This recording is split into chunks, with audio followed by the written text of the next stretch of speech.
Here we are, day 2 of the Super Mario 64 LTA. 3 months of grueling matches and times to be set to allow these runners to be here live at Laurel, Maryland for PACE. I'm the Mr. Wah, and joining me today is Seabeard. How are we doing? Hello, I'm doing great. I'm excited to see what happens here at day 2. A lot of excitement for day 1 from runners like Callie and Cheese. Also, a lot of people trying to put up a better time today. Yeah, no, absolutely. And on top of that as well, we are still raising money for the Urban Arts. Absolutely. Absolutely fantastic cause. We've currently, over the space of time that we've been doing this campaign, raised $45,675. We have a $60,000 goal over the rest of this weekend. So if we can hit that over these next 2 days, it'd be fantastic. I've said myself, I'd love it if we could hit 52.5 today, before the end of the LTA. So, and you know what, there's not, it's not for nothing. You donate money towards the Urban Arts, you're giving a chance to underprivileged children, a chance at education that they may not otherwise be able to have access to, and that's in video game design and development, a growing industry, as we know, something which is a passion for all of us, that's why we're all here. Indeed. But on top of that, we have a range of prizes that you can enter yourself in for a chance of winning. Some of these are showcased here, including a brand new PS5 still in box. And like the Switch, they just won't let me open it and have a look. I keep asking. They keep saying no. We're not going to let you do that, sorry. I know, right? But we've got like a HDMI modded Nintendo 64 console for grabs with a $20 donation. A $25 donation gives you for a chance at Nintendo Switch OLED. The $30 donation is for the PlayStation 5. We've got a Sumiga Kurashi plush. I've probably butchered how you say that, but do you know what? Fine, but that's with a $5 donation. A Mario Nintendo Switch case with a $5 donation. $10 for a chance for a pair of Grado SR80X headphones. They're really nice, actually. We don't have those to display because they get shipped directly out to you. We've got 2 options for signed prints from David Menken, the voice actor of Luke Skywalker in the Lego Star Wars Skywalker Saga video game. A copy of the SpongeBob movie signed by Shift, the Xbox game. Creo Speedrunner's card signed by Shift, that's a $10 donation. A Luigi hat signed by the Luigi's Mansion Runners for a $10 donation. Also worn by the legendary West Dog himself. And there's proof there. You can see the picture. Yeah, it's in the picture. So $15 for a chance at SM64 Japanese cartridge in original box, signed by the runners of the 120-star LTA that you're going to be seeing here. Custom VHS artwork of the SM64 120-person, 120-star relay that we did last PACE. And I really like this one, because look, Bowser's wearing my hat. I'm Bowser. It's amazing. Who wouldn't want that?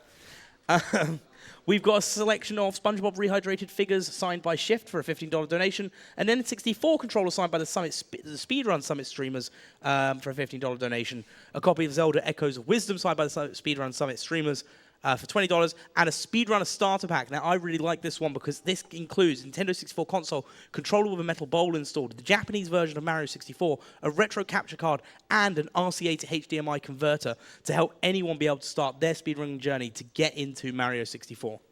Okay, can we get a clap for Mr. Wah for reading all that off? Oh my God. Have you ever considered getting into like being the announcer for auctions at an auction house? All right, here we go. We've got $5, anyone? $5. I see 10. $10 anyway. Yeah, let's go. Oh, wait, I went old-timey. Sorry about that. Yeah, I don't know what happened in the middle there. I think you have a future in that career. We're being complimented for our Beamer and Bulbasaur hats as well. So. Oh, cool. Thank you. We are just doing the last bits to set up, making sure everything's all ready to go, and then we are going to get started. The runners will be playing up until upstairs, and then they'll have unlimited resets up until 8 p.m. The time, again, is going to be the same as yesterday due to the delayed start. We can only apologize for that, but we hope that you're going to be enjoying the Mario content as and when it unfolds. It's worth the wait. Yeah, no, absolutely. We saw 7 great runners perform yesterday, and some fantastic times were put onto the leaderboard. We had 2 137s, a 138, a 139. Oh, thank goodness it's on the screen. 2 139s. Thank you, production. And then 2 141s. So this is the standings as they are at the moment. 7th place is Simply with a 141.22. Beast Assassin is 6th with 141.13. Puncation in 5th with a 139.57. Green Suigi with a 139.09 in 4th. Smal in 3rd with 138.28. Second is Callie with a 137.54, and in first place at the end of day 1 was Cheese with a 137.33. Amusingly achieved on the run after Simply reset his console. Which was also a no reset, which is why these no resets are so fun. You never know what's going to happen, and pulling out a 137.33 on a no reset is just remarkable. First run of the day. Well, second run of the day, but first run of the day. Yeah, I've also noticed as well the face that simply pulled off the reset has already become a 7TV emote as well. Yeah, it took like less than 5 hours. If you're wondering what we're talking about, the top clip of the stream, you can just see it. We've talked about it a lot, but if you look in the top clip of Speedrun for the past week, you can easily access it. I know that both of us have watched it hundreds of times at this point. It's such a fun clip. It's just so endearing to see. Oh, it helps me go to sleep at night. Well, pain and misery. Anyway, as we were, so we went through the list of prizes from there. We did have a donation. I'm not sure if it got read out. It was from an hour ago. So I will read there. If it was read off before, well, congratulations, you get read off twice. There was a $70 donation from DeFlo, and that had some incentives that they entered in for. Best of luck with that, with just a smiley face as the comment. Exclamation mark donate if you would like a chance at any of those prizes, by the way. As I say, if we can hit my personal goal, I'd love it if we can hit 52.5 today. And I think that's doable. it's very doable. We're asking for a bit more than we asked for yesterday, but we can do it. And if you would like to learn more about Urban Arts, exclamation point UA in the chat to learn more about what a great organization Urban Arts is. Yeah, now I'm going to give my voice a break, and you can take over for a minute, because I've done a lot of talking. So, well, you know, when you're at sporting events, usually when they're waiting in between times, they have some sort of announcement about the local weather conditions. So I can read off if you're curious about Laurel, Maryland weather right now. It is 68 degrees and sunny, a little bit breezy. So maybe wear a jacket, protect yourself from the sun. Oh, not the sun. That's disgusting. Yeah, a lot of us don't get a lot of sun, so we gotta be careful there. But yeah, no, it's been a lot of fun over the over pace. I've been here all week, and it has been absolutely fantastic. We've seen some great showcases. We had the Luigi's Mansion run. We had 2 days of Minecraft.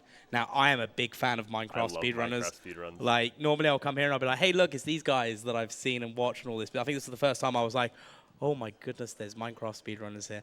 Like names I recognize. Oh, hello. Well, Minecraft speedrunning is so exciting in the RSG category because you really never know what you're going to get. And a lot of people don't like RNG and the reverse and that sort of thing. But it's really interesting to see how the runners react to what the seed gives them. It's captivating. It's one of those things that I can find. Sometimes I used to put it on before I go to sleep, but I wouldn't want to go to sleep because I want to see what happens in the next seed. It's like you always want to see what happens next. But I downloaded all the stuff that they have for their faster resets and everything, their launcher that they do for it, and I was like, oh, I can see how they do this so quickly now. Like even just getting into it all. We have a $60 donation from Anonymous. Thank you so much, Anonymous, for the $60 there. No comment, but you have it entered in for a chance for the N64 controller signed by the Speedrun Summit streamers, the HDMI mod Nintendo 64 console, and a Speedrunner starter pack, which includes, obviously, the Japanese Mario 64. Absolutely fantastic. Best of luck. Yeah, best of luck. And thank you again, Anonymous, for the continued support over the years to everyone on Twitch. Yeah, Anonymous is a really big benefactor of all the charities. Yeah, I know, right? Now, this Speedrun Summit controller is really cool. Were you able to watch some of the Speedrun Summit?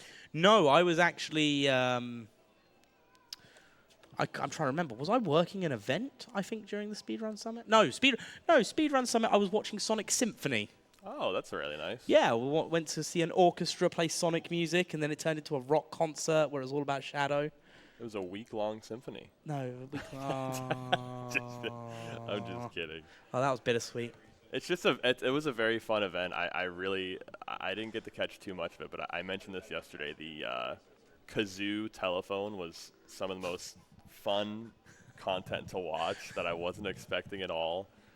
Seeing people like Cheese were very good at playing the kazoo, and then there were other people who had clearly never even picked up a kazoo before. And it's harder to play than it looks. Oh, looks like we're getting ready. So I think we're about to start doing a countdown.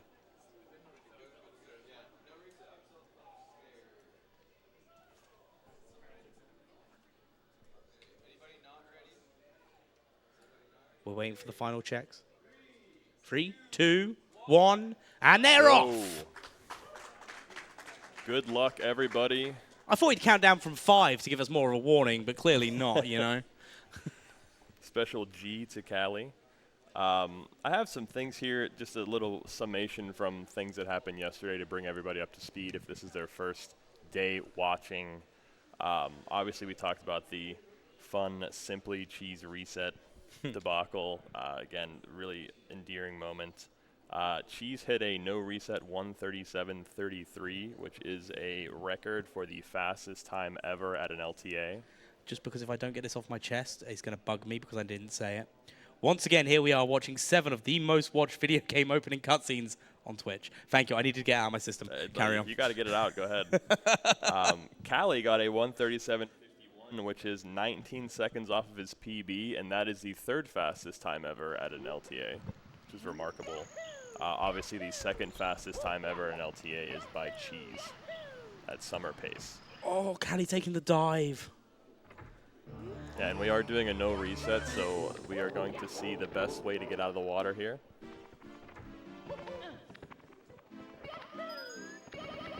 Oh, and I didn't even think about that. The worst part about that is you have to, you didn't interact with Lakitu, so you have to reset up Lakitu skip. It looks like most runners have gotten past LBLJ, and obviously Callie's opting not to do LBLJ. Yeah, Callie opts to not do LBLJ during the reset scenario. So we will see the standard. Oh, what's the right word for it? The way I like to start a run. Yeah, and we'll see the runs converge after Dark World. Yep. Oh, that bomb just did not want to be picked up. It still doesn't, apparently. Still doesn't go for a second try on that. We have a $70 donation from Sudakai. Sudaika? I'm so sorry. Having a great time. I hope we hit the goal. Good luck to all the players. Thank you for the donation. If we read your name wrong, feel free to correct us in the chat. We do apologize in advance. Or if Mr. Wah reads your name wrong, actually. I've got a perfect track record of name reading. Hey, look, if I read your name wrong, I don't know, like, that's just how it is. That's a good explanation. It is what it is, you know? Bowser is getting worked right now on 6 out of 7 screens.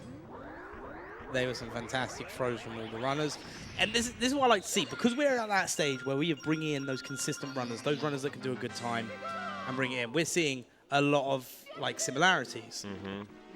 Now, these similarities might diverge in Womps. There are a lot of difficult strats early in the run because it is such a reset-heavy game, especially early in the run. We really want to put the pedal to the metal in some of these earlier stages. That's why LBLJ exists.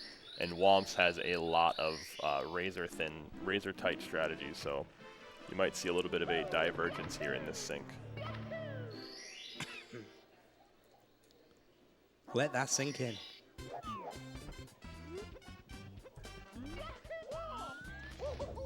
Some people are starting with Owless, some people are trying to get a Salt Cannonless off, simply hitting Cannonless, Beast hitting Cannonless, Suigi hitting Cannonless. And double jump Owless is one of those things that it looks pretty simple to do, but it's actually a very precise trick. Very speed intensive, very camera intensive. Now you see everyone who was doing Cannonless before doing Owless and vice versa. These are 2 tricks you want to get out of the way right away. They're the two stars which have the most margin forever, I think. Yeah, and we've seen a range of Cannonless strategies. We saw some people doing Salt Cannonless. Mm-hmm. We saw, I think Cheese just did Sock Folder, which is a very consistent setup. And Smile just tried Texture, which... Texture is like a little bit of a middle ground between Sock Folder and Salt. It's a little bit less risky than Salt, but it's a little bit faster than Sock Folder, but it doesn't always work. You know, I'm trying to remember who it was that was trying to teach me texture setup at one point. And they went, oh, this is what you're looking out for. I went, okay. And I just did it. Like, just right off the rip? Yeah, 5 times in a row. Never, ever again have I been able to do it. Well, that's how texture works. Is if you go off of someone else's setup, the way that they do it. Usually, I've seen texture people can get it like right away, but then the real test of texture is can you get it the next day? Yeah, I could. The week after. Nope. But it's interesting because some people will get their setup. Some people will use their setup like I do. That I use the wood plank in Mario's foot. Yeah. And some people use the background and try to set up lines in the background. I went off of 1 white dot. 1 white dot? 1 white dot. Where was it? On the screen. Thank you. Thank you so much, Mr. Wah.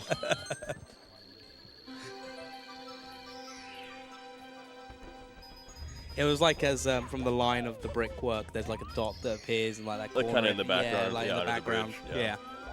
Very common setup. Thankfully, if these runners are getting past 100 coin, they can go and get the into the wild blue star. A very common backup for some of these early stars. We have a $50 donation from Graying Dragon. The comment reads, "Good morning, the Mr. Wah." Thank you so much for the morning. Like, I really appreciate it. Good morning. Best luck with chance of morning. The Nintendo 64 controller signed by the Speedrun Summit streamers and the signed SM64 Japanese cartridge in original box. This is another reason why I really enjoy watching the No Reset is Womps usually doesn't get talked about because there are almost always runners further in the run than Womps. Yeah. But there's a lot of really cool strategies here worth talking about. I mean, Callie just hit a single jump wild blue, which again is a obviously difficult strat. And it's really fun to watch just being able to execute that.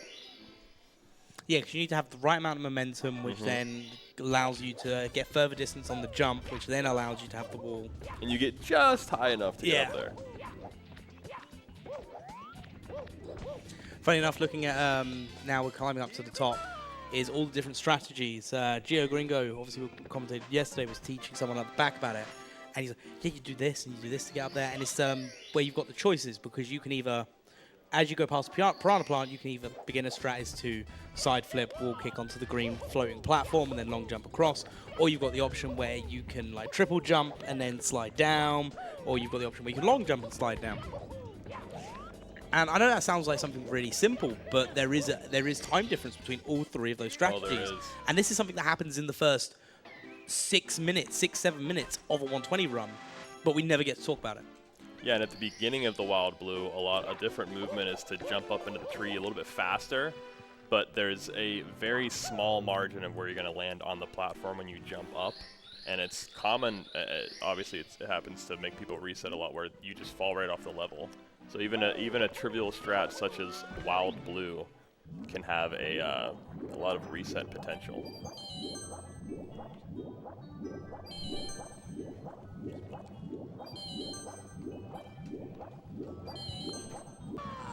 Now we are moving closer to JRB.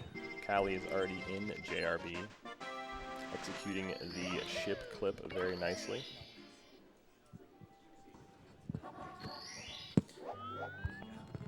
Sorry, I was just organizing a drink. Non-alcoholic, obviously. It's important to clarify that. Yeah, it is.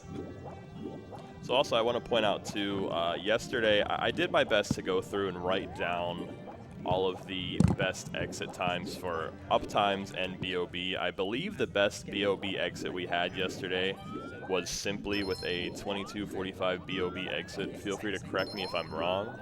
And I think the best uptime we had yesterday was a 102.56 by Callie. But again, please correct me if I'm wrong.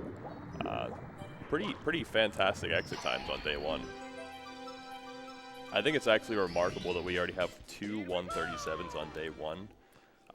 Cheese's 137 is going to be particularly hard to beat because there are a few runners on stage who are either very close to or their PB is higher than a 137.33. So there are some runners who have to PB to usurp that first place spot from Cheese or get very close to their PB. Yeah, but we are also in that sort of situation where, you know, if it was this time last year, okay, fair enough, you know, we'd be saying it and be like, hey, you know, they might be able to do it.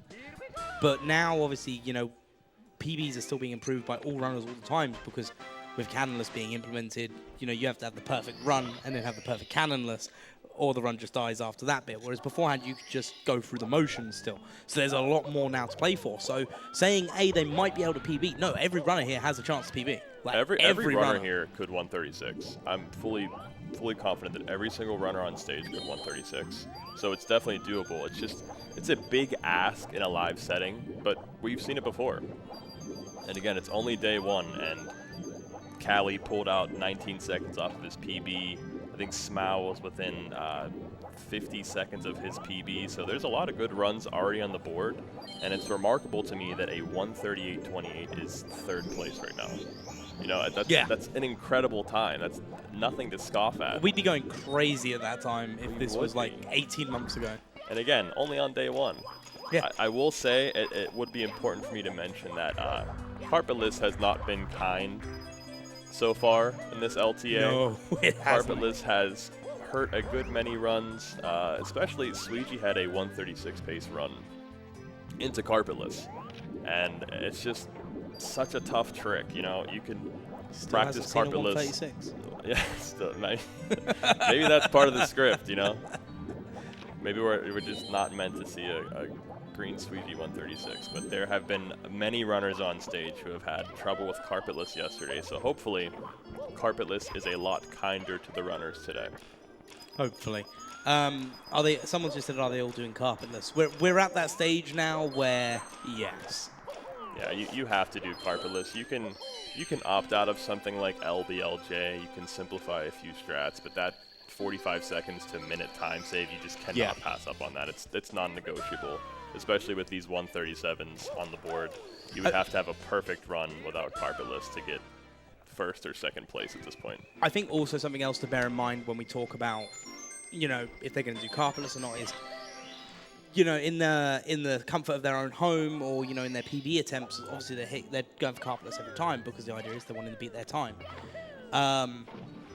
It would be, and again, for someone that is very big on, like, saying consistency, what is the point of having that consistency when you're doing your runs at home and then coming here and changing the strat just to get a time where you're comfortable with? Because, you know, you can still get a good time without doing carpetless, like, but you can't get a placement time without doing carpetless because all it takes is for two of these runners to do it and then first and second place is locked out. Exactly. Like, and not only that, but you would also have to revamp your entire 100-coin strategy, which I'm sure a lot of these runners haven't done for a while, because why would you? There's a completely new routing in Rainbow Ride where you do a different 100-coin with a different star.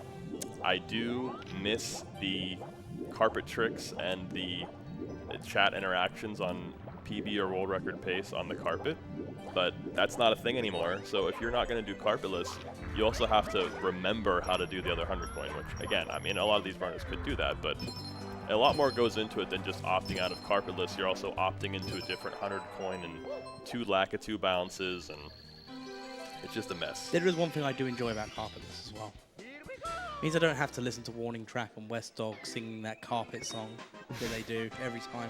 I'm actually not familiar with that. It's about riding a magic carpet. I'm going to have to go back and look at some of the saved speedrun VODs. One of them will be here tonight, so I'll ask him about it again. But maybe a live performance.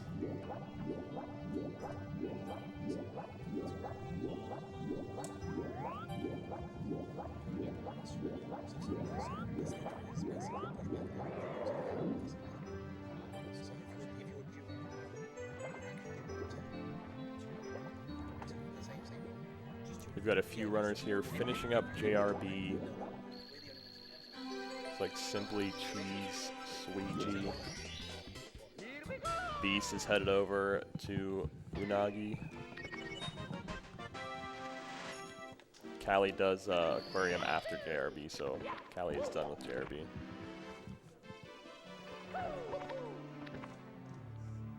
Something must have happened. Maybe frame walk did not work out for Smau. Not sure.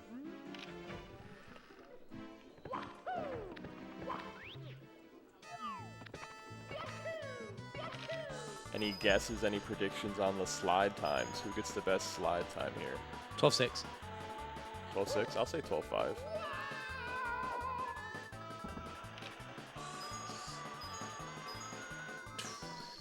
Unfortunately, bumping the wall there for Simply. 12.7. 12.7, 13.1. Neither of us have been correct yet. I think Callie get a 12.5 for me. 12.6, there we go.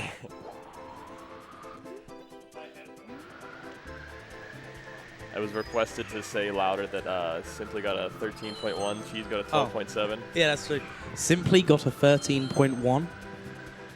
He did. He did ask us yesterday if we could pay more attention to the game and highlight some That things is true, happened. yeah.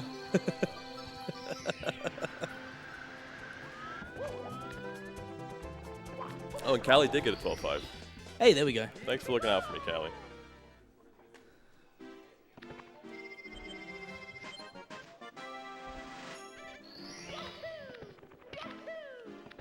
This button rollout press is actually pretty difficult to do. It's pretty easy to get that wrong, and it's catastrophic. Obviously, these runners are not having any problems with that.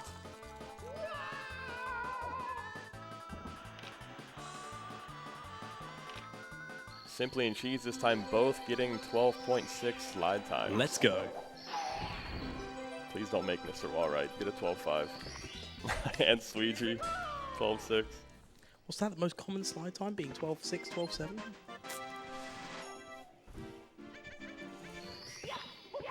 Yeah, but see, if anyone gets a 12.5, then you're over and you lose. That's how it goes, right? I suppose. Now, Callie will be the only one doing Dark World this late into the run because, again, he did opt out of LBLJ.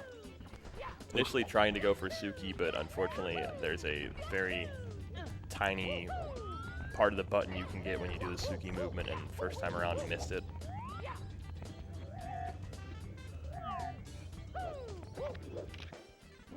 Still very clean.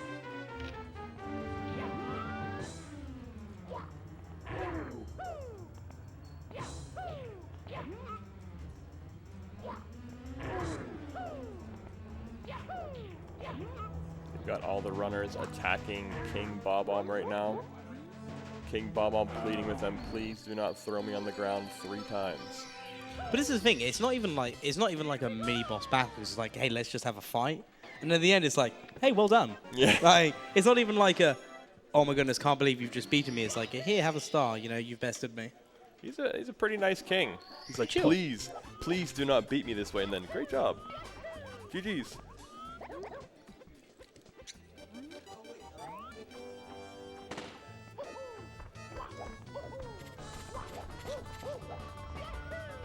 Now, Badronis and I mentioned this yesterday, but it is really fun to see what the Koopa race has become. A lot of these runners, if you weren't watching yesterday, there is new routing to BOB Koopa race just to try to spawn in more cannonballs for Koopa the Quick to jump over. And if you do spawn in the cannonballs, you can see Cheese heading over here right now. That going over to this wall is just to try to spawn in an extra cannonball. If Koopa the Quick does jump over the cannonball, it's actually Koopa finishes the race faster, so you save a little bit of time. Yeah, because his jumping momentum is faster than his running, isn't it? Yeah, there's a Circle Mark video on YouTube explaining it all. I think it's about 24 minutes, and it's really fun to watch. There's like a top-down animation of Koopa running around the mountain. It's really very informative.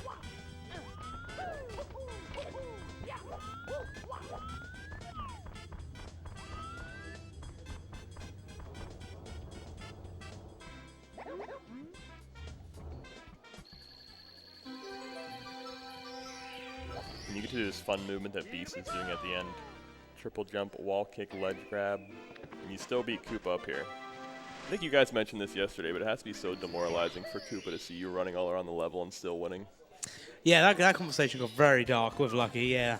I didn't hear the end of it, so I would have mentioned it if it got dark, but... Because he was positioned right on the edge. Oh, I did see that, THI. yeah, THI. Yeah. I think his positioning at the end of THI is actually RNG.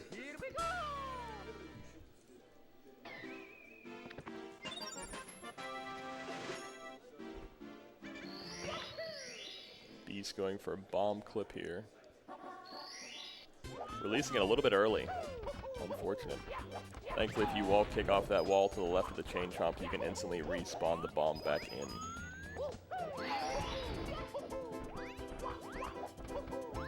We've got Simply starting one of the coolest to watch 100 coins in the game. BOB hundreds. It is a fun one, to be fair. Like, you get to explore everywhere. It's a very deep 100 coin too, because the coin count, obviously the coin count matters in every 100 coin, but in BOB especially, it's very important to know how many coins you have coming out of the air and what you have to do afterwards. There's on Wikipedia, there's a full image that tells you from like 70 plus coins all the way down to like 58 or something. There's like 6 different scenarios of how many poles, how many Goombas, how many boxes you have to get. Yep. And if you've got less than that, then no, you might as well just reset 'cause you haven't got any. You haven't got enough. Ideally, I've talked to a lot of runners, and I've heard mostly ideally they want to have at least 68, 69 is where they're comfortable. Because that way you get 3 poles and maybe a Goomba. Simply is going to have to do some math here, finishing out with 62 coins out of the air. No, that's... Oh, yeah. There you go. That's it. That's the maths. Yeah, that's it. That's literally it. And you get the bonus at the end of BOB 100. You get a possible double star spawn. If you get the right RNG of the coin placement. Perfect. Oh. Unfortunately, Suigi just missed that double star spawn. It was close, but no cigar. It's just so hard to do. It's very precise. I believe it's a 4-frame window between collecting the red coin star and the last coin.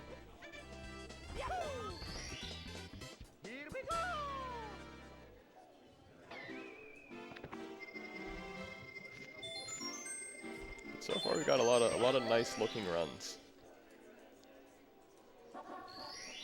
I'm excited to see what these BOB exit times are. Maybe I can write a new BOB exit time on this sheet here.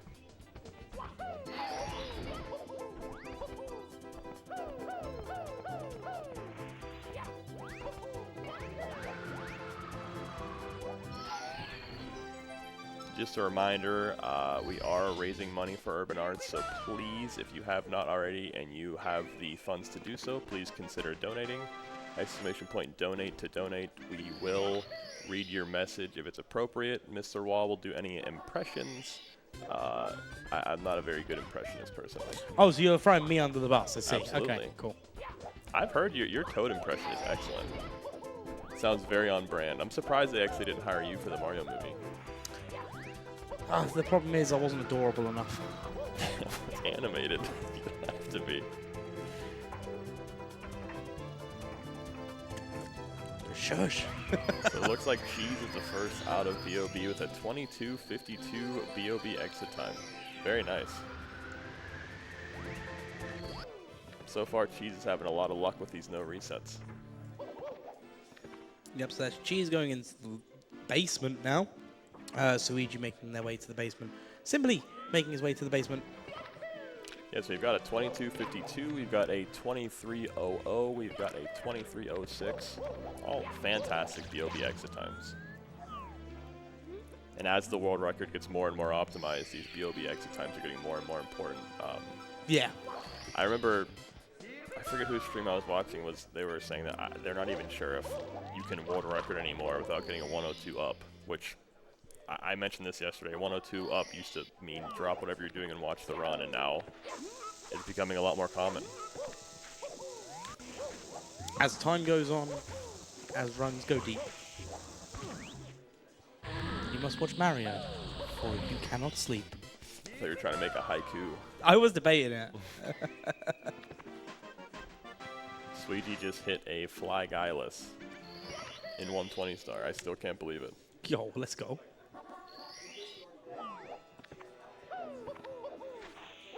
Simply hitting pillarless. She's going for the conventional fly guy full strat.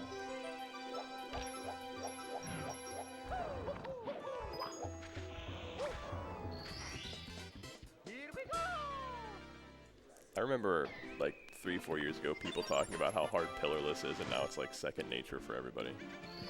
Even the Tama pillarless. Oh! Okay, fine. Very good save by Simply there. Also, thanks. You know, yeah, everyone could do pillarless but me. I get it. I had no idea. I wouldn't have said it otherwise. I'm not trying to cause beef in the booth.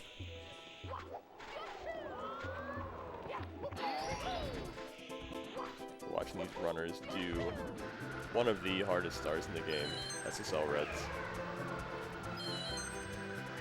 A lot of flying, got to be very fast, and have to be very precise. Yeah, I love watching this as well because obviously with the oh, Cheese taking the death. That Z slide is just so punishing. And right near the end as well. Yeah, it's right near the end, and it's you gotta start the whole thing over. Sweetie thankfully getting past it.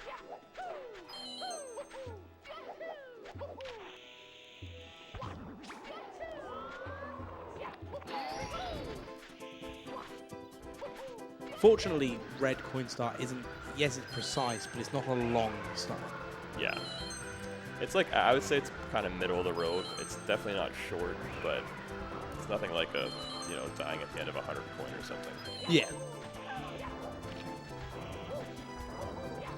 Unfortunately, still not getting the good timing on the A press there, but thankfully,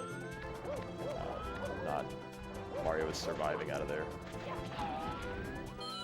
We'll see Simply give his first try at SSL Reds. It's so fun to see the different star order everybody does too. We're getting a lot of variety here in SSL.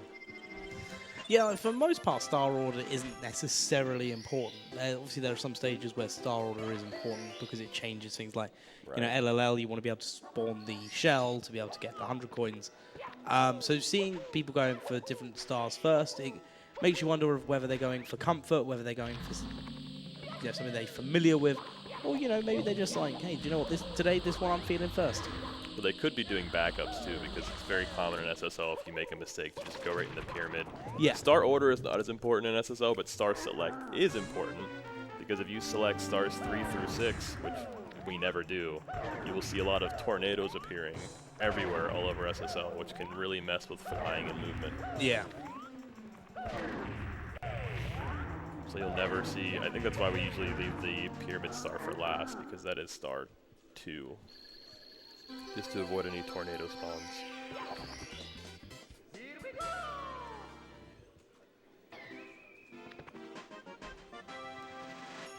We've got Callie here going for the Z slide. Barely missing Klepto there. Klepto is also a nuisance in the SSL Red Star, especially when you're trying to get up on that pillar to start flying again.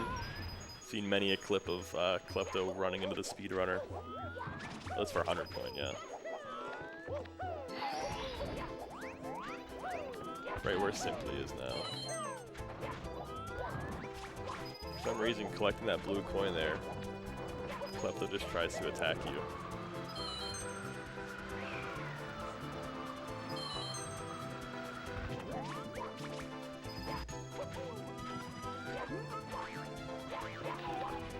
Sweetie just about finishing up this 100 coin here. Simply schmooving through the pyramid.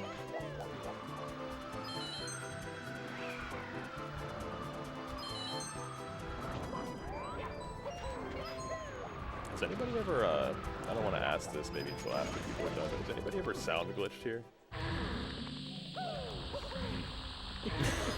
Just curious. Obviously it happens, I just don't know if it's ever happened, you know, at pace. Is this your first time working in the booth, Hig? You don't ask those sort of questions till afterwards. My name is not West Dog, I think I'm safe. Oh, the abuse poor West Dog's getting when he's not even here to defend himself. He's a great guy, just, you know, a little bit unlucky in the booth. If you're not familiar, there is a very common sound glitch in SSL, collecting the last secret, and if you do get sound glitch, all the sound stops coming through your game, and then the next time you go to you get a star or you go back to the lobby, your console will freeze and you lose all your progress. Because obviously, another optimization in the run is we're not saving as we go, so there's going to be nothing left of your run. There's no way around it. You just lose the run. Used to be a lot larger of an issue, but it's not too common anymore.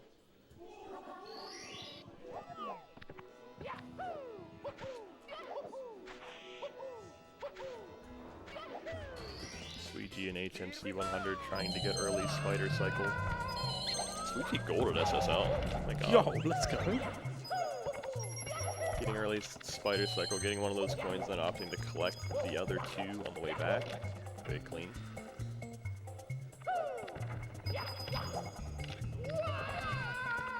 You can always tell if they're going to make early spider cycle because they just don't make any mistakes in this room beforehand. If you get there early enough, the spider is just circling around the corner and sees you and then runs after you, saving you a bit of time.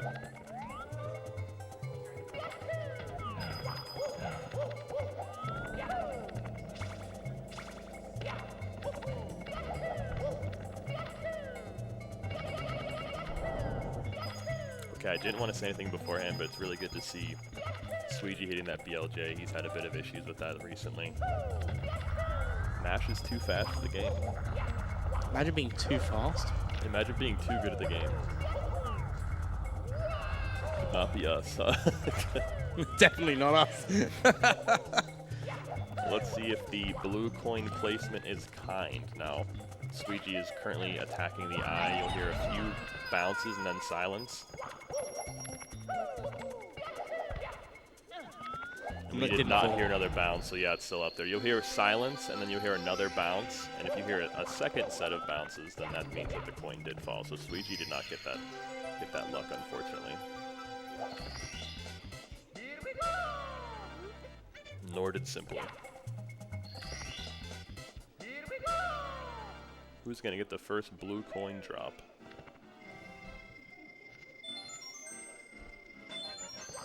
So Sweetie is on Theory 137 splits, and this is an excellent pace for Theory 137. Minus 50 out of HMC 100. I think I need to go back to the opticians. I'm struggling to read all these numbers. Well, there's a lot on screen, too. And this monitor is larger, so maybe we should switch. Oh, but I can't see the laptop. That's why I'm here, because I can see that. All right. Otherwise, I can't read it. Sweetie also hitting HMC Toxic Maze BLJ. That's been a tough trick, too, on the stage. We've seen a lot of people miss that. Yeah, no, definitely been having some HMC issues, obviously Carpenter's issues, and what's the other one that's been a bit of a pain on day one? Carpetless and HMC are what I was thinking of, so I think that was it. I'm not sure, but with the Toxic Maze BLJ, there's a few things that can go wrong. You can have a bad angle, you can not get enough speed. It's really easy to mess that trick up. It's amazing that it's being done in runs. Unfortunately, she's taking a death. I didn't see what happened there. I think it looked like an issue with the input caused a ground pound.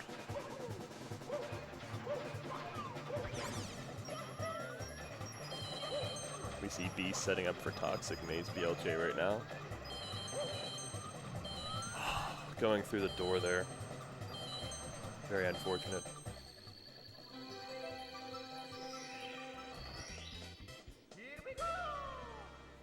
Sweetie finishing up the metal cap with a few blinks. I still think it's so funny that we just don't get the metal cap in the 120 run. Like, I know, it's just like, yeah, we'll just get the star and we'll just see that. Well, the only, like... We'll just get the star and then swim fast in the few stars that require it. Every time I saw the metal cap as I was learning the game, I never realized what it was for. And then it was like, oh, it's for this star in DDD, it's this for star in JRB, it's to avoid fire damage in Fire Sea. Avoid fire damage in Fire Sea. Because they also add a few metal cap metal cap boxes where we in the speedrun would have already gone past it. Yeah, simply unfortunately missing the BLJ there. It's a tough trick. Really tough trick. B setting up for it again.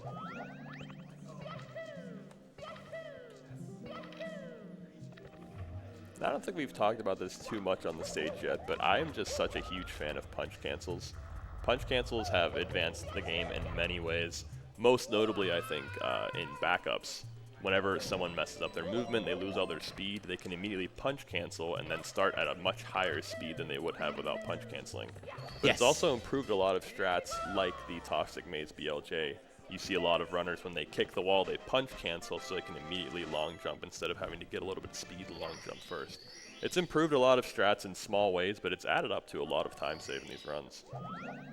And it's just fun to watch. It's so cool to see somebody, I mean, you don't want to see somebody lose momentum, obviously, but it's so cool to see them instantly punch cancel and just accelerate again. And it's hard to even notice a punch cancel unless you're kind of waiting for it, because Mario punches for like a frame or two and then they start moving and the animation stops.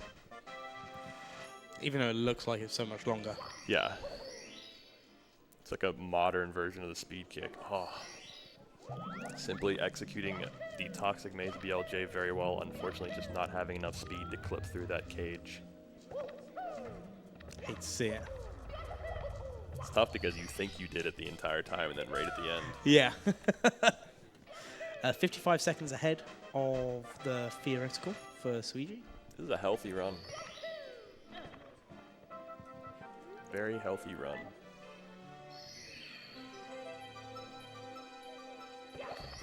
Punk A doing the Toxic Maze BLJ beautifully. Very well done. Suiji heading to Lethal Lava Land.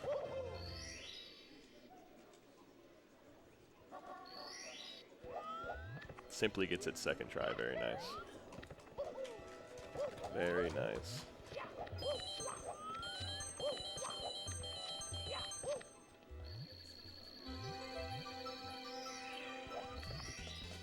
Someone in Suiji chat asking the most important questions. Where does Toad keep that star?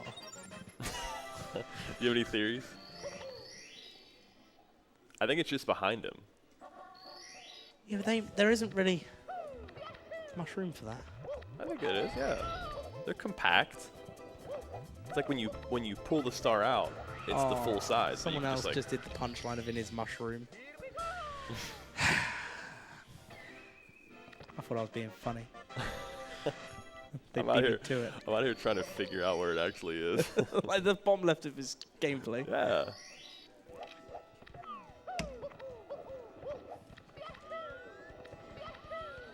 Suiji heading into the volcano. Can we also point out, I can't read the time boxes, but I can read the tiny chat messages. Oh, that was on his chat? I thought you were reading from the computer chat. Interesting.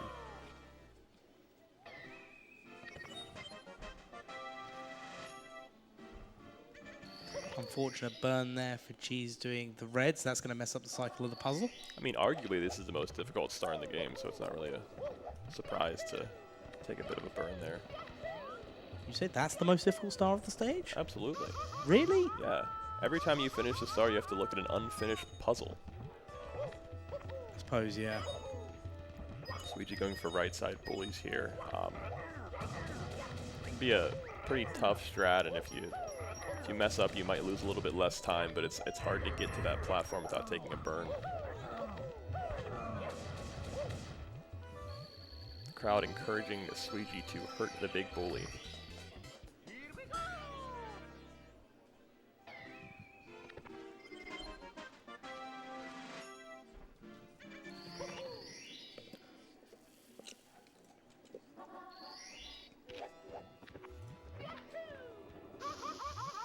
So after about 45 stars, Suiji is in the lead. I think Simply is right behind him, depending on star order obviously, but I think Suiji is pretty certainly in the lead here. Yeah, because all that's going to be left now is the 100 coin star. Yeah. For Suiji. Simply still has 2 more stars before getting to that stage. G's at 46 stars as well. Beast now at 46 stars. Callie at 45. Punk at 45. This is such a fun 100 coin star to watch because a lot of this is just trying to optimize the speed of the shell. Yes. So you see a lot of jumping. Jumping is it's a good way to maintain your speed on the shell. Straight lines are also very important. Do you know what do you know what I can't stand on this stage? What's that? Trying to do this 100 coin star shellless.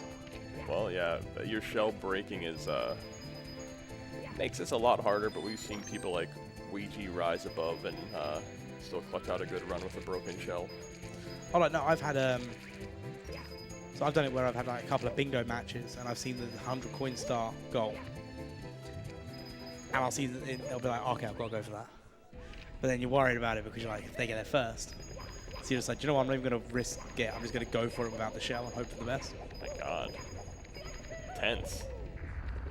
This is my favorite thing about Lethal Lava Land in 120 is this beautiful volcano movement you don't see in any other run. I was about to say that volcano movement is just beautiful. It's really, I wish it was more applicable. Even doing like no lava boost in 70 star, it's so fun to cascade up the mountain like this.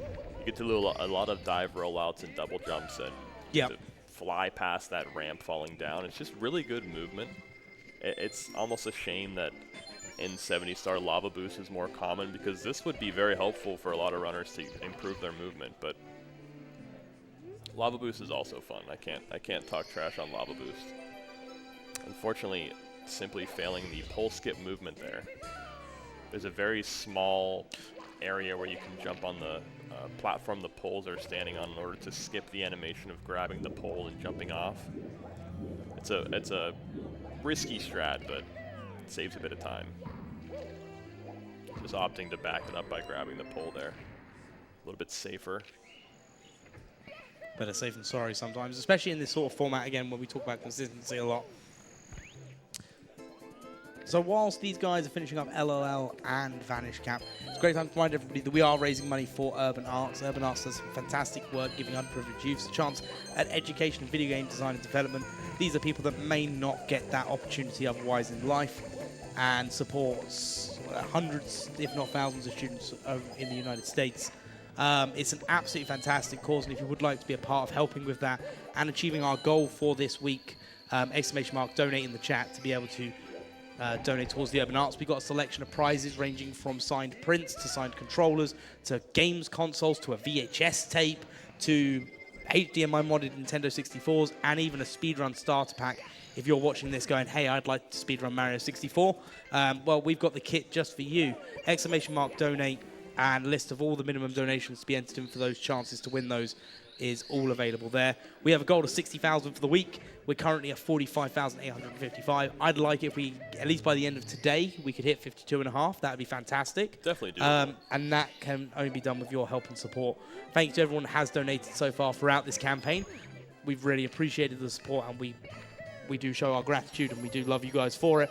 And if you have not yet, or if you are able to donate more maybe, please feel free to, and it will be greatly appreciated from everybody here at Urban Arts, and you get that feel-good feeling of doing something nice. And I know a lot of you have been thinking this past few weeks, you know, I would really love a unicorn squishmallow. And I've got good news for you. Just a $5 donation, and you can be put into the raffle for a unicorn squishmallow. What a weird coincidence. Yes, I believe it is the... Here we go. The Sumi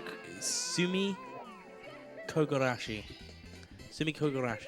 It's very soft and adorable. Sweetie Golding BC. Minus 33 on Theory 136 splits. Quite a healthy run.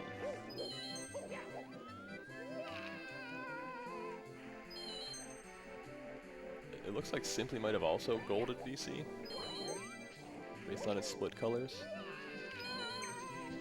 Yes. Very nice.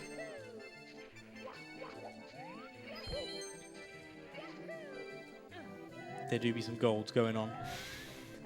There definitely do be some golds. Why then?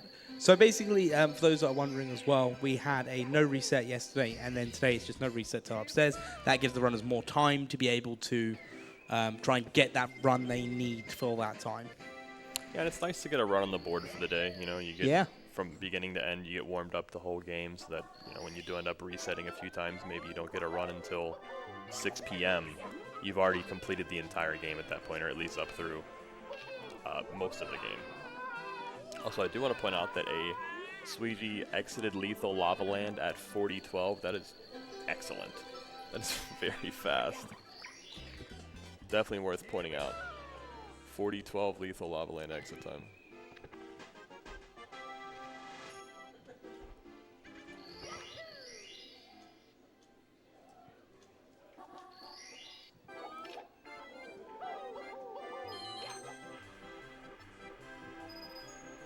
The red coin movement in CCM is so fun to watch.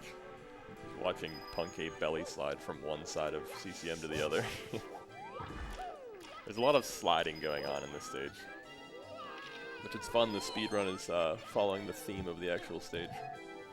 Just what Nintendo would have wanted. Go on, Nintendo. Thank you, Nintendo.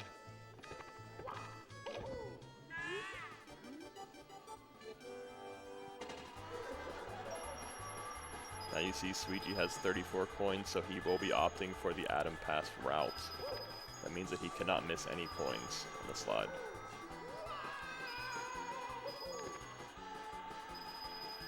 Thankfully, most of the difficult coins are at the beginning, so Yeah, they are. we have survived Adam Pass.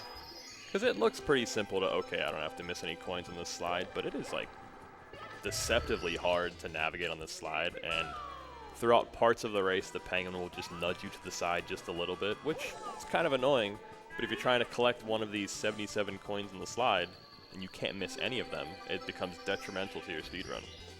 Yeah, because the moment you miss one, you then have the option of, well, I'll just go do the penguin again. And then you've then got to spawn back upstairs. You then got to go through the whole slide again. It depends on when you miss the coin. And what coin, yeah, I was about to say what coin you've missed. Coin you Because missed. if you've missed a coin at a specific angle, it's going to be like next to impossible for you to be able to then jump up to it. Yeah, like with Adam Pass, you're entering the slide with extra coins. Because, I mean, there's 77 coins in the slide. If you're entering with 34, obviously that adds up to more than 100. But you can't miss any coins because you're skipping part of the slide that has X amount of coins. So if you miss one coin at the beginning of the slide in Adam Pass, okay, I just have to miss 9, 10 coins and I can still finish just fine. But if you miss a coin at the end of it, you still have to win the race to get the stars. You have to kind of make a terrible decision. I mean, usually it's just an instant reset if you miss a coin at the end, but... Oh, Paulette just missed out on a gold CCM there as well for Luigi. This is a really, really healthy run. Imagine if 2 days in a row we have excellent runs on the no reset. That would be insane. That means that day 3 no reset, everyone's going to be glued here. Everyone's going to be here right at the beginning to see the no reset on day 3. Sweetie entering BBH, going to do Ghost Hunt. Let's see if we can get... well, that was not very kind of the ghost for Sweetie. Thankfully, knowing the backup, if you wall kick off the bottom of the room and go back up, the ghost resets. Wait, what? Yeah, if you fall down like you're going to factory and then jump back up, the ghost resets back to its original position. Because you're leaving the room. Oh, I suppose, yeah, no, good He's point. leaving the room and then returning, and the ghost goes back to where it was. That's insane. Very cool backup, but I did hear a few gasps because it is a scary backup. It looks like you're just falling down. Unfortunately, just a hair short of getting that second door skip there.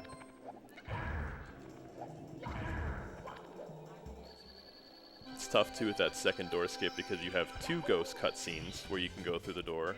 Yep. And you have to wait a second to see if you got the door skip.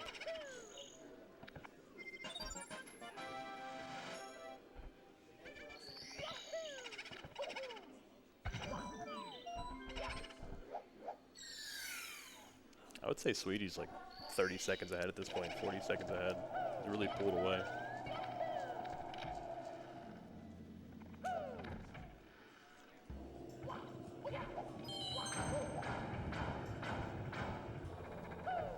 I mentioned this yesterday, but I think it's worth mentioning. For the longest time, I wasn't sure why you can leave 1 or 2 coins out here. You don't have to collect them. But it's funny that these are the last gold coins you collect in this entire 100 coin. So since Sweetie collected all of the coins outside there, he will actually have 102 coins whenever he finishes the star. Because you just get blue and red coins for the rest of the run.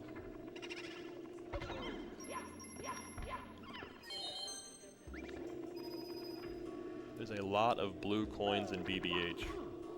Maybe that's what one of the B's stands for, is blue. Who knows? Big Blues haunt.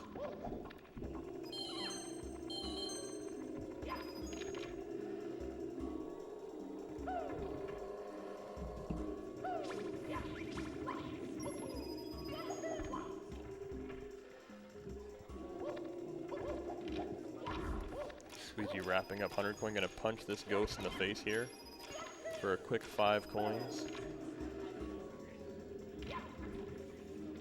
Corey just said, what about Blue Bob's house?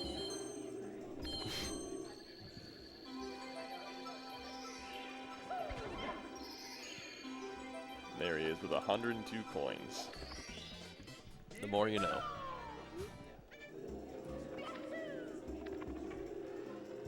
And Sweetie's just wrapping up his 100 coin as Simply starts his. Simply and Cheese both. Two closest to, and Beast. No, The three they closest. Simply Cheese and Beast pretty And much Callie. neck and neck. Okay, so this is pretty close. Sweetie's just really pulling away.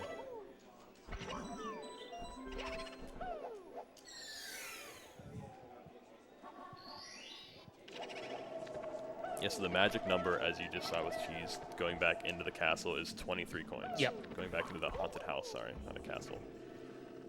You want to have 23 coins when you re-enter. That'll give you exactly 100 coins at the end of the 100 coin route. There are a lot of big boo fights in this in this stage. You fight a Big Boo 3 times. 3 times.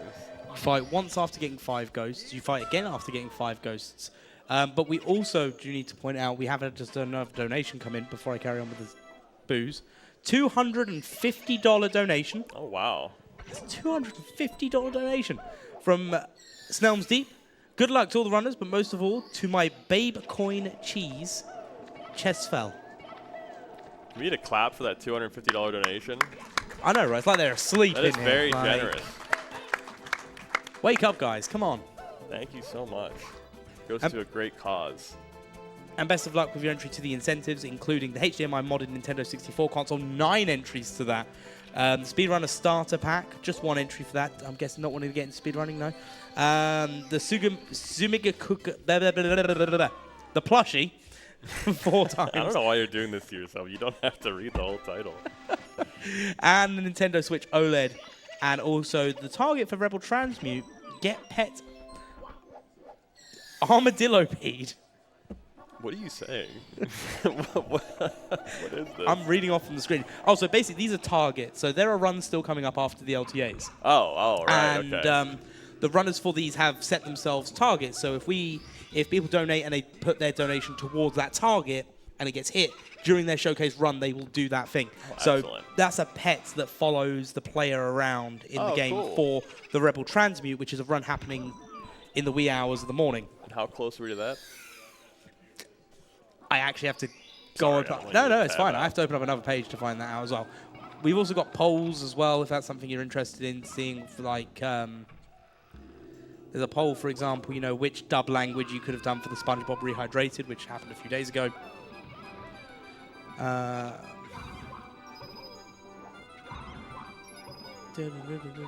Best song in the game? We've easily? now overhit the Rebel Transmute goal with that donation. Great. It was a Thank you so much, $150 Snell. goal for that one. So Thank you so much. And it's cool now there's something new, I believe, to Fall Pace new, where you can select multiple raffles to enter. To the point where if you make as generous of a donation as Snelms did, we actually have to scroll to see all of your raffles. So you can enter into a lot of really cool raffles. Sweetie exiting BBH with a 53.28. This is still just excellent run. Heading into DDD 100, one of the most beautiful stars to watch in the run. I'm just entranced by this run right now.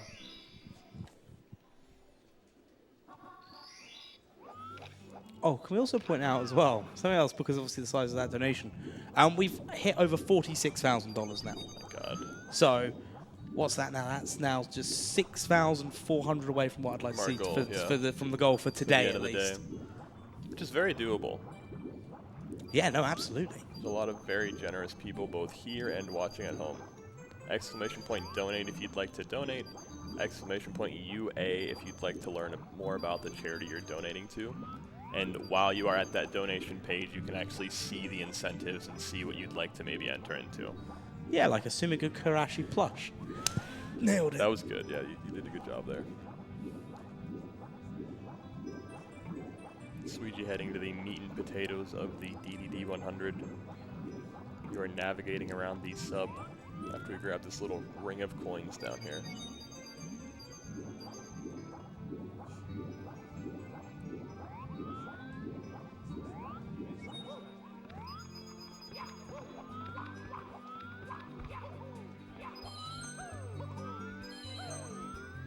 Opting not to go for fin triple, it's a pretty risky strat.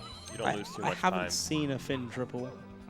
I don't think I saw one yesterday, but it's pretty smart to not go for it. I mean, that's not silly to go for it, but it's a pretty risky strat. There's like a very tiny part of the fin that you can do a triple jump off of, but missing it obviously is very punishing. You fall into the water.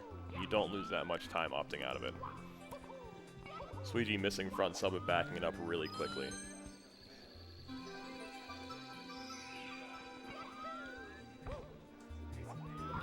Nice wall kick right on the blue coin switch there. I feel like it's been like a nice chilled session as well. We're just hanging out, watching some great runs. It's going to be a 238 DDD 100. Almost a minute green on a Theory 136. 52.7 green on a Theory 136. Over 50% of the way through the run, right? Yeah. Still has the best possible time of a 134. He's just so consistent. It's really remarkable to watch how close he plays to his sum of best. I think during the initial 135, between Wet Dry World and I want to say SL, Yeah. he golded so many stages and played so close to his gold that he only lost like 10 seconds to sum of best throughout that whole string. Which is crazy to think. I mean, that upstairs and tippy was just crazy, but it was absurd to see. I mean, when you watch a run, sometimes you peak. There's the triple There's jump. the fin triple. Thank you, Simply. That was Cali, but... Oh, Cal Simply just did it too. Sometimes you peak at the best possible time just to get an idea of what the time's going to look like, but you also expect it to drop as the run progresses because the run's not going to be perfect. I mean, no one's going to be able to execute everything their best every single time. But it was insane just to watch Sweetie's run. The best possible time wasn't really changing. It's great when you can see runs like that. That's when you know you've hit the consistency. Like, that's when you're watching something, you go, I could watch this every day and it could look the same almost. And sometimes I almost feel like I'm more scared than they are. I mean, obviously not, but it's like... You do find that when communities get attached to a run, they definitely fear losing it more. Crowbird with a $60 donation. Thank you so much for the $60 donation. The comment reads, excited to see every runner get a world record one after another. Going to be legendary. I was here. Thank you for your donation. Good And luck in everyone your on raffles. stage here is going to get a world record today. One after the other, apparently. I've heard that. Been hearing that. Almost a sync here from Cheese and Simply.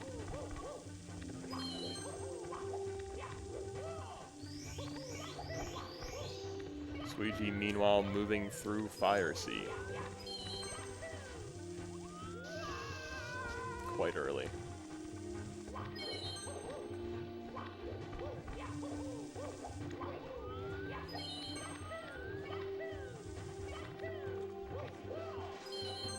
Beautifully done Fire Sea by Sweegie there. Oh, absolutely. Again, no major mistakes. You can tell if they made a mistake because it's very difficult to make a mistake in Fire Sea and make that lava boost cycle. So if you see your runner make the lava boost cycle, you can rest assured that it was almost perfect.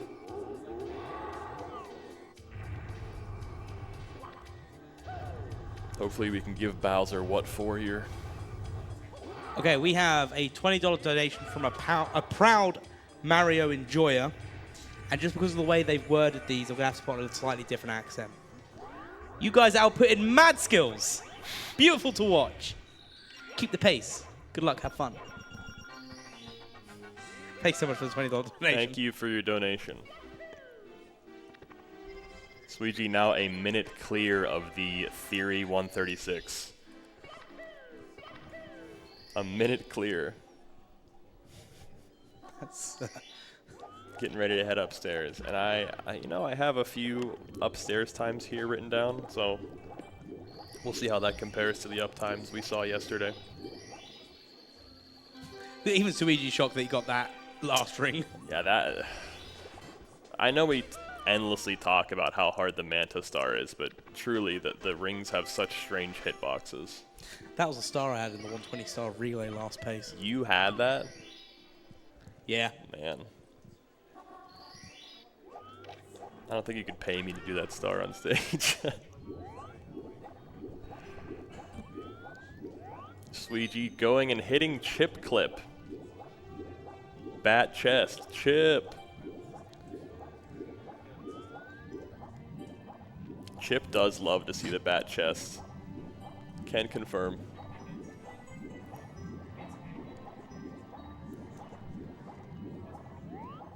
Great guy, Chip Groove. I just like in a stage where there's fish, we have a chip clip. Mm-hmm.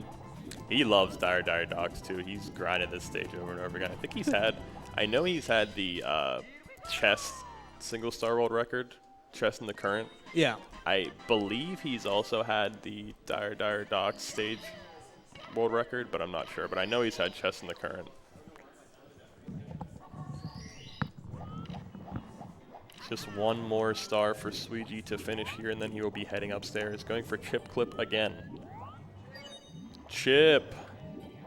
Bat chest. Make sure to get your bat chests in the chat. We do love to see it. We've got Beast just triumphed over Bowser 2. Cheese hitting that Bowser 2 throw. Punkade currently throwing Bowser.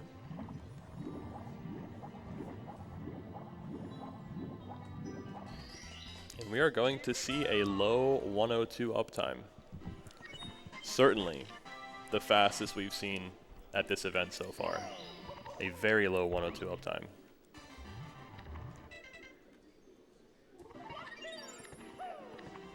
(102.12) uptime. My God. 59.7 seconds ahead of the theoretical. 59 seconds ahead of a theory 136. This is a scorcher. If you're just lurking, if you can just hear us, tab in. If you're just practicing, come on over. Come If check you're it out. on your own PB run, just watch anyway. If your friend's on a PB run next to you, just reset his console like Simply did. Jeez. Get him over here. Even stating he would do it again.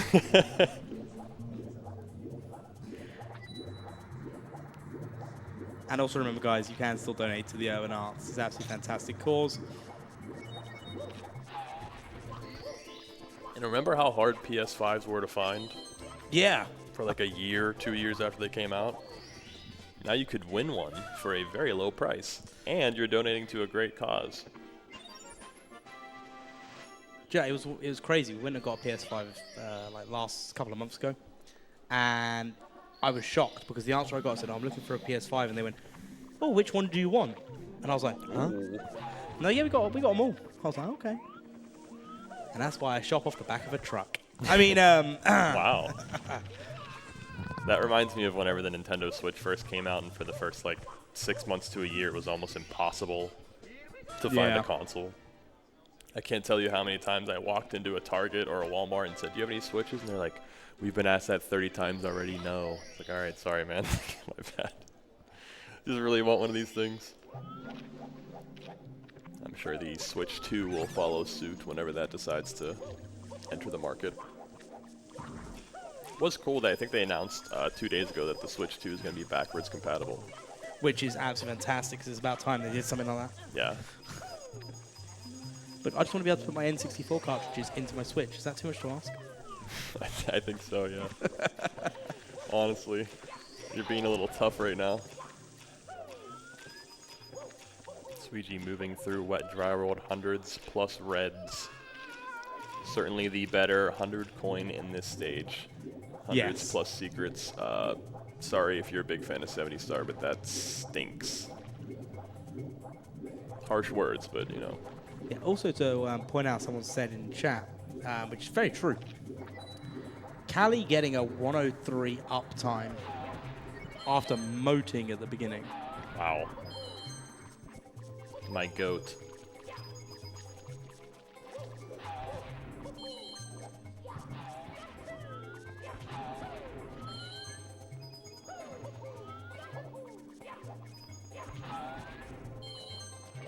This Wet Dry 100 is just going beautifully for Sweetie. It's so cool to see how he's very well practiced, obviously, at the start, but the angle to triple jump over to that building is very narrow, and it almost looks like he's going to miss it, but you know he's not going to miss it, you know? Yeah. Sweetie. Callie and Puncation now hitting the upstairs are using this time to reset their runs and take a break. So we can give them a round of applause for making it to the upstairs, and there's no reset. That'd be great. And hitting that 103 up after a moat. Yeah, 103 after a moat, like absolutely insane. You know how much mental strength it takes to resist resetting after a moat? No. That's probably the strongest thing anybody's done this entire Yeah. tournament. No, it is. It not really resetting is. Yeah. after a moat. So with that, we've got 5 runners running now. We've got Green Suigi. Obviously going insane. We've got Beast Assassin. Also doing a bit of cooking. Simply, Cheese, and Smile. That was a great save by Sweetie there. He was long jumping through the last secret, and usually you just hold forward and you long jump through the last secret and then long jump to the star. Didn't get the last secret and had to long jump backwards, but thankfully did not go off the platform, because if you long jump forward, you're going to be at the bottom level of Wet Dry World. And can we get a round of applause for Cheese and Smile as well, who will be calling that run. Remember, these guys will be performing throughout the rest of the day to try and get the best time as it goes on. But let's focus on these 3 runners for now and see how they get on. 3 great runs. Oh, yeah. Simply and Beast are certainly still on event PB pace. And Sweetie is just, this run is unbelievable. Remarkable run. This is going to be the last star in Wet Dry World. Only a few seconds off gold here. And based off of that, Green now is now in the 135 potential. Yeah, we are minus 106 on theory, 136 splits.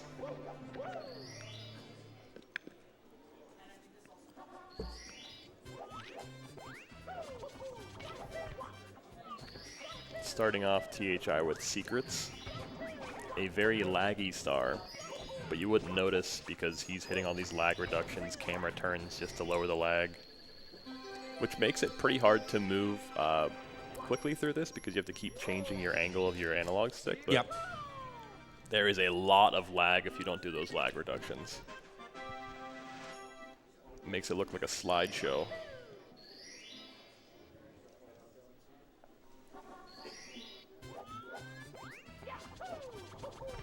Oh, I remember PowerPoint slideshows.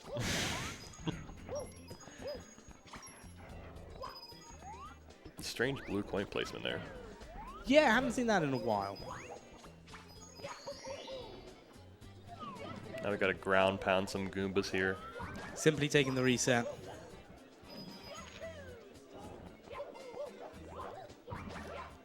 Get a round of applause for Simply as well, finishing that. No reset to the upstairs.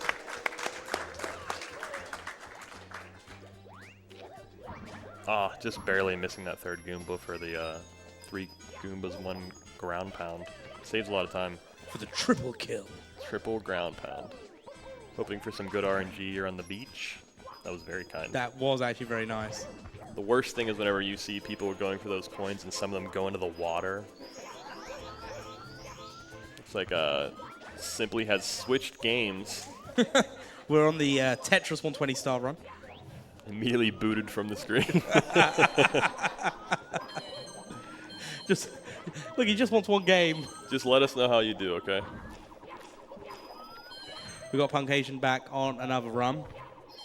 And we saw an uncommon backup out of Beast here. Beast didn't have enough coins at the end of Wet Dry World 100, so just had to back up and get a water spider.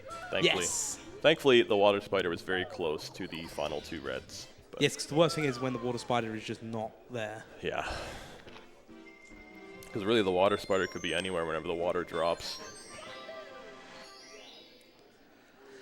There is some like slight manipulation I think you can do with it, because it does follow a pattern. Right. Got Beast entering THI. Punkane and Callie have reset. But are back in the game. Back. Back again. We've got Sweegie tackling Wiggler right now. Just has to hit the Caterpillar 3 times. That's something I'm a little bit upset about this one, right? Because, you know, you break the roof to his house. You're pretty much just breaking and entering. And look how mad the Caterpillar is. I mean, I'd be mad too. Yeah, you've broken you've committed breaking and entering, and now you're assaulting him. Also, do you see that little platform in the middle of the cage there where the star spawns? I always wondered if Nintendo had to add a small land platform because they couldn't figure out how to make the stars spawn on this cage platform. You know what I mean? Yeah. Because why would that be there? Isn't it meant to be the bit of the ground that you've pounded in from the top of the mountain? Is that what that is?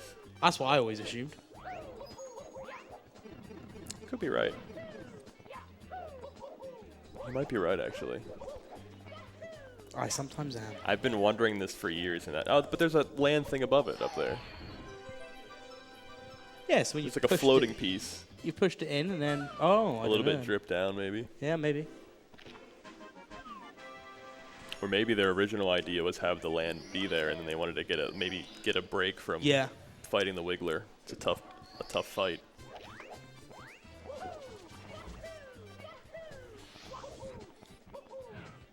Just 2 more stars for Sweegie and THI here.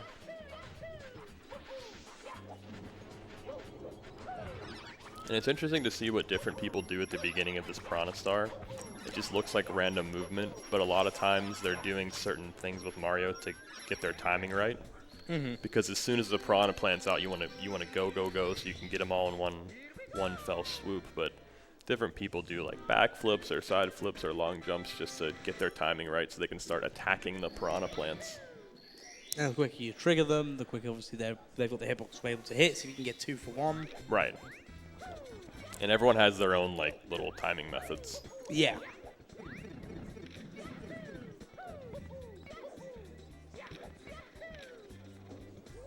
The last star is going to be the Koopa race here for Sweegie. Yeah, Koopa, because you weren't embarrassed already enough. Here we go, we're going again. Yeah, Koopa the Quick is a name that has truly not aged well. I'm sure he was quick at one point. But I'd like to see like a Mario game, if there was ever like a sequel to Odyssey, for example, where they have Koopa races, but the Koopa always wins. Like there isn't actually ever a reward. It's impossible to win. It's impossible to win, yeah. That's a good idea. We saw Sweegie standing near the edge there. As we've mentioned before, the further you stand away from Koopa, the faster the rubber banding happens, the faster Koopa starts to run. So you're, again, trying to save a little bit of time there. Still 1 minute clear of a 136 theory split. Sorry, 136 theory comparison. Beast, nice ground pound there, getting all 3 Goombas on the beach. Let's see if Lakitu and the Fly Guy will be kind to Beast. Great RNG. ZS44 has a question for you, by the way. Let me hear it. Would you rather have unlimited bacon but no more video games, or games, unlimited games but no games? Say that again? Games but no games? Would you rather have unlimited bacon but no more video games, or games, unlimited games but no games? I don't understand the question. Games but no games? I think I'd rather have bacon because games with no games sounds like I get nothing. Games but no games. No, I'm not a huge fan of. Bacon's fine, but I can live without it. I'll just have some sausage instead. Breakfast sausage is good. Breakfast of champions, right there. Yeah. What do you guys think? Bacon or video games? What do you prefer? But the unlimited games. Unlimited games, but no games.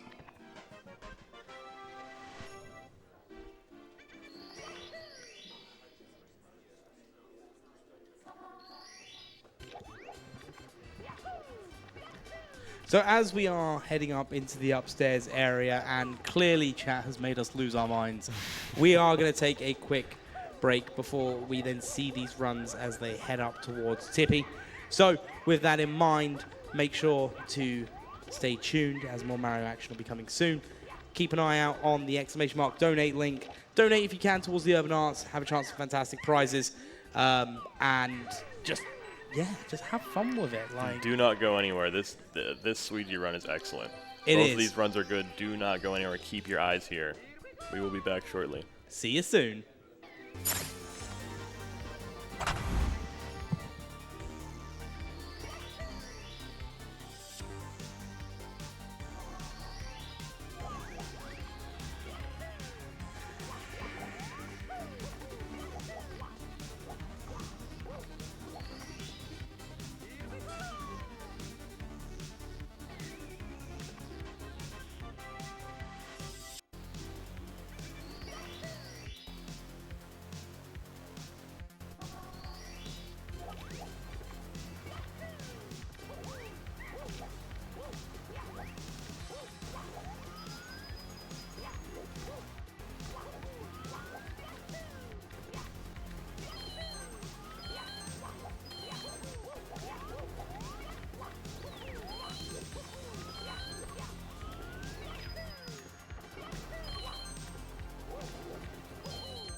Hello, everybody. What is up, and welcome back to Pace Fall 2024. We're hopping right back into the action here. Green Suiji on an excellent run here with a TTM Gold coming in pretty strong here. We are 135.04, best possible time, and not to be that guy, but that is world record pace. So I'm Collins VG, joined here by Gio Gringo. What is up, Gio? Doing great. Loving getting to watch this run here. Thanks so much for the welcome. Great to be in the booth with you. Absolutely. And great to watch some of the best Mario gameplay we've ever seen. Yeah, like literally ever. Literally, truly. Yeah, and actually we got yesterday, I don't know if it's been spoken about too much, but yesterday we ended up getting the best live time ever in Mario 64 history, 120 star at least, 137.33 by Cheese. He's still in the lead here, but Green Suigi is looking to change that, as we stated, because look at this. I mean, look at this lead green. is in jeopardy with this run. Yeah. And that TTMX at a 1:18.15, only 8 seconds behind Suigi's world record. So very much on world record pace, certainly on in-person world record pace. Again, that's the 1:37.33 from Cheese yesterday, who broke his own in-person record by getting that. Yeah, absolutely. Wrapping up SL hundreds here. Manageable RNG. That'll play. Yeah, we'll see how it goes. Looks like we were joined by GTAce here as well. Welcome Hello. in. Is my mic working? Should be good. Great. Had to show up for this Suigi run right now. I mean, look at this. You pace. can't miss it, right? Look at that gold TTM. I know. It's crazy. Things are looking up. Yeah, very excellent. Looks like a pretty solid SL100 from Suigi.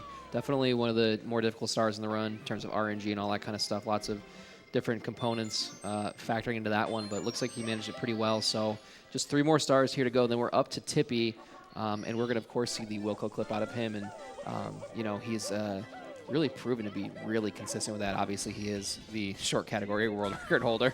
I so imagine it makes some of the sense. skills transfer. Yeah, just a couple, just a Yeah, little bit, you know. Just a little.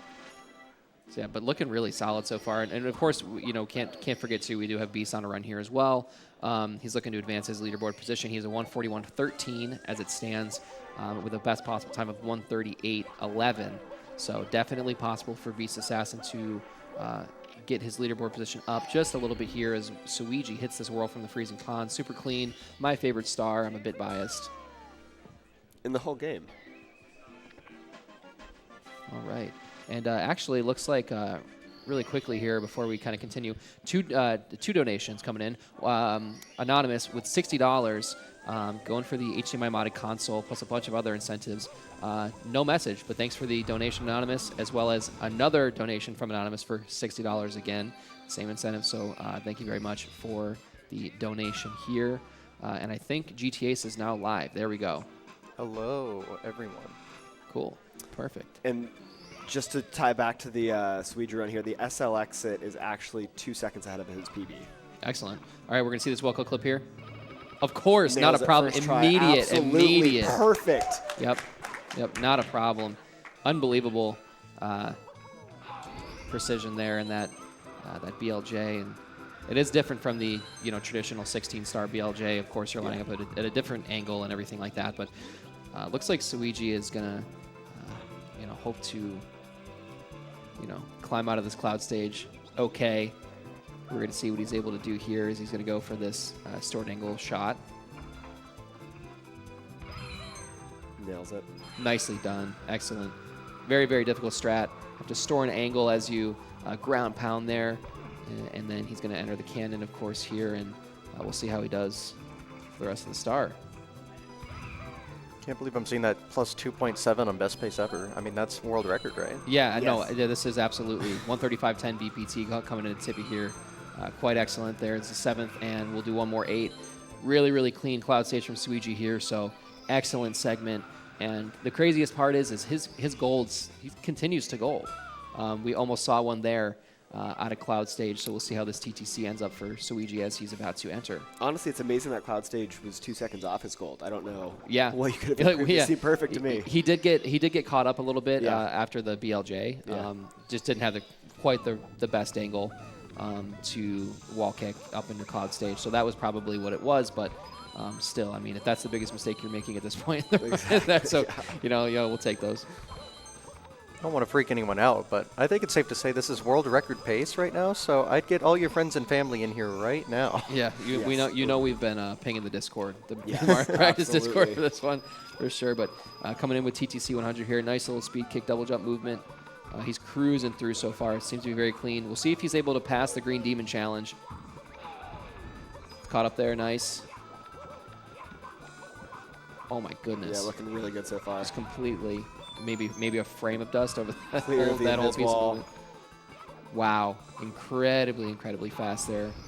Nice TTC 100 from Green Suigi, the 120-star world record holder at the moment. The only person to achieve a 135, and he's done it twice. Yep. And he actually does not have a 136. That's probably one of my favorite facts ever. I hope it stays that Yeah, way. somebody asked me during the at the beginning of the event, hey, like, do you think Suiji go to 136? I'm like, well, honestly, I kind of hope not. No. I kind of hope he just sticks with the 135s for now. This man kind of incapable of getting a 136, so Allergic to him. yeah, allergic to him. All right, and let's not forget too that Beast Assassin headed into Cloud Stage here. We do have another pretty solid run, but Suiji with the moving reds right now. Oh my goodness. Perfect moving Just reds. unbelievably Wow. locked in right Wow. now is Green Suiji.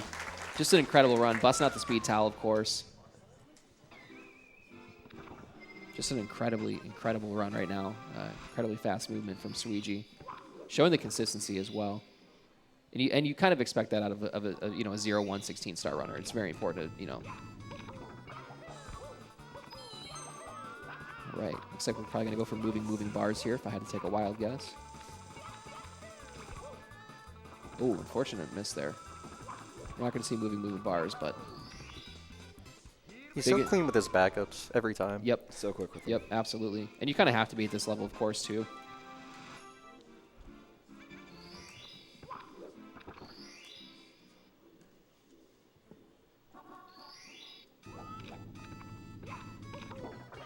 We're just all in awe. Yeah, there's not really, what can you say at this point? Gameplay speaks for itself. Yeah. Speechless Yeah, gameplay. yeah. And now we're This going to is see the moving moving bars. Right. There's three of us and we have nothing to say. Okay, nicely done. Very, very clean moving bars there from Suiji. Excellent. I personally only found out about that strat recently. Apparently it loses time but saves time on the clock reentry. Correct. Which is Right. very fascinating. I love stuff like that. Yep, yep. Same thing with moving reds too. Like a lot of the big time save really is the clock entry. So it's kind of an interesting little tidbit there for sure. But Goes to show how much how many things you have to factor in when you Yep. consider routing. It's not just the X scan times. A little bit of a hang up there, but not bad. yeah, it could have been a little worse. Sometimes when you rub that wall a little bit, you don't get enough speed for the jump dive, and you just kind of fall right Yes. down. And yeah, that's disastrous. Yeah, that's scenario. disastrous right there for sure. But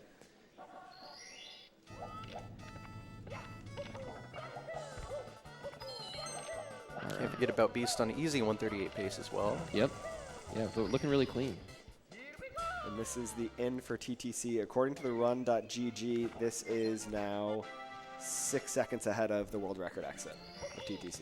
Yeah, incredible. And you can see it's a plus 2.9 on his best pace ever. Right. Just 135.14 BPT. I mean, we can't stress it enough.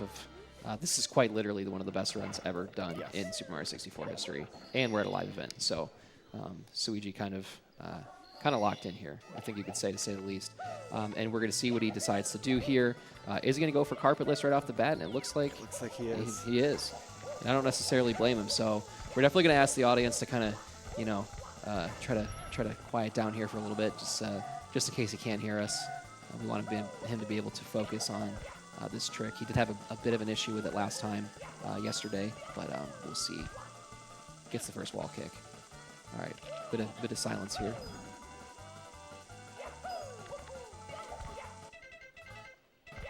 Oh my can't believe goodness! this With the one guy. pause, with the one pause and the single star ending, Green Absolutely Suiji incredible. making it look like nothing. Unbelievable. He's This him. man is locked in right now. Absolutely. The one pause, the single star ending, it doesn't really get any better than that from Green Suiji with this carpetless. Wow. And now we kind of just got to ride this out one to the end, guys. I mean, not going to speak too soon, but oh my goodness. And here we go. Nicely done there, too. Well done. Oh my really goodness. tough strat there. Yeah, absolutely. And it's kind of unbelievable. Wow. History in the making. Live at pace. Quite literally right here, guys. This is, wow. Perfection again in typical Suiji fashion. And don't forget that, he kind of recently-ish came back to 120 star. I think that is kind of the most unbelievable part about this entire thing. He's been working hard, though. Absolutely. He's always in the lab. Always in the lab. Oop. Easy backup here, though. Oh, we're going to miss that one. So we're going to have to go and figure out what we want to do with this. Nice Well backup done. there. That's Wow. a really creative backup. Yeah. Of course, it loses just a little bit of time, but that's, not It's really. So, it's so impressive to be able to maintain your composure to Yep. that kind of Yep. situation first strat fails, backup fails, and to still just have that Yeah. second backup on Yep. lock. You know, and you got to think too, like, sometimes you just need to pause for a second, you Yeah. know, and just like, okay, what do I, you know, don't panic. And then Yes. we saw him do that. We just saw him, just, okay, take a second, Yes. and then get my backup, and that's exactly what Kind he of did there. assess the scenario, realize Yep. what backups do I have available, Yep. and then went right into action. Yep, absolutely. Yeah. We're going to see a pro triangles attempt here out of Suigi as well. Very, very simple for him. We'll see how this ending looks. Very clean, no dust there Looks from flawless. Suigi. Yeah, absolutely. I mean, it doesn't get much better than that. My heart's racing and I'm just watching. Yeah. I'm sure we can all feel that way right now. Yeah, Oh, yeah, I'm yeah. very nervous. Yep. I'm stressing. Yeah, I mean, you know, I've been doing this a while, and I don't typically, like, the adrenaline doesn't really spike for me too much anymore, but I mean, this is one of those times. Yeah. So we'll see what he does with this 100 coin. Nicely done. Got some favorable RNG on that fly guy there. So collected those 2 coins, no problem. And he's so early to that Yeah. cycle. And we're going to see, is he going to do the... No, he's not going to go for the pole skip. I don't really necessarily blame him there, but we did see that in his world record. He actually long jumped so far off the edge that he managed to clip through that little kind of box area right there, and it was, you know, that's a crazy strat. Usually you see a triple jump dive over that area, but he actually just long jumped right I over didn't it. even know you could long Yeah, jump. it was I thought you insane. needed the triple Yeah, jump. insane. That's amazing. Yeah. So looking very, very clean so far here. And this is really the part that we have to, you know, kind of consider. It's a part that I worry about still doing runs. I've done runs in a while, but you miss one of those blue coins, and or you miss a wall kick or whatever, and you know. It's a very punishing mistake. Yep, absolutely. So this is, honestly, I'd say right here is probably one of the more difficult parts of this 100 coin. Just considering, believe it or not, this long jump right here, it's really easy to actually get too much speed there, and you bonk right off. But he's going to go for the Cali kill, it looks like. Curry. No problem. Wow, Oh, and look at the insane RNG on that Lakitu. RNG. Unbelievable. Like, all the pieces are really kind of just coming together for the end of this run. Flawless carpetless. You know, TTC was excellent, and really to kind of top it off, the RNG on that Lakitu there. Really incredible. We'll see how he does with his cannon shot. Lines it up, no problem. Excellently done. So we have one Well more done. star to go here for And Green Beast, Suigi. Not to misdirect our attention here, but Beast nails carpetless. Yeah, no, well we have done. two amazing runs right now going on. I mean, geez, this is kind of...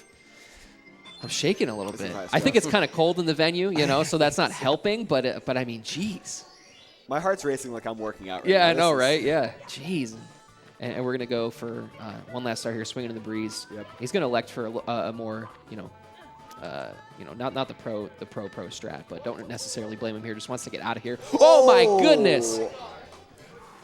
Yeah, that was a little bit Suigi scary getting the though. crowd to gasp with But that one. All comes down to this. Oh my goodness, we're 1.1. guys, Best we're pace ever. oh, gee. Oh my goodness, we almost saw a save and quit there out of Green Suigi. That would have been insane. Oh my goodness, guys, we are 135.19 BPT right now. And At everyone you know, right here, right now. Here it goes. 1.1 on his best pace ever. 4 seconds ahead of world record. Gets the first red coin. And we're gonna see, does he take a second to line this up, or is he just gonna go for straight it? into it. Wow, He doesn't need to line it up. unbelievable. And this is nerve-wracking. I mean, oh, okay, little bonk there, no worries. And he was trying to go for that other elevator, but just barely missed it, but no worries there. One elevator late, not a big deal. Yep, that's okay.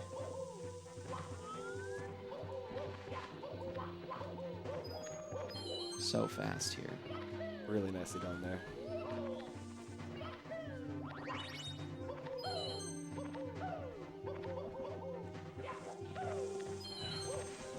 Ooh. Avoiding Very- the fall though. Yeah, very, very lucky the bomb wasn't there. Could have easily pushed him off, but Absolutely. not a problem. That was very interesting where those bomb bombs were placed. And we're going to take this elevator cycle a little bit easy here. Yeah. Oh, little ledge guard. That's okay. Going to avoid this Goomba very carefully. And Suigi about to enter the pipe here, going into throws. Maybe not exactly world record pace, but very, very close. Close Oh enough. my Oh my goodness. gosh. Star. Okay. That's Everything's okay. fine. Shakes it Keeping off. us No on our worries. toes. Yep. Yep. Just playing with the audience here. That's my goat. Guys, but we are on pace for a third 135 out of Green Suigi. I mean, I don't even know what to say other than maybe let's count these throws We've gotta together count here. these throws. There's one. One. Incredible spin, too. Yeah, just jeez. Two. There's Two. Get loud Lining after up this, for the everyone. final throw, an in-person world record. The first live one. Oh, it's gonna go a little bit wide right. 1 or 2 frames late on that press there.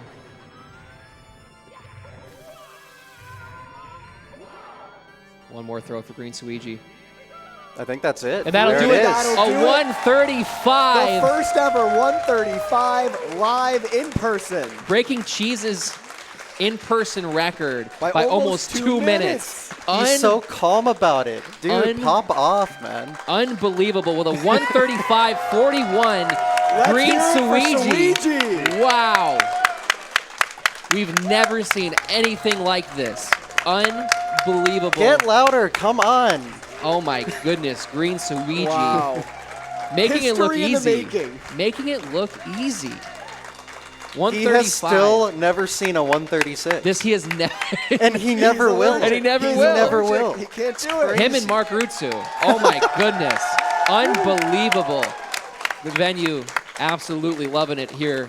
Green Suiji. Phenomenal job by Green Suiji. The passing of the torch, Incredible guys. It really has happened. performance. Wow. Just unbelievable. Wow. A 135.41 Green Suiji at a live event. Our first ever 135. Guys, we've never seen a 136 at a live event. Yeah. True. Completely skipped 136. I mean, just As always. unbelievable. Suiji just loves skipping 136. I guess. I mean, guys, I don't know. We do have to give props to Ouija, though, because he has gotten a 136 at a qualifier. At a It wasn't qualifier, live, correct. Yeah, but That's correct. correct, though. Correct.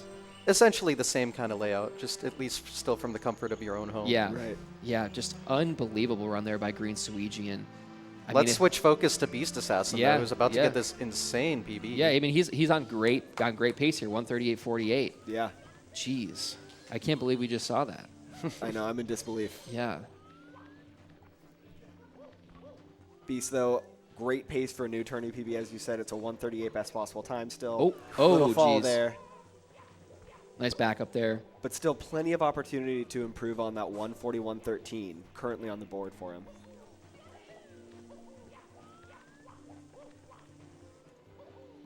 I feel like after this Beast Assassin run, we should get Suiji in here, right? I mean, I want to An hear what he's got to interview? say. I think man. that would think that we would make a have lot to. of if sense. he's around, Yeah. like, he just made history. I want to Absolutely. hear what he has to say. But of course, first I'll focus on Beast Assassin here.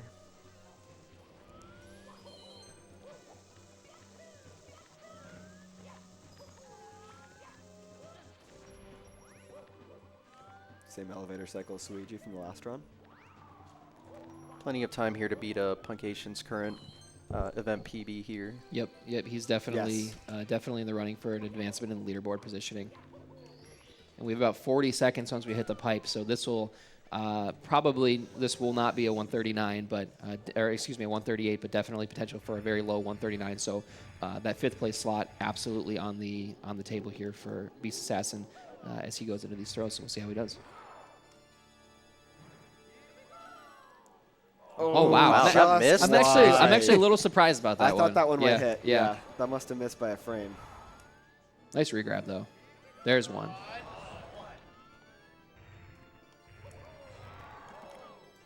Taking a little damage on that regrab.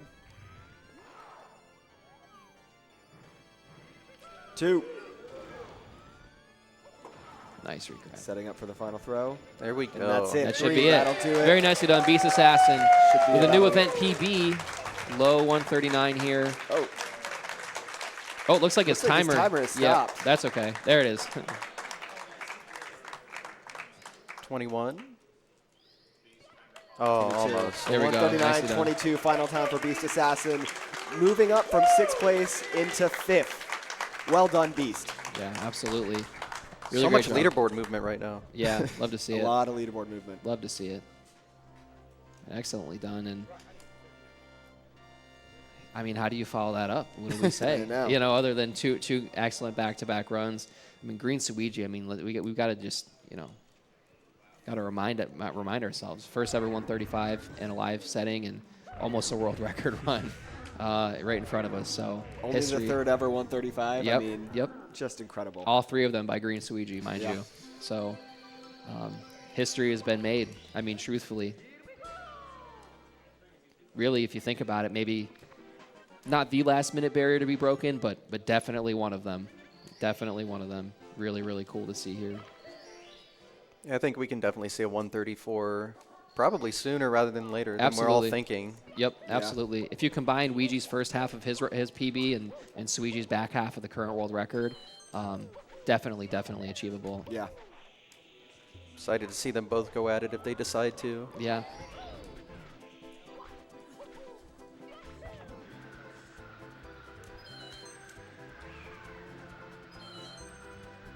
Callie now working his way through SSL red, excuse me.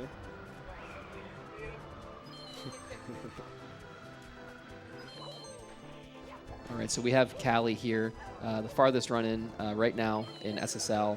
Finishing up reds here. Very, very clean from what Really I can good. tell. Yeah, really good. Got the SSL Z reds. press. Absolutely. Nailed all the hard strats on that one. Yep. That's a tricky star. Some say the hardest star in the game. Yeah, if you're ever interested in the history of that star, definitely check out. There's this YouTube creator named Simply64, and he has a really cool video on it. It's a great Just a video. small-time creator. Crowd hyping up our runners. Love to see it. Love to see it. So, Callie here in this SSL 100 coin, really, kind of unfortunate there that we missed that one coin. Other than that, the spread was decent enough. I remember Callie actually taught me that strat, the triple jump kind of kick to grab that blue coin right there a couple years ago. It's a little bit riskier in terms of just, you might get a little bit unlucky, but we're going to see a bit of a variance in route here too as well from Callie on this SSL 100. And I always say it whenever I'm in here watching his gameplay, but it is really cool to see him play. He really likes to switch it up, and I think it's really interesting to see the kind of innovation, and variance in different runners, movement and whatnot. And strats. Absolutely. His gameplay is certainly distinct from other runners, and it makes it so visually interesting to watch. Yeah, it's absolutely. really cool. And it keeps you on your toes as a viewer. Yep. I mean, it almost is an art form in a certain sense too. Like you can really get as creative or as you want. Yeah. Which is kind of cool. Absolutely. And I think Callie kind of pushes those creative bounds. Yeah, absolutely.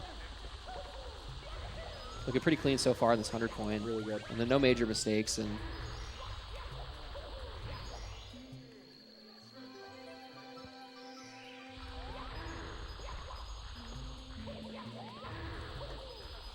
nice. Gets all 5 on the jump dive there.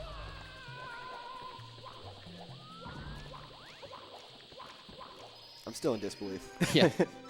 We're all a I feel bit like I'm shocked right now. in shock, yeah. Yeah, I'm kind of. It's can't kind of even tough. recover. It's kind of a tough act to follow. I know. I think we can all understand.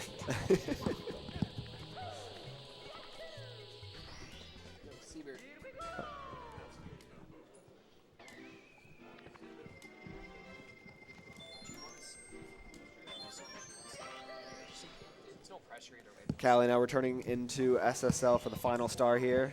Should be the pyramid star. Just a quick little trip up the pyramid.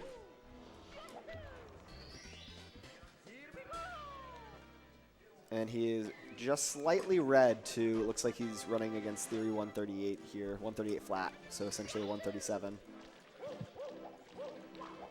So definitely a good run through SSL.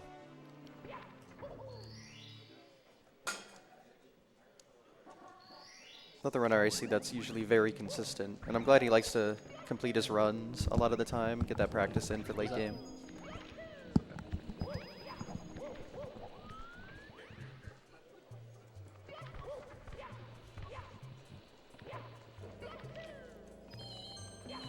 I think Punkgate was showing off to the camera a little bit there earlier.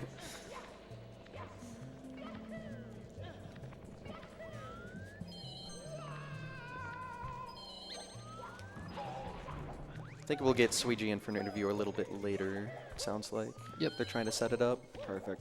But we will hear from him, don't worry. Got to settle down after that. I think we all need to settle down after that, so it's fair.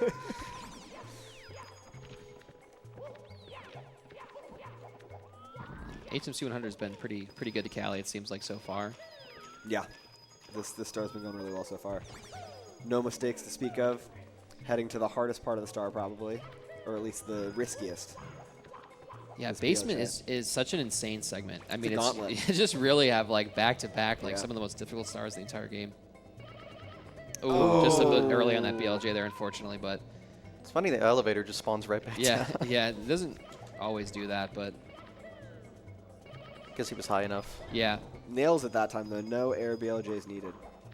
Honestly, a pretty quick backup. Yeah, Probably only absolutely. like Yeah. 10 seconds at most. If you have to wait for that elevator to go back down, it's It's a lot kind of a worse. rough one. And Yeah. looks like we're going to see a Salt Bog attempt out of Cali here. Maybe he's just going to go for that just to make up on that time save, That or was the time that he nice. lost. But yeah, it was really clean. He made a last-second adjustment there to kind of correct the angle. Yeah. Obviously, it paid off. That was really well done. That's tough. Making those tiny little micro adjustments on the fly Yep. is really challenging. Yep. And I noticed that yesterday Cali didn't attempt that Salt Bog, but I'm thinking maybe since he, had an issue with the BLJ that he just decided to go for it just to make up a bit of time. And, Yeah. that gamble paid off. And unfortunately, he's not going to get the blue coin RNG that he needs here. I have Honestly, not it's pretty been seeing rude. this blue coin be nice today. So Yeah, far. Cheese, I think, is the only one I've seen who's Yeah. gotten it. Yeah. Yesterday, I think it was pretty favorable to maybe Punk A. I think he got like the best possible spawn on it. So, Nice. but yeah, no, this Cali run looking really solid. He's compared to a 138 here, only +4, and all things considered with that HMC 100 mistake, pretty solid. Recovery there for sure. So Absolutely. And his event PB is a 137.54, so this roughly, it's a little slower than that, but these splits roughly tie to that. So it gives us a good idea of how he's progressing against that. Looks like we have Punk A back on the screen, working his way into Dark World. And Cali sets up for Toxic News BLJ.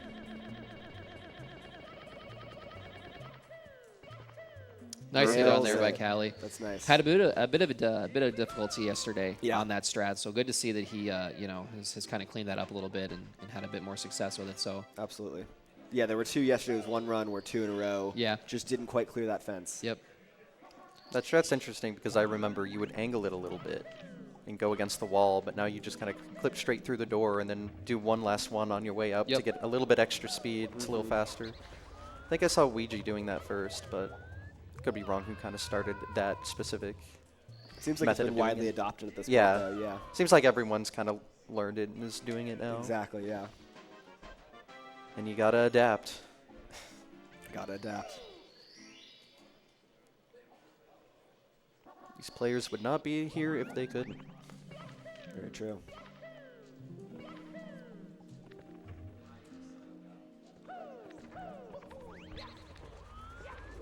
Yeah, seems like Cali's the only one on a actual run right now.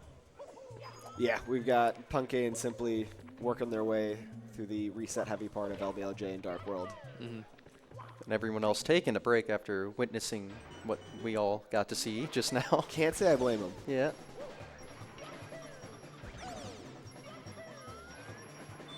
And to think, we still have this is just half the event. Yeah. There's still so much more to go. Yeah, we have a little over half of our Mario gameplay left. So the 134 is still alive. Copium. Yeah.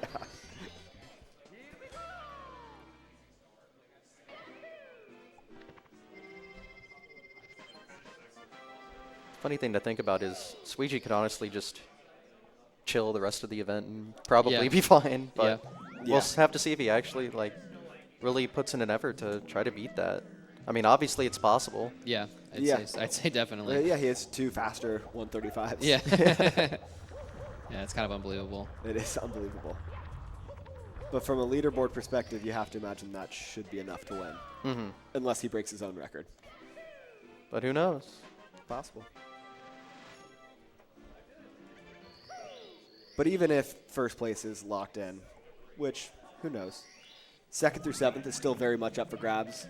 A lot of things can affect that, and I expect to see a lot of shuffling still on the leaderboard in those positions.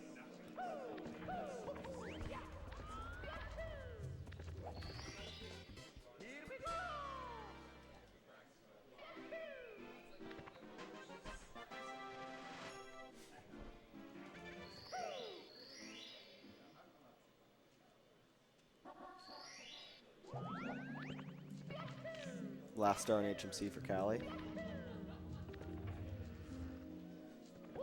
And into LLL, just the gauntlet continues in basement here. It's probably actually when I was actively running, probably the segment that I think I spent really the most time on. It really is important.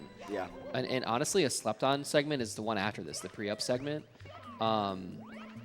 You can lose so much time and not really realize it, but there's a lot of stages here that are a little bit difficult after the basement. Yeah. They're kind of sleeper stages, I should say, more than anything.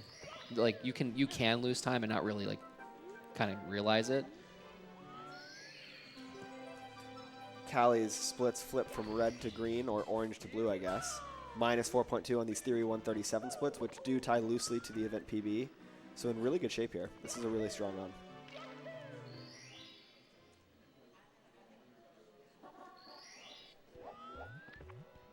What would you say the hardest pre-up stage is? I think DDD is probably like the correct answer. Yeah. You can lose so much time swimming and not even realize it. Yeah. Like every missed swim is a second to Not put into mention perspective. DDD 100 is. Yeah, DDD 100 is its own beast. I mean, Right. that's why we separate Yeah, it. You know what I yeah, mean? that's Like, true. you know, and of course, like Fire Sea in the middle. But you know, to be honest, like BBH is another stage too that I know I've seen a lot of like kind of newer 120 runners kind of neglect a little bit as well. Yeah. You know, there's a lot of nuance with a lot of those stars, but I'd say DDD is definitely, you know, any swimming stage is going to be tough. I in think that's general. right. I think to your point earlier about sleeper stages, though, BBH might be the biggest sleeper stage. Yeah. Yeah, everyone falls asleep during it. You're right. Not me. I'm busy playing with my rubber band. I always thought it was a fun one. I don't know. I never really understood like the hate behind it. I'm But kind of with you. I know it's an Yeah. unpopular take. I don't hate BBH. it's fine. There's Yeah. a lot that goes into it for Yeah. sure. Yeah. I remember like as a kid, like I had a couple different save files, and I was like 5 years old, so I didn't really understand like anything. Yeah. You know, because I was 5. But I remember on certain files, I would have the BBH like ghost spawn. Yeah. And I'd be like, it's weird. It only happens to spawn like certain times. Like I wonder like how it works and everything like that. And like obviously like yeah, it's very obvious. But it was just kind of funny. It's just like it's kind of a cool little it's like a secret little stage. You know, Yeah. it's fun. You can definitely go through this game vanilla and miss it. Yeah, no, absolutely. Yeah. I mean, 100%, 100%.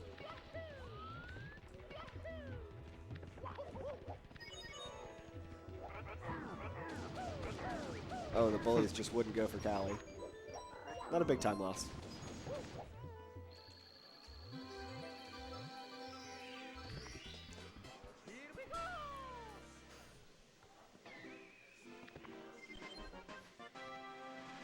Cali minus 4.2, as we can see. Really solid run. I mean, the BOB exit was a 23:20. Nothing super crazy, you know, but a low 23 is very, you know, it does what you need it to do. Absolutely. You know what I mean? You know, it's a good start. It's a So solid good. time. We know that the 22s are possible, but a 23s, Yeah. you're going to be perfectly happy with that. Yeah, if you're a Ouija, you know, you're hitting 22, 3x, you know, lobby. Easily, I mean, every time. he's just so insanely cracked at lobby. It's a different level. Yeah. Getting Smao back on the fray here. Probably wants that top 3 position back. Absolutely. Definitely capable of that. And Smao really, like, you know, for being a runner that came off of a big hiatus and you know, really to show up to the event like this and be performing so well is really impressive. You know, but just to consider that he's actually probably the newest runner besides Suiji, you know, in terms of 120 and Sure. everything. But he's made such like, you know, a great comeback to the game in general. It really is impressive, and I think it definitely needs to be talked about a little more. He's kind of a slept-on runner. He's of course, I think the only one who's never been on the stage here at Pace. Green Suiji obviously was for the 16 star. I think Smao Smao competed qualified summer once, 23, yeah. yes, once before. So this is the second time, but definitely newer. to Yeah. your Oh no, I'm point. talking live. Or has he? Oh, no, he's he's summer been here. 23. He's been here before. Yes. Oh, okay. Yes. Interesting. Yeah, it was, I think, the first time they did qualifiers. That's correct. Yeah. Mm, Yeah. okay, That got was it. that was his first time on stage. Since then, you mentioned there was a long break Yeah, between yep. that and then the second qualifier from this current pace. Yeah. And he came back. He missed the first qualifier, came back, and won both the second and third qualifiers with 137s in each of them. His time during the second qualifier was actually a PB, a real PB. Yep. So he's absolutely on the top of his game right now, and that 138.28, great time, but I know Smile can do better. Yeah, absolutely. He's back and better than ever. Exactly. That's the good thing about hiatuses.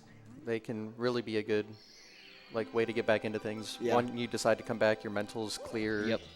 Everything's good. I really think that's a lot of what it has to do with is really just your mental game, just being kind of, you're fresh and there's not as much pressure because you understand that you don't really, there's no expectation really. It's just like, I'm going to have fun with it and come back and whatever happens, happens. And a lot of the time that's really all you need to kind of start something great. And that's kind of what we saw with Smau. And, anecdotally, I've noticed that too, coming back from a break. I've really felt refreshed and better than ever almost somehow.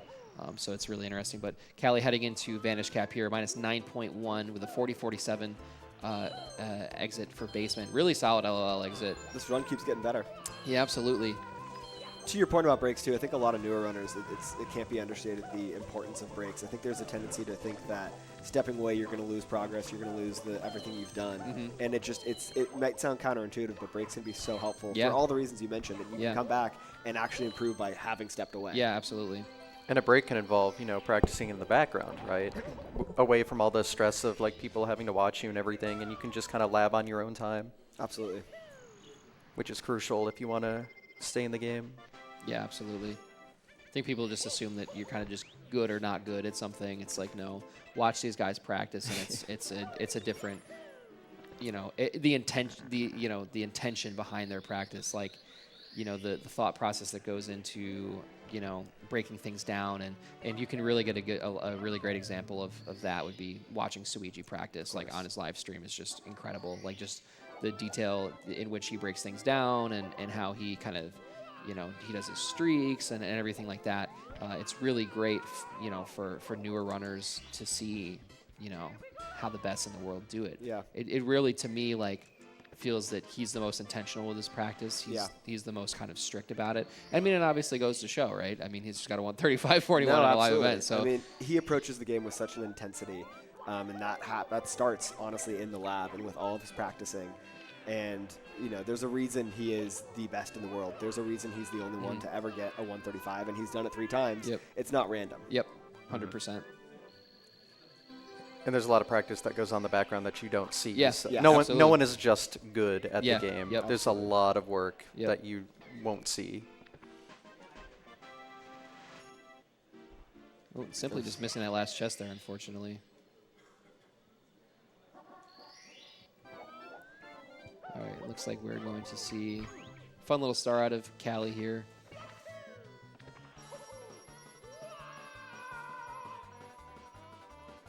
One of the first stars you learn, right? Yeah. Really? Some of the beginner 16 Yeah, out. Yeah, yeah. that's right. I think the strat never changes. Yeah. Yeah, no. Do your little Michael Jackson walk, if you like at the end. But other than that, yeah, it's pretty similar.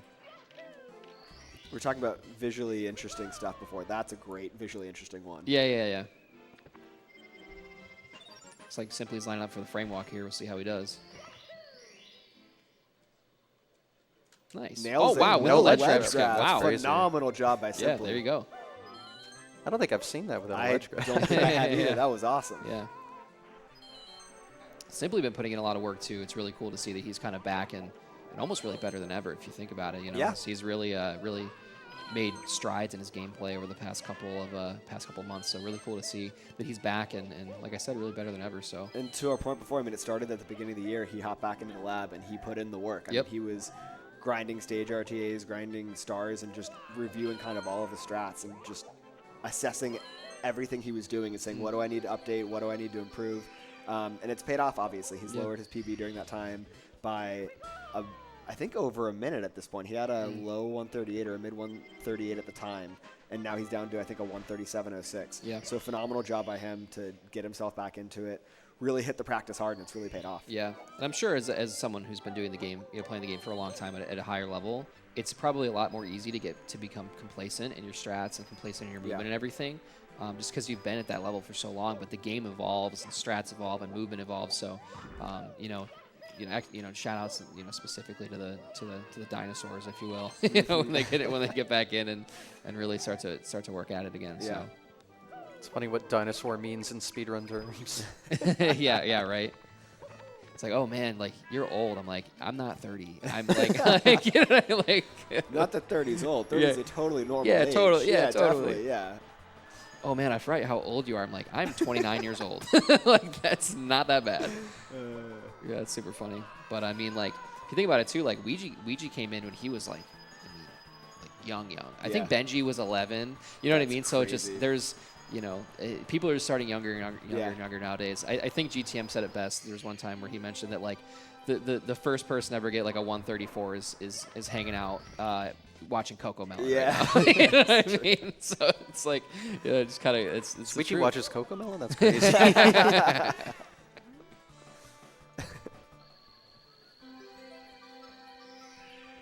All right, looks like Callie has one more to go here.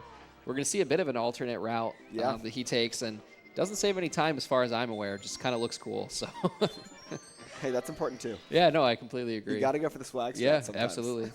Sometimes it's a little more intimidating. You ever like play a sport and you like, you know, like lacrosse or something, and like the guy that you're like, oh, he's actually, we'll see if he does it, but you know, you're like, oh, that guy looks really cool. Like he has like, you know what I mean? He looks good. You know what I mean? Like he The just vibes looks. are immaculate. Yeah, like he Yeah. just looks good. You know, sometimes that's all you need. The strat just looks good. Yeah, no, it does. He used to take a bit of a different. He used to go like up the bridge and everything like that. I think. He's cut that detour out. Yeah, I guess so. Maybe cut it a little too close. Yeah. It's funny. You can always tell when it's Callie's gameplay. It's Yeah. so different to everyone else, but still, like, just super consistent. Absolutely. If you really break down top runners like gameplay, you would probably be able to tell who is who just based on certain things, like certain strat variations and everything like that, and just little things in movement. And it was so funny, like when I was a leaderboard mod, like all the time, like people would just like submit like a really old like cheese VOD, you know what I mean, or something. Like just be like, oh look, I got a 141, and it was like clearly a cheese, no reset. You know what I mean? Like it's just like one of those things where it's like, no, like you can tell it's not 1-for-1. Yeah. As a mod for Mario 1 leaderboards, we get that a lot too. Yeah, Yeah. yeah, I'm sure. But you can always tell who it is. Doesn't matter the game. Yeah, like, oh, that's crazy. But Tor, I didn't know you were submitting under an alt, a 10-year-old run under an alt. That's crazy. The best thing is when you're on the leaderboard and you see your own run. It's like, yeah. Wait a minute. good job there. Nice going, me. Wow, I didn't know I did this twice. It's like a carbon monoxide leak in my house. I'm submitting all my submitting my own runs under alts. Yeah, Callie minus 19 coming out of CCM here. This They is did a really fantastic CCM. Yeah, it's a really solid run. Oh, and unfortunately not going to grab that door skip.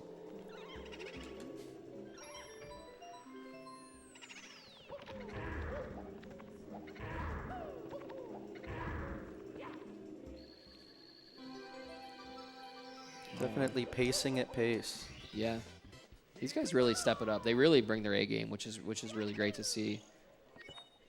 Every event, you know, everybody shows out and shows up, so it's really excellent. We're Quality very entertainment every time. lucky. Yeah, we're really lucky that we have a, you know, such a great group of runners every time.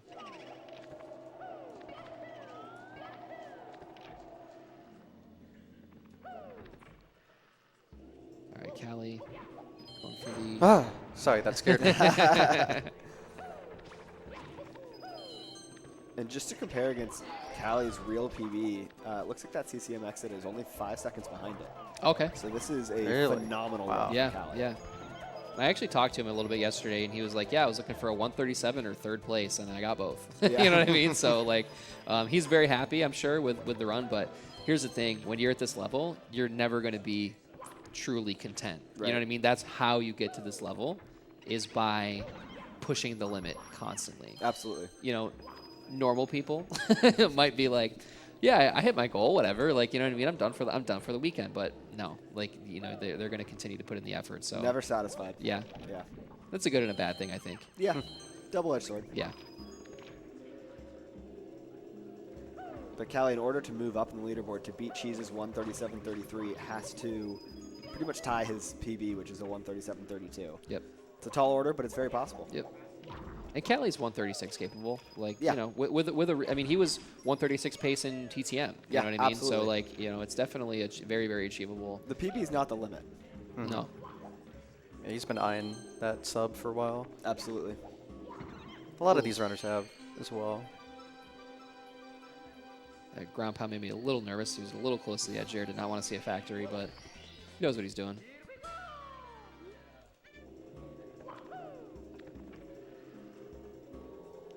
Maybe we can get that first 136 finally at a live event Yeah, just by right. someone That'd be a else. nice Yeah. way to follow up the Luigi moment. I think it's pretty much the only way you could follow up at this point. Yeah. You know.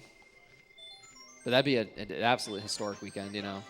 For Cheese with the 137.33, best time as of yesterday. Right. You know, then the 135.41 and then the 136. I would kind of just put everything together really, really well. Put a little bow on it. And then if we get greedy, just everyone also gets a 136. Yeah, I mean, why not? Get the whole Fine field by up me. there, Yeah. It's crazy to think that Cheese's run yesterday was the best live run, Yeah. and now Squeegee beat it by almost 2 minutes. Almost 2 2 minutes. minutes. Yeah. Which is just absurd stats It's to a think about. staggering Yeah. amount of time. Yeah. It was weird because he got it, and I was like, I feel like you must have done that before, or like maybe like a little bit lower. And Yeah. no, that was the best That at was the it. time. So I think he bopped himself at a 137.53, I want to Yeah, say, from okay. last pace finals. Yeah. Yeah. yeah, this is a really really excellent pace here for Cali, and the BBH has been pretty great so far. Yeah. So Everyone gets better and better at every event. yeah, I know the times have just, especially in the last year or so, I feel like Yeah. the times have really sped up. Yeah. Excuse me, a remarkable amount. and the more you do it, right, like the more you put yourself in this sort of setting, the more familiar you're gonna get with it, the more comfortable you're gonna get with it. So I really expect to see, even better times in the summer, right? And, Oh, absolutely. And probably, imagine next fall. Who knows? The field's only going to get faster. Yeah, The Mario only gets better.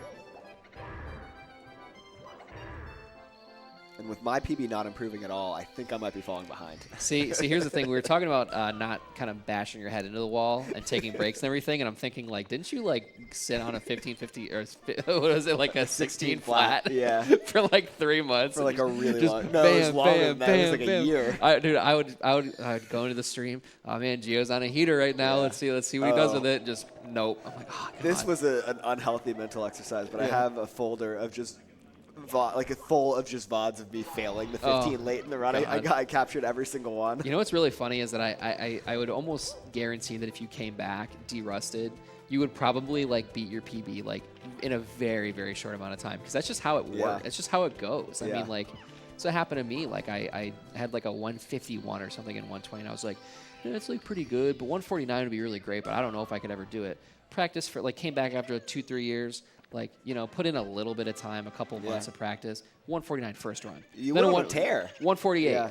It's like 4 or 5 minutes. And but it's not magic. It's just practice, and that's what I learned from actually really hanging out with Cheese a lot, because me and Cheese would just voice call and we'd play RuneScape and Mario and stuff all the time. And I'd be like, why is this dude so good at like everything he does? Yeah. And then I understand, it's the practice. It's like how he breaks things down and like the efficiency of the practice. And I really took that, to heart. And I was like, man, if I want to get good at something, I have to really efficiently put in the time, because it's not an accident. You're not actually going to get really, maybe if you're very, very lucky, you'll just naturally be really good at something, but you'll never be at the top level that you want to be without without putting in the work. And Right. it's a cliche, but it really is the truth. And speaking of putting in the practice, Cali with a 54.07 BBH exit, minus 31.9 comparing to a Theory 137. Pretty incredible stuff. And at least looking at the splits that are on the run GG for his PB, it looks like a little behind that time. I think. Oh, I'm misreading this. No, he's ahead of the times on the run GG for his PB by 16 seconds. So Wow. this is a real pacer. Yep. I don't know if those are balanced. I don't know if those are actual. So there's Sure. some room in there for interpretation. But Yeah, balance is definitely a much better representation of the pace. Right, Because absolutely. PBs can fluctuate so absurdly. especially in a longer category like Yes. this. Yep. Right. Callie was one of the first people that I really remember actually messing with the splits and really putting in the time to compare to Theory splits and things like that. And using balance, I think. I think yeah, he kind of started yeah, that movement, which yeah. has become the norm. Yeah, he really did innovate a lot in this game when it comes to certain strats, of course, but really the practice grind is what I kind of think of, when I hear Cali. I'm thinking, comparing to those theory splits, comparing to balanced, and innovating spreadsheets and looking at XCAM time so so Yeah, frequently. And experimenting with different movement Yeah, too. I mean, yep. he's never confined to just what everyone else is doing. Yep. The CD100 looking pretty solid so far. Going for the fin triple. Gets it no problem. Very, very swag. And he went for splashless last time, but it does not look like, we'll see if he does it this time. Looks like he's setting set up up for for it. splashless. Oh. Unfortunately, we're going to get a splash there, but could have been worse. Last time this happened, yesterday, I believe, when I was watching him do this exact segment, he actually missed the red coin, so I had to go back and get the red coin again. So all said and done, a little bit of a time loss, but really nothing super major. Could be worse. Yeah, and that's what we like to see. So first, even slightly, quote unquote big mistake for Callie that we've seen really in the past 2 segments. Yeah. Besides that HMC 100 mishap, other than that, the rest of this gameplay has been really, really clean. Really clean. Oh, there are the PB Looks splits. like those are the real PB Yep. splits. Yep. Just wanted to check. Just checking. Just on a them. brief Yeah. taste. Not gonna hang out He's there. like, I don't know if I Just believe gonna peek Geo. in on that? I don't know if I trust this Geo guy to give me. Hey, I wouldn't trust me either. I don't blame you for that. There was a little tech issue with Callie's The Run page yesterday, so I don't know how accurate that might be either. Yeah. Looks like we have 2 donations that we missed here. One from Mousy08 for $1.35. Well, I made a promise, didn't I? GG Suiji. And yes, GG's to Suiji indeed. Thank you for your donation. As well as another one for $5 from Suiji. Another W for Green. Also, I really want that plushie. I don't know if that's actually, is that actually from you? Oh, it is actually. It's from Suiji. Thanks for the $5, Suiji. Thank you, I thought it was Suiji. somebody in chat trying to mess around, but yeah, Suiji really wants the plush. So let's make sure hopefully we can pull some strings behind the curtain here. So Is that corruption? no. Another W for the Green. I love that. That's such a sick thing to say. I love it. That's the best we're gonna get for an interview for now from Suiji. We'll take it. Eventually, sure. Thoughts on the run? Another W for the Green. Another W for the Green. That's all we need to hear. I truthfully thought that was somebody from the chat, like just kind of like just being whatever. There are plenty of trolls out there. So. Yeah. All right, so Callie, according to these balance splits, the comparison to the 137, only lost 0.9 from that DDD 100. So looking to be, not too much of a time loss. So we'll see how this Fire Sea goes here. And of course, we're looking for the early elevator cycle, for the lava boost cycle.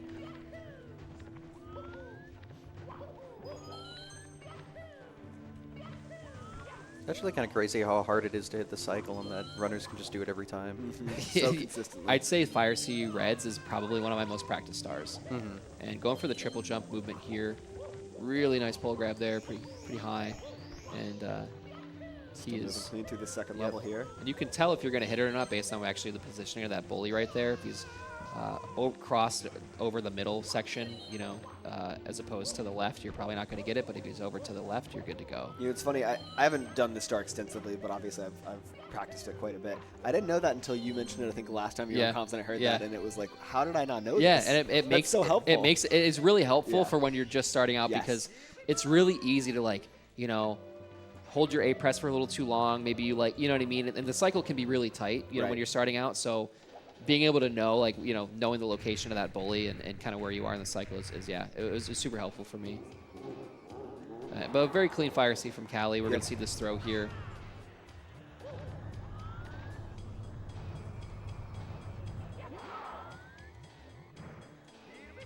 Should hit.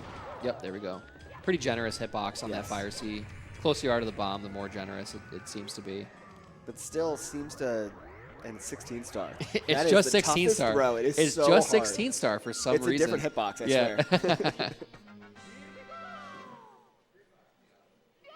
Oh, and simply with it, we can't keep this. I don't want to keep this too quiet, but simply with a 2249 BOB exit, really solid there from Simply. So see how the rest of this basement fares for him as he goes for his patented star. SSL Reds. You think he's seen his video on this? I don't know. I got a good one. Yeah, we should send some.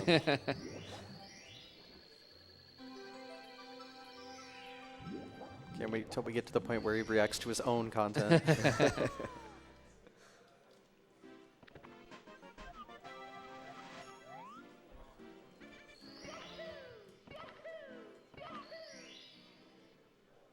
Misses Z press, Can't quite unfortunately. get it. Yep.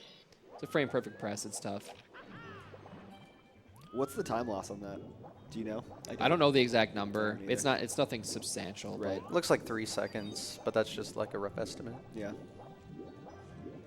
But I used to have all those numbers memorized, and then I took a 3-year break and 2-year break, and now I don't remember anything. Yep. So I guess it also depends on like where all the stuff is that you have to now navigate Yeah. through. Yeah, You can't just absolutely. fly over. yeah, sometimes the box is going to be a little bit in a different spot. But Callie with a nice jet stream. Minus 33 on his comparison out of the Fire C split, so really solid. Nice, easy coin spread there for Simply. And if you want an update on the run GG comparison, it looks like 16 seconds ahead Yep. of Wow. that. Excellent. So staying pretty consistent with that delta. Yep. And we just got one more star here to go for Callie before we see this upstairs time, and you know, we'll see Looking what- 102able. Yeah, we'll see what the door touch says. But very, very promising here for Callie.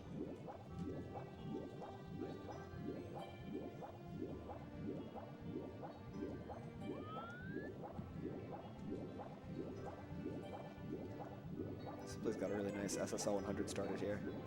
Looking really clean.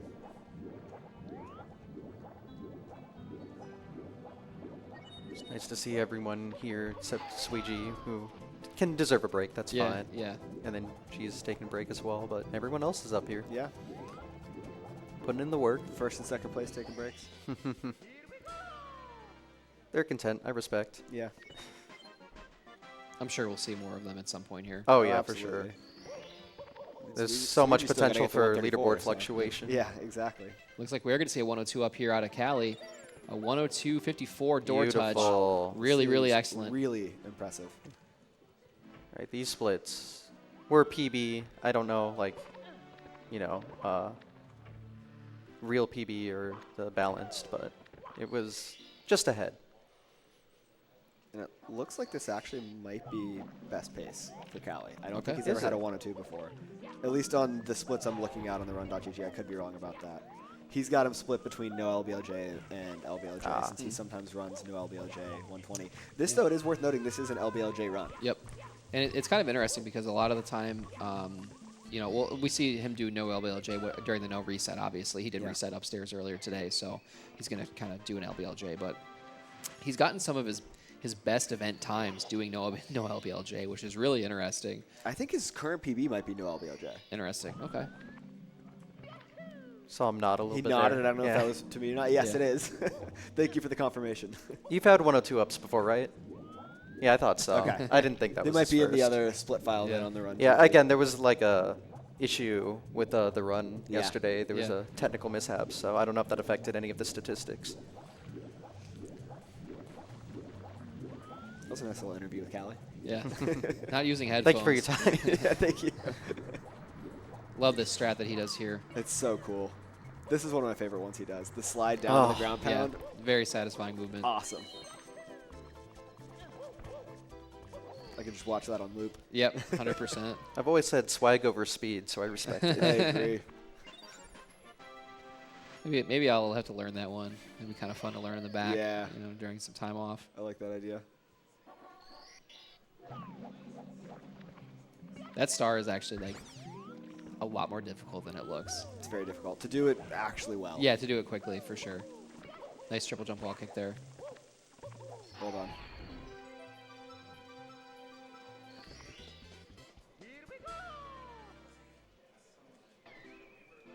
Callie says his best is a 102.35. Oh, wow. Mm. Yeah. I was going to say, I swear I've seen some 102s. Yeah. Still, nevertheless, regardless, it's a excellent. Spicy run. Yeah. Great pace, yeah. What, 19 seconds off? Best? Yeah. Pretty good. And Simply coming out of SSL minus 17 on his event PB as well. So Really, really solid run for Simply here. Love to see that he's gotten Absolutely. something going. Ooh, just missed that triple jump. It's early to look at best possible time for Simply, but it is still 134.35. Oh, looks like Callie knew he was about to. Yeah. But this backup is a little more difficult than it looks. There's a lot of lag here, but nice. Wow, Really and well right into done. the star. Yeah, absolutely. That angle. And he started jumping on the farthest right part of that column, too. I mean, everything about that backup was so impressive. Yeah, he knows the backup. Yeah. Backups unlock. Blue coin, unfortunately, not really working out for Simply there. Dropped, Kind of a but just the troll wrong drop. way. Yeah, just the wrong way. Can never win it all. Exactly. Oh, no. Little premature fat ground finger pound. there. Yeah.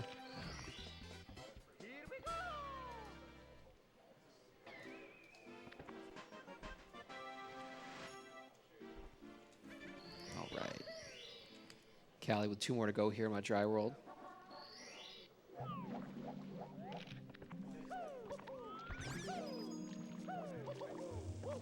Love this 100 coin. Probably one of my favorites in the game, to be honest.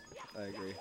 I love those. What I love about 120 is you get to see everything, and I love exploring all of the map for these 100 coins, and to be able to go like from here to the the downtown Yep. area is like super fun. Plus, this movement that we're about to see right here is also really cool. Really cool. Simply nailed Toxic Maze BLJ. Again, the door strat. Nice.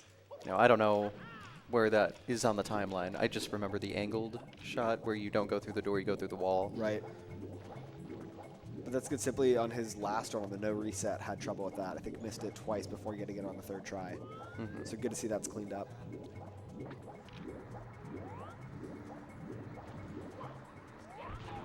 I feel like that Stars had a very interesting history with the just long jump wall clip kind of thing, and then into the Toxic Maze BLJ era, and then doing it a little faster.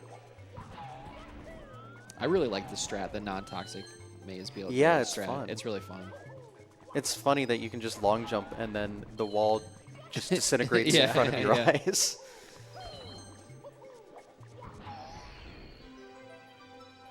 Oh, Simply getting blocked there on the box triple jump. Gonna back it up.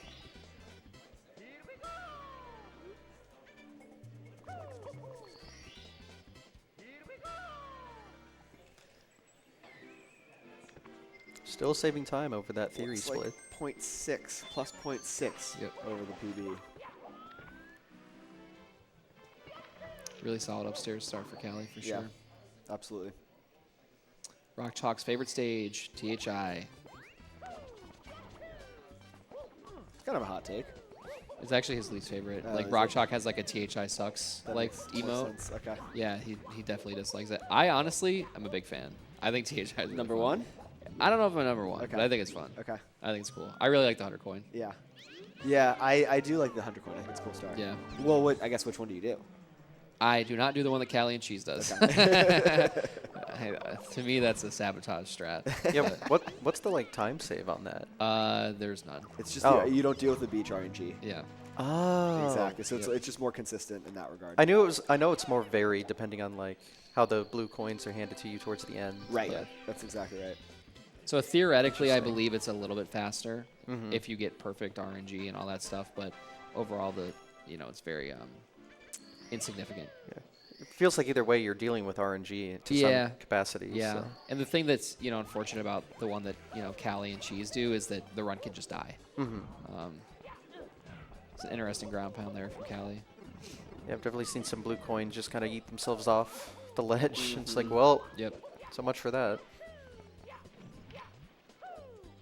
Oh, missing the long jump there, unfortunately. Not a it big looks deal like at all, Simply though. took a death. I missed what happened. I think we're gonna get an explanation from Callie here in a second. Seems like he's typing his response up.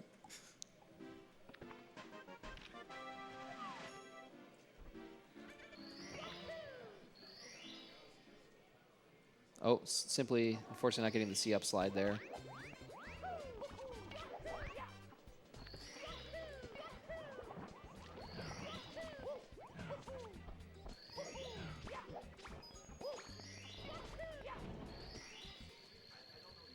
We have a lot of runs going right now. Yeah. It's Yeah, we pretty do. nice to see.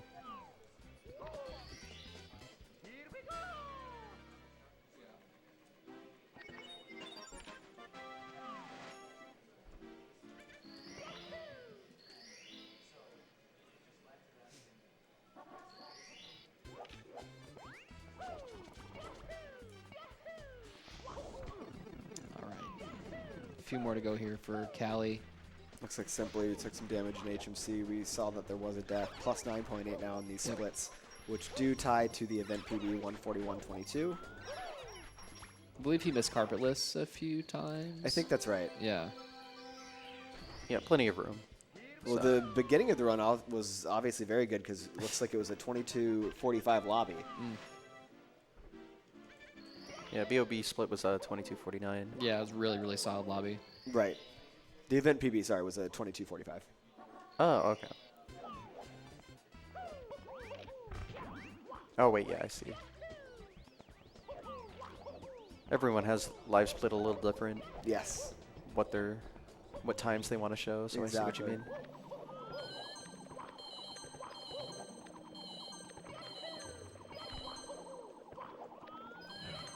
It always throws me when Cali doesn't get the blue coin switch in this cave because I'm so Yeah, used to because the he's doing 100 the other coin route. strat, Exactly, yeah.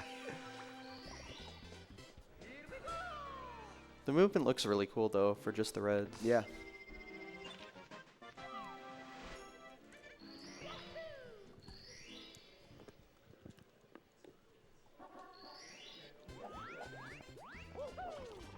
Seen some green on Beast's side, which is good. Oh, looks Although like- we're still pretty early. It's like, oh, unfortunately, the blue coin RNG there for Cali was not great, but looks like he's going to go for, oh, nice rollout. That's impressive. That rollout on the tiny bridge, it's always just a spectacle. Yeah, it really is. Seems to defy logic.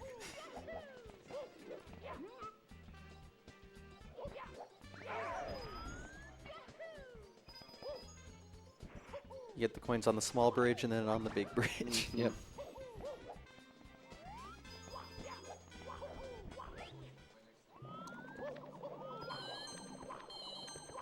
See, the thing that trips me up about this strat is that you enter here twice and Yeah. get almost all the reds again. Yeah. Yeah.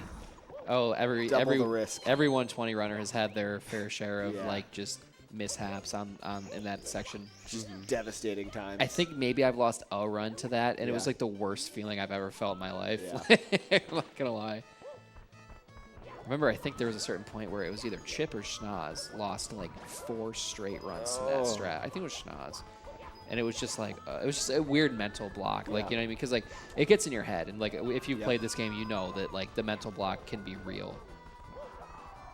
I feel like for me, usually one mistake, I'm okay, it's not going to happen. But once it happens twice, it's Yeah, like, yep. I'm thinking about it every Yep, time. yep. I'm at And that until you spot get it again. right, which Yeah. is just seems to be completely random luck, Yeah. you're gonna keep thinking about it. Absolutely. But nicely done there by Cali. Beat the Koopa, collected the 100 coin star, and we will see him exiting THI in just a moment Should be here. a low 114. So far ahead of these.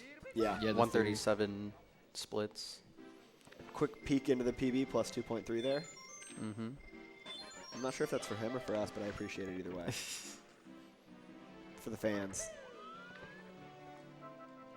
Yeah, I definitely prefer the balance or like the theory splits. Yeah. Mm. Yeah, when you have a certain goal in mind, I think that's like the move for sure. Absolutely. Like if you're looking for like a minute barrier, like I set up 149 theory splits. Didn't need them for that long, but Yeah. it was nice to have them while I did. And I did the same. I just set mine up by PBing at exactly 16 minutes on the dot. Yeah, It's a little more work, but it gets the job done for Yeah, the there you theory go. splits. imagine if you had saved that one frame. Yeah. Did you ever go back and look at that PB and be like, where could I have saved a single frame? I'm sure I did. Thankfully, now that I've gotten it, I don't remember that. Yeah, that's good. It's probably a pretty horrible activity to do.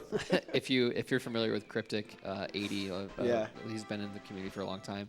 He actually got a 50 flat on his 49 grind for 70 Ooh. star, and a lot of it was because when he would get to Tippy, he'd get really nervous and he didn't want to save and quit, so he would just save and continue. So he got a 50 flat solely because he saved and continued. Oh. Yeah, it was really, really unfortunate, but he did get it, of course, and he's since improved quite a bit. I think he's at 141 and 120. He's pretty good player. Yeah, he's competed in the qualifying round Yep, before. yep. He's done well. Yeah.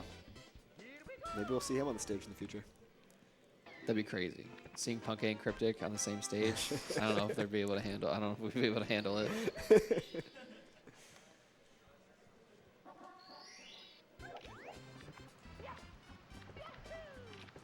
There's so many just super talented runners in the community. It's Yeah. kind of sad that we can only have 7 on the stage Yeah. because there's Yeah. like 30 I could name that could be up here right now.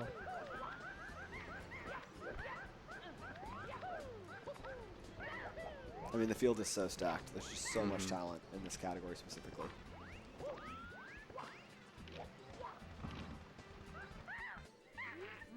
.120 has really had its like time because usually like there's like the soup du jour of like categories. You know what I mean? Like it's 16 for a little bit, or maybe it's 70 and everyone's oh no, simply taking a spill Simply and vanish cap there. Missing the triple jump, or Unfortunately, rather missing the elevator on the triple jump.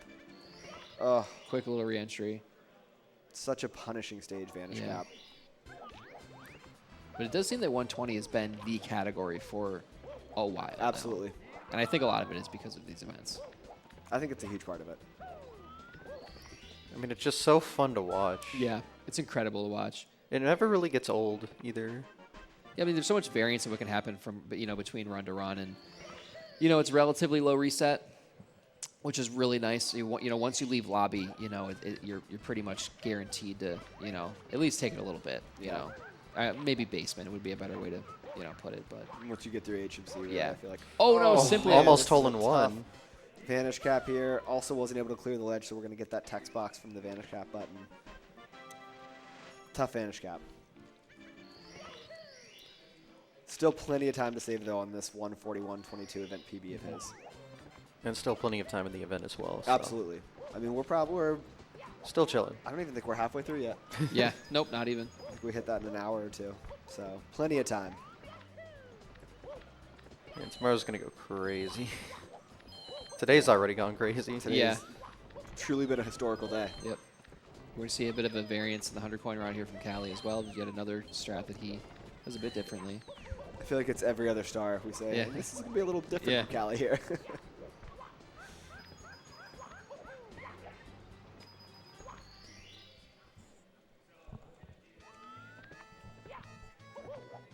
Saran is looking pretty good right now. Yep. Comparing against Yep. his event PB and 25 seconds ahead. Looks like it says 23:03 out of BOB. Yeah. So that's really good. Yeah, low 20. That's right. That's a really good time. So definitely a run to keep an eye out for. Although still in SSL and anything can happen there. True. Definitely one of the more difficult stages. And then once you clear it, HMC 100. I know. It really never ends in basement. That gauntlet, Yep. the basement gauntlet. All right, Cali going to be finishing up with this 100 coin pretty soon here. It'll be a TTM exit. We'll get another checkpoint with these splits to see where he stands. Doesn't have to worry about the bomb because of that 8th red coin. It's so, it makes so much sense Yeah. to do it like this. And especially considering, too, he won't have to really worry too much about the invis wall. I was going to say that. He's the only one I see do it that way. Too, Yeah. though. Yeah. It's interesting. I was going to say the invisible, but then I was worried that somehow I might curse it in some crazy Yep. way. It looks like we are comparing against 137.54. Well, it does look like these are the real PB splits. It doesn't say balanced. It says PB. So 137.54 comparison. We're +6 right now, so a bit of a Or event PB, I should clarify. yeah. Yes. My bad.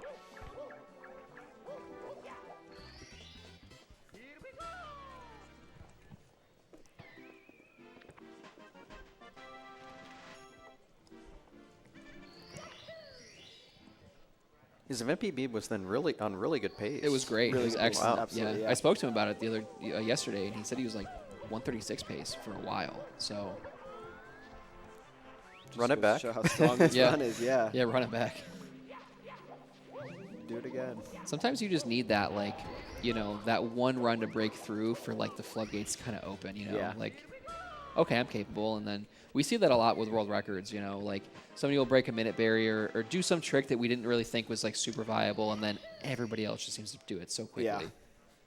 I think there's an actual kind of term for that, some sort of psychology sort of term for that sort of phenomena, and I'd love to kind of read more about it because I had at one point, and it's really interesting. We really use comparisons, and they really help us, with our mental game for sure. Mm-hmm.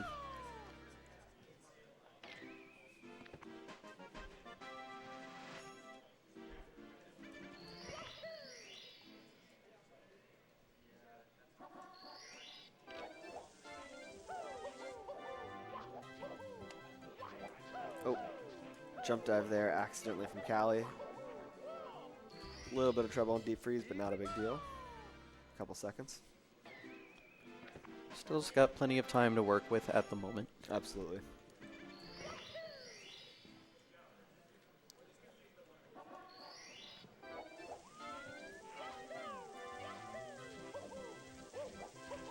I love this star. Just Yeah. push him right off. Yeah, get out of here. I love that the every once in a while in the SL 100 coin star, the bully will just jump off the edge for no reason, and you're like, yeah, he will. It's so funny. It's so funny to see because like you're just like going through and you're like trying to navigate like the RNG, and then your game just freezes. You're like, what? And then like you see the star spawn, and you're like, what is going on? Like he just jumped off the edge. I feel like all the big enemies do that. I know the Penguin can fall off the slide, the Koopa can fall off in THI. It's like, stay on the level, please. I'd say the Koopa falling off is probably the only thing funnier than the bully just like jumping off the edge. I remember that one Punk run. Yeah. Just the reaction was priceless.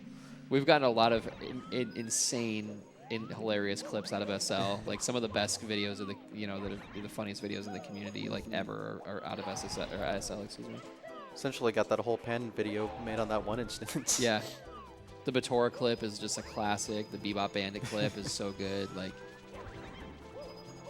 it's crazy the Bebop Bandit clip even happened. Like RTA. Yeah. Just the odds of that are ridiculous. Again, watch the Panicoic video to learn more information about how that actually works. The technicalities behind it are actually very interesting. Yeah. But it's just absurd. It'd be so cool to get him out to one of these events. That'd be awesome. What, Panin? Panin? Yeah. Yeah, I don't see that happening. I talked to him quite a bit on the internet. He's not a very social person when it comes to like in-person stuff. Yeah. Fair. He keeps himself quiet, so. We can dream. We can dream, though. True. Maybe if I nag him enough, but. Well, unfortunate RNG there. Callie going to lose a coin into the freezing pond. Actually, that reminds me, SM64 ABC Showcase got into GDQ. Oh, nice. So I know he's done some work on that. Oh, yeah. There's a bunch of other, like, very talented tassers that get to have their showcase of skill as well. Because the tassing scene in this game is very incredible. Yeah. I mean, it's the whole reason we have Carpetless. Yeah, right? Shout out Critholith. Yeah, Critholith's contributions have been nothing short of incredible. Incredibly helpful. Oh, and it does look like Simply might have factoried. I don't know for sure, but Yeah. looks like this is the end of the round. Yeah, you wouldn't otherwise. Yeah. Ooh. Wow, what a We're late catch barely for gonna Callie. get in. Yeah, nice. We love that time Good save. job, Callie, with the Wilco clip. All right, into Tippy with a 136.33 BBT. Very good. That's like just under a minute to lose here to be able to get a real PB. Yeah, we bled a little bit of time, but only about 7 seconds, give or take, since Wet Dry World. So, all in all, it's been a pretty okay.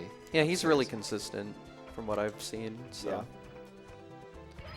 Which is all the more impressive with the insane strats he usually goes for. Nice start angle shot there.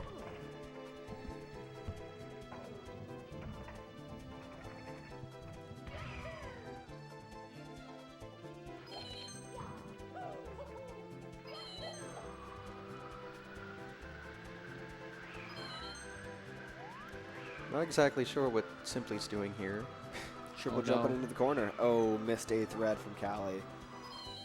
Luckily had enough speed to grab it without having to touch the pole or anything like that, but losing a little bit of time here off of gold.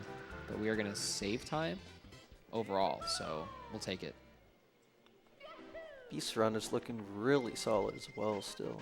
Now clear of SSL and HMC. Beyond HMC 100 even. Yeah, he saved a lot of time in HMC 100, Absolutely. it looks like, too. We're sitting at, looks like maybe a minus 33, if my eyes are right. Mm-hmm. And that's on a 139.22. That's a good time, so. Mm-hmm. So many good pacers today. Yeah, this has been probably the best day ever for pace. Probably. I mean, let's just be honest. The Squeegee run kind of cements that no matter what happens, but we're getting a lot of bonus content. Yeah, absolutely.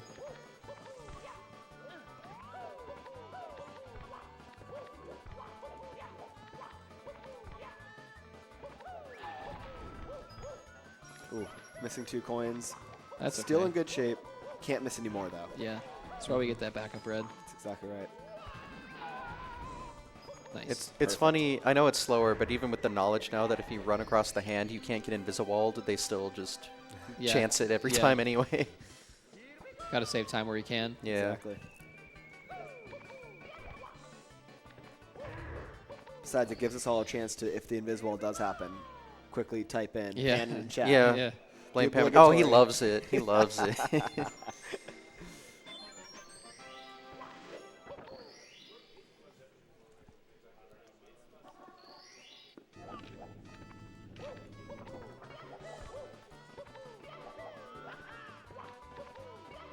Man, Beast is saving so much time over his event PB here. Yeah. It's crazy. Moving bars here from Cali.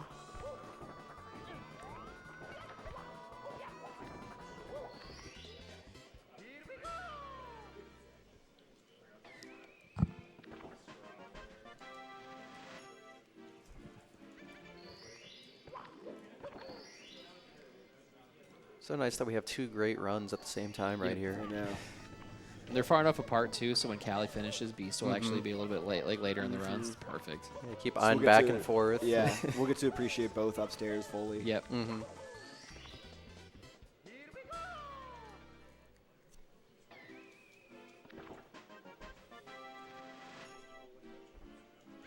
Oh, Beast missing the wing cap there. Deciding to leave it behind. I can't say I see that super frequently, to be honest with you. I think that might be the first time I've seen it. Yeah.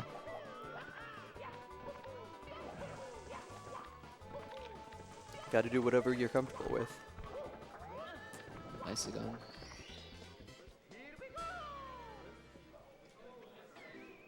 All right, 2 more to go for Cali here in TTC. We are rapidly approaching the end of this run.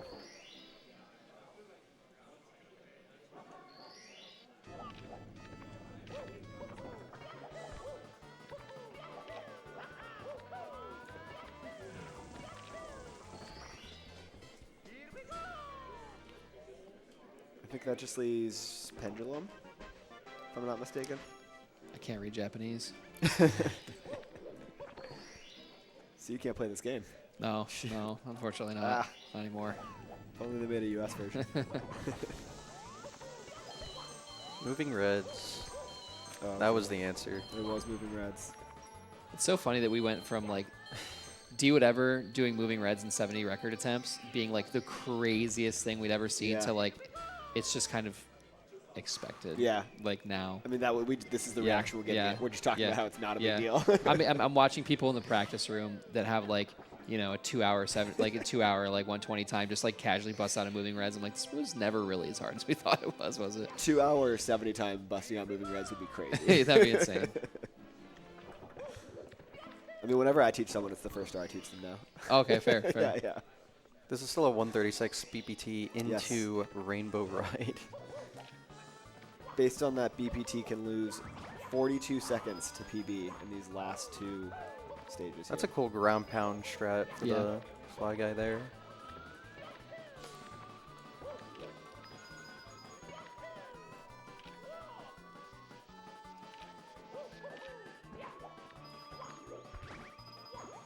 Nice RNG, wow. Mm-hmm. No Cali saves carpetless for last. Mm-hmm. Broken out as its own sub-split there. Mm-hmm. You don't want to have a like fantastic rainbow ride and then miss one pause in carpetless and you don't get a good split out of it. Exactly. So I get it. And for somebody who's really into the data and analyzing things, it makes Mhm. sense to break it out so you can get a better sense of what the picture tells you. I Yep. guess what the splits tell you, rather.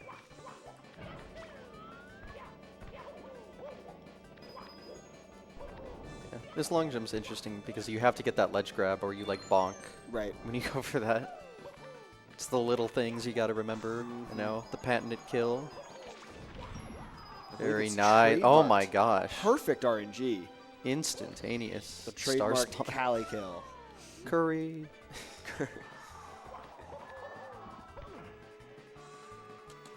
Watching that cannon entry always makes me so nervous. I remember simply on pace one time missing the cannon Yeah. entry. Oh, yeah. That's. Devastating. The wind really messes with you there. Yeah, It's crazy. it really does. I think on my first ever 120 run, I actually lined that shot up, shot out of the cannon, and the Lakitu hit me. Yeah, that'll I happen. couldn't even believe it. And then I didn't know like what to do. I was like, what do I do? And people are like, go back in the cannon. I'm like, where do you line it up? Like, I was so flustered. I was like, what's going on? I don't know what this game Yeah. is. I don't know what's going on, and I'm scared. I didn't see exactly what happened, but Beast lost a little bit of time there in LLL, but is still like very far ahead of Event PB. Oh, Mips. Surely Pulling that out a doesn't count as juke. commentator curse. A live event commentator curse is real. When they can hear you, yeah, I really think it could play a factor. How much time loss is getting Mips over there instead from a miss grab? It's quite a bit. Yeah.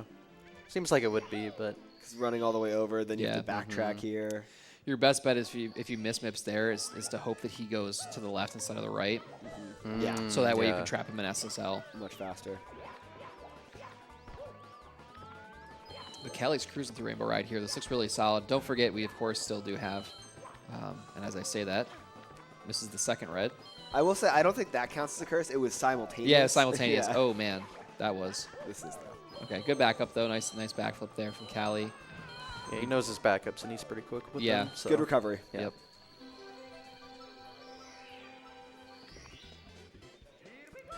As Beast is in Vanish Cap. Mm-hmm. I almost forgot what the V stood for there. I had to pause for a second to remember. Oh, missing a red.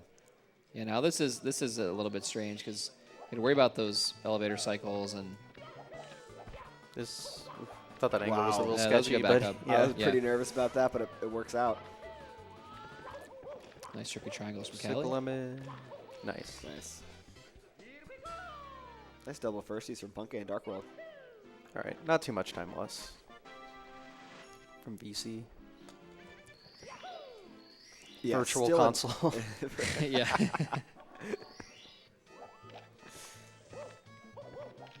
All right, one more star until the showcase. The trick. The trick. Nice swing in the breeze there from Cali. Yeah. All right, get your prages in now.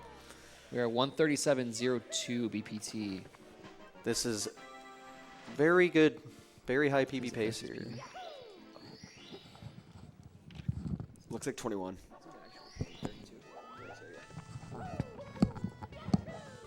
All right, so we're going to ask that the venue kind of quiets down here for Cali's attempt. Going in We will carpet shut base. up as well. Yeah, I'll do my best.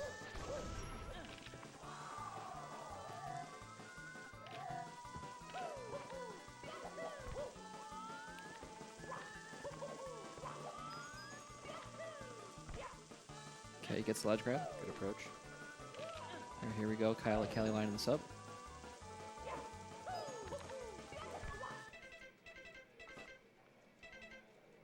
No. Oh, unfortunate he's there not from able Cali. to land it. Very unfortunate there. Yeah, and that just is too much time lost to even get an event PB because his event PB is so good, Yeah, it looks like. yeah, it's too bad. It was an incredible run. Cali showing that he really has the capability of not only an event PB, but a real PB because this run was very, very excellent, and as was yesterday. I mean, it's the second easy, 137 pace deep into Yep. the run, so. Yeah, that was 136 capable for a long Yeah, time. Yes, absolutely. Super capable.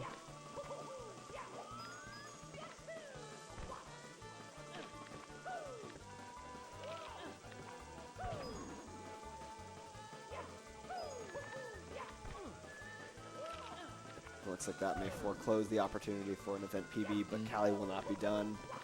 Still plenty of Oh Mario my left to play goodness. and a death on yeah. the window. Yeah, you got to reset that one there, and looks like he's taking a bit of a break. No worries. Well Little round of earned applause break. for Cali there.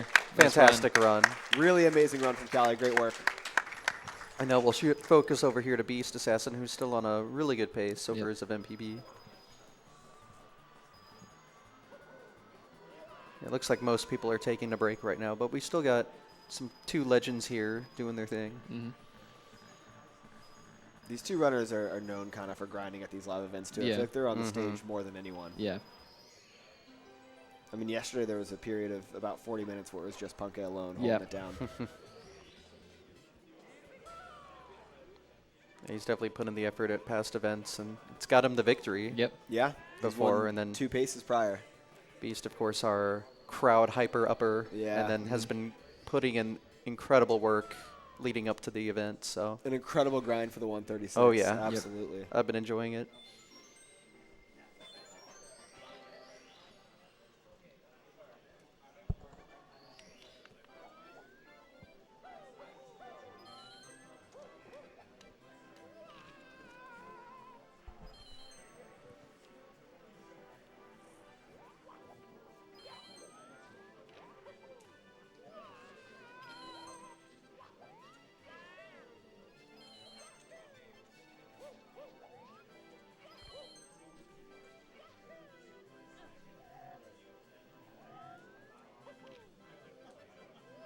Yeah, unfortunately, Chad simply is not playing Tetris on the stage right now.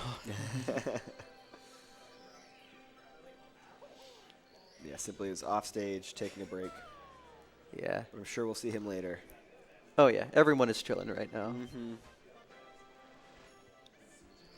And you got to take those breaks sometimes, too, to kind of let the nerves fly off, regain some confidence, Yeah. come back better. Kind of reset your eyes, too, sometimes even. Yeah. Yeah, you don't want to be staring at a screen for too long. Yeah. We say as we have our eyes glued to the broadcast. For 2 hours straight.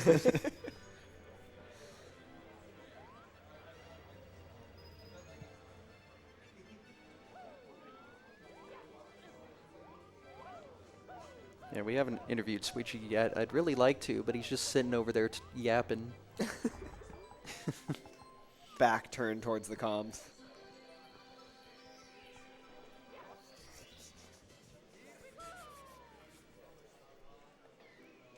All right.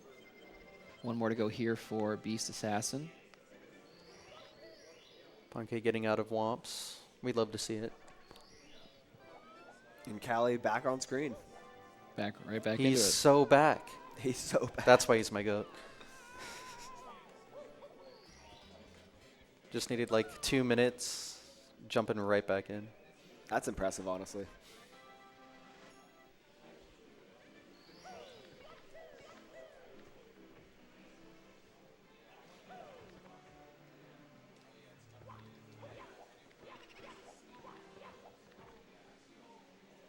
Beast closed out CCM at a 48.05, minus 25.5 on the event PB of a 139.22. Best possible time. I like the, it's something I've noticed very recently, but showing like the best possible time to certain sections of the run. Like Yeah. best possible time you can get going into upstairs. So that he's got that displayed for us. Currently at a 103.16. It's a really nice piece of extra information there. It's great to see. Beast still need to improve his event PB by 54 seconds in order to bop Smow out of 4th place. Definitely doable for him, but we'll have to see how things Yeah. line up.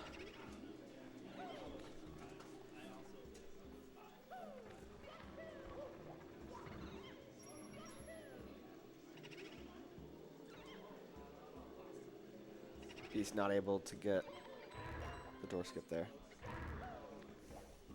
It looks so difficult because even if you get the door skip, it looks like you're gonna like trigger the animation Yeah, anyway. It does. And then I've seen it sometimes you trigger it from the other side, go Yes. back in. It's like, well, Worst case scenario. where do I want to line this up? Yeah.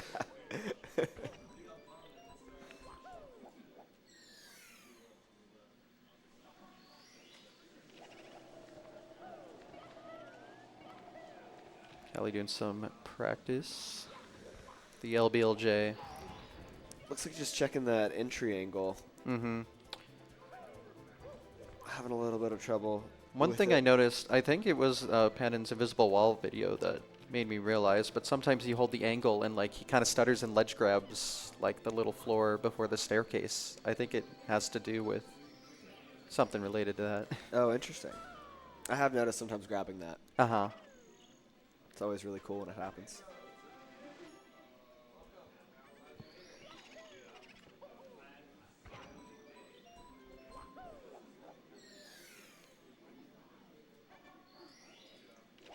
Punke making his way through JRB.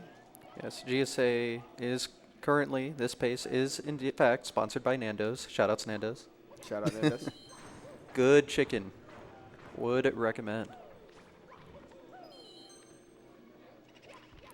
If you're here live at the venue, you can actually get a discount at the local Nando's. It's true. I wish I knew that day zero. Oh well. It was still good.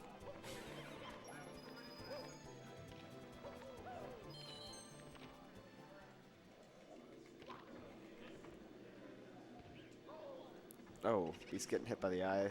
Got a nice successful frame rock, by, Whistle there. frame walk by Punke here.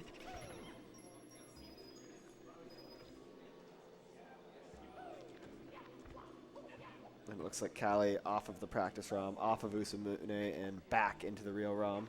Yep, just needed Or to game touch up rather. on the LBLJ.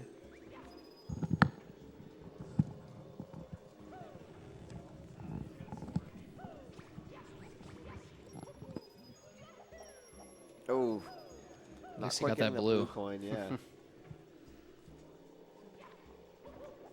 Blue coins have not been kind to Beast on this 100 coin so far. Guys, and do remember that we are this event is sponsored by Urban Arts. Great. There it is, popping up right in the chat as I say that. That's actually great. Support underprivileged kids learning game design. Please feel free, !donate if you are interested in donating to the event and the cause. Lots of great prizes that we have available to you. Nintendo Switch, PS5, signed VHS of a 120-star relay. Lots of different consoles and controllers and all that kind of stuff. So !donate if you are interested in that. A lot of fantastic stuff surrounding us here on the stage. So. Signed Shift gear if you're a Shift fan. Yeah, I'm a Shift fan. signed Luigi hat by Luigi's Mansion Runner. Mm-hmm. Lots of prizes, lots of incentives. Goes to a great cause. !donate in the chat for more information and for the link. Much appreciated. So far raised $46,311, which is just incredible work. So thank you all for what you've done for the charity so far. But we can always do more. We do have a goal of $60,000, so we are a bit short of that right now. You can help us reach there. We need a little over $13,000 more dollars. And there's still plenty of time. We still got the rest of today, all of tomorrow. Mm-hmm. So just stay tuned.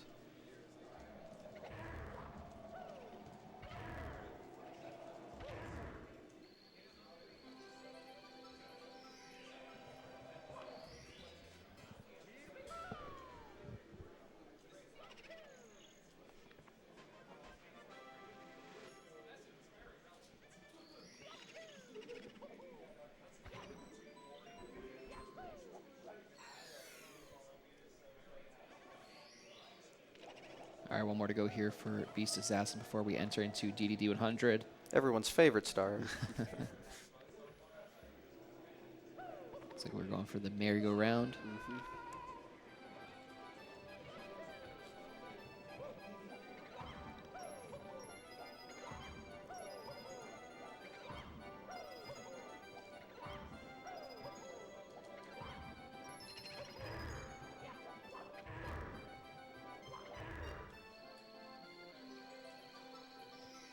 And that'll do it for BBH.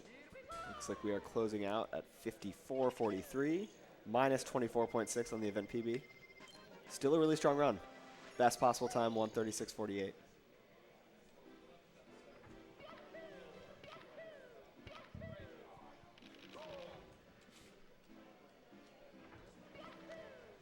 Meanwhile, Punke wraps up with JRB. 14:22 time there, plus 2.2 on his event PB of a 139.57. He's hoping to bop Beast, while Beast is hoping to bop Smile.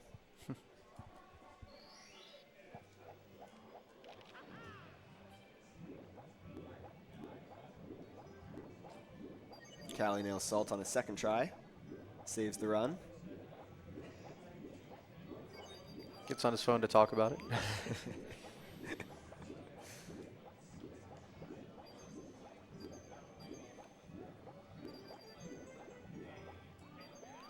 Oh, missing some coins in that ring there. Yeah, I can only miss one in this section.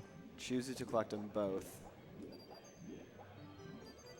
It's crazy how limited they made some of these stages on Yeah. coin count. Yeah. JRB being the other Especially, one. yeah. Really rough.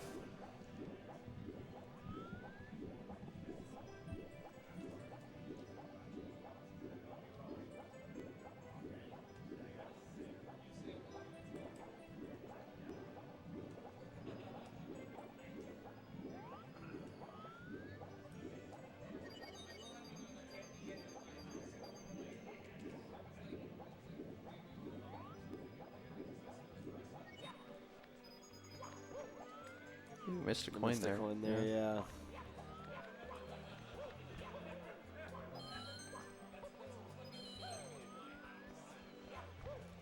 I think he could have left that one, because I don't think he missed any other coins. As long as you have 41, I think. Yeah, and I think he had 42 leaving that area, so. Better safe than sorry. Yeah.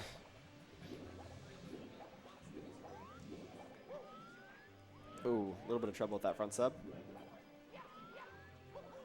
Nails it on the second effort.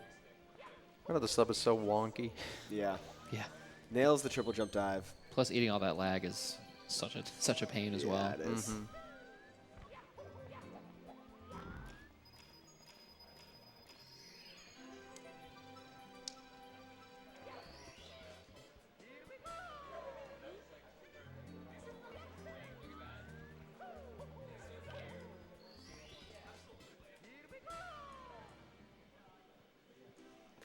A little bit of damage from that DDD 100, minus 16.8.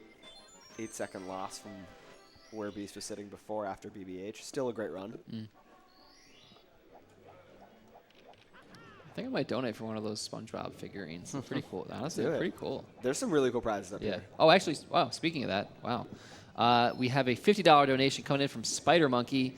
Thank you so much for your donation. Comment being, next level casters and gameplay this event. Let's go. Thank you so much for your donation. And you are in the incentive for Nintendo 64 controller signed by the Summit streamers and 2 other incentives as well. Can I see which ones those are? HDMI modded N64 console and the signed SM64 JP cartridge in the original box. So thank you so much, Spider Monkey, for your donation. Thank you, Spider Monkey. Phenomenal choices, by the way. Yeah. Really good So many stuff. good options. Yeah, Yeah. absolutely. Best of luck in winning this. Man, that signed controller, I'm going to look at it right now. Yeah, it's really cool. Ah, it's so The- cool. Yeah. Lots of great runs. Suigi, Shift, Ouija, Easy Escape, Cheese, Some Simple of the Flips, greatest. The ZFG. I mean, some of the Got goats. Feinberg Yeah. on the side. Who's on the side? Got Feinberg on that side. Hurryway on that side. Yeah. Lots Lots of signatures on yeah, that one. Yeah. Amazing stuff. Looks like everyone that was at Summit. Yeah. I think that's right. I think Yeah. that's everyone who's at Summit. We also have an SM64, or sorry, Nintendo 64 controller as well. Looks like some sort of steel stick contraption, maybe like an aluminum or I don't know, Delrin stick or something like that. But steel bowl, I believe. Yeah, modded N64, HDMI modded N64, Switch. Lots of really cool stuff. So I like the idea of calling it an SM64 controller. Like, there's no other games you play with Nope, it. nope. Just SM64. that's it.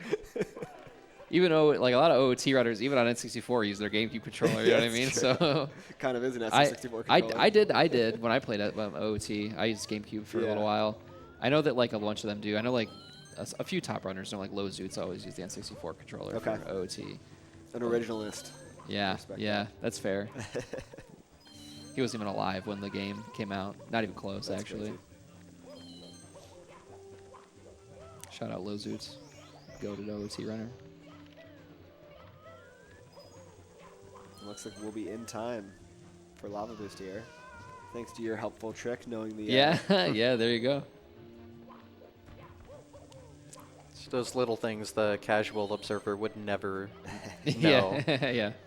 And I love learning about those little intricate details. Oh, absolutely. It's one of the best parts about learning how to speedrun something. And every game has their own thing, too. Yeah, Successful frame walk from Callie. yeah, it was good.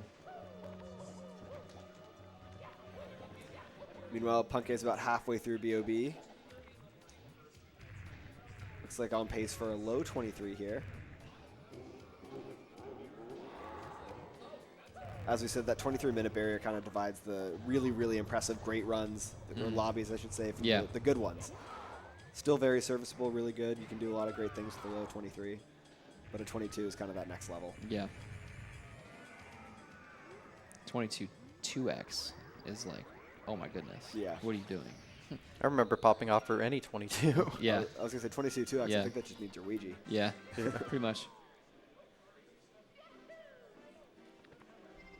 And a great split from Beast there. Looks like there was quite a bit of time save in the Yep. event PB. Ooh, Jumps from a wow. -16 to a -41. Yep.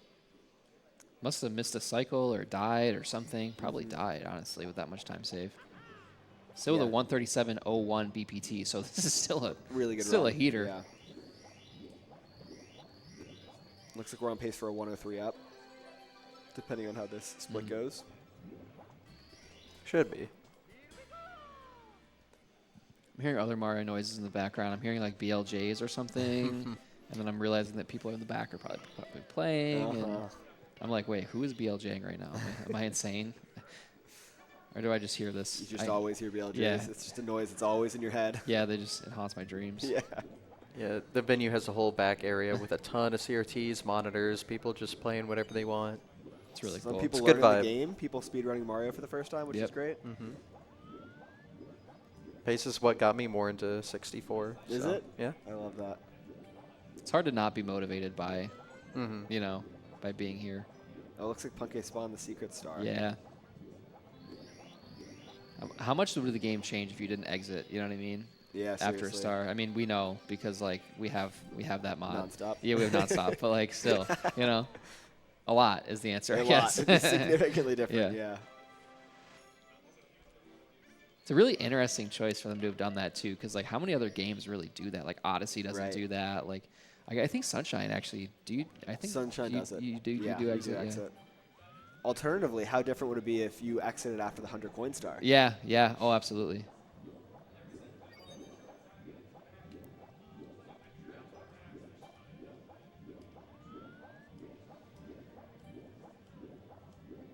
Final star of DDD here for Beast. Final star of the lobby/basement portion of the castle. We are about to head upstairs.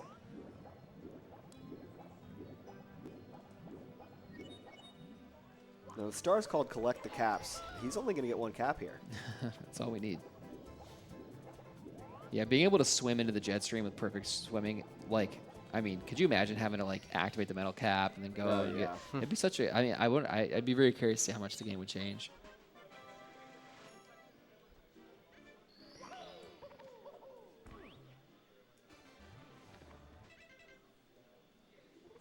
And we're going to get an uptime of 103.39. Really solid. Really solid. Best possible time still a 137.03. Really good run here from Beast. Great opportunity to really lower that event PB, better his position on the leaderboard here. And mid 103 can definitely net you on 137. Absolutely.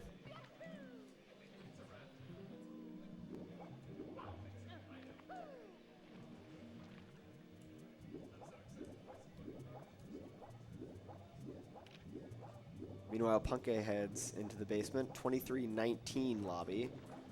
Just behind that event PB of his, plus 3.9. Honestly, kind of negligible at this point. Obviously, so much Mario to play in the run.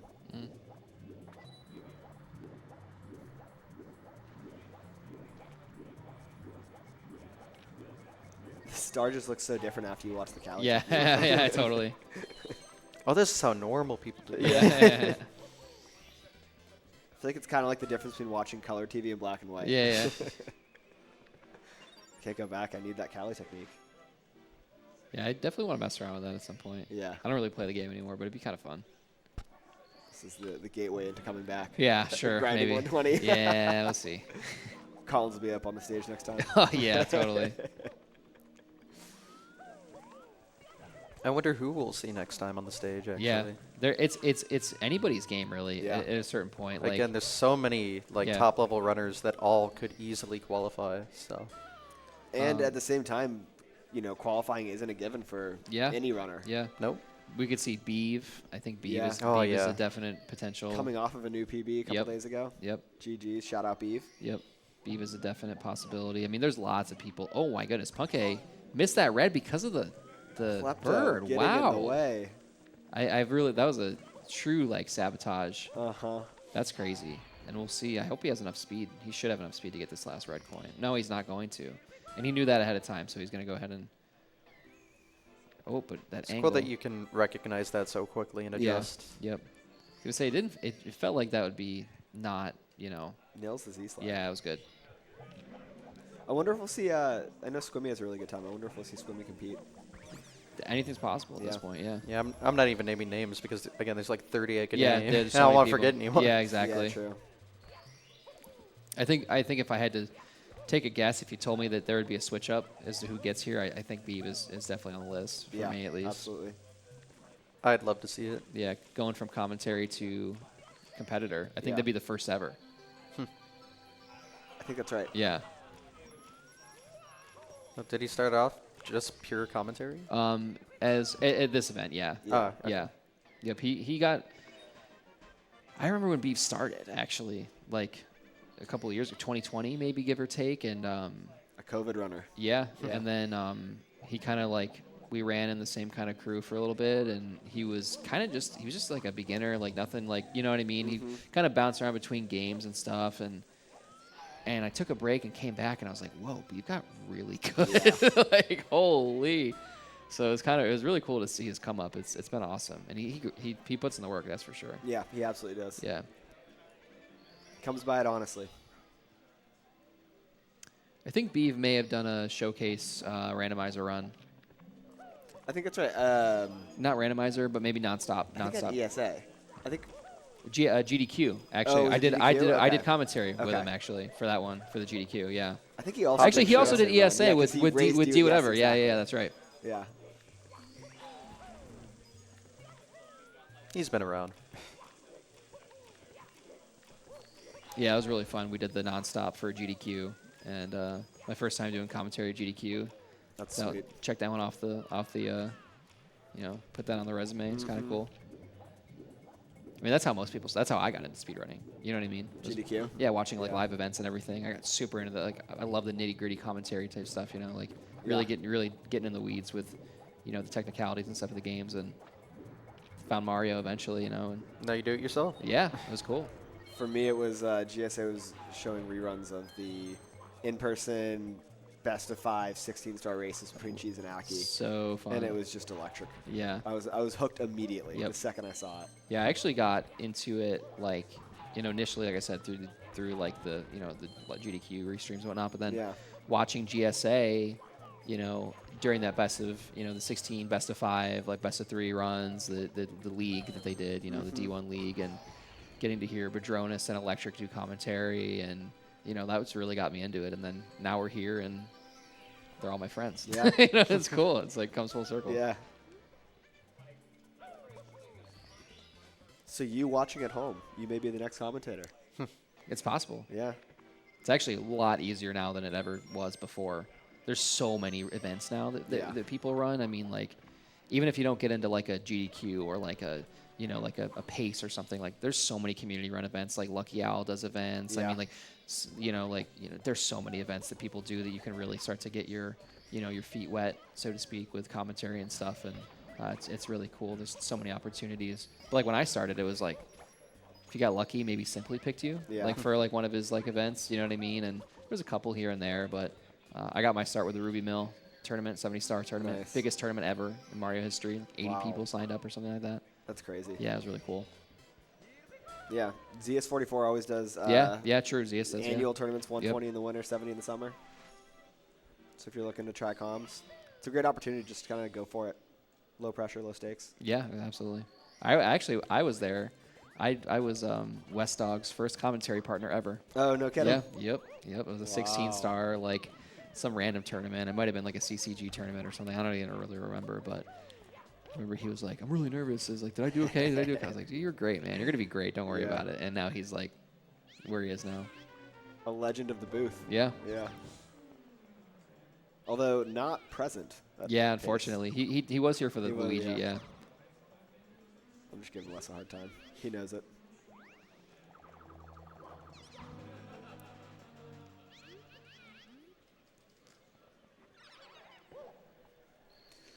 Sounds like we might be wrapping up and a new set of comms coming in Yep. to close out the Beast Run. So we're going to step away for a little bit. Exclamation point donate. Thank you for all your donations so far. Keep donating. Let's keep working towards that goal. Look into the incentives. There's a lot of great options. You can see some of the prizes we've been talking about here in front of us. We've got the incredible VHS with the custom art, the modded console we talked about here. So exclamation point donate. All of that information available. Really cool stuff. And keep the donations coming. Thanks, guys.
Oh my goodness, can you believe it? We are back and we are going for it right now.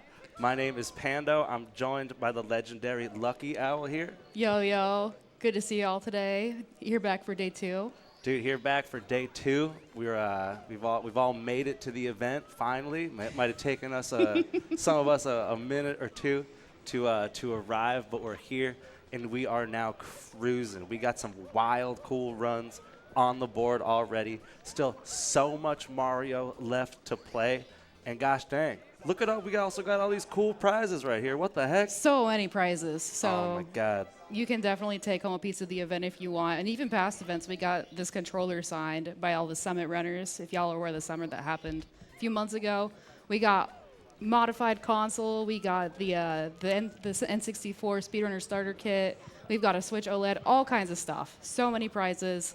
So much Mario to be seen. I'm super excited to see where everyone's at right now. And I'm just saying, if you're a person that likes to win prizes, you should definitely consider winning some of these. Absolutely. All right, let's see where our runners are at. Currently, we've just got 2 going. We've got Beast Assassin in TTM right now, and we've got Puncation in HMC. Both look to be on decent runs so far. Yeah, and it looks like they're both running against their latest runs at the moment. Looks like they're rocking against their event bests. And, you know, by the looks of things, we know that both of these dudes can significantly improve these runs. They got some time to save, and they got the moves to make it happen, let me tell you. Absolutely. It's been incredible. I cannot believe already at this point we've got 6 out of our 7 runners with a sub 140. Unreal. This is crazy. This is like genuinely crazy. These are great times outside of you know, the LTA format. So for these dudes to be pulling them off here in real life is it's quite impressive. It is actually insane. And I do want to make sure, I'm not 100% sure if we've already read this because it looks like it was maybe like right before or right during the ad break. But I just want to make sure we did call out that $135 donation from Creepium Gamer. It just says Speedrun, and they entered in to win the Speedrunners starter pack that we just brought up earlier. Thank you so much for that donation. Just want to make sure we covered that. I am so excited to see who gets to take home all these incredible prizes, and y'all are supporting this event and also the Urban Arts Foundation, which helps support underprivileged kids that want to go to school for game design. We really do appreciate it. If you are interested in supporting the event, ! Donate in the chat.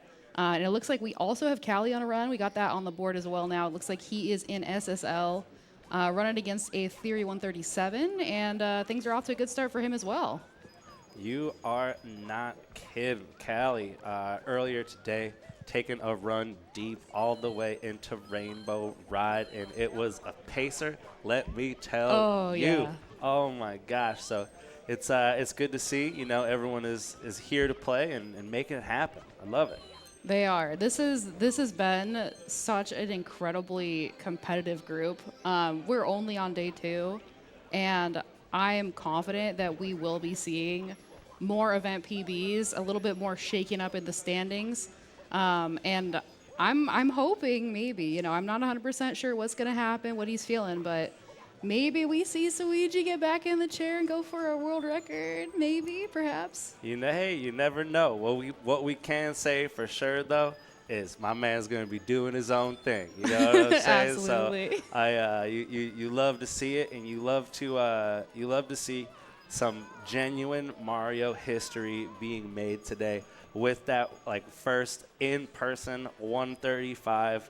Dude's never seen an in-person 136. Maybe he will. You know, He's like, never seen a virtual one either. There's like, always next year. We just said, you know what? I don't need 136. Like, Oh my he just gosh. skipped straight to 135 in just 2 weeks. You know, he had a 137 2 weeks ago, and now he has had not just 3 135s back to back, but now one at live event. That's insane. We had an event live world record that was set yesterday with a mid 137, and today we have the first ever 135 live.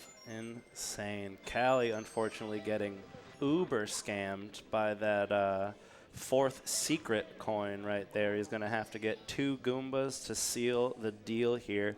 not going to be the end of the world, but it's definitely a frustrating occurrence there. Absolutely, yeah. Those 100 coins, SSL 100 being one of the most challenging, with so many little tiny elements of RNG and precise movement. But we know our boy Callie's got it. He is so consistent, and he's really, really good at adapting to his situation. So I know he's got it locked in. Currently holding 3rd place on the leaderboards with a 137.54, and absolutely is capable of improving that and maybe even taking that 2nd place spot from Cheese as today goes on. Really, really such a good time that he has already posted. And I will say Callie's got to be one of the most entertaining runners to watch. I think once you kind of know what's going on, he has so much, like, just nuance to some of his strats, different routes here and there. Like you look at his the order in which he does the pillars in an SSL 100 coin. What with the one people usually go for last, he goes for first. And I think at the very least, it keeps it fresh. But I think it's really cool and important that he's not hesitant to kind of like experiment, mix it up, and really do what works for him. Yeah, I love that he plays the game his own way. We talked about that yesterday as well. There are just so many little things. All the runners have their own little signature differences in the things that they do and they prefer. But Callie definitely stands out as someone that has really made his own, version of his 120 star gameplay, which is always really sick to see. It's very cool, and like everyone rocking right now, everyone on a run is, got their own, their own kind of stuff they're good at or known for. You've got like Punke, who's like known for consistency and live events. He's been doing it a while. He's got the nerves of steel. You know what I'm saying? And you also got Beast Assassin, who's just like ready to pop off under pressure. Like at Pace last year, getting an event PB and like the final run of the whole dang thing was downright impressive.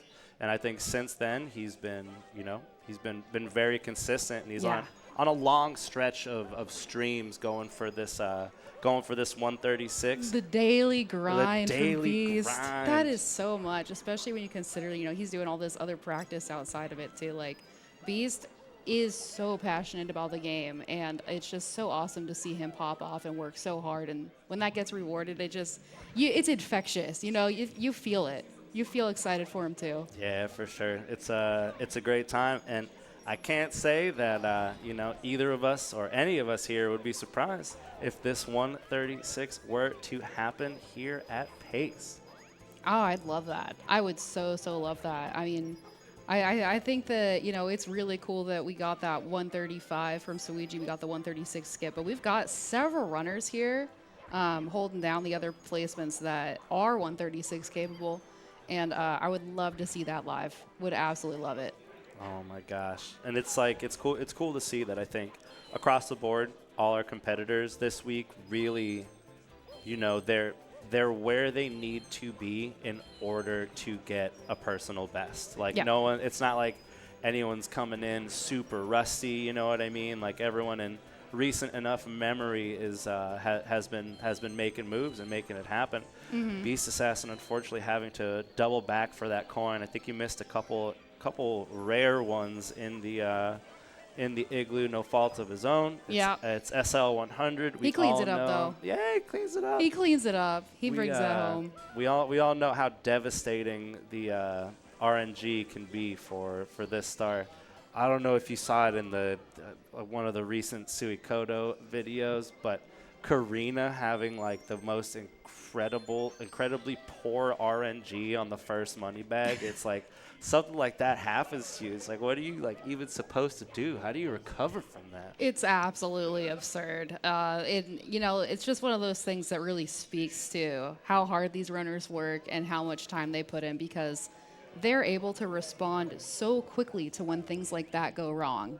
When the RNG isn't working as intended, when, you take a small little slip here or there. Something I've really noticed during this event is that these runners, like, they do not get phased. Like, they stay locked in, they pick it back up, and that's why they are the best runners that we have right now. It's insane, and it's like, I think it's very cool and inspiring, you know, to like watch them and learn from them. Like in Soiji's first 135, when he missed the HMC 100 coin BLJ, I was so just like in awe and full of admiration that he didn't reset in that moment. Like I reset to that. I don't even have a sub 2, dude. I got like a 2:07 and I reset to that. So it's like, Yeah, most runners I know would. dude, it's like, I think it really helps put stuff like that into perspective. I think It is. It's really cool. Yeah, I think inspiring is definitely the right word for it. I do want to quickly highlight, we had a $10 donation come in from Captain CD. No comment, but they did enter in to win the Grado SR80X headphones, and they also entered in to one of the polls for floating Kirby at the Nintendo Championships as far as what icon to use. So you guys, if you're not aware, in addition to all the prizes that we have for you guys for the event, there are also polls available on the site, so you can actually pledge your donation to impact the outcome of the remaining live events we have scheduled. And it's anything from just a simple cosmetic change to even things that impact the outcome or the route of the run. So if you're interested in, you know, having your hand kind of in the jar on these runs, definitely check out that page when you're getting your donations in. We really appreciate it. Heck yeah, that's what I'm talking about. I'm not gonna lie, I thought we were getting duped for a moment by the CD, but then I saw Captain CD in chat, and it looks like, you know, it's like That's just their name. All is good here. I had the same thought too. We love you, Captain CD. We It's do, great. we do. Absolute legend. But yeah, to speak what you were saying earlier, it is nothing short of inspiring to see what these runners are capable of, and even just like the way that they continue to practice, they continue to grind, no matter what happens, no matter, what happens in the events, what happens off the stage. They just keep working and they keep pushing, and that's why we see them here with the results that they have. Majority with the sub 140 and the potential for so many more to take it even further.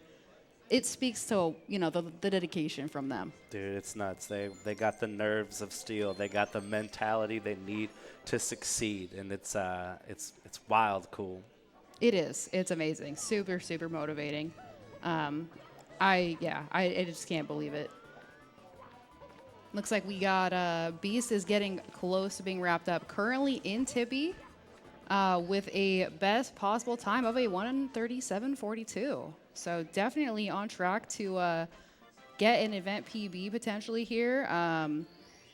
Definitely a decent chance maybe of even taking Smau's place. In fourth right now on the leaderboard, Smau has a 1:38.28. So where things stand, if Carpet List shakes out, if Tippies, we could see Beast move up the ranks right now.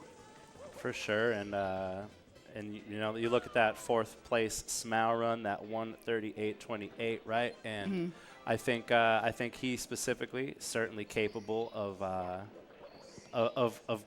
of conquering that run, so to say. But you gotta give the shout out to Smau. Smau was not even active in doing runs during the first qualifier. Ooh, little fall there for Beast. That's gotta be Get a hand brutal classic. right there. He's He's gonna back it up real quick, but that is frustrating. Yeah. In such a stage, Absolutely. I'm not worried about Beast though. The thing is, he's just gonna pick it right back up. He's just gonna finish it out.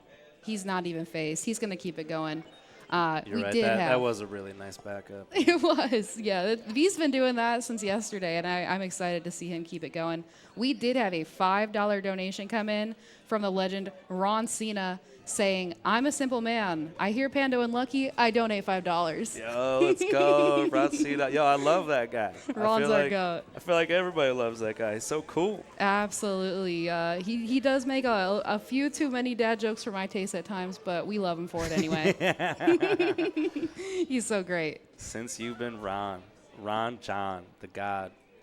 Yes, Ron John. But yeah, back to just finish the moment. Smau, not even active during the first qualifier, and then just went on to post 2 incredible times, getting a couple 137s in the second and third qualifier, and you know, making moves that big, it's gonna make it happen for you. I am so stoked about Smau. Like, Smau had a 137.38 going in, and to post those times, you know, to be that consistent, I think that Smau's definitely one of our top contenders for potentially seeing a PB live at this event. That's like, I'm a little bit gunning for that for Smau personally. I believe, and I'm really excited. For sure, for sure. We love that. We also got a lot of our mainstays, you know, a lot of our longtime veterans. We got Cheese, we got Simply, we got Puncation here. And it's really amazing. I think that that's also another thing that's really inspiring to me is, you know, whether you're a new runner coming in or you're someone that's been doing this for years, like, what really matters at the end of the day is the grind. Because they're all just, I mean, the amount of PBs we've seen from these people just in the past year has been crazy. For sure, and I think you know, as time goes on, people were talking about, you know, the first 135, like, well, what's gonna happen? Who's it gonna be? And you know, it and obviously it ended up being Suiji. But while he was, you know, like working his way up to that like full grind of like doing the runs through the 135, like he spent so much time doing practice. It's like you wonder, well, is it going to be him? Who else is capable? And there are a lot of Japanese runners like Karen. You got Parsi, Corey, all making moves towards that that goal.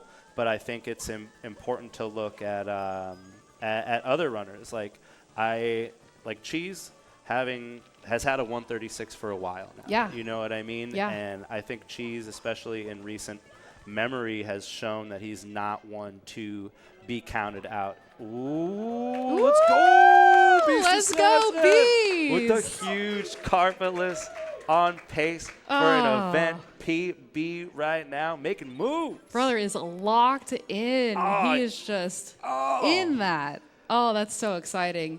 I feel like so late in the Wait. run. Yes. Did we save and quit? Oh. Oh my goodness. I think that may Oh be my true. God. Not the carpet into the save and quit beast. Come on, man. Oh my God. Of course. He's running it back course. up. It's okay. It's still faster than a death would have been. You're not wrong. But hey, my guy there, he may have perished, but he did it with a smile on his face. He's not taking it too seriously.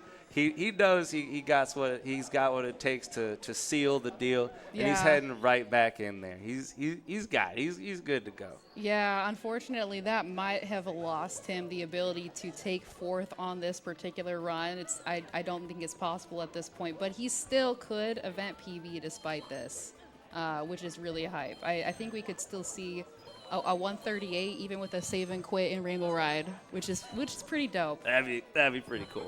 That'd be a pretty significant accomplishment. Absolutely, yeah. And like you were saying earlier, you know, Cheese with the 136, posting that 137.33 yesterday, when he's been busy in a subathon 24/7 for over 2 months now. It's been a while.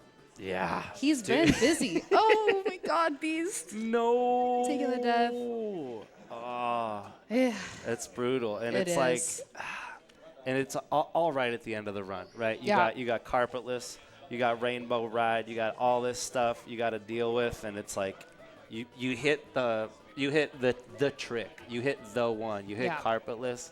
And let us save and quit right after that. It's got to be brutal. Yeah. But he's still rocking. Looks like he is going to finish this one out. Yeah, he's got this, and that is definitely something I see debated a lot. You see a lot of the runners, you know, there are certain ones that they do carpetless first, like Beast did, get it out of the way, and then there are some that wait till the end. I think that it can be really stressful, you know, when you actually do hit carpetless and you are on pace to PB, event PB, what have you. You know, because you're like, okay, well, that's it. Like, I should just close this now. It's kind of like in like a 0 or 1 star when you get SBLJ and then you see the runner like die in Fire Sea. Yeah. Because it's like, oh, it should have been free, you know, from that point. But It should have been free, but if there's anything we've learned about this game, it's that nothing is free. Nope. And you're going to make the most random mistake in the most random of places when you least expect it. yeah, absolutely. The game is a little bit relentless like that. So you just gotta keep it going. He's going in for the 100 coin now. Getting close to wrapped up. Did miss that earlier red coin, so then he had to back it up and get the other one as well. Not ideal as Yeah. far as the maze goes there, but he is not deterred. He is chugging on. Yeah, absolutely. And meanwhile, we've got Puncation is headed into to DDD 100. Really fun star to watch the high-level runners do. Looks like currently 28.8 seconds ahead of event PB, which is that 139.57. Punke, another runner. He's got a 137 as well, 137.26, I believe, and definitely stands to improve on this time quite a bit during the event. So I'm excited to see what he does here today on day 2. Yeah, for sure. And I mentioned it a bit before, but Punke just known for succeeding in live events like this. He's got the nerves of steel. He and does. He's not afraid to use them either. I mean, that 139 was with him battling like the most severe case of like, I don't know if it was allergies or what, the entire like back half of the run. Punke was like, he was struggling and he just kept it going. Like he only had card for list and like immediately, you know, had the sniffles, had the sneezes. He doesn't care. Nothing stops him. Sometimes you just gotta sneeze, you know? Yeah, and I do want to say we've actually been having some donations come in. Yo, what? We've got a few. We got the money For rolling in. You real? guys are popping off. We got a $20 donation from Dead Guy Drives saying, loving this year's pace. Here's to more PBs and records. Entered in for the HDMI modded N64 console. Thank you so much. Oh my gosh. And then we've got a legendary $100 donation Let's go. from Matt's vlog. What? And he said, yo, What more do you need to say? what else do you What need to more say? do you need to say? Entering there for the the N64 controller signed by the Summit streamers. What? Yep, as well as the HDMI modded N64 console. It is a beautiful console, by the way. It is gorgeous. It's like this clear white. It is just gorgeous. Modified by Artemis, if I'm not mistaken, as well. One of our very, very dedicated event organizers. Oh. And lastly, we had a $25 donation come in from Epic Crossover What? saying, being at Pace again this fall has been thrilling. Special thanks to GSA. Thank you, GSA. Entered in to win the Speedrun Starter Pack as well. Thank you, Epic Crossover. Oh my gosh, y'all are killing it with these donations. Holy bones. Absolutely. We really appreciate it. Y'all are helping support this event, bringing these runners out here, you know, getting them to do these amazing things and getting these people to enjoy this event together. It's been amazing. It's been incredible. We really appreciate the support. And it looks like we've got Beast about to be wrapped up here in Bowser in the Sky. It looks like at this point, it's going to be tight. He's going to be able to 139, but maybe we could, I don't think he can event PB at this point, no. I think it would be impressive if he did, but with a little Goomba bonk there and a slight stutter before that star grab, it might be a wee bit out of reach. Yeah, this is going to be close. We got first throw hit for Beast. Nice regrab. Ooh, second one's a quick one. It's going to hit. All right, bring it home. That's going to hit as well. 3 quick hits for Beast. Ooh. GG. Wow. Beast Assassin with some crisp ones there. Bro does not miss. No way. All right, taking home a 139.27. GG's. GG's indeed. And it will fall short of the event PB, but I think there is some. No way. What? Wait, can we got like? a cat? Can we take like 20 seconds off the time he just got for that? Like. I was gonna say that seems reasonable to me. Why not? Time bonus for cat picks. Let's start it now. I'm in. I don't think this is a official GSA. I don't know. supported Maybe I'll make the call. I'm not Okay. sure I have, you know. the authority there. The We'll authority? check in with Milo later. But Beast, well done. Bringing home another 139. Absolutely consistent king. And I know, he'll probably be back at it before we know it. He's going to probably be able to improve on that time any day now, any moment. And we got Punke right now working through Fire Sea Reds. So we're getting towards the back half of the run for him as well. Oh, and it is looking crisp. You want to know something cool? I do. This is my favorite star, dude. Oh, wow. Fire Sea Red, such a cool star. And he is cruising. Ooh, little Liam side flip right there for the Liam fans. That was clean, if I dare so say. He was quick with it. He was quick with it, man. That was sick. Definitely going to be able to save some time over the event PB on this split because it looks like he had a 349.9 latest, and looks like he could 324 or 325 maybe on this. I'm not 100% sure. So probably saving some time here. Things are looking really good as we get into upstairs for Beast. And we got Callie right now working through BBH 100. It's another star I actually really like. It's a sick one to watch. Yeah, a lot of people are like, say BBH is kind of a snoozer, so to say. Like a lot of people, even Callie himself, will run ads during this stage and stuff like that. But I think BBH is one of those stages that like has a lot of just like small intricacies that are like really exciting to watch if you know what's going on. Like I think that Ghost Hunt is such a cool star. Yeah, I know Gio Gringo really likes that star. A lot of people do. Big fans of BBH Ghost Hunt star. I do want to bring up, we did actually have some sick additional donations come in the past few minutes. The people are here for the Panda Lucky Comms. I don't know what to say. Y'all are popping out. We're having a blast. Y'all are crushing it right now. Yeah, starting in with a $100 donation from the Sound Defense, saying the Mario 64 races are always my favorite pace event. How many 135s will we see this weekend? I don't know. I'm hoping we see another. Entering in for several of the awesome rewards we have available, including the Nintendo 64 controller that is signed by all the Summit streamers from the Summit event. God. We've also got the God himself, Tixum, throwing down 20 slapperoonies right there. That's our goat. See y'all in 4. Wait, is that real? See y'all in 4 hours? Let's go. Tixum and Pace is real. I'm going to pop off. I swear to gosh. Saying big love for Pando and Lucky, entering in to win the HDMI modded N64 console. And finally, we had an anonymous $105 donation. Huge. Saying thank you to the organizers again for a great event. Thank you, Anonymous.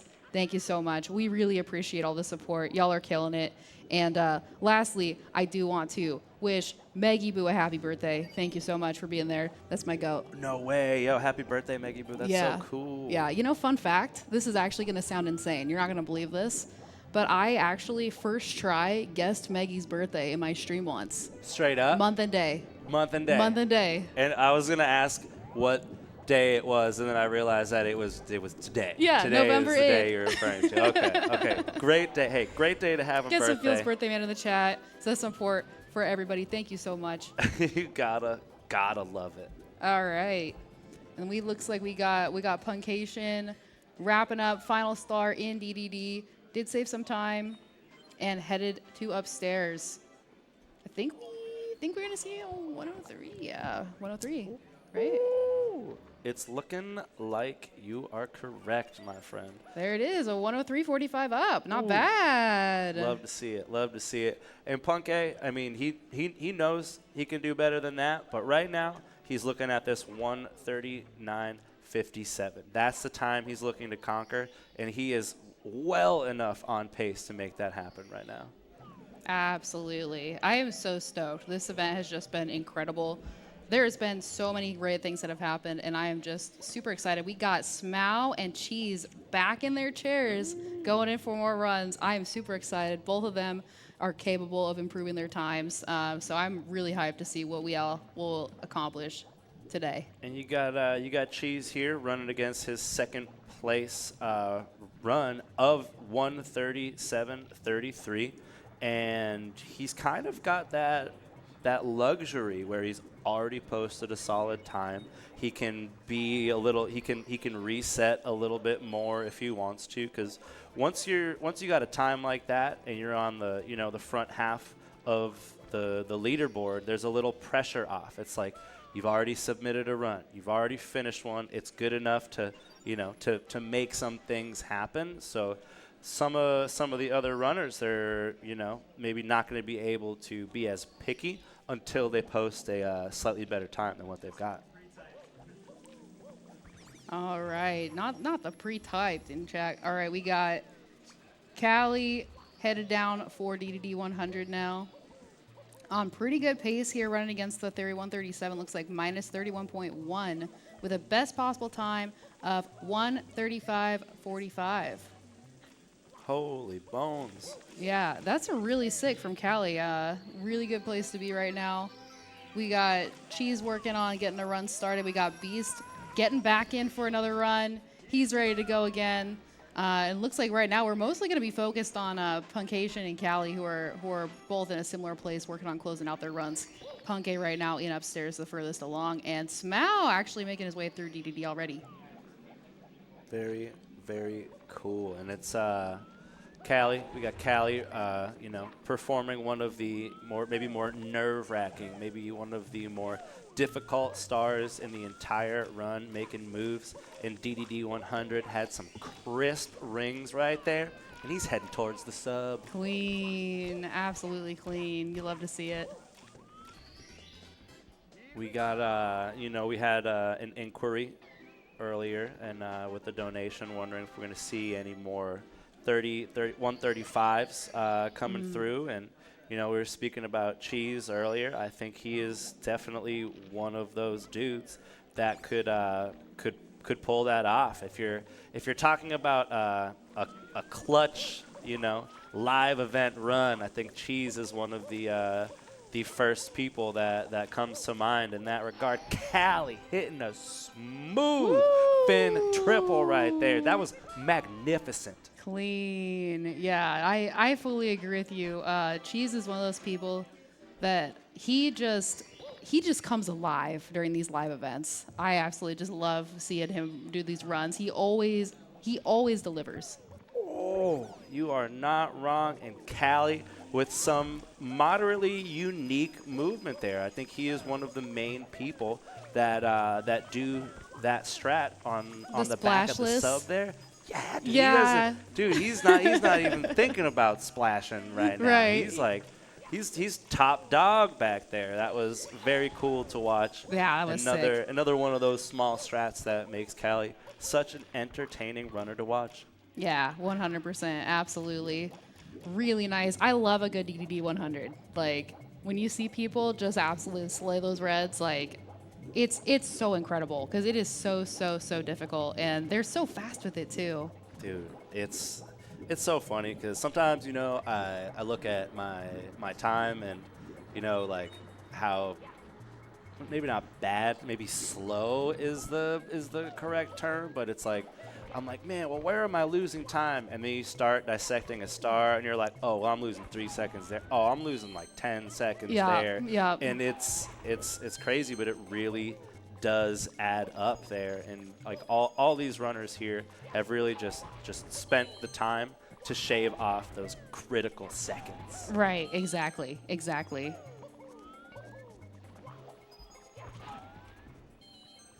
But yeah, Callie for a second there, flashing onto, I'm not sure what splits he took a peek at. Maybe it was PB, but yeah, I saw that flash over too. Whatever he was taking a look at, he was not that far behind. So you love to see a solid performance from our guy today. Oh, and Beast Assassin back in action, back on the stage. He will not be deterred by the tippy difficulties. My guy's ready to party.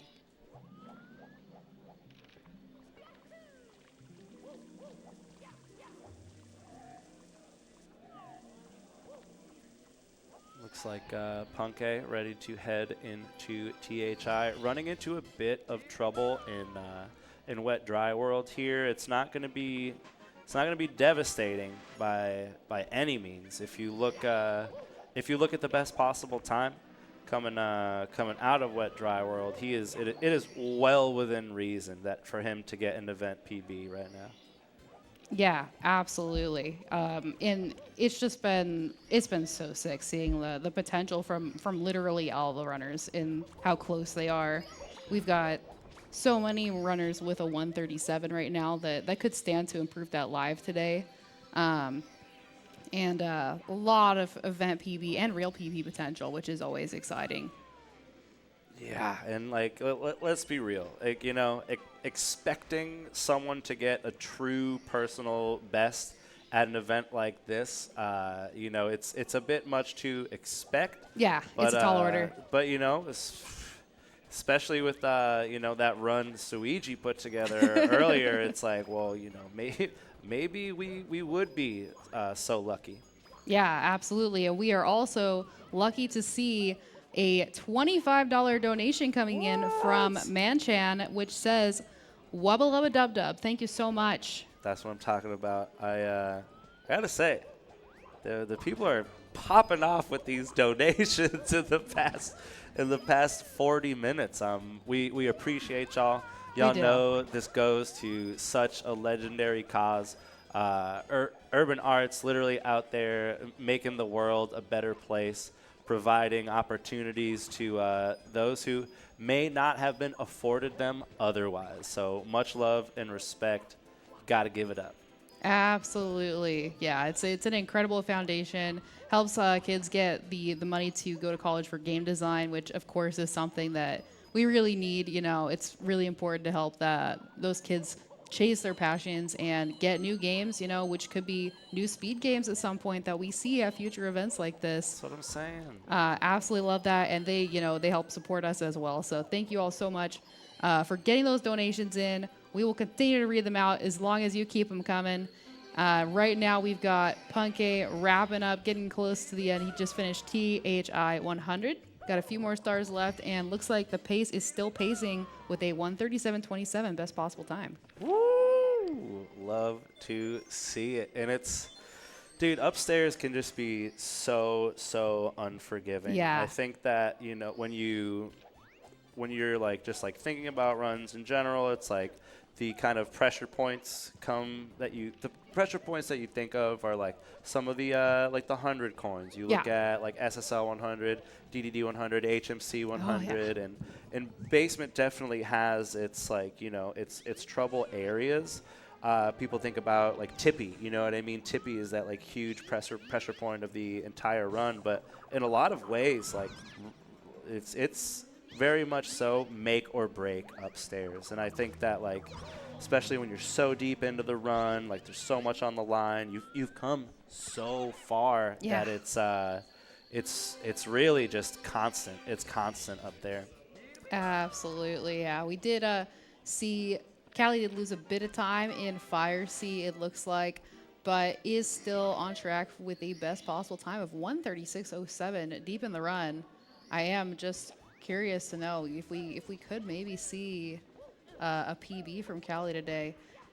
It's been cooking. A lot of these runners, honestly, they've had a lot of runs go all the way to carpetless, just from the first day and a half that we've seen. For sure, and I think Callie is one of those dudes who is up on his grind. He has been playing consistently. Absolutely. During the summer league, he made a little detour into 70 star, got a nice fat PB, inching his way up the leaderboard there. But he's in deep in the Mario sauce, and he's ready for some success, I'd say. I definitely think so, yeah. Absolutely.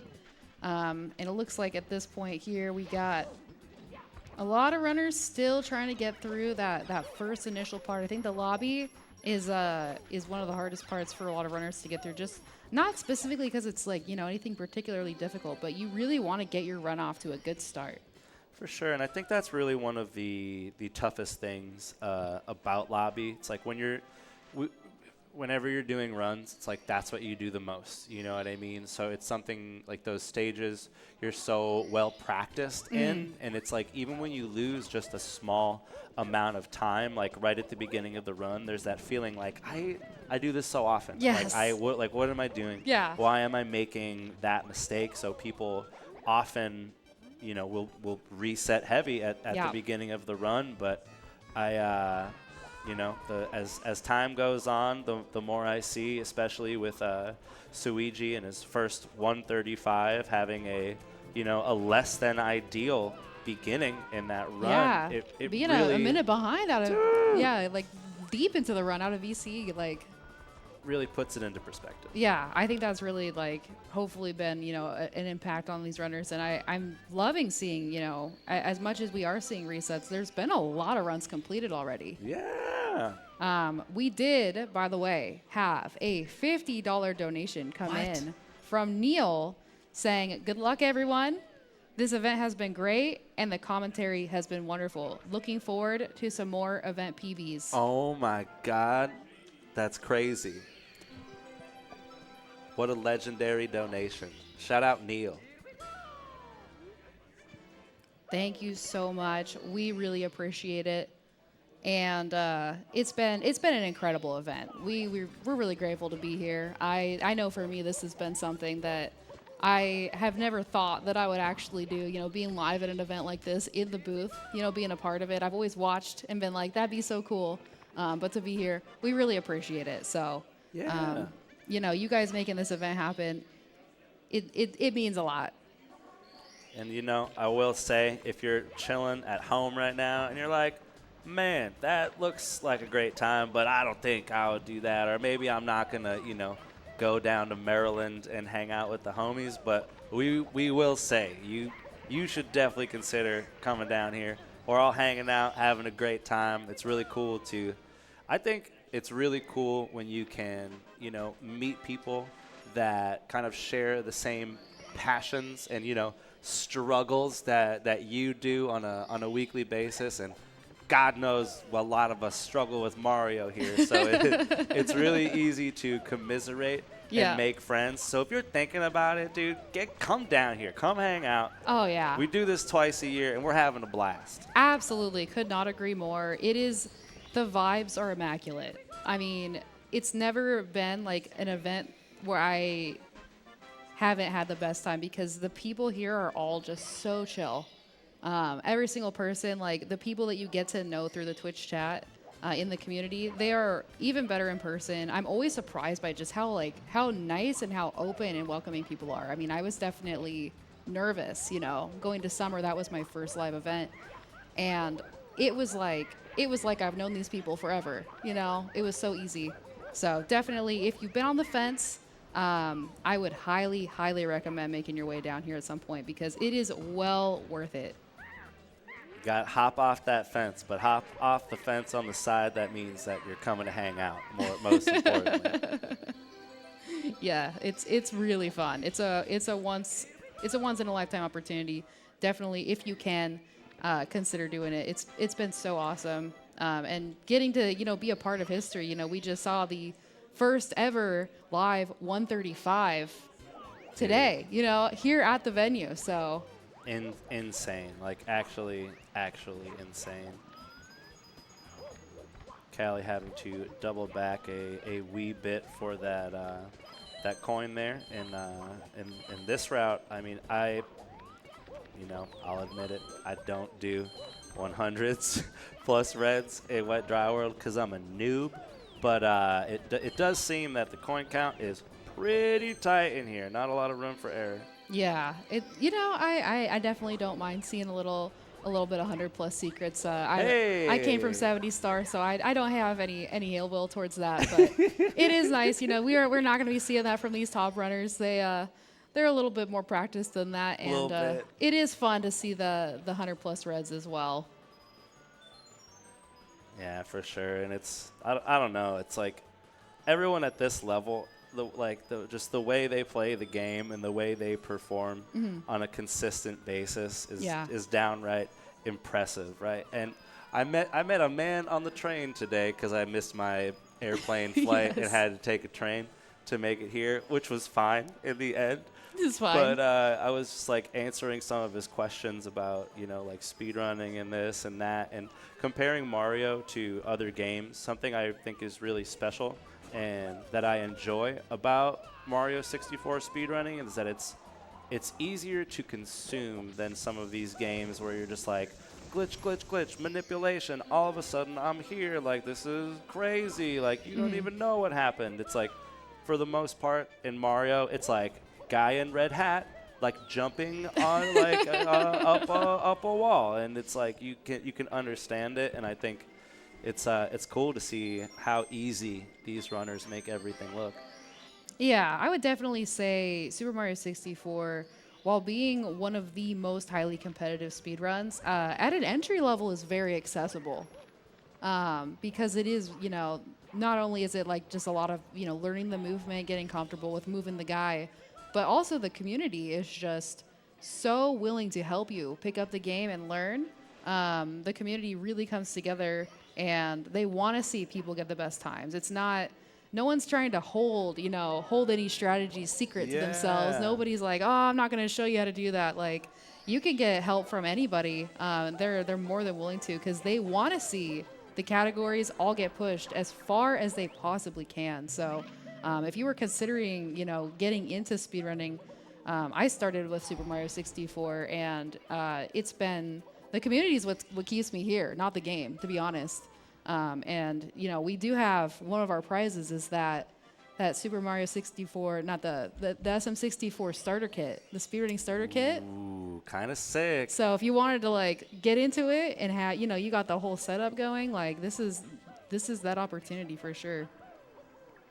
And you got to give it up to, just the pure accessibility of speedrunning this game. Like, you don't even, you can run on keyboard, dude. There's some legendary keyboard runners out there. Seba, you got Edgy, and like these aren't just people running the game. These are people posting quality times on keyboard. It's it's pretty rad, I'll say. Yeah, I mean, there's even people that they speedrun this game on mobile. Did you know there's a mobile SM64 community? Dude, it's why I think so. I did. And the but times it's they can crazy. put up, like there are mobile runners that compete in 16-star tournaments and are So cool. I Yeah. actually saw that recently. What was it? Was like Form Frame doing a tourney? Yeah, it was in Form Frames is what I was thinking of. So rad. It's actually nuts. It's actually nuts. We had some I think some kind of cheer to the audience because of that. We might have some representation out here today from the SM64 mobile community. I'm not sure. Dude, I'm all in. Either that or we missed something crazy that happened in one Yeah. of these 5 runs. Yeah, definitely potential there. I know Punkay did struggle a little bit with Snowman's Head. It was not going quite how he wanted it to, but he is now moved on and doing SL100. Little bit awkward Quinn RNG, but luckily that last one at least came back for him. He is making it happen with the cards he was dealt there. Yep. Though you gotta respect it. Woo! Nice recovery there. Yeah, A little absolutely. bit of awkward movement, but he's got what he needs so far. He's on the pace that he needs to be on right now. And we'll see how the rest of SL100 treats him. Yeah, absolutely. I think as far as RNG goes in this game, in this run, it's not too heavy, it's not too obnoxious, but I gotta imagine that SL100 is, one of the more, like, one of the stars that you think of when you think of RNG in this game. Oh, brutal. Brutal spin drift interaction, I guess. He did not get the bounce. He ended up killing the spin drift there, going to lose a little bit of time, but just Silly kicks up that little slope right there, and he is back on track. Yeah, he recovers these. Punkay saves these, and we got Callie also working on THI 100. Definitely nice to see these two runners being able to push these runs this far. looking like still on decent pace, up 26 seconds over that Theory 137. So he's clawed back a little bit of the time that he lost, and things are looking pretty good right now. Well into upstairs for Callie. And this route that Callie does is not the most common. You don't generally see folks entering and then leaving the cave again. But hey, this is Callie we're talking about, and he's not afraid to break the mold and do things differently than other runners. Yeah, speaking of doing things differently, it looks like he does the 100-plus Koopa race. I did see, I believe it was Cheese doing this as well, but this always makes me so nervous. Like, It's got to be validating for Callie, though, when you, like, you just, like, make that move to, try a different strat, and you're like, is this what I want to do? Is this the play? And you see, like, other runners, especially like Cheese, like, adapt it. You're like, all right, maybe I'm on the right path right now. Maybe I'm doing it right. Punke, unfortunately, not getting Wilco clip. Gonna have to head up to Tippy without it, but that's okay. Best possible time, 137.59 going up here, so it looks like 138 capable on the table as we get into Cloud Stage. Dude, see, you got to give the shout out to Wilco right there, one of my favorite 120 runners to watch. But then on the other side of what I want to say right now is, God, do I hate Cloud Stage. Me too. Oh, I don't like it. I don't think it's cool. It's just anxiety. Oh, dude, and it's one of those stages that really just, like, comes for everyone eventually. Even if you're not doing, like, the hardest strats, if you're not pushing it to the limit, it really is, it just, oh my God, it can be a mistake factory at some times, and it's so punishing. I think so is the main thing. Punishing. There's nothing worse. You get dumped outside. Like, it's so terrible. My goal when I do Cloud is just anything to not die. And it's wild to me at this level seeing the runners intentionally use stored angles. Because for me, it's a nightmare. If I think I have a stored angle, I'm like, I'm cooked. It's just over. it's just all over. I don't know how to fix this. I don't know how to manage this. I just know I'm going to do it wrong. I'm just going to reset, save myself the struggle, But you love to see Punke making it out with moderate success there. Didn't get the Wilco clip on the split, but he is still on a solid event PB pace here. Yeah. Unfortunately, that time lost, not getting the Wilco clip, and then just like a little bit of time lost there in Cloud. He's probably gonna be hard ass to beat Smau's time, the 138.28. I don't think that's really feasible at this point, but he does stand to take 5th back from Beast. Okay, taking a little fall there. Ain't no thing. Yeah. Hopping back up. You see Callie doing the really cool monkey wall kick strat right there. I believe that's a Taki strat. I don't know. I was talking about that star like 17 minutes ago, and that came up. Oh no! Okay, yeah. Punke taking a frustrating TTC 100 death. Yeah, that is not what you want to see. Not ideal. And there are some, oh my God, Callie, no, wait, not dead, just in the water. Oh my gosh, a little double struggle, unfortunately, for our guys right there. Callie, though, going to avoid the death and claim the star in the end. Yeah, those TTC deaths are so frustrating. This stage is really, really brutal. You got to be on your A game that entire time, because any little mistake can be so costly. You just fall forever in that stage. It's really, I mean, dying in any 100 coin or making a mistake like that is brutal, but in TTC 100, it's just absolutely savage. Like you see right there. With not all the way down, but a small plummet for Punke right there, going to be very unfortunate. Yeah, well, and I think the thing too is he's typically pretty dang consistent on the TTC 100, but stuff's gonna happen. Of course, it's gonna be in those times. It is gonna be a big time loss for sure. Also, the ending just not giving it to him there. Unfortunate RNG with a very nice backup. Punk's still going to be on pace for this event PB. I but think he could, but it is going to be. I don't know about the Beast Bob. It's definitely.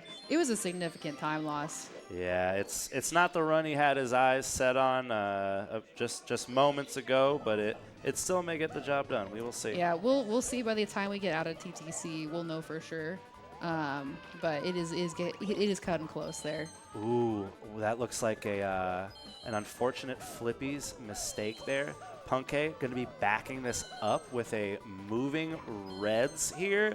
And you got to admit, that is an impressive backup to hit right there. Very yeah, cool. but he didn't get the star grab, unfortunately. He's going to walk on it. 07s. And you know what? It happens. I get it. That's, Honestly, I mean, the TTC death on 100 coin, like, that was brutal. 07's GG's to Punke. He's going to take a little breather, get refreshed, maybe get back into it in a little bit here. And I do want to say we did have a $45 donation come in from Flareon1693 saying, "Where are my Switch VC runners at? Good luck to all the runners, and thank you for the compelling commentary. Really enjoying this pace." Yo, Flareon, thank you. If we want to get some love for the Switch VC runners in the chat, much respect to you. I cannot operate the C-Stick camera to save my life. I will stick to the OEM personally. But respect to all y'all that are doing all that, for sure. Indeed. And I think that's one of the coolest things about this game is that there are, so many ways to, so many different things you can run on. There's so many, so many ways to do it. And I think that's pretty dang rad. It is. It is. All right, where we're at right now, we got our eyes mostly on Callie, who is working through SL. Just got a clean Snowman's Head, looked really nice. Did lose a bit of time, unfortunately, to that fall in TTM, but otherwise not seeing any major mistakes. Still definitely on event PB pace and could pull out another 137 today. We'll see what happens there. And then we've got, next up, Smow is getting deeper into a run. Getting close to the end of lobby here in BOB. Yeah, and currently running against is 138.28, but he's he's got some solid lobby green here. He looks to be on. He looks close. Yeah. I mean, saying this Bob goes well, he looks close to a a sub 23, which is, I would say, an elite caliber pace right there. Yeah, that's actually insane. If you're pulling in a sub 23 Bob, you are one of these certified big dogs, I'll say. Yeah, that's absolutely wild. Definitely has some time save, very much apparent in this event PB. We're at a 134.52 best possible this early in BOB. 15 seconds up on that event PB right now as we wrap up BOB. So a lot of potential here for Smow. Absolutely incredible. Man, and with a dude like Smow who, took was it like 7 months? Was it a year? He took a while off the game. Yeah. Came back and instantly got that 137. You know what I mean? And it's like with someone who, PBs so quickly after a return, you really got to wonder, what's this dude capable of? Is he going to get a 136 this week? Is he about to pop off? Yeah, I definitely think we got big things on the table for Smow. To have the furthest down the list PB and then come in first place, missing a week of qualifiers because you're just that consistent, bringing in 2 137s, I definitely think we got big things possible for Smow, which is really hype. We got Cheese ready to give it another go. Lobby has not been lobbying so far, but he's got time. And Beast also trying to work on get a run moving as well. We got Callie here beginning SL 100 coin. Not the most ideal first money bag RNG, but he was able to take it for what it was worth, and he is moving onward. Onward and upward. And things are looking good so far. It really is and it's if you don't run this game, I think something like that is important to know, and it makes sense once you think about it. But these 100 coin stars can really just make or break an entire stage. You know what I mean? They're generally the longest stars. They're generally the most difficult, and it's like all these top level runners spend so much time like focusing on these specifically, and it's just downright awesome to see them perform these stars. It's very, very cool. 100%. Yeah, looks like was a decent SL 100 coin for Callie. Looking really nice. Oh, just not quite getting that last coin there, but oops. Nothing major. I think still going to be saving some time, though, for sure, over the Theory 137. So he's been consistent. He's been consistently on this pace, like, throughout this run. Dude, he is heading to Tippy in a very decent position here. Decent might not even be the right word to use here. We're going to see if the Wilco clip connects. Wilco Prage. And there it it does. Hold. Oh, it's going. Hold. He's going. He's going through. He Hold. punched his ticket. No. I can't believe that just happened. It dropped. Was that my fault? Nah. No. I would never. It was definitely not. No. No such no thing. No commentators curse no here such today. thing. That, you know what I mean? It was an unfortunate occurrence there, but Callie's ready to party. He will not be stopped right now.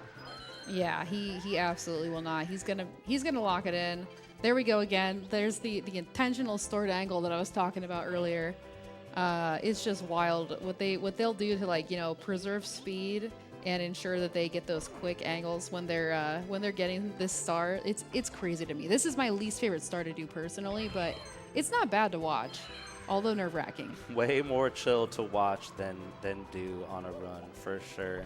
100%. We got a lot of support coming out, a lot of spam this tally to help out Callie in the chat. Definitely support that goated runner. He's been doing a lot, this year, and it's been really, really super hyped to see him at both summer and now fall pace. God, that movement is so cool and brave for the coin 7 scoop right there. I can't imagine how long it would take me to be able to do that. It would probably take me like 7 years. Mm-hmm. On the other side of the screen, we got Smau with a 23:01 bob exit, and let's be real, that's everything you need for a world-class run right there. Yeah, really incredible start. Being 18.2 seconds ahead of the event PB so far, and I know that he's got more time save later in that run. Really, really strong start, given that it wasn't a terrible lobby he was running against to begin with, and he just improved it by 18.2 seconds. Hot dang. Yeah, I'm loving what I'm seeing. It looks like Callie is working his way through TTC 100, and we might be seeing Puncation back in the saddle, giving it another go in a couple minutes here, potentially, as we've got Beast and Cheese both still trying to work their way out of lobby as well. Ooh, unfortunate coin miss there for Callie, but he's got the backup. Yep, oh my God, taking a fall. Okay. Oh. And he's gonna call it. That's gonna be it. Yeah, hey, GG's Callie. GG though, respect. That was quite an amazing run. Didn't really pan out how he wanted it to. In the end, gonna be frustrating, but let's be real. Callie's been pacing today. I mean, the thing is, the only reason he's taken a reset on that fall is because he already got a 137. He's one of the top 3. He's currently in 3rd place with that 137.54. So he knew at that point, it's not going to be a 137 anymore. He does not need to keep that run going. He can, take a break or get another one going later on. So it speaks to, what he's already accomplished and what he's capable of, that something like that and a pace that a lot of people would find remarkable is, not going to cut it for him today. Indeed. It's crazy to think what it takes now to be quote unquote top tier and compete at at the highest level. Like carpetless aside, that was like a huge time save that that came through, you know, recently. But these times, with that even considered, are not the same times people would have been getting like a year ago, 2 years ago. Oh, no. I think it's the way that this game is consistently pushed, the way that new strats are still coming out year after year, really just speaks to the depth and complexity of this game that we love so much. Yeah, well, it's also, you know, just the consistent, you know, increase of really competitive, dedicated new players that have come in that keep everyone, you know, the people that have been here for years and the people that are new, they keep them motivated and keep them wanting to grind. You know, the time's been brought down a lot by, you know, route differentials and things we've discovered, but a lot of it is just seeing what people are capable of when they keep the grind going, you know, that motivates each other to push each other further and further. For sure. And I think, you know, we've heard it talked about before, but I think one of, you know, you could consider an impetus for, you know, this progression was, you know, when some of these top tier 16-star runners like Ouija, like Suiji, decided to, you know, throw their hat in the ring for 120. Yeah. And then they start coming over, getting all these community bests, like you know, kind of based in doing some of these strats that were 16 exclusive or only in 16 Oh, why would star. you go for that? It's, you know, there's such a big risk, you know, but they're doing it. And then you got people doing like fly guyless in SSL in 120 star, and it really kind of reset the tone. It reset the pace at which everyone had to compete, and you had runners like Simply, for example, who is now back on the stage, back in action, saying, you know what, like, I'm going to head back into the lab. I'm going to make some moves right now, and I'm going to learn the strats I need to compete at the top level. Yeah, I'm so glad you brought that up, Pando, because I was going to say the same thing.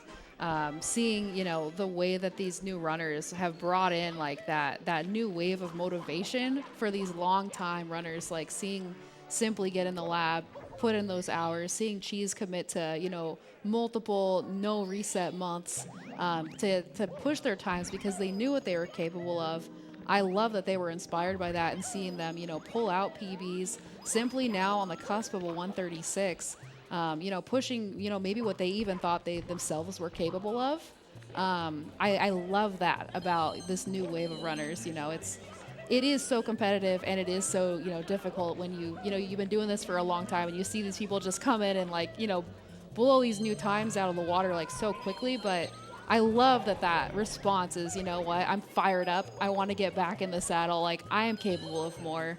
And seeing them accomplish that is always just so, it's so amazing. You gotta respect the fighting spirit there. I can't imagine it's easy to you know, stay motivated and so dedicated, and for some of these runners just for so long. Like, yeah, you look at Punke, Simply, and like Cheese, and these dudes have been at the top of their class for years. They've been doing this since they were point. kids. Yeah, dude, it's like, and that's real, and it's wild, you know, to still be here and to still be pushing it. It's like, it's incredible. It's extremely motivating, you know. Personally, these are people that, like, that brought awareness to the speed run in the first place, you know. Like, for me personally, Simply and Cheese were the first two runners I ever watched. Yeah. You know, I came over from the YouTube world, seeing, you know, like those early Cheese world records and seeing like the Simply tournaments.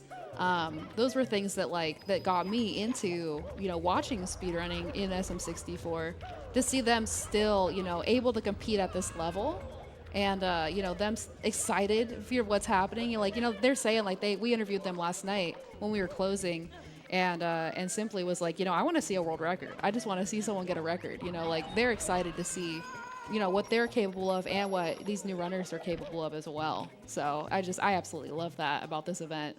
Very, very cool. And you see Smau, unfortunately, going to be resetting to HMC 100 there with a rough triple jump to towards the box. What I will say is that he missed the HMC 100 BLJ, and he didn't reset. I feel like, especially after Suiji's world record with, with that mistake, that's like maybe one that more people are willing to see through after that. Yeah, it's definitely a hard decision, right? Because in this environment, it is a limited amount of time that you have. You do have all day that you can be doing runs today. You have all day tomorrow as well. But that's it. That's it for the event. So there's something to be said for, making those decisions and thinking, what's going to be better for me long term? What's going to be better for my mental? What's going to be the best outcome for me as far as what kind of runs I can get on the board? Do I take this reset now, or do I keep pushing it for any number of reasons? Yeah. And I think there is certain value in, just like finishing runs. Obviously, in this format, you got a limited time. It's not like you can come back next weekend and see Yeah. if you can put it together. But Right. I think finishing runs in general is so good just for for the mental, for late game practice. I think I really admire runners who are able to do that. I think one of the most notable runners who's always down and just hunker down and finish the run is Wilco. I Yes. feel like Wilco, Yeah. dude, Wilco will be in like SSL and he'll make some catastrophic 2-minute mistake and he's like, oh, that's unfortunate. I suppose I'll just switch to average splits and finish the run Yes. for practice. I'm like, I wish I could have a shred of that mental, because it's really tough to keep going after a devastating mistake like that. It is, and I love that. Beyond the 7 really talented runners we have on the stage right now, we do have so many others like Wilco, like Jaquarium, like Beeve. We have like so many talented runners that also are pushing further and further. And yeah, I agree. Something I really do enjoy about Wilco is like he's hustling. Like he's saying like I have a goal to be here, next year on the stage. And so he's going to keep practicing and grinding. And like you see him, he'll grind carpetless for so long before he even gets into the run. So cool. Like I love seeing, the way that this motivates not only the other runners that we have on stage that are already, in the top 10, but the runners that are, 11 through 20, the top 50, you got all these people pushing and moving further up, bringing it in, like just getting more and more competitive and grinding and spending time in the lab to get this opportunity. And it's been really, really cool to see. I definitely could see some shakeup, even with how tight these times are, how close these PBs are, and how competitive they are. We could see, any kind of shakeup at the next pace event because of how many other runners there are. For sure. It's like, and that's like another reason why all these dudes, they gotta stay hungry, they gotta stay motivated. Yep. You got Beeve recently cracking the top 20 with a thunderous new PB. Yeah. You got Avatar after, with a bit of a PB drought there, then comes in with a monumental 139. Yeah, It's like, after like 13 days in a row of almost getting the run, like all those pacers day after day. Yeah, so many of us were there for that. so cool, and it's I don't know, I think that Mario is one of those games where you practice, you improve, and then you kind of feel like you plateau sometimes, and you like sometimes you think, well, this is as good as I'll ever be, and you kind of stay there for a minute, but then like something just clicks, and you either get that PB or you start to experience those like significant improvements where you're like, you know what, maybe I am improving, maybe this is going to happen for me, and then the PB comes, and gosh dang if it isn't one of the best feelings in the world. It is, yeah. You never really truly know what you're capable of until you're going through that grind, and to feel like maybe you've hit your limit and then push it further, like it is one of the best feelings in the world. So I love that, this kind of thing that for a lot of people I think is, like it can be like a hobby. Some people it's like it's their job now. It brings all of that drive, to anyone at any skill level. We all we all keep pushing it. I know for me, like I was like, oh, 16 star. Once I get my sub 20, like that's it, right? I'm not cracking past that, Classic, And then before I knew it, I'm like, I got my 18, and now it's like the board of a 17. And I'm like, well, maybe I could push it a little further. You always think like, I'm gonna be done after this. I'm gonna be done. Like that's it. And I hear runners do that too. They're like, oh, once I got the 139, I'm good. I don't think I can do better than that, or the 138, or the 137. It's like, it never ends because every run you're like, that could have been better. And then the game just sinks its claws in, and you're done for. You're done. Yeah. So it's been really sick to see that. Something I've actually been, I was talking about this earlier with Badronis, something that I've really been enjoying is the Daily Star. I've really just been like doing runs for a long time, and I've really been lacking on my like XCAM grinding or practicing this strat or that strat. But the Daily Star, there's 1 star every day. They pick one, and you just get the best time you can on that day. There's a weekly star too. But it really has kind of, cheese in the corner with a cheeky little wall kick back up there in Dark World. That was cool. Hey, Hot yo. dang. But it's really I think it's been really motivating for me and other people to get on that XCAM grind and really make some moves. Yeah, because what really sets these runners apart is their commitment to practice, and their commitment to working on those stars. You can't just feel out the vibes and like just keep doing runs in 120. Like you can kind of get away with it to some extent, but once you start getting to that point where you start getting competitive, like you got to put in the hours. So yeah, things like Daily Star, things like streaks, things like stage RTAs, segment RTAs. That's where you really put the practice in that yields these kind of crazy results when we do see the runs.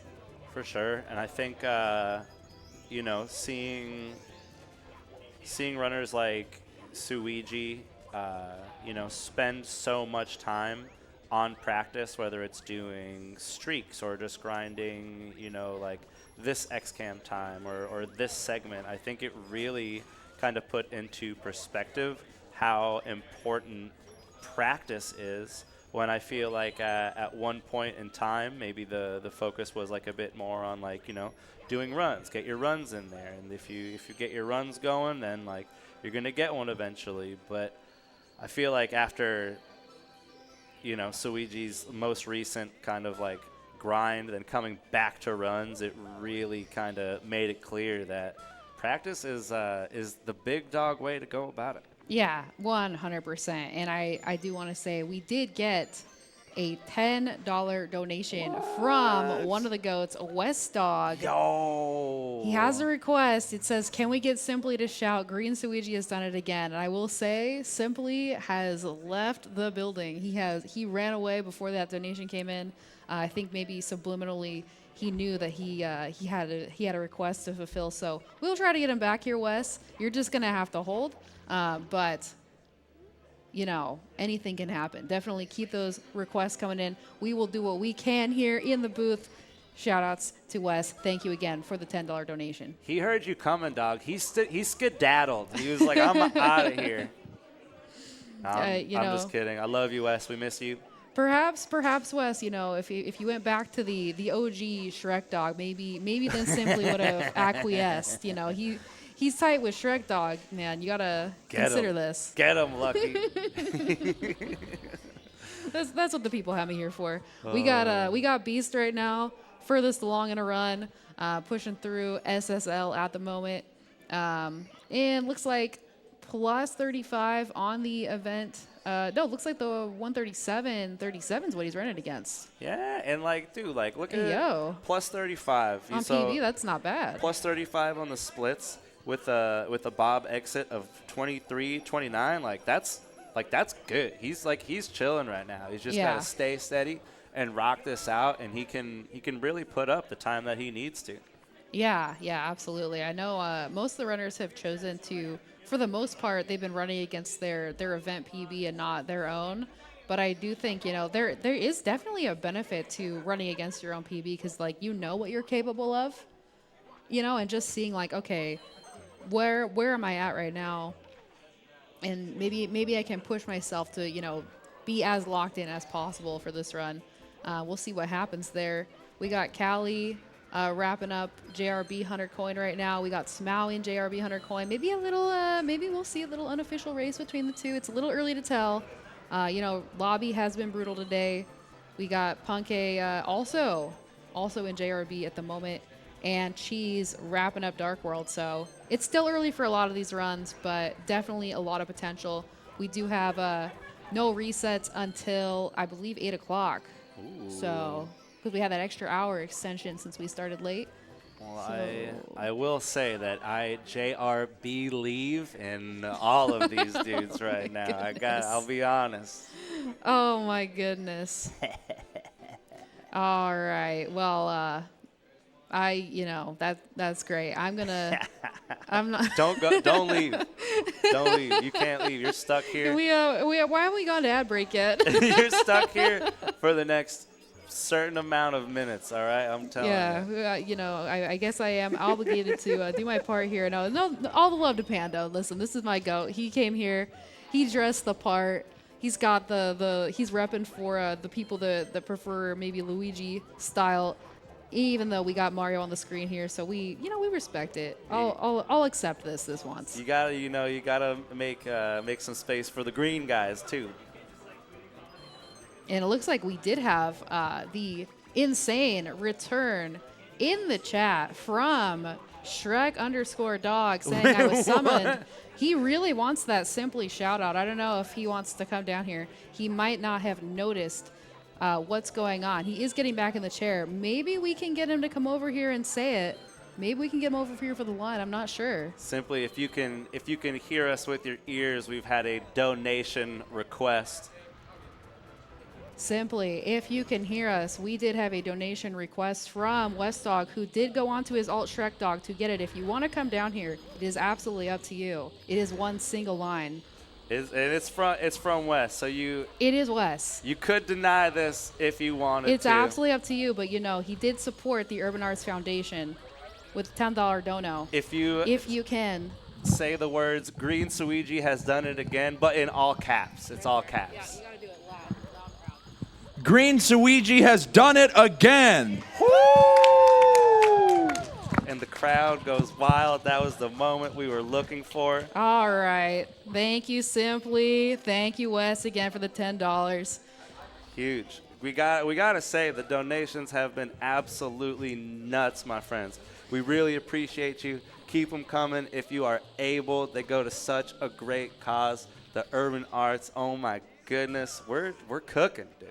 Yeah, absolutely. The support has been astonishing. Keep them coming in, guys. We got a lot of great prizes that you can get in on as well. So many incentives. Like, we actually can't even fit them all on this table because there's so many. And so if you want to get in on some of those, you want to support the Urban Arts, you want to support GSA event, everyone works super hard to make this happen. If you like these live events, get those donations in. We really appreciate it. And I gotta say, I've seen prizes before for different things, but these prizes are really, really good. They're like we got autographed stuff. We got some cool Atomic Purple controllers. Is this a steel stick? What is this thing? What's going on here? What kind of stick is this? I don't know. I feel like I'm poorly informed, and it is my fault, but we got some sweet tech up here that you'd be pumped to have. That's definitely a steel stick. I'd have to look and see what we got specifically here, but we do have things like we have a Nintendo Switch OLED and a PS5. A whole Nintendo Switch, a whole PS5. Yeah, what the heck? absolutely wild. We also have the Super Mario 64 120 star person relay VHS. Yo, wait, you can bring home a for VHS. real? In 2024, you could have a VHS from the event. This was the summer 120 star relay. So many goats were involved. Cheese did carpetless in this video. Oh, and hit it first try. try. Oh my god. I don't want to brag, but I hit Flippy's first try. Ooh. Like, we had some good stuff happen there. So if y'all want to have an opportunity to take that home, you want to take home a piece of history, there's so much stuff here. Definitely feel free to enter in for those awesome prizes that will be sent over to you if you are successful. Dude, I really want this VHS. This is like basically a collector's edition right here. Oh Yeah, my it's one of a goodness. kind. Like it's. And it's rewound. It's rewound, so you don't have to rewind it when you go to play it. I think that's really considerate and Did you awesome. see the Mr. Wah Hat Bowser on the front of the case? This is incredible. This is a piece of Mario history here. Yeah, absolutely insane. So definitely feel free to get your support in. Looks like right now all of our runners are in lobby. We've got Callie, Smau, Punke, and Cheese currently on the stage. And we've got, it looks like Callie the furthest along with minus 16.7 headed into Bob on Battlefield. Hot dang. We take Hot those. Dang, indeed. And it's like, yeah, I don't know. We watch these dudes, you know what I Yeah. mean? We watch them play Mario All the like time. a decent amount. That's all I do with so my life. We're not like, it's not like we're unfamiliar, but seeing these dudes like get these paces going, especially in person, live is just really a sight to be seen. It is. It's something really special. And you know, doing it away from home, it's not your setup, you know, that you normally would have. It's not the way that you'd normally have it. Things might be in other places. I do want to clarify. I have seen since my comms block that Simply accidentally reset Cheese's console yesterday because it was in the position where he keeps his console normally. So watching that back on Twitter as I just yap with Gio about I don't even know what was a sight to behold. But there's just so much going on. The runners it's incredible. You know, seeing them live in person, it really is different. It's been sick.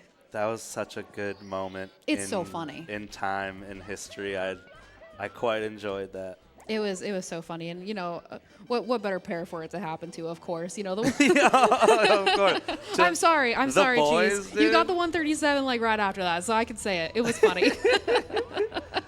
I think Cheese enjoyed it as well. He's, the great reaction, sport. the reaction was really good. So, you know, there's been a lot of really fun things that have happened here, and you know, everybody that's been here in the chat or at the venue, y'all being a part of this has been sick. So glad you're all here to make it. You know, for this event.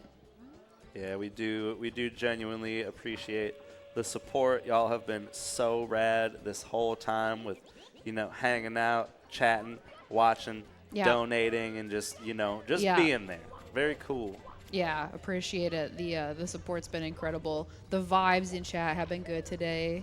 Y'all are killing it. We appreciate you, and looking forward to seeing what else comes today. We are currently at 5:30 p.m. in Laurel, Maryland, and we will be seeing runs for a few more hours yet to come, both today and tomorrow. Dude, I like that Laurel, Maryland time update. That was just crisp and professional. I was like, you could like be doing the weather or something. That Thank was you. nice. Yeah, I mean, I could be doing the weather, but I'd much rather present the forecast for these runs. I'm seeing clear skies. I'm seeing a lot of opportunity for some sick runs today. Things are looking good, and The sun is shining in Bob on Battlefield today. Let us tell you. it's gorgeous. It's gorgeous today. Look at that shine on that chain chomp there. Oh my gosh. Absolutely magical. Alrighty. We got kind of a little like a Bob showdown here with Callie and Smiley. You love to see it. Yeah, I would say it. They were neck and neck in JRB. So it's cool to see, you know, we got a little unofficial something. Smout, unfortunately, getting caught on the edge there. What are we going for here? I don't know. He's either doing some crazy ball stuff that I don't know about. Maybe he just uses the cannon in general. Maybe he was biding time. I'm a bit confused. Yeah, potentially. I mean, but I'm sure he's the expert. Yeah, I'm sure Smout knows what's going on. I mean, the timing looked pretty immaculate. It looked pretty calculated. It looked like he knew exactly what he was doing. I was like, are we having a little moment here? I know Simply was trying to soft lock the other day. So I was like, are we seeing something like that? Some new trick, some new clip I haven't seen before, but it looks like he was manipulating Koopa the Quick, because I didn't know this until, you know, maybe a couple months ago, that his speed actually depends on like how far from Mario he is at certain points. Yeah. Like Something like that, just a small little detail. You would never know It's if you like- don't run or breathe this game. Like, It's like that, and then you got to do it to get him to jump over the balls because he's faster when he jumps over the balls, Yeah. or when he doesn't jump over the balls. All I know is that there's balls, and I don't know how to do that strat. That's really it for me. yeah, we got some balls coming out in the chat. We all know how it is. There's like a 7TV emo. I am the same way. I know that it's a thing. I know that we want something good to happen with the balls We in BLB. want balls, I think. I think you think so. We want them to happen. I think so. Yes. All right. Well, it looks like we have them in chat. So thank you all so much for supporting us through this journey. It's huge. We got Callie working on BOB 100 right now, looking so crisp on the shell, moving really fast. It's hard not to break this shell. Dude, you can break it on anything. It's Yeah. stressful. They make it look so easy, but man, it is harder than it looks. Same thing with getting these coins out of the air. You know, getting it in just a few pass-throughs like this takes a lot of practice. Mario does not like moving in the air the way you want him to. And it's been an eye-opener for me. I think Bob, either last week or this week, or Bob 100 was the star of the week, and like Oh, okay. just trying to get a time and like finishing a run and being like, oh, that was pretty good. What's my time? Like 40 seconds slower than first place. Like, all right, like sick. Right.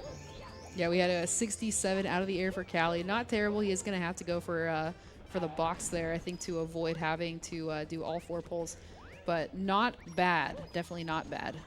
Yeah, 60. Yeah, you gotta be happy with a 67. It's no Hopefully- 69, but hey. Yeah, that's always what we want to see. But we take those. We take those. It looks like maybe lined up for a potential double star spawn opportunity. Nah, it's not going to work.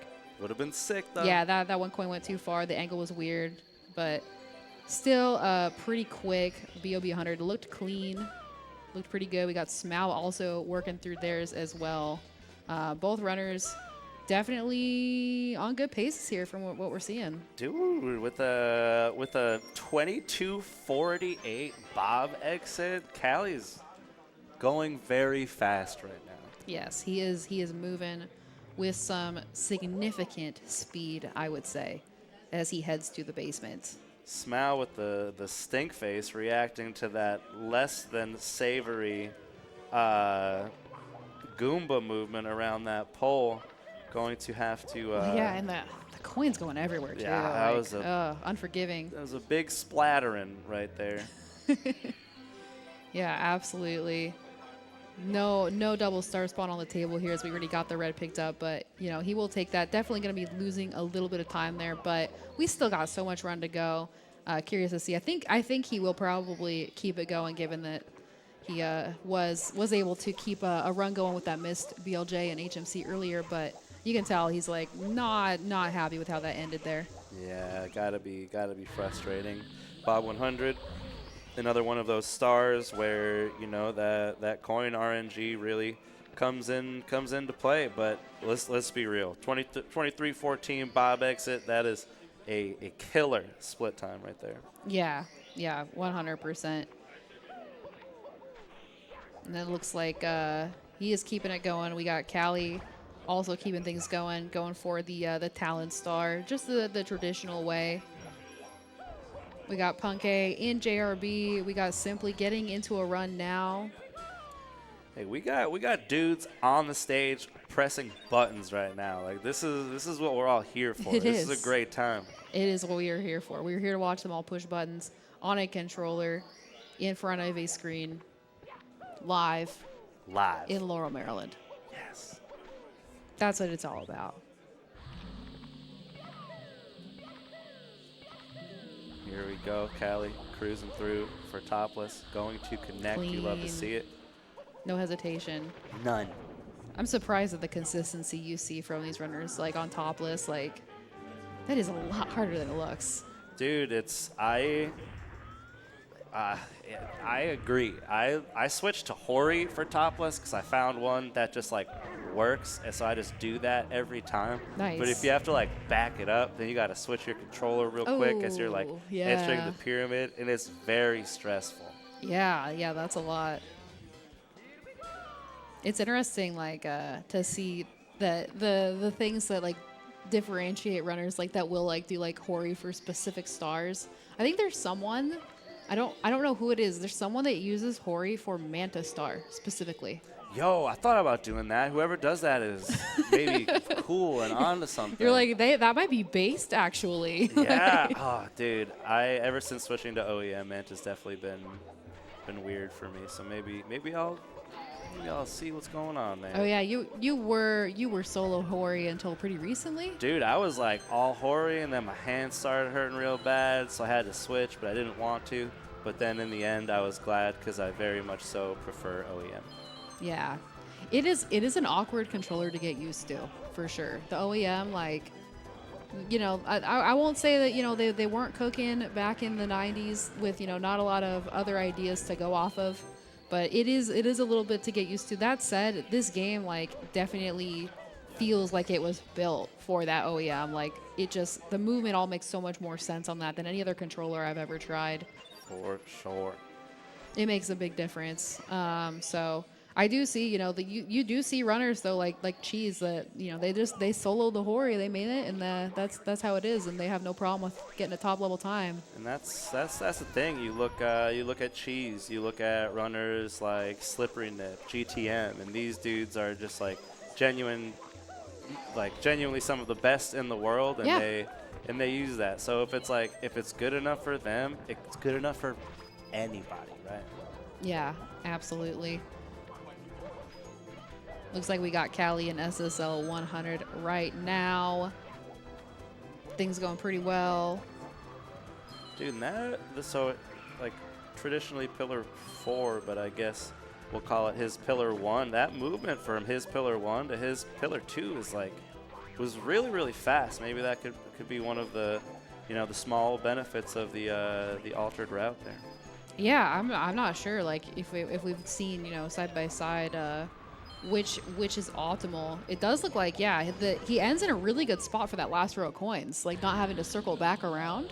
And if you think about it, like the two pillars you spawn closest to when you enter the level are closer to each other than the other two pillars, and the space between them is less, unless I'm just making that up and they're all equidistant. But no, that pillar's so far. Look at Smouth's screen. That pillar's literally so far. So maybe skipping the movement from one of the farther pillars to the other is another just sweet bonus of that route. Yeah, not sure. We might see some fact checking in the chat. I cannot confirm nor deny what is optimal. There's no way I'm wrong. I've said so many wrong things every time I've been in the booth. I'm trying so hard. You know, you're baiting me into misinforming. It's one of our traditional responsibilities as SM64 I'll let you have this casters, one, Pando. You know? Just got to spread a little misinformation here and there. You know, never hurt anybody. Yeah, we're not here. We weren't invited for like our accuracy into the complexities of the most anticipated speedrunning game that we do at this event, right? What are we supposed to know? Everything.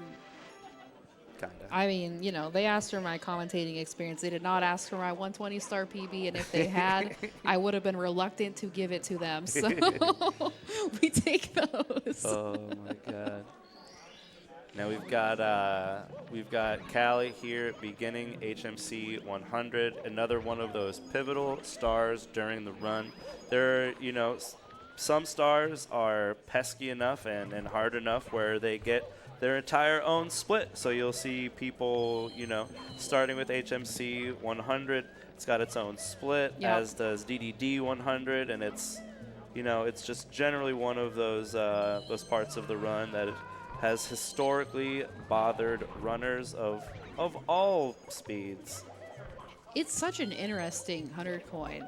With how large HMC is, it became optimal to do like these BLJs, you know, just to get through like all these walls and gates. You know, we said we actually, you know, we'd rather not like go around. We're gonna make that happen. You have to go through such a large area, and then additionally just like places like, you know, the room with the reds. Like, there's so much bizarre movement you have to do in order to get the coins, because you're supposed to be using that little platform thing with the buttons on it. The one that looks like a DDR max pad. Yeah. Yeah, I don't know if 120 runners, I think these days don't even remember what I'm talking about, because they don't even go over to that thing. But there's so much that you have to do and stay locked in on this star for.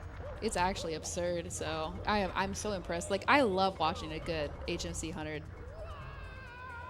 Very, very satisfying to watch. You see Oh no. oh no, absolutely brutal. Callie going to be missing the clip, heading towards the finish of HMC 100, and it's just, man, Disparage. it's just that star is gonna get you at one point or another. It does hurt, because I will say that Callie was on an absolute dazzler there. That was I know. He was that was feeling quite that a run. Yeah, sometimes they really hits, man. So, you know, he will be capable of doing it again. Not sure if he's gonna want to take a minute. Maybe we see a return of the missed carpetless sangrias from yesterday. I don't know what we're feeling, but he might. You know, he does have time to get a run going today. A 1:37.54 is a amazing event time. You don't have to put down at all, but we do know. And he's shown like that he's capable of bringing it back if he wants to. So Yeah, I think I think a lot of these dudes are genuinely due for a PB. They've been putting in the work. They've put in the time. They've been on the paces recently, and I wouldn't be surprised to see it happen this weekend. yeah, 100%. Yeah, so definitely frustrating to lose a run. I think he is going to take a little moment there, recollect himself, make a decision if he wants to try to continue today, take a little break, maybe come back in after a few minutes. But we've got Smough still wrapping up his HMC 100. Looks like the blue coin did not fall, but it was an acceptable HMC 100. Looks like they're going to keep it going for now. And we got our other three runners, Punke, Simply, and Cheese, all making their way out of lobby. And we do have something we need to show the people. We've just been blessed at the desk with this What is beautiful this? framed portrait of Milo here. It's gorgeous. Wait, can we cut away for a moment? Can we show what we've got here? Brief second. I'm sorry, this needs to be seen. This needs to be known. We've got a. Yeah, we're gonna, it might take us a moment. Let's see, this the nice BLJ from Smough at HMC. Love to see that one connect. Nicely done. They're not looking too happy with how things are going. That 100 coin, they did lose some time over event PB, but this is definitely still a very, very PB capable run, for sure. So gonna keep it going, stay in the saddle, and. We got any developments coming? We'll see. I'm not 100% sure. I do say, in the meantime, I want to read out this $25 donation from CEO of Factor. This will be interesting. It says, "Hey, Factor CEO here. Simply still has a contract with us, so he said he'd promote us at the event. You want some?" Should I keep reading this? Do you want some high sodium meals? You gotta be. It's a Simply fan donation. You gotta be careful, dog. I don't know. Quick, easy, and hurting your chest. Get one today using code Simply at checkout! !Factor. That was cool. It works. It works. I don't know if that code's gonna work here in our chat, but we. You know what though? We're gonna find out. We're gonna find out in the end, and that is exciting. That is exciting. We did have, by the way, Callie raiding in with the party of 37. Thank you, Callie. I think that means he is probably calling it for today. We appreciate you, absolute legend. It is what it is, unfortunately, with that run, but we will, I'm sure, see him back tomorrow and stronger than ever. GG's to Callie on some absolutely nutty pacers. Tomorrow's gonna be a good time. It's gonna be interesting. Yeah, yeah. Definitely get some GGs in the chat for Callie. He's been absolutely killing it. Currently, still holding on to third place right now with that 137.54. Very respectable time. Gonna be tough to beat. I mean, we only saw I think like one or two 137s at all at summer.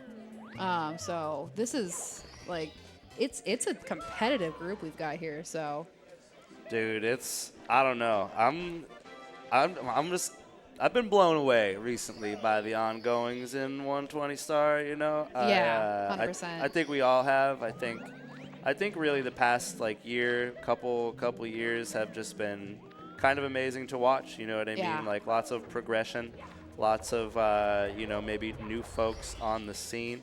Punkay unfortunately going to lose his shell here in the you know, right in the middle of Bob 100. Very, very frustrating, but he is going to march on. yeah, he's keeping it going.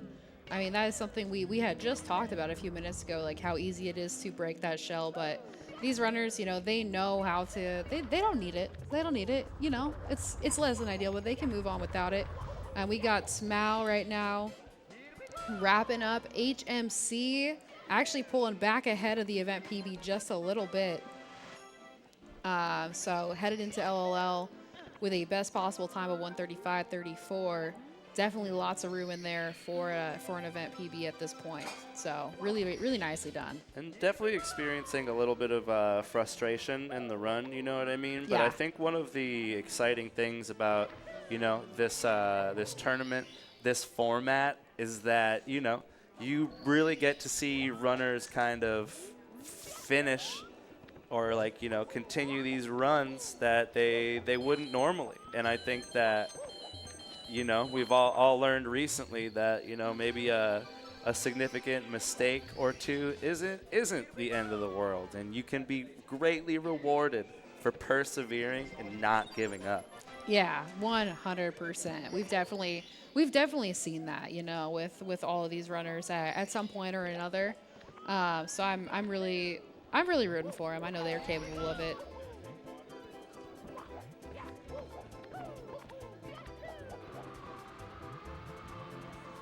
Here we go, Smau already making moves in LLL. Not the longest stage in the run, so you know you gotta catch it while you can. It's gonna go fast. Yeah, I think LLL is like it's a pretty decent stage. It's definitely one of the really satisfying 100 coins. I think one of the easiest like lower barrier to entry for the most part. I think the main thing is just making sure you keep your shell the whole time, but it's a nice stage to watch for sure. I'm partial to the bully star, not the big bully, but the one with the small bullies. Oh yeah, that's a good one. It just feels so good to do it well. Yeah, You know? yeah, that's a favorite of mine. So we got some good stars here in LLL, and definitely some opportunity to claw back maybe a little bit of time. It looks like he had lost maybe 7 seconds over his gold in LLL previously, so could definitely keep pulling further and further ahead as time goes on. Yeah, for sure. And I don't know. I don't recall what the specific mistakes were in his event best, but you got to imagine that there is a lot of time saved coming down the road, especially with a BPT like that. Yeah, absolutely. All right, we've got Punkay as well headed into the basement. Looks like minus 6.9 seconds over event PB. Very nice. Tons of potential there. I know that if I recall, there were quite a few slips in the end of that run. So if we're staying on pace towards the end, and then you know things all come together, we could see a pretty significant improvement over his event PB right now. It could be monumental, you know. Absolutely, would love to see that. We got Punkay slamming down that pillarless right there, kicking things off in SSL, and I think it is just, you know, worth noting, worth mentioning is just SSL is one of those stages in this run that is absolutely punishing. It's not like there's just 1 star or 2 stars that can be like a problem point for many runners. It's like, especially at a top level, it's like reds is kind of insane, or like 100 coin can be insane. Plus is always ready to be a pain in the butt. So it's one of those stages that you really gotta stay focused for. Yeah. And it's one that you're relieved to exit, so to say. Yeah, 100%. Yeah, it's one we've talked about it, but it's definitely one you see runners practicing quite a lot. I'd say SSL 100, TTC 100, and then like Rainbow Red, I think, are all places I see runners practice so much before they'll even get into runs a lot of times. And then right after that, you get to lose your run in HMC 100. Yeah, oh, so sick. Yeah, we worked so hard for this opportunity to lose the run here. No, but not us, not today, and not these guys either. I'm predicting nothing but success, and I'm ready to see how the rest of these runs turn out. Yeah, absolutely. Same here. We did have, by the way, What? a $25 donation from Shadow. What the heck? Yes. It says, I feel so blessed. Factor meals are the best. I don't have to cook, so I don't feel stressed. The sodium is making me feel pressed. It's hurting my chest. I'm going into cardiac arrest. Oh, man. Alrighty. Thank you so much. Thank you so much, Shadow, for the donation. A legendary $25 contribution. Thank you so much. Excellent, excellent. I don't know how you feel about Shadow TTS, but that is definitely a simply classic, I would say. Oh, my God. They're coming out in support of the man. I think he was had a little snack earlier, but looks like he is getting into this JRB split right now. Yeah, he may have eaten recently, but my dude is still hungry. Look at it. Look at him go. Yeah, he's ready. We got Beast also getting in the chair, getting back in it, trying again. We got a lot of runners going in right now. They will not be deterred. And you got to admire the perseverance, but realistically speaking, like you're trying to make moves before the end of today. If you go into tomorrow and you're still trying to get that first, significant run, make that first like big dog move, the pressure mounts and it really adds up. The longer you go without getting that run you're proud of, comfortable with, so to say, the longer it goes, the more frustrating it can be. Yeah, it's definitely, it's a tall order on this stage where we've got a 135, 2 137s, a 138, 2 139s, but all these runners have been absolutely coming in to play today, and I'm sure, I'm sure we're gonna see that 139 or better from Simply as well. I'd love to see a 7 for 7, hopefully on the sub 140s. I definitely know he's capable of it, and looking forward to seeing what times we end up with by the end of day 2 today. For sure. I love seeing, Punkay adjust to that bird interference there. He was kind of beating that bird up. Yo, he wasn't even worried. He was kind of throwing hands move. there. That was pretty sick. Yeah, I always love that. I definitely don't mind seeing a little bit of revenge on some of the more frustrating creatures that inhabit this game. Klepto being one of them. Shout out the all animals speedrun extension, the category extension. Shout out Karina, Yeah. And who is here? Who is here today? Has arrived in the venue. You'd love to see it. We're Let's all go. blessed. We got so many goats coming in today on Friday as we get ready to close it out. Heck yeah. It's been so exciting. It's been really, really good to see a lot of people I haven't seen either since summer or even just, this is the first time. It's been really cool. So I'm glad that so many of y'all could make it out. Bit of a reunion, so to say. I also just really like that triple jump movement that Punke did at the end of SSL 100. I think it's really cool and impressive. Very cool, very swag as we wrap up with that top of the pyramid star. Gonna be just a little bit behind Event PB, but we still got plenty of time to make up. Looks like Punke actually did lose 17 seconds, a little bit shy of that in HMC previously over the best possible. So we could see some time save here. And there are a lot of other places as well where we could. Indeed.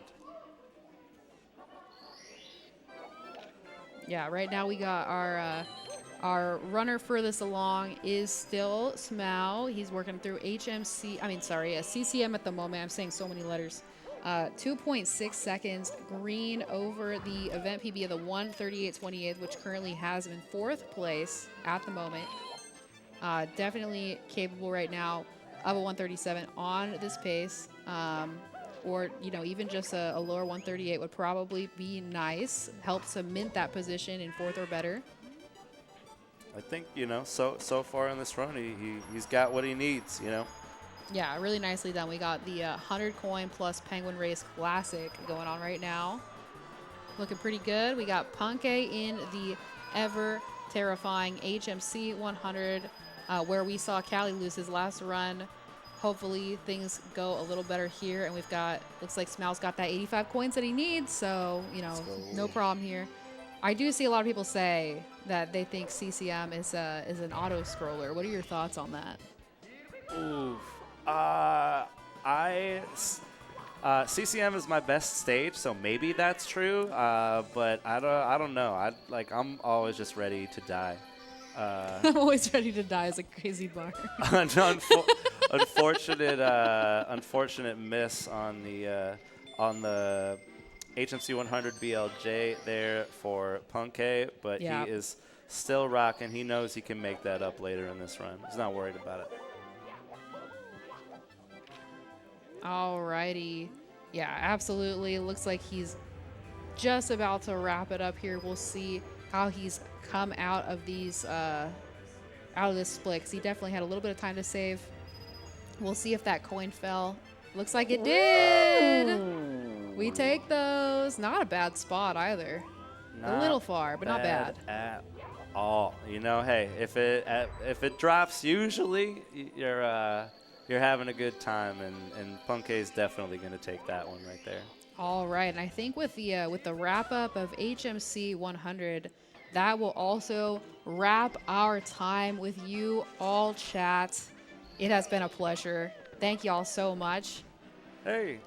Once again, this is Lucky Owl 360. We got Pando here, and look what else we have. Thank you so much, my friends. Thank you for hanging out. We got this absolutely beautifully handsome framed picture of Milo. Look at that smile right there. That's our go. That's that the man smile. that makes this happen. And Shout outs to Milo. I forget who I was supposed to thank for doing this. There were 4 people, and I remembered 3 names, so I'm not going to say any of them because I don't want to miss anybody except for Wah. I know Wah did it, so we're going to shout out Wah, and the rest of the crew will probably solve the mystery that my brain was too small to remember eventually here. But in the meantime, just look at that. Look at that face. Look at that. That's our legend. Face right Thank there. you, Milo. Thank you, Milo, so much. But I gotta say, I had so much fun doing the comms with you. We had a great time. Thank you for all the donations. Y'all are so cool. We appreciate the support. You know what I mean? Yeah, it's been absolutely incredible.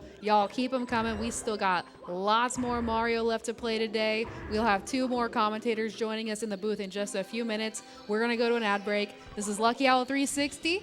And Pando. Hey, Pando. All right, thank y'all. We're gonna go to ad break. See you in a bit. Hey.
Welcome back to day 2 of Fall Pace 2024. I am Z Seabeard, joined by the famous, the beautiful, the British, Mr. Wah. Do you know, until you said British, I was worried you were talking about someone else then, and I was in the wrong place. How's it going, guys? Hope everybody's doing well. We're back with some more 120-star LTA action.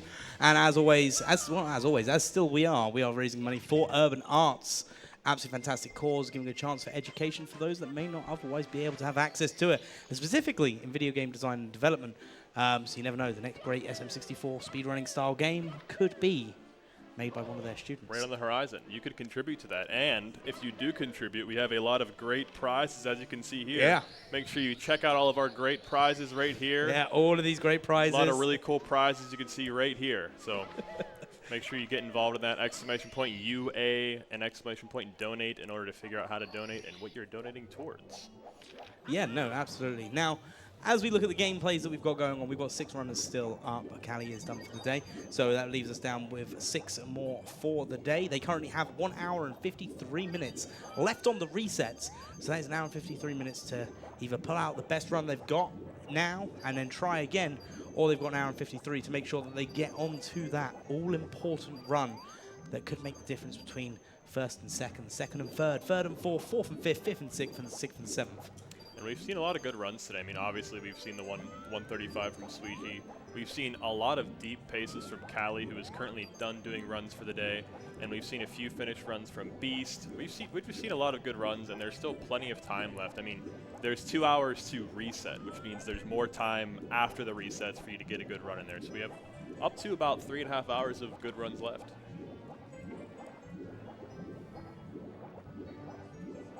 We also have a $15 donation. Oh, here we okay, I see a theme happening here. We had it this morning. $15 donation from Graying Dragon with the comment, "Good evening, the Mr. Wah." Looks like we're keeping the theme going on that one. All right. Looks like I need to leave the booth, come back to the booth, and then maybe we'll get more in that way. Yeah, sure. You know, we do read out the comments from these donations, so, you know, if anyone wants to just say hi to us, just donate. Just say, "Hey, guys, how's it going?" That could be like an infinite money glitch for you to take your headset off and then leave and then come back and it'll happen again over and over again. I will bankrupt that man. Just keep walking back and forth to the entrance over and over again. But yeah, I suppose the biggest thing to talk about at the moment is obviously we've got Suiji on a 135. Something which none of these runners have.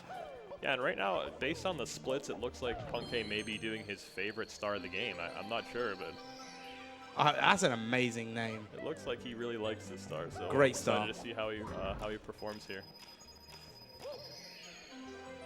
We've also got Smau finishing Dire Docks 100. Now, let's say, besides the obvious, Yeah. what's your favorite moment of Fall Pace so far? Now, Obviously, we have the 135. So That's not even my favorite moment. My favorite moment is still the reset. the reset is really No, I'm just kidding. The favorite moment so far has been just the hype from the crowd when the runs are finished. When you've got the, you know, when we did the no resets earlier, and just getting the crowd to like engage with the runners, just by like when they were like, "That's it, no, we're going for the reset," and just hearing that's always been my highlight. That's always going to be my highlight of coming to these events. Yeah, it's so exciting whenever the crowd gets involved in a really hype run. It happened both days, both no resets. We had a really hype run. Everyone was really interested in the outcome. It was just really fun. So stay tuned for the runs tonight, but also we're 2 for 2 on having excellent runs, very exciting runs at the very beginning of the stream. So look out for tomorrow's no reset. Yeah, no, it's going to be absolutely amazing. Oh, he'll notice soon. Unfortunately, Punkei taking a death in VC. That is unfortunate to see because we're taking a death in VC. Yeah. Still saving time, but yeah.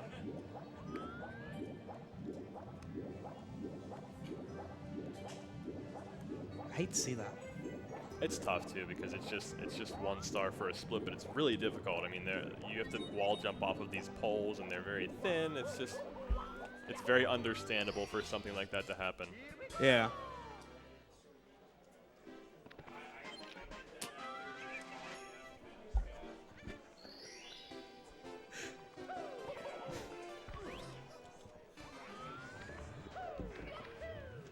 Yeah, so we have Smile entering Fire Sea here. Certainly one of the most fun stages to watch.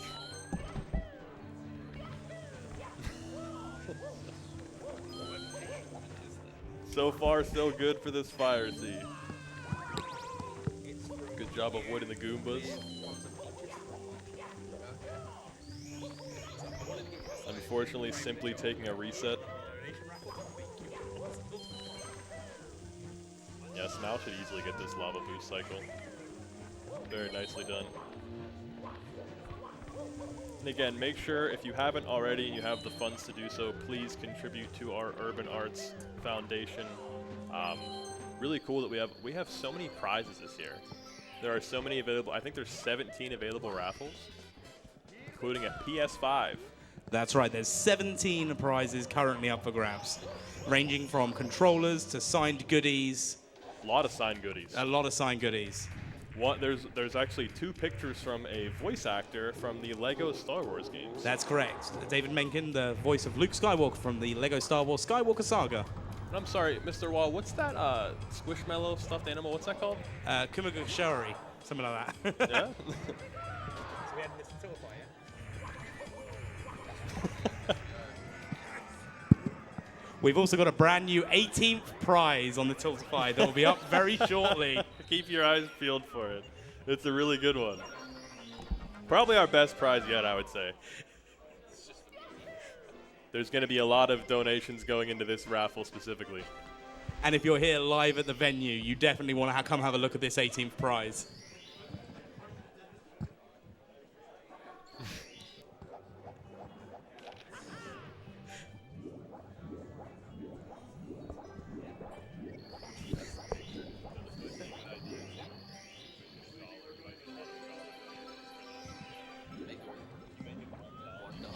The thing is all this cost was $3 to make. That's all it cost me, $3 for the frame and the picture. So it was $1. The idea is it's a funny joke gag one.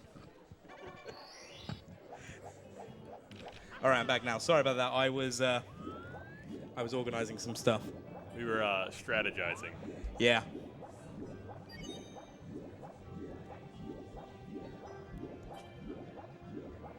So again, we have about an hour and 45 minutes for last reset. So you're going to see a lot of runs going somewhat deep, but if they make 1 or 2 mistakes, they know they still have time to reset. They're going to try to get a really good run before the resets close. This is only day 2, so we still have a full day of runs left after today. Some people may be very satisfied with their time. Some people may still be pushing for their goal time, but I would imagine a lot of goal times have been hit already. I mean, we've had 2 runs at this event be the fastest in-person time ever from Green Sweetie and Cheese. This is Cheese's 2nd event in a row in person getting the fastest time ever, which was eventually superseded by Sweetie's time, but that's still incredibly impressive. And then Callie getting his first ever live 137. We've had a lot happen in these past 2 days.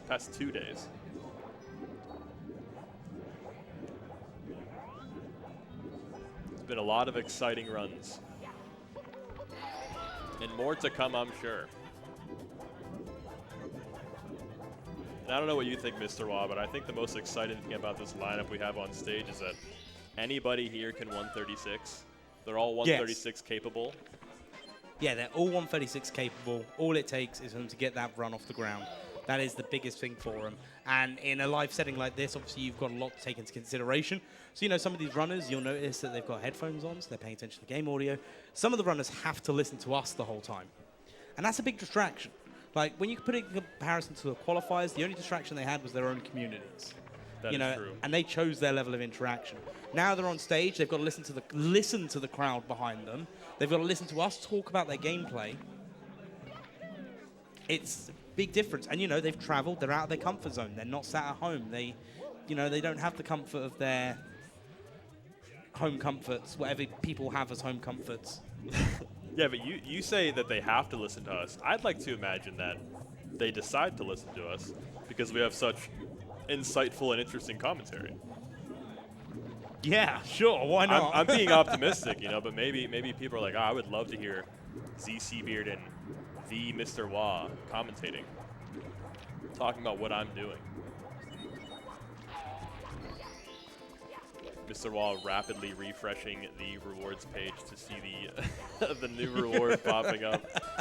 Don't forget also, when you donate to Urban Arts, you are also able to enter some polls to choose what happens for future speedruns at this event. It's a really cool, I think it's a new feature for this pace, right? Yeah, so we've got polls and targets, so you can, like, some of the runners will give you a choice of, if it's a game where it's choose what character you're playing as, it will let you decide what character.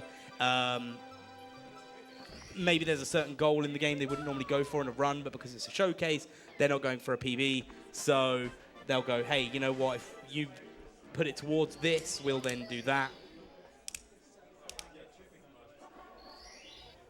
Runners exchanging kind words on stage. You love to see it. And I just want to say that a few moments ago, Smough got a 1:03.16 uptime, which is very 137able. Oh, yeah, absolutely. So keep an eye on this Smough run. I hate to say it, and I hate to... Actually, I don't even hate to say it. We have 6 sub-140s on the board. It's phenomenal. We nearly have a full sweep. It's phenomenal, and it's really cool to see 3 sub-138s. Yeah. And Smough got a 138.28 almost right away, almost immediately in the event. I think it was like, it might have been the no reset, but it was also pretty quick into day 1. That's a really impressive time. Oh, no, absolutely. This is just high caliber of gameplay, and Smough comparing against event PB, currently best possible time, 136.10. I would be curious as to what pace event was the first pace event that everybody got a sub 140. I don't think it's this one, but, well, I mean, obviously we're not there yet, but I'm curious as to if there has been a pace event before this where everybody has gotten a 139 or better. I don't know, but I'm sure production will be able to tell us in our ears. I didn't think we had the motion to be able to just demand things like that. Yeah, we just want to know, has there been a pace where everyone's got a sub 140 before? We've been told to do our own research, so that I will check now. I mean, if I could go back in the VODs that far, that'd be great. Well, they're saved. I think you can.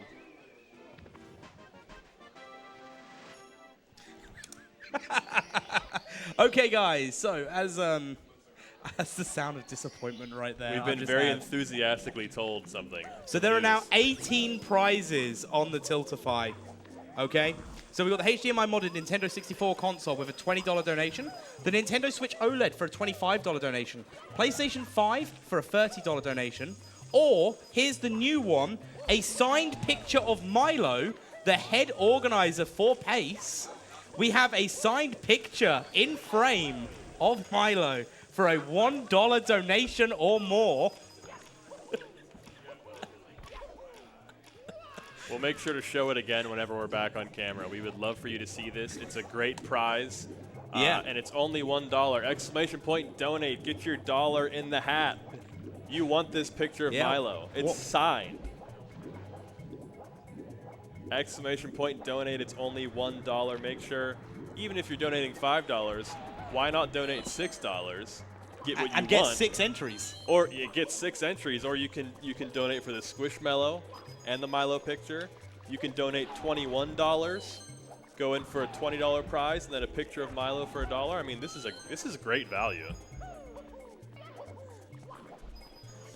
We've also got the Sumiga Kurashi plush for $5. Nice. The Mario Nintendo Switch case, $5. The headphones, $10. The signed prints for $10 for each one as an entry. SpongeBob Movie Xbox version signed by Shift, that's $10. Creo Speedrunner card signed by Shift, $10. $10 for a Luigi's Mansion hat. Well, a Luigi's hat written on, signed by the Luigi's Mansion runners, worn by West Dog himself. Custom art VHS from the 120-star 120-person relay. I'm on the cover art for it, which is my favorite thing about that. SpongeBob rehydrated figures signed by Shift. An N64 controller signed by the Speedrun Summit streamers. A signed SM64 Japanese cartridge in original box is a $15 donation. $20 donation for Zelda Echoes of Wisdom, signed by the Speedrun Summit streamers, or a $25 donation for the Speedrunner starter pack that includes everything you need to start your own SM64 speedrunning journey with the Japanese cartridge. Very good.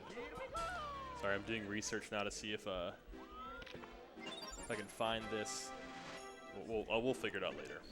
Not too important because Smal's on a heater right now. Smout is on a heater. But yeah, there's 18 prizes to choose from. Donation is entered starting from as little as $1. Little as $1. Little as $1. Have we gotten any entries yet? I mean, I'm seeing people saying, wait, I will actually donate for this. Exclamation point, donate. Get your name in the hat. Like, $250 donation is like 250 chances to have a framed print. You could hang this up on your wall. It's a very nice picture of Milo, and it's autographed. There's a story behind it. How many people can honestly say they have an autographed photo of Milo? So can I just point out the effort I went to get this, right? After I left the commentary booth earlier, we went to a thrift store, and I saw this frame, and I was saying to two other people, Iris and Professor, and I was like, hey, wouldn't it be funny if we did this? So then we went to, where did we go? We went to one place. They said they could only print it on like regular paper, so we ended up going to FedEx. But they would Old Faithful. They charge us more if they resized it for us. So we're there all on our phones trying to size it to the right size. Trying to save a buck. And then I got back and had to jump back up in the booth. We have a $73.34 donation from Anonymous. Look at it's sent to It says Ches Fall has entered only twice for the signed picture of Milo with that $73 donation. Now, here's a question. If you donate $73 and you want 73 entries, do you have to click it 73 times? Yeah. Can I also point out that because of that donation, thank you, Anonymous, because we're now at 47,169.69. Nice. Double nice. And I also want to point out once again that Smal is minus 30 on a comparison against a 138.28. That's against the event PB. So if we can get 4 more seconds of time saved from these last splits, we'll then take 3rd place. And that is a 137 pace run. I'm really excited to see how many 137s we end up with this weekend. Yeah. This is not where it stops. There's no way. I very much believe. Puncation DDD 100s. After doing the second Vanish Cap. We've got 2 very different 100 coin stars right now going on as Beast Assassin finishes the BOB 100, a 23:06 BOB exit time. Very nice. We're getting a lot of low 23s and 22 BOB exit times. It's really remarkable. I mean, we keep talking about it, but this game is just evolving so fast. Oh, absolutely. And these qualifiers were so much fun to watch. I was wrong earlier. I do want to clarify. I said that there were 3 137s, and I have to apologize to one of the runners. There were 4 137s. 2 were Smal, 1 was Sweegie, and 1 was Punke. So that's my bad. We have a $101 donation from Dame Fortuna, and you know where this is going.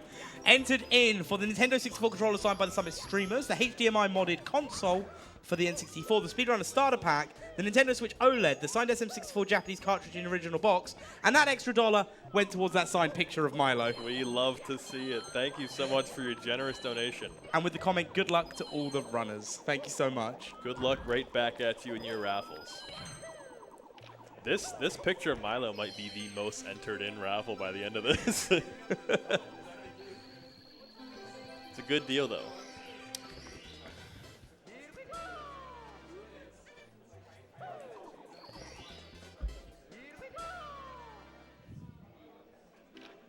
Oh, and I mentioned Beast's BOB exit time, but she's actually exited BOB with a 22:55. Let's go. God. And that is 28 seconds ahead of event PB. I'm telling you, there's going to be runs until the end of the day today. These runners are just vying to get the best time on the board or the best time they can do. And there's a lot of good runs on the screen right now.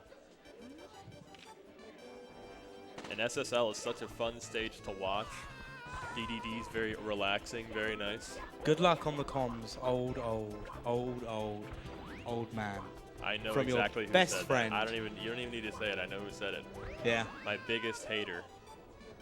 I mean, my friend Sarah. Sorry. You mean the oldest person we know? Yeah, you know, I'm a little bit old. I'm just. No, I meant Sarah. Oh no. Yeah, I guess so. It is weird that she says that when she's actually older than I am. I don't know why she thinks she can make fun of me for my age. Also, in order to break that news to me, I just want everyone to know, since you can't see us, Mr. Wah put his hand on my shoulder before he called me old friend. What a nice guy. Yeah, such a nice guy. All right, I'm watching this fire see. Yes, Smile just exited THI, still 23 seconds clear of that PB at the event so far of a 138.28. Also, it's old man, not friend. Oh, it didn't even call me a friend? Man, it's rough out here. Missing Breezeless by Smile, that's really tough. It's always hard to see people miss Breezeless. It's obviously such a hype strat to hit, but sometimes it just doesn't work out. Yeah, sometimes your motor functions just ain't in the mood for Breezeless. It happens. Nintendo giveth, Nintendo taketh. Pretty good fire receiver Punkay there. Smile hitting insta-clip.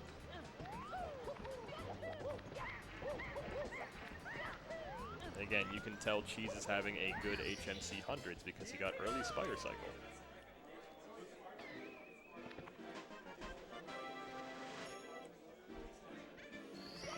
Would it be crazy if Cheese just like played to a minute of his gold right now? Actually, no. It wouldn't be. I believe it. This guy's amazing. I think that would be not very surprising. I mean, obviously, it's surprising for someone to perform well, but that guy very reliably performs well, as you can tell by the scoreboard. Well, yeah, absolutely. That guy's amazing. There's the BLJ through. Yeah, thankfully, clipping through there. I always get worried when it takes that little bit longer. And I know the momentum's there. But what if it isn't? But it's just the uncertainty, you know? What if something happens? Look at all this green on the screen right now. I know, so much green. Smile, quite green. Punkay, quite green. Cheese, quite green. Sweegie, quite green. The last commentator, Pando, dressed in green. That is true. Pando is dressed in green. Fantastic outfit.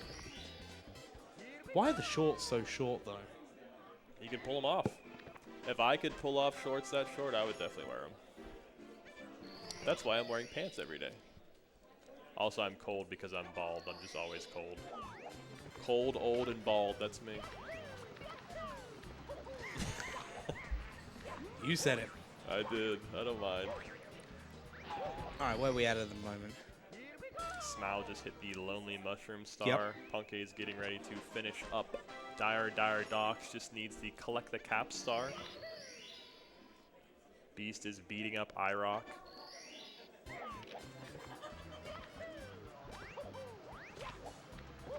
Looks like Cheese is not doing the Toxic Maze BLJ. I think it's one of those where if you like, do you know what? If you've had issues hitting it throughout the day, or you're not certain, or you've got a run that's going really well, even from the beginning, you're safer not doing it, taking that time loss. What is the difference? I'm also interested to see if Sweegie gets back on stage tonight or not. Obviously, he's pretty happy with his performance, but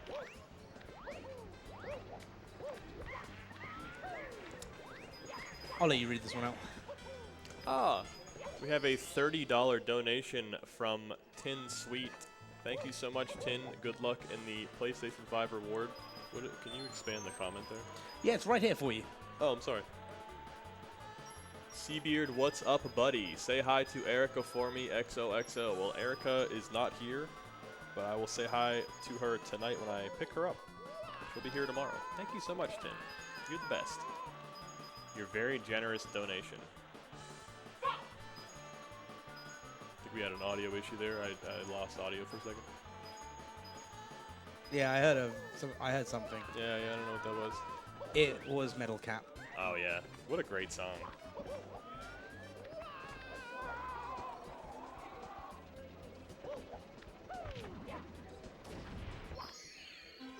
Pretty good coin RNG there for Smal. And just a reminder from Tin Sweet's donation, we do have a PS5 up for grabs.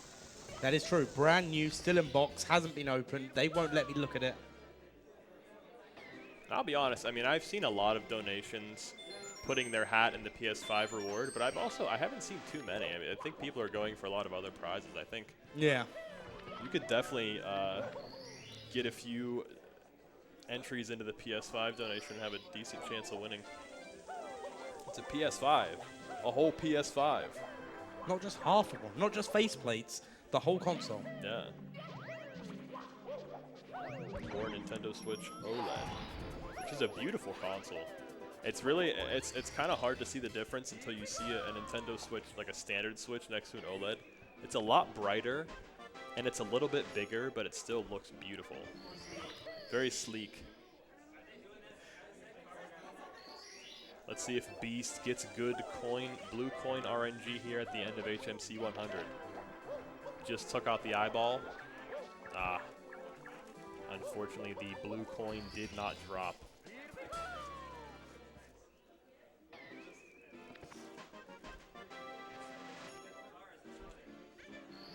Let's point out, Puncation 47.4 seconds ahead of event PB as well. Yeah, and I'm curious, now that I'm looking at Smal's splits, it looks like Smal has a SL exit goal time on his splits, so I'm interested to see if he's able to hit that here, because this is a good run. This is a really good run. Also, I actually ended up watching Smal's most recent PB recently. Yeah. Just to, get up to speed with all these runners. And it was really fun and cool to watch that as he was going through the run, he was like pogging out at how good his splits were for certain, I think uptime, it was probably his best uptime ever. I think SL exit, he was just it kept happening throughout the run where he's like, oh my god, I'm getting this time, this is so awesome. And then to clutch out a PB during that, it's really cool.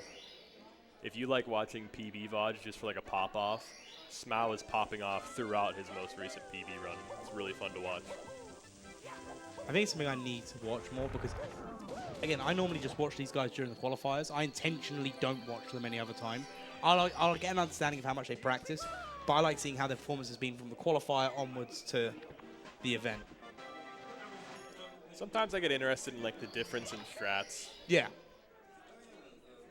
But I've become a big fan of watching PBs lately. It's just really, I don't know, it's fun to watch the high level Mario, but it's also really fun to just watch people get very excited about something like this. That is some unfortunate coin RNG at the beginning of SL 100s. Yeah, it's like Smal got really bad money bag coin RNG, but they weren't moving too fast. Because it could, unfortunately, the coin RNG could be even worse than that, where they're moving like that, but at light speed, But other than that, the coin RNG has been pretty generous so far in SL.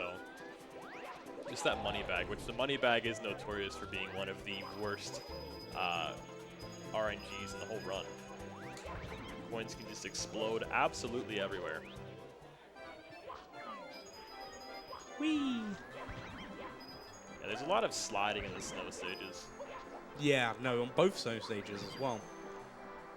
And every time the runners are here, I just get the urge to mention the legendary Bebop Bandit clip of getting stuck in the invisible wall. Oh no. If I could, I would watch that clip every day of my life. I mean, I guess I could. Why does this have to be a dream of mine? But it just never fails to make me laugh. That and obviously that second money bag RNG though was quite that was nice. really that good. Was tasty. Yeah. I'm saying, aside from that first money bag, this RNG has been pretty good. Oh no. It's fine, there's a snowman they can use as backup. That wind can be dastardly. as mentioning another famous clip, the Batora clip with the very intense music stuck in the gully. We should have like a poll for the best SM64 clip of all time. If you had to choose, what would be your, and you can take a few minutes to answer if you want to think about it, but what would be your best SM64 clip of all time? I'm talking to Mr. Raw, but obviously if anybody in the chat wants to get in on this as well, what would be your best SM64 clip of all time? And speaking of best clips, Smile just hit Wilco clip going upstairs. Let's go. Now, is this a clip from anyone? Yeah. As long as it's SM64.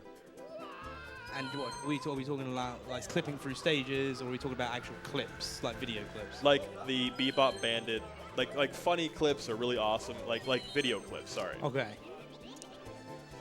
Oh. Is that live now? So I hate to say it, 'cause I don't like, but I've got this funny little clip that I have from when I did randomizer. And I'm in TTM, and I'm doing a long jump, and as I do a long jump, the bully, the chuck bully thing, comes down in mid long jump and grabs me, and then throws me off the stage. So Mr. Wah's vote for favorite clip is a Mr. Wah clip. Yeah, I'm a bit vain. Kind of interesting. Yeah. I'm hard pressed though. I don't think I can choose the Batora clip that I was mentioning in SL because it's really funny. Don't get me wrong, but the best part to me is that it's on Twitter. Somebody added like very tense music behind it, like really sad music, which like amazing clip. But that really makes the clip. I think if I had to choose, I would probably pick the Bebop Bandit clip in SL. Actually, I've got a clip from Pace. It's of someone resetting someone else's console. If anybody said any clips they like in the chat, it's kind of hard. Luna's near death and Fly Guyless is hilarious too. Yeah, Luna jump clips. Oh, Lunar jump clip. Oh, the one where he's like, yes, no. Cheese getting chased down by the penguin on the slide. Oh yeah. How could I forget Lunar's clips are so funny. Yeah, the Flag Eyeless clip where he saves it twice is so funny. Or there's a clip back whenever Carpetless first came out where Lunar is like just endlessly trying to get carpetless, and he finally gets it and then falls off the castle. What a funny guy, man. What a legend. We got some moving bars for Smile here. Oh. You think you get all the hard stuff done, but these bars are still moving, and that's why it's called moving bars. It sounds like I'm being an idiot, but usually you don't see these bars moving for this No, normally that stood still. Usually it's time stopped, so the bars are not moving. But as mentioned earlier by I think GTAce, the moving bars strat itself is not necessarily faster than standing moving bars, but not having to wait for the clock to stop makes it faster. So. Similar to moving reds. Yeah. And I know I say this every time that we're in TTC, but it's so interesting to me that we only stop the clock one time now. I remember when people would stop the clock 3 times for each flippy, or sorry, they would stop the clock 3 times, and then we would have 3 flippies. Yep. And now moving reds is implemented, and now moving bars is implemented. Maybe it's not too crazy to surmise that someday we may never stop the clock. Now, moving TTC 100 sounds terrible, but how plausible would it be? I mean, people have done it.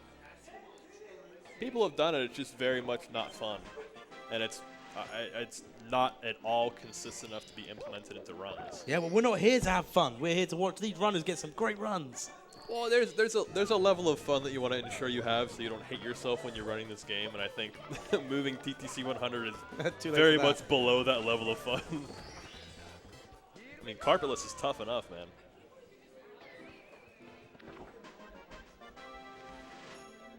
But yeah, moving TTC 100 has been done, and just like I mentioned earlier with Lava Boost included 100 coins in Lethal Lava Land. It's a really interesting theory, but it's not really optimized and safe enough to do in runs yet. Yeah. If you have a chance, though, if you've never seen single star world records, I highly recommend it. They're really fun to watch. There's some really cool stuff in there. Or stage RTA records. They're just fascinating.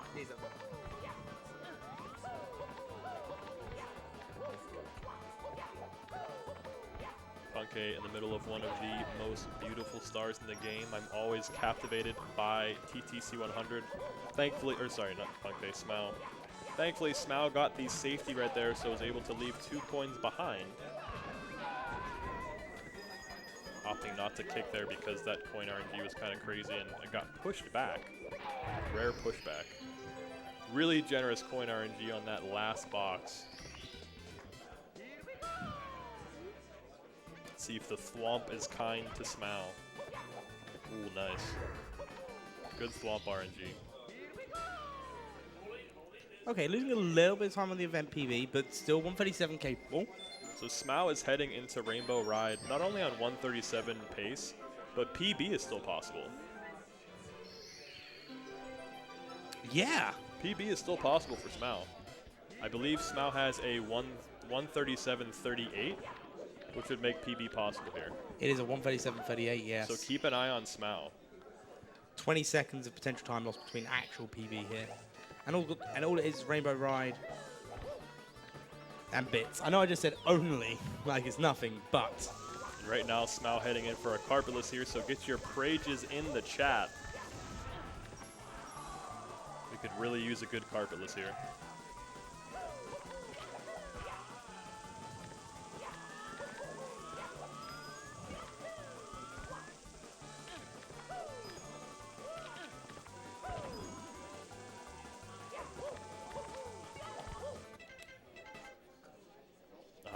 Unfortunately, paused a little bit too late, losing that carpetless.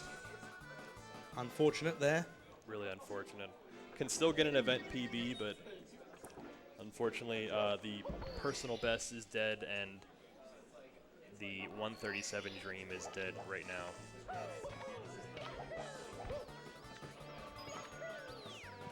On the other side of things, Punkay is on a pretty healthy run in TTM here. She's still quite green in CCM, racing the Penguin. Beast also in a saving time. Green. It looks like Beast has a 40-38 Lethal Lava Land exit, if I can read that text right. That's a really good exit.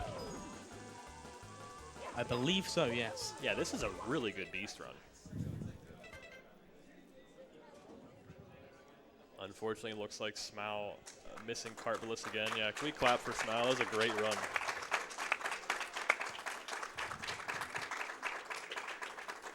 PB pace up through TTC.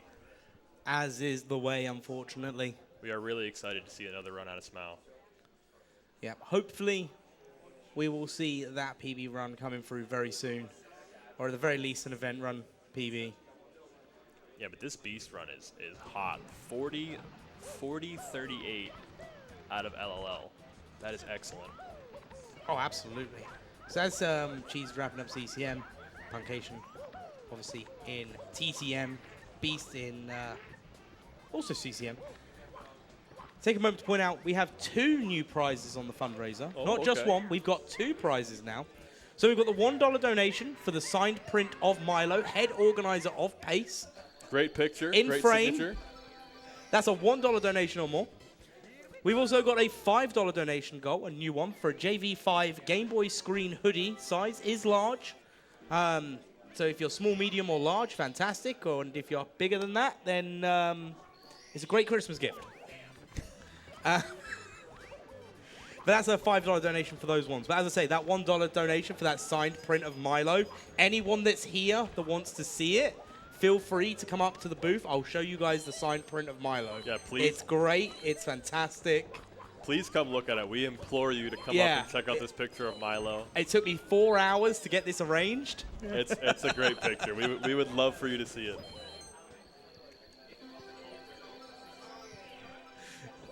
If you want to put it on top of the, you could put it on top of the PS5 too if you want. I could, but I like it here close to me. Huh? That's a good one. I will do for now, yeah. Is there a pay to win? Yeah, if you would like to donate a bunch of money and put it all into that, you'll probably win. Yeah, you just add the sign print to cart like 100 times. I mean, yeah, if you put $100 down, you can enter it 100 times. I mean, realistically, with enough money, any gift up here is pay to win, you know? Yep. So we've currently got 4 runners on the screen. And you're donating to a fantastic cause. Exclamation point donate if you want to get involved, and exclamation point UA if you want to learn about what you're donating to Urban Arts.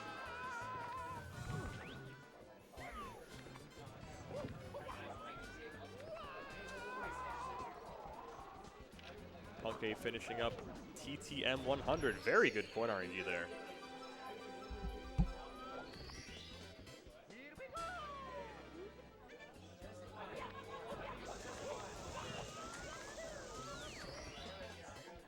Only one more star before we leave TTM. We've also got a Easter egg of Mario. It looks like you can. Never mind. Looks like there's an Easter egg where you can play Tetris in Mario. No way. Yeah. We'd have to ask how. We'd have to ask how you can access that. I'm pretty sure if you're on desktop, you just press Alt F4. Ah. Okay. Yeah. Interesting.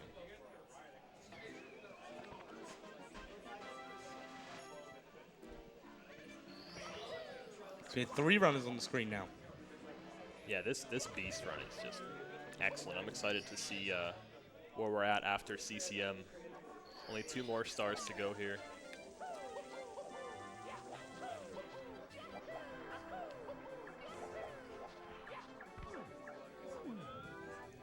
Do you know what? As much as I don't like it, I like to watch BBH hundreds. It's a really fun star to watch. There's a lot going on. It's a very unique 100 coin in that you're getting a lot of blue coins, you're getting a lot of red coins, and you're attacking a lot of enemies.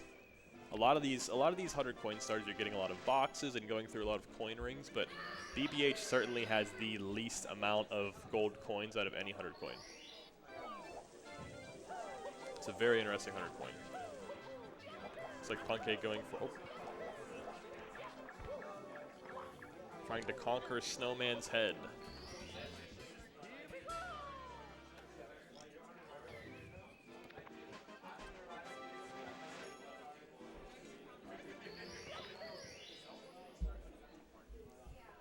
So Beast heading out of CCM minus 19 on a 137.37. I believe that is comparing against PB.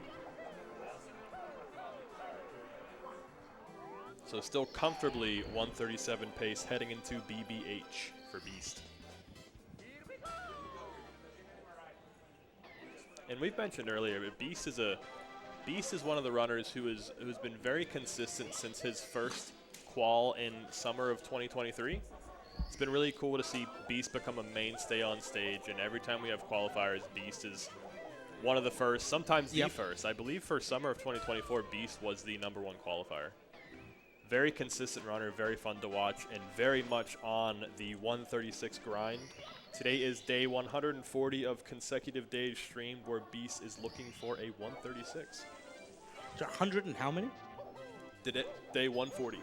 140. 140. Speaking of unfortunate Moneybag RNG, this Moneybag RNG not very kind to Punkation. And I noticed, unless he walked off the stage very fast, that Green Sweetie is back on stage. Maybe we'll see some runs out of Sweetie if he's feeling like it.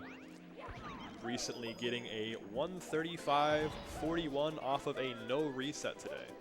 So if you're just joining the stream, you haven't been watching, Sweetie got a 135 on the first run of the day. Yep. And has just been kind of chilling, which he's earned the rest, obviously. Serene Citrine, $30 donation. Donating because the cause is great, but also to say hello to ZCBid. Lol. Heart. Thank you, Erica. That is my beloved. She's the best. Aww. I'm going to see her in an hour and a half, so I will see you soon, baby. Thank you for the generous donation. Good luck in whatever raffles you entered. PlayStation 5. Oh, snap. She's been it's funny. She's been talking for a while about how she wants a PS5, and we just like haven't talked about it for 6 months. So I guess she still wants a PS5. You mean you haven't bought her a PS5 yet? I have not yet. Ooh. Maybe I'll have to enter this raffle too. I don't know. Yikes. Wow.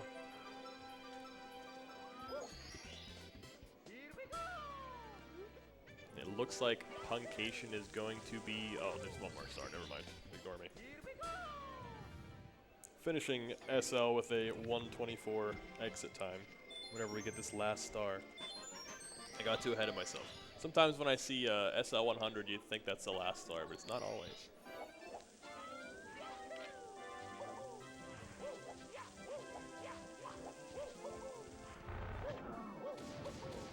Clean kill there. Going to be finishing it over a minute ahead of event PB, which is absolutely fantastic to see. Yeah, a minute and 6 ahead of a 139, so. Heading upstairs, a 124-24 SL exit. 137 definitely still possible, but going to be tight. This Wilson clip will definitely help. It would have helped.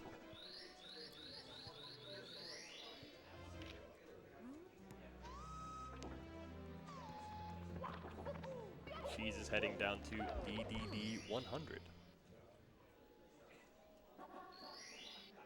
So what's your favorite 100 coin star to watch in the game? To Get watch in the game. Yeah, favorite 100 coin star to watch. Chat, once again, feel free to get involved. What's your favorite 100 coin star to watch? The only one we won't accept is Wet Dry World 100s plus secrets. Sorry. Wait, why? It's because the 100s plus reds is just it's more entertaining to watch and more entertaining to do. Oh, that ground pound. That was really scary. Yeah, BOB 100 is very fun to watch. I would say CCM. Ooh, nicely That's a done good by cannonless. Punkay. Great carpetless, very good. Yeah, carpetless. Why did I say cannonless? I don't know, you're just a big fan of Womps, I guess. Yeah. We're getting some Rainbow Ride 100s plus cannons. Nick V with the base take of TTC 100, my goat.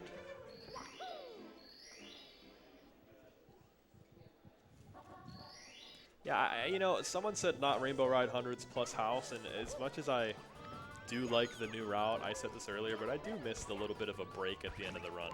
Obviously, yeah. I will take a minute of time saving. I mean, look how far it's taken us. We have a 135 in the game, actually 3 of them. But it was always nice to get a break, hear what the runner's thinking towards the end of the run. Simply's stream especially was fun during the carpet. It was just a fun way to see what the runner's thinking, see some wacky carpet tricks where people fall off the carpet at the end of the run. It was cool. It's sad that it's gone, but you know. Do you know what? It's one of those sort of things though, where it may be gone, but it will never be forgotten. The fact that because this is a big, it was years of the 120 star journey. And now it's just like gone. Taken away far too soon. It's weird how things change and develop. I mean, obviously it's really cool to have new strats, but it's sad to see things go as well.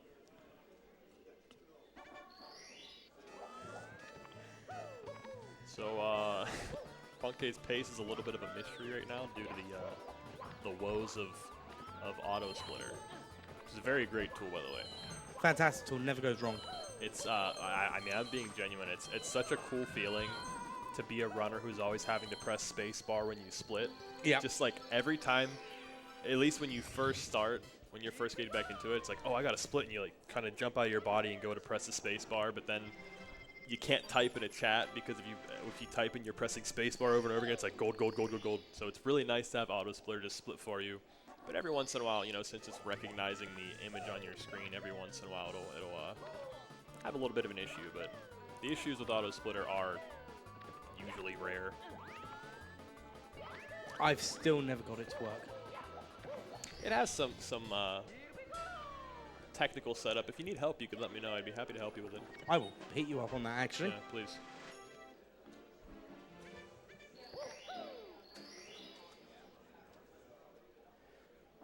To be fair, someone said, who uses spacebar to split anyway? To be fair, I use numpad 1. So whenever I first, that is really unfortunate RNG for Punke. Whenever I first started using auto splitter, I changed all my keys. And the second time, whenever I switched to console, I just didn't feel like changing the keys. I just let it go. Yeah, I get that. Nice front sub by Cheese. It looks like Beast saving a bit more time on PB coming out of BBH.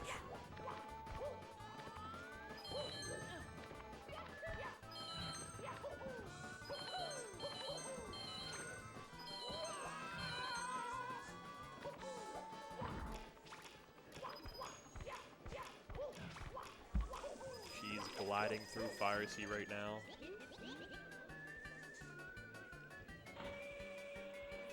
Simply has finished playing Tetris. It's always good to see Simply on the big screen. Sometimes you just need a mental break, you know?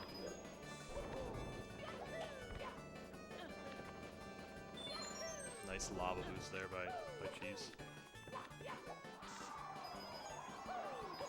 It's interesting too because Cheese, while he was doing lava boost cycle, accidentally pushed up against, or maybe not accidentally, I could be making stuff up, that could be on purpose. Pushes up against the wall, which for a lot of people, that could be the end of your lava boost cycle. That's too much time lost. But somebody like Cheese moves so fast that he still comfortably makes lava boost cycle. Or the best example of that is Ouija. Ouija, it's absurd to see, it almost doesn't make sense. Ouija does a butt burn during Fire Sea and still very, very comfortably makes lava boost cycle, to the point where I've seen him do a butt burn to get the 4th red coin and then be so early to Fire Sea that he misses the side flip. It's not auto split that went wrong for Punke. Oh yeah, I realized that. Swapped Rainbow Ride and He TTC went to Rainbow over. Ride first, yeah. How did that take me that long to realize that? I noticed that he had 108 stars while we were talking about Cheese's Fire Sea.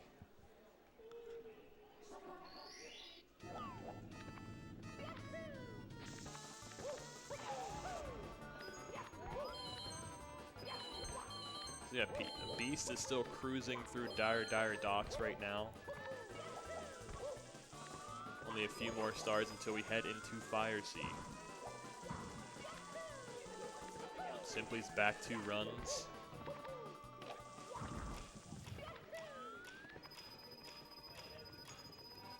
Once again, Punke doing TTC 100.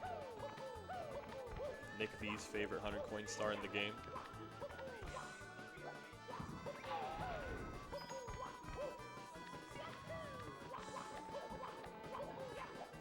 That triangle movement is so clean.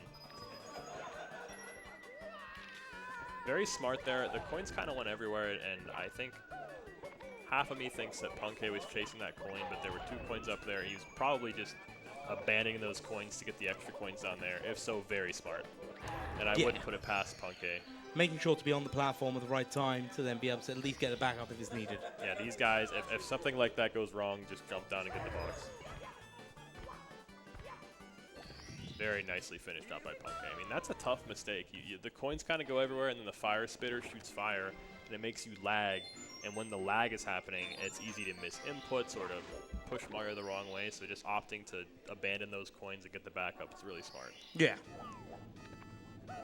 When a reset's over tonight, the runners have 1 hour remaining on resets. 1 hour remaining.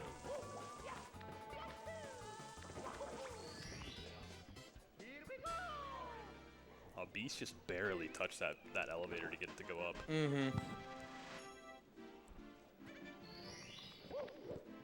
Very nice side. That side flip is pretty hard to execute, but it has you facing the correct way to dive forward off of it. Fire Sea is just so cool. It's so optimized. Really a testament to how far this game has come. Fire Sea has been in like the most optimal state for a few years now. I mean, the ending changes sometimes, but for the most part. Most part, it stays the same no matter which route you take. Remember, guys, you can donate to the Urban Arts to support underprivileged kids learning video game design and development. You have a chance to win a PlayStation 5, a Nintendo Switch OLED, other prizes including a Speedrunner starter pack, a VHS of the 120-person 120-star relay, a signed picture of Milo in frame, and a hoodie. Also, I don't know if anybody's mentioned this yet on commentary, but Cheese's shirt looks really cool on the screen. It does, yeah. Definitely intentional wardrobe choice there. Look at that 103.08 uptime. Unbelievable. We've had so many low 103s from these runners, especially like I think that Cheese's like third low 103 or 102 today. That is such a difficult time to get. Why did I just hear someone moaning? I don't know. There's been a lot of noises coming from the from the stage recently. That's what happens when you get a lot of just good buddies playing games together, you know. Everyone's having fun, and that's the important part. I'm gonna check something here.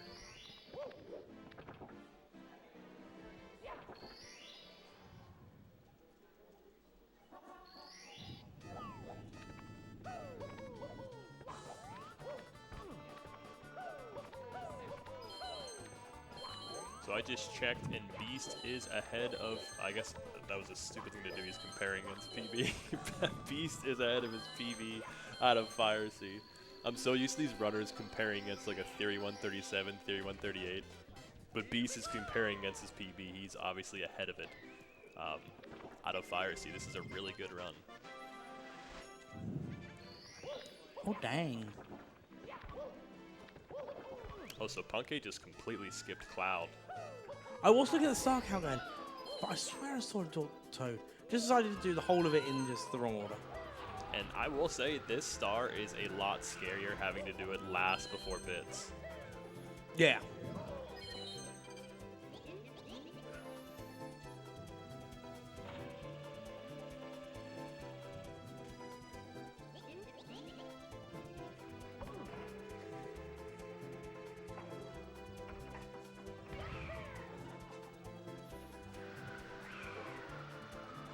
So far, so good. We've got Cheese doing the Town Star. I'm going to need to do some maths once Cloud Stage is finished as well. Oh, sorry, 120.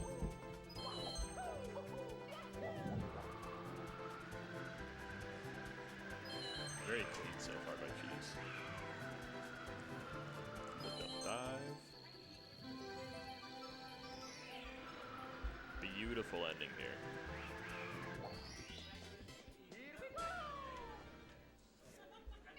So it's like mid 138 pace.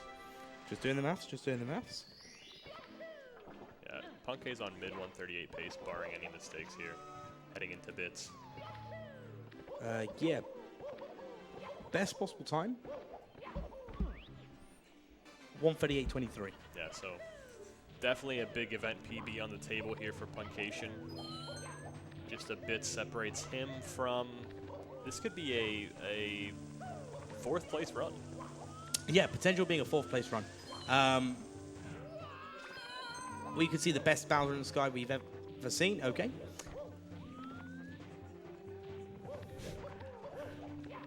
At least it was just a bonk. Yeah, I mean, if you're gonna have a commentator's curse, you want it to be of that magnitude. That's totally acceptable. I can hear Cheese's laugh through my headset. It's a good laugh. Here we go. 6 red coins. 2 more remain. I've got its golf announcer style voice.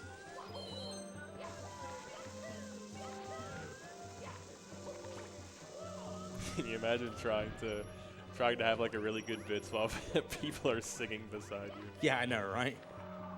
And you hear us talking.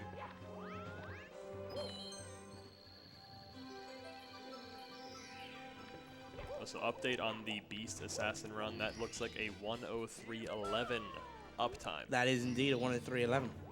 Okay, heading into the pipe at 137.52. That means with perfect throws, we're looking at what time? What was it? 37.52 was the time of entry. About 30. I think fourth place might be off the table here. Let's count these throws. One. Good regrab. Very good regrab. Right down the middle, 2. Woo-wee. One more throw for Puncation here. That's 3. That's 3, yeah. There it is. That's going to be Puncation's first 138 of this event. So it is not going to be enough, unfortunately, to take 4th place, but will put Beast Assassin back into 6th place by taking with a 138.34. Very nicely done by Puncation. Deserves all the applause. Well closed out there. It's pretty cool to see him close that run out doing Tippy in reverse order. Yeah, no, absolutely. That was pretty cool. I enjoyed seeing that. I enjoyed watching that. I don't remember the last time I've seen someone do Cloud last. Especially do Cloud last and still get a 138. Crazy people, I tell you. Crazy people. That's excellent. GG's to Puncation. And we've still got healthy runs here. Yeah, no, we do. We got Cheese in Tiny Huge Island. And this Beast run. Cheese and Beast are on 2 great runs. They are absolutely on great runs at the moment. Beast currently moving through Secret. They're both doing Secrets right now. And that's Secrets in THI is one of those stars that looks relatively easy when you're watching it, but if you've ever done it before, first of all, it's really difficult to navigate the island. There are a bunch of spots where you want to go as fast as possible, but if you make one wrong turn or forget to move your stick, you're flying off the level. Immediately death. And there's a lot of lag, so you have to be very precise with how you turn the camera in order to avoid lag. Because like I mentioned before, when you get lag frames, it's harder to hit precise inputs. You could miss a press. It's just, and it loses you time. So. Yeah, no, it does. It's not the greatest. THI Secrets is very commonly on the list of like least favorite stars. It is fun to grind and learn, but it's so punishing in a run. Yeah, and especially considering what it is, 70 and 120 star runs that you get them in. I think they're the only ones. You don't get them in 31. Well, we don't count 31 star. But, you just insulted a few people. Yeah, sorry guys. I won't mention 31 star again. I think that's okay with us. You know, I mean, I've got a 31 star time. Oh yeah. Worst run ever. I've never run 31 star, but I've heard that it's a very fun run. It's basically just 70 star without the fun stars. I've heard it's really fun just to travel throughout the castle. But, I don't know. Falling Tacos likes it, and he has great judgment.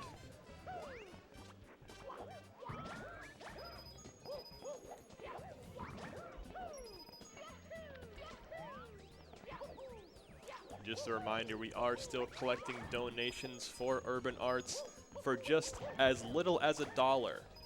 You can be entered into a lot of very cool raffles.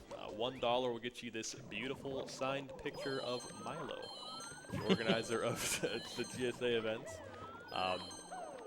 We've also got a lot of fun signed prizes from Shift, which I think, Shift has a great signature, but these little figurines from SpongeBob, the signature blends in so well that it looks like it was just made that way. Yeah, no, it looks like genuine as though it's part of the item itself. It's really cool. And that's for everything. Shift has a really great signature. I'd like to know where he went to get that. What sort of building he went to learn that signature. I'd like to go to the same building. I'd like to learn that. To a building to learn signatures? Yeah, sometimes you can take signature classes. Are you talking about calligraphy classes? I guess. Send me your resource and I will go. Someone teach me how to have a cool signature. Now that is really unfortunate. No. So, so the THI Koopa plus hundreds route is very risky for a few reasons. One of the most notable reasons is that very rarely one of the Goombas. Sorry, I was trying to see if the flame spitter hit Cheese. Yeah, before you explain that, we have a $311 donation. Wow. From Kevin F311. Great seeing everyone this week. Going to be a fun last couple of nights. Thank you so much, Kevin, for that. For those who don't know, Kevin's been the one that's been doing airport rides for everyone to get here. Oh, wow. So big shout outs to Kevin as well. And Kevin F, I think the F stands for frickin' generous. Thank you so much. That is a really generous donation. I was just saying that THI 100, it's a really cool route to watch, but it can be pretty risky because every once in a while, the wind at the very end of the 100 coin will either blow the blue coin off or it'll blow the Goomba off. And unfortunately, it blew the Goomba off, so Cheese had to go get a backup Goomba. And clearly the Goombas are not done being unkind to Cheese. He just bumped him there at the beginning of the star. Why can't we all just get along? And again, I'd like to stress that Beast is still ahead of his 137.37 PB that he got about 4 months ago. This is a very healthy run.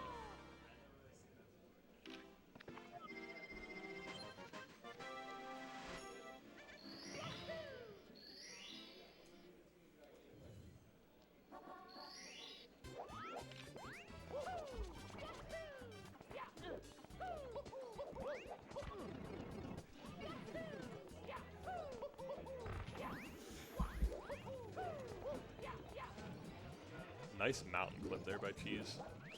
Very well executed. Be interesting to see what the time save is still going to be. I don't know the exact time loss. It's not, obviously, I've never done THI Koopa plus 100. I would guess it's about 10, 15 seconds I have to go get that Goomba. It's pretty far away, but it's hard to say. It depends on a lot of factors, you know, how the rest of the 100 coin went. Yeah. But it's definitely not good to see that Goomba fall off the edge. 9.6 seconds ahead of event PB. That's not bad, actually. Yeah, so yeah, that's less time loss than you would think. Yeah, no, absolutely. Must have had a pretty darn good THI otherwise.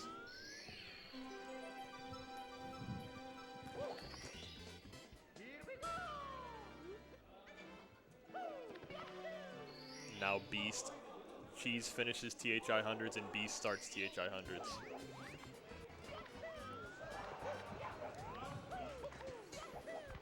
THI 100s is very interesting too because you have to ground pound these Goombas in order to get 5 coins. If you just, and you'll see it very rarely, but it does happen, if you jump on the Goomba's head instead of ground pounding, you only get 1 coin, which is detrimental to you having the correct amount of coins for the end of the 100 coin. If you accidentally jump on a Goomba instead of ground pounding it, you actually have to go find another Goomba and collect that or find a convenient row of coins. Thankfully, the Goombas are pretty nicely spaced out throughout the level, and there's some, like you can drop down here and get another Goomba, worst case, but it's a scary thing. Sometimes the Goombas, you'll go to ground pound, and before you get the ground pound off, they just run at you. Yep. Are you scared of being run at by a Goomba? They're very large in this stage, wouldn't you? No, not really. Not really at all. It almost feels like those games, like Grounded is a good example of a game where you feel like it puts you in the position where you, the character, are the size of bugs. Yeah. This feels like the Grounded version of Mario where you're like a bug size and all the characters in Mario are regular sized. How does Mario get so small? It's a question that physicists have been trying to answer for years, and we don't have a definitive theory yet, but there's a few theories floating around. Actually, what's your favorite theory as to why he's so small? My theory is the same as like with Odyssey, why all the citizens in New Donk City are so tall. Mario's not actually small. Mario's average height. Oh, everything else is larger? Yes. Interesting. I guess that's why it's called Tiny Huge Island. Yeah, it's based on the island, not the Mario. Interesting. Because it can be taken either way. This is like a left brain, right brain type of thing where... Yeah, something like that. Yeah.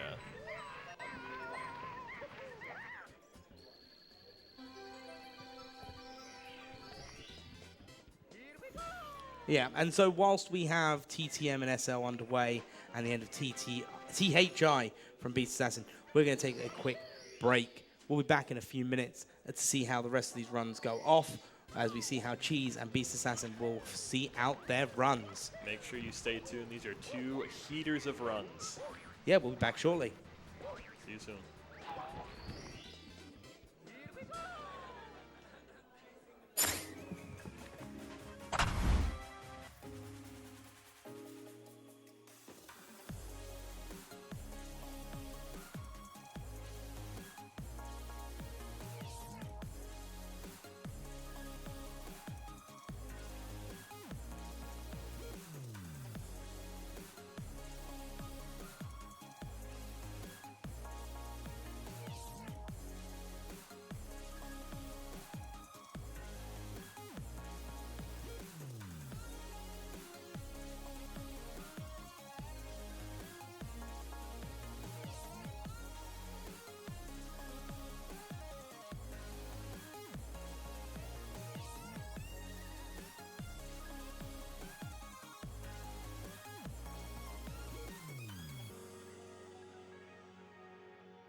And we are back once again with the 120 star LTA. I'm still the Mr. War, and joining me now is Seabid. What are you doing? Oh, you caught me. I was actually looking at the script, Wait, and wait. I'm noticing here. Hang on. You can read? Yeah, I learned how to read between last pace and this one. Oh, I'm so proud of you. Thank you. That's amazing. I'm actually noticing here that if we get $360 more, so taking us up to that $48,000 raised so far, there's a 200% chance, 200% more chance that somebody will PB today. So if we get $360 more donated to Urban Arts, ! Donate, there is a 200% higher chance that we will have a PB on stage. And we have some fantastic prizes with those donations. Just will not put that thing down. I won't put it down. Ranging from a $1 donation gives you for a chance to win a signed framed picture of Milo, the head organizer of PACE. Even production's confused about this. I'll just hold it up while you go through the other So prizes. that is for a $1 donation. We've got hoodies and other goodies for as little as $5. They're absolutely amazing as well. We've got signed prints from voice actors. We've got a plush for a $5 donation, a Switch case for a $5 donation. We've got, Sumi Kogurashi plush is the $5 donation. I think you're getting better at that. Yeah, $10 is the starting price for some signed goodies from voice actors to runners from the Speedrun Summit, all the way up to a Speedrun starter pack, which includes everything you need to start speedrunning Super Mario 64 on console, and even more like a VHS tape. Look, it's me on the cover art. I always like that. And then we've also got the Nintendo Switch and a PS5. These are all up for grabs, different levels of donations. ! Donate to be able to be in for a chance to win it. You can enter things multiple times on the same donation, which is brand new now. Just make sure you add them all to cart and keep pressing that button as you go. If we can hit that donation, that'd be absolutely fantastic. It goes towards Urban Arts, which is absolutely fantastic cause. And I love the fact that I managed to get hold of that picture of Milo. Just for $1, to be clear, $1, you can be entered in to win this. And you can donate however much money you want and enter this over and over and over again. And wouldn't this look great over the mantelpiece? Yes. The Fun fact, that picture was taken the only reason I'm saying it is because they've just put ! Donate. That was originally a picture of Milo with plums and peaches and someone else who I can't remember off the top of my head that I zoomed in just onto Milo. So it's from when we were in the other room for It's PACE. a great picture. Yeah. But we do have some hot runs going on right now. When we last left off, Cheese and Beast were both pacing. Let's see where we are now. So Beast is still comparing against actual PB. So Beast is almost 30 seconds ahead of actual PB. Almost golding SL there, leaving SL with a 1:23.40 SL exit time. That is very good. This is still very, very doable for Beast. Ground pound for good luck there. And Cheese is -4 seconds heading into TTC on event PB. A lot of good runs here. Very cool. And the runners still have about 35 minutes until they can no longer reset. So 8 o'clock is our hard cutoff for resets today. But we've had a lot of really cool runs go past the reset barrier. Last year, the end of summer pace, Callie actually ended up getting in and stealing second place from Punke off of the last run of the event. Really cool moment to see Callie end up taking second place off of the last no reset. So keep your eyes peeled for that. A lot of cool stuff can happen at the end of the day. So much cool stuff can happen at the end of the day. And the best bit about it is we have one more day of it afterwards. We do. It's only been 2 days, and we have 2 137s, 2 138s, a 135, and a partridge in a pear tree. All right, let's not get onto the Christmas stuff yet. I'm really excited for Christmas. I'm sorry. You guys have Thanksgiving first, haven't you? Well, we can be excited for both. I don't have to be excited for one thing at a time. What's not exciting was the Thwomp RNG there for Cheese. The 100 All coin. I want for Christmas is a 120-star world record on PACE. That sounds really smooth. Is that the actual lyrics? Yeah. At the end of TTC 100, you have to traverse up on top of the Thwomp and basically do the stomp on a Thwomp star after 100 coin. The problem is that the Thwomp's movement is RNG, so the timing is random So even if the thwomp hangs out for 2 seconds and then slams, the next time he could sit up there for half a second and then slam. So it's really hard to predict. What you're hoping for after you get the 100 coin star is the thwomp is sitting down stationary at the bottom of its stomp. But it's really hard to tell and predict that. And sometimes when the thwomp is all the way up, you try to dive under it, but then the thwomp will suddenly decide to stomp down and flatten you. So is it random, or is it the fact that the entity is loaded into the level from the very beginning, Well, the so it actually timing runs in off of a timing? The timing in which it slams is random. It's not consistent. Oh, it isn't a consistent. It doesn't No. follow a pattern. No. So I didn't know if it'd be a case of maybe it'd be like a 1-2 slam, and then when it comes back up, it's a 1-2-3 slam, but then it goes back to a 1-2 So slam. sometimes the thwomp will hang in the air for a while, and sometimes it comes down really fast. Okay. We have a $25 donation from Beast Assassin's mum. Oh. That was really scary, but a good save there. Beast Assassin's mum with a $25 donation. Good luck, y'all. Thank you so much for the donation. Wait, did he fall as his mum donated? It was right. It was unrelated. Okay, good. Yeah. And thankfully, it wasn't too far of a fall. Very, very nicely recuperated by Beast Assassin. We also have a $6 donation from Plums and Peaches. I need these prizes. I cannot wait to hang this picture of Milo behind my setup. Thank you for running an amazing welcoming event that I look forward to every time. With love to everyone here. Best of luck for your chance at the Sumi Kogarashi plush and the signed picture of Milo.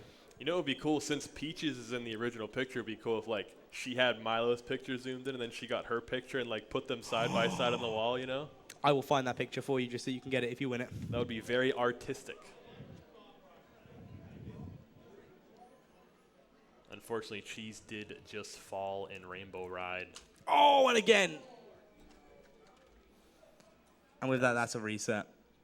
That is the last thing you want heading up to Carpeless. It's a firstie, giving you so much speed off the wall that it guarantees you cannot get that ledge grab that you need.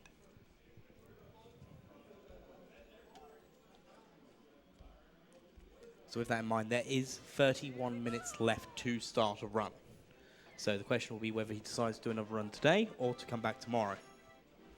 I'm also curious as to how much time Beast lost on that little fall. I'd imagine that the 136 dream is no longer possible on this run, but both real PB and event PB are very possible here for Beast Assassin. But falling there in TTC 100 does lose a good chunk of time. I'd imagine with a reset as well. I'd imagine about 15 seconds or so are gone. But that still leaves plenty of room to get an event PB, or like I said, a real PB. And we've got Green Suigi back to doing runs. Starting off strong with that double firstie ending in Dark World. Very 16 star coded.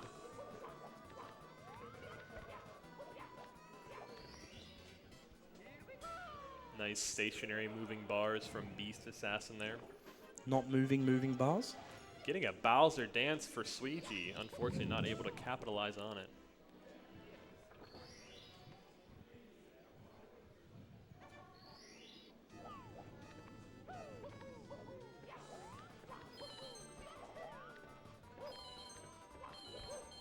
This is going to be Beast's last star in TikTok clock. Definitely going to be tough to get a real PB, but very doable. Very much doable. 4 second flat ahead. We're going to need a really good Rainbow Ride here and an excellent bits, which is Beast is definitely capable of. As I said before, he's so consistent. He's become a mainstay on the stage for a reason. Because these spots, if you're new to the stream, these 7 runners don't get invited to PACE. They have to qualify over 3 weekends of PACE qualifiers. So they have to perform well in usually 3 events, but sometimes people have such exemplary performances that they can only do 2 qualifiers and be qualified, like Ouija getting his 136 for Summer PACE. He was pretty much set after that. I think that's the thing as well. And for those that may not be fully familiar with the format, the way we do it is we take 3 months, 1 weekend a month on a Saturday and a Sunday, where every runner it's open for anyone to take part on as long as they have the right plugin on their live split. And what it does is it allows us to then track your times, and then what we do is the top 15 times, if I remember rightly, get assigned points for that weekend. And then we do it again on the second weekend and again on the third weekend. Each weekend is its own event. So the first qualifier you do has no standing on your points for the second one. And then we add up all the points from those 3 weekends together, and the top 7 get invited to Pace. Funny enough, we did have a tie break for 7th place at this one, if I remember rightly, and it goes down to then what the best overall time achieved was. Yeah, and since Suigi had one of the four 137s gotten in the event, it's pretty hard to beat that. So unfortunately, well, fortunately for Suigi, unfortunately for whoever he was tied with, Suigi ended up squeaking that one out. Which is really cool because we would not have seen the 135 by Suigi had he not gotten here. I mean, that is true. Looks like we have a carpetless attempt from Beast coming up. Get your prages in the chat. We could use all the luck we can get right now with this carpetless attempt.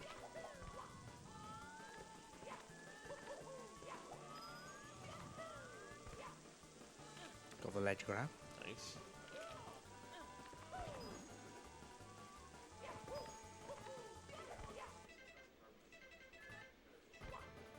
There it is. Very nice.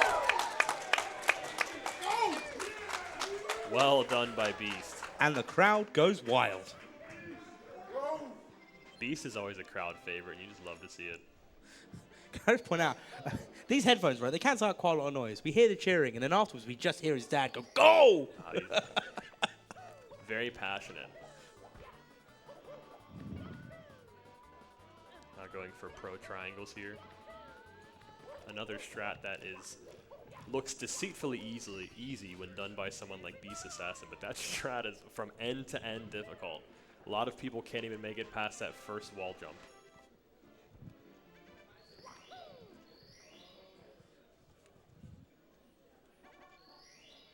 Carpetless second is base, by the way. Yeah, I can agree with that.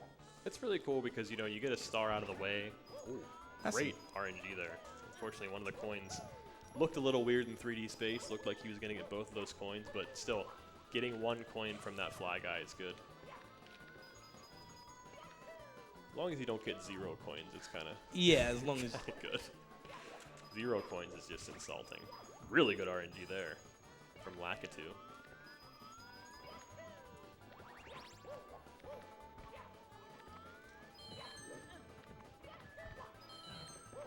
LBO James has CCM from Simply there.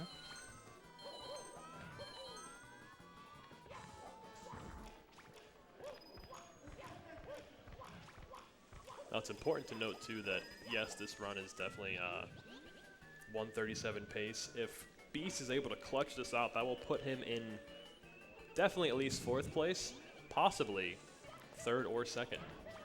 2nd place is going to be really tight, but 3rd place is absolutely doable with this run. Yeah, so between Beast's PB and best for Rainbow Ride is 12 seconds. Going to go for Cali kill here. Ooh, that was cool. That was a smart utilization of the pole there. That was indeed. So I did notice that Beast missed Lakitu bounce earlier, so that's a little bit of time lost there, but I'm interested to see where we are when we exit Rainbow Ride.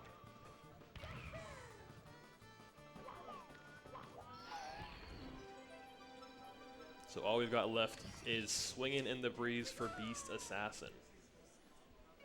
Yep, and has 30 seconds to get that to save time on PB. Yeah.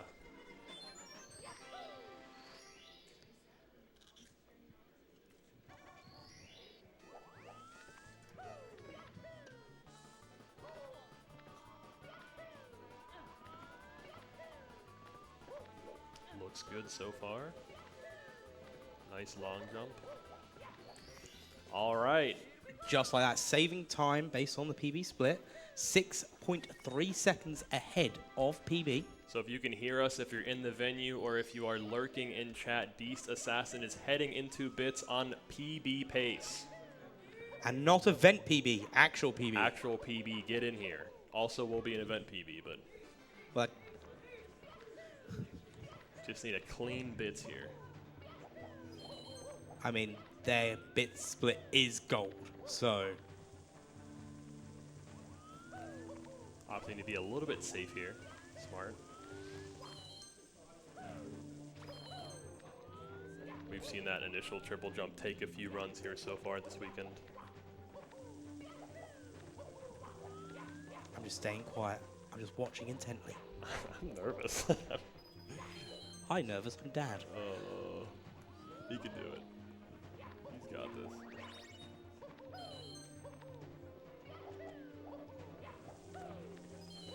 I think Lucky referred to him as the Clutch King earlier, a Clutch King, and I highly endorse that. Yeah, but Lucky also says a lot of things. Gotta be careful of the Goomba here. Ooh, nice dodge.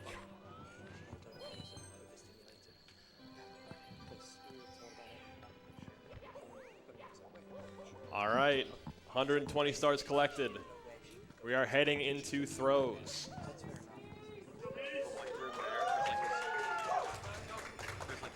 This could be our 4th sub 138 of the day. Let's count these throws. Ooh. Oh, that's unfortunate. That was so close to hitting. That's okay, we got plenty of time. PB obviously off the table, event PB very much on the table. That's one. That's one. Oh, that's two. That's easily two. One more throw.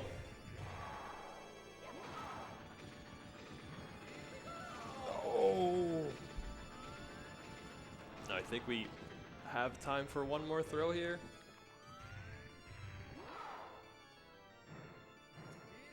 That's three. That's 3. Definitely an event PB. We're going to be looking at a 4th place time. What's the time going to be?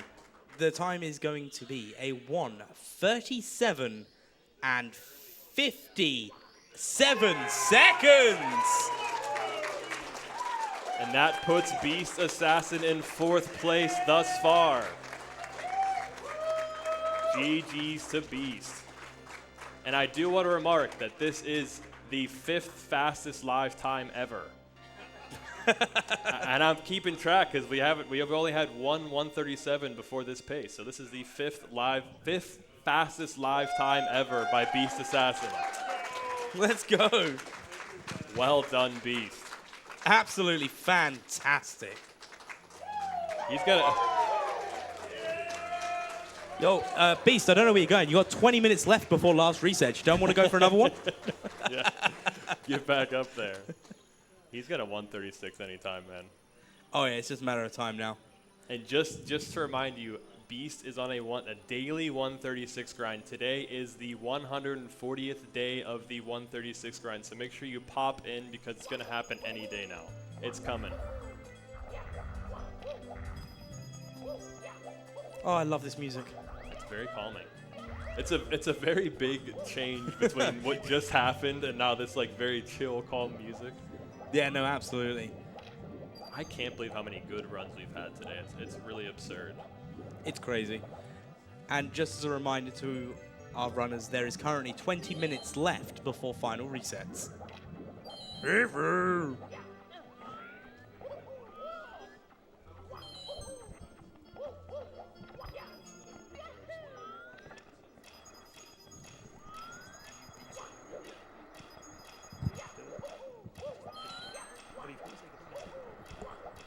I am going to hop out of the booth, and you will be greatly happy to know that I'm being replaced by the legendary warning track. GG's, everybody. And I got no warning about that. Thank you very much, ZZBed, for joining us.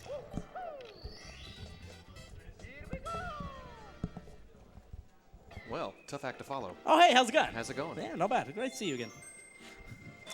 Why are there so many prizes?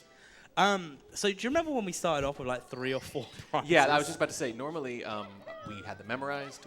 Yep. We'd go through them several times an hour. We go through them every segment. And now it's like you do 2 or 3 and you're like, we really don't have time for this. Cool. Do you want to hear how I get through them all? Yeah, how much time do we have?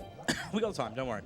whilst we're in JLB, we've definitely got the time to get this sorted out. So, just let everyone know you can donate towards the Urban Arts. It helps raise money for Urban Arts. Urban Arts itself helps raise money to give a chance for underprivileged kids, a chance at education they would not necessarily have access to.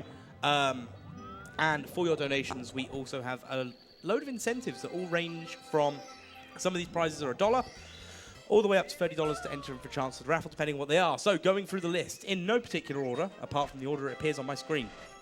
We have the HDMI modded Nintendo 64 console for a $20 donation, a Nintendo Switch OLED for a $25 donation, a PlayStation 5 for a minimum $30 donation, a signed picture of Milo, head organizer of PACE, for $1, a Sumika Guriashi plush for $5 donation. It's a very big squishmallow of a unicorn. It's a Mario Nintendo Switch case for $5, a JV5 Game Boy screen hoodie, a chance to have that for a $5 donation, the Grado SR80X headphones, a $10 minimum donation, or more, and that has a chance for that. We don't have it on display, but it will be shipped directly out to you. We've got an option of one of 2 different signed prints from David Menken, the voice actor for Luke Skywalker in LEGO Star Wars Skywalker Saga. We've also got a copy of the Xbox copy of SpongeBob Movie signed by Shift on the Xbox. Creo Speedrunner cards signed by Shift. Those prices are all $10. A Luigi hat signed by the Luigi's Mansion Runners, that's also $10, and it was also worn by the legendary Westdog. A signed SM64 Japanese cartridge in original box, the one you're familiar with, Yes. that's a $15 donation. A custom art VHS of the SM64 120-person, 120-star relay is a $15 donation, and that looks absolutely fantastic. I'm on the artwork. The SpongeBob Rehydrated figures signed by Shift, that is a $15 donation. Nintendo 64 controller signed by the Summit streamers from the Speedrun Summit, that's a $15 donation for that one. Zelda Echoes of Wisdom signed by the Speedrun Summit streamers for a $20 donation. And, of course, the Speedrunner Starter Pack, a chance for you to get a chance at speedrunning Super Mario 64 yourself, which includes everything you need from console, game, capture card, and converter to HDMI if you do not have the composite TV available for you. They're all of the prizes that you have the chance to win. ! Donate to find out more information about that and the targets and polls we also have to affect runs of the showcase for the rest of the week. My God, can we get this man some water? Are you okay? I'm fine. That's a lot.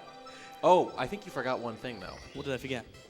This, whatever this is. That's a signed picture. Yeah. That's the $1 donation. So the Milo picture, how much money do they give you to take this? How much do they pay you to They pay take this? $1 to have a chance for this. They pay to get that. For a chance to get this. A chance to get that. This is the raffle for this is $1. I feel like that's the kind of picture where you would say, he looks like a nice young man. Yeah, you know, he's the sort of person you want to introduce Like his your mother parents. probably likes that picture. Yeah. Yeah. And it's got his signature. See? Right at the bottom there. Yeah, I see it. I just don't understand it. Neither do I, but It's a good picture, though. I spent 2.5 hours of my day today getting that. So about half the time it took you to read the rewards. Yeah, pretty much. But anyway, Mario, we've got 4 runs on the screen at the moment. We've got Cheese and Simply currently in Dark World. We've got Green Suigi currently in Bow on Battlefield. And we've got Punkation currently in JRB, my favorite stage. Why is it your favorite? Why? Because it's calm and it doesn't need, you know, The music. The music. It's the music, yeah. The swimming. It's not as hectic as DDD. Because, you know, in most games, not just Mario, but most video games, it's pretty standard for if there's a water level, people hate that the most. Yeah. Punkation missing, unfortunately, on Frame Walk. It's gonna happen. Yeah. Well, here's the thing, right? You're 10 minutes into the run. You've got only a little over 10 minutes left to do the resets, you know. Yeah, you've got that time to try and make that decision. Right. Although we're also at the point of the night where people are going to say, that's it for me, you know. But we did see, I think, Beast Assassin come back up to the stage after that incredible run. He might start one more. I wonder. Who knows? I knew Cheese would. Cheese loves those overtime runs. Chance to add to the legend each time. And, you know, especially now as well, with how close it is. So to keep an understanding of the scoreboard, we'll go through, so we've got a 141.22 at the moment. There's a 138.34, a 138.28, and we've got 3 137s, one being a 57 posted by Beast Assassin. We've got Cali with a 137.54, just 3 seconds separates 3rd and 4th at the moment. And then from that, 21 seconds then separates Cali and Cheese. Cheese with the 137.33, and then we got Suigi with 135.41. Yeah, so marginal improvements are going to yield huge jumps in the leaderboard, huge jumps in the cash prizes. I mean, you saw the Beast Assassin run, two missed throws, right? One of those, you get the third. 2 of those, maybe you sneak into second. They're about 10 seconds. Oh, that was each. easily a second So place. it could have been a second place if it was perfect maybe, and if it was just one missed throw and even a couple of other runarounds, you still take third. So every little bit counts. It's very, very tight. So if Beast was able to play Bowser in the Sky to the gold that they'd had, Yeah. not necessarily gold, if they had about a second or Then two, he's got it, yeah. it would have been a 1:37, 32. Which is 5 seconds above his PB. Yeah, 1:37, 37 Right, is that's right, his that's right, current that's PB. right, yeah. So it'd have been 5 seconds ahead of PB, but would have put him 1 second ahead of Cheese and in Yeah. second place. I think the thing is, even when he got into the Bowser throws, it was like right on the margin. Like Yes. perfect throws would have been like right there on Cheese, maybe. Like it actually would have come down to how fast he got the grabs at that point. Because he got in there with like about 40-some seconds, and it's like that's pretty much exactly what you're looking at. But I mean, hard to be upset with that. Within 20 seconds of your PB here. Oh yeah, I mean, no, absolutely. unreal, You know, especially in a live format as well. You know, we know how great it is if you can get a PB at pace. Like, Yeah. Well, we talked about that a couple times ago. I think you and Yeah. I were both there for what I think was Beast Assassin's first live event, and we talked about this. We said, hey, some of these runners have done more live events. Some of them have only done it from the comfort of their homes. Are they going to be better that way? Are they going to be worse? Are they going to benefit from the adrenaline? Yep. Some people do. Some people don't. A lot of people don't, I would say. But he's not one of the new ones anymore. He's done a few of these. I would say he's Now actually a veteran. a bit of a veteran, yeah. Maybe not at the level of some of these guys who've been doing this for 10 years, live events, but probably in the upper half now in terms of raw pace experience, pure reps, because he's here basically every time now. Like you mentioned, he keeps qualifying. He's just very consistent. So at this point, I would say the live thing is less of a question, and it's more of just upside for him. It's just benefit. No, absolutely. Like, can you do it again? Yes. Yeah. So the challenge now for Beast is not necessarily qualifying. No, and I don't think it's nerves or anything either. I don't worry, like, what's this player going to do in a live environment, which I think about for their first couple of events. At this point, I think we're past that. It's just about performance. Yeah, because I think in the live format as well, we've noticed that Beast has always been at the back of the pack, in the sixth, seventh place. So to see Beast now with a fourth place time makes a big difference. It's something which I spoke to somebody about, I can't remember who I was speaking about with it, and it was a case of this time the intention is to come here and at least get better than that. Get on that podium. Yeah. Yeah. Doesn't necessarily be podium, but at least do better than the current You run. want to see that improvement. That's what speedrunning, that's the essence of Exactly, it, right? It's yeah. beating yourself. It's being farther along than you've been before. So you say 6th or 7th in a lot of these live events, you're right. However, that was always in line with where the PB was at the time. It was never underperforming relative to his PB. It's just that the competition was so strong. But now that his PB's gone down, his live events are getting better. Because his results at the live events were close to his PB every time. You know, we saw that with that one pace, the overtime run, right? The very exciting moment. I think it was 2 paces ago, it was last year, calendar-wise. And That was the first one. Yeah, the first one, and just the fist pumping at the end and the Yeah. great close out. And I think that was pretty close to his PB at the time. So, you know, it might have only finished, 6th or whatever, but given where he was, in his speedrunning career at the time, it was actually a pretty good time. He's always played close to his PBs live. He's always Yes, played well absolutely. live. Absolutely, without fail. But like I said, some of those people, man, they feed off that adrenaline. They play better live. They play better tight like that.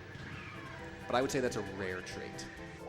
I don't know about you, but I think most people, certainly me, better at home, comforts, familiarity. Yeah, rare breed indeed that can find another gear with a crowd in front of them.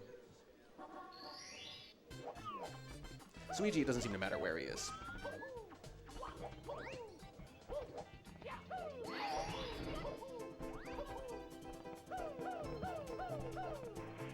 Yeah. So with that in mind, we are at the beginning of quite a few runs, and we have got our resets coming up. So we're going to take a short break just before those resets, and then we'll be back just in time for those final resets. Yeah, we're going to count them in and everything, and then we'll Yep. see how long they go. We don't know how long it's going to go. Could be 5 minutes, could be an hour and a half. It could be, yeah. You never know. Who knows? Who knows? You will very soon.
And we are back. Absolutely fantastic. We're coming up now to the last resets of the second day of the SM64 LTA.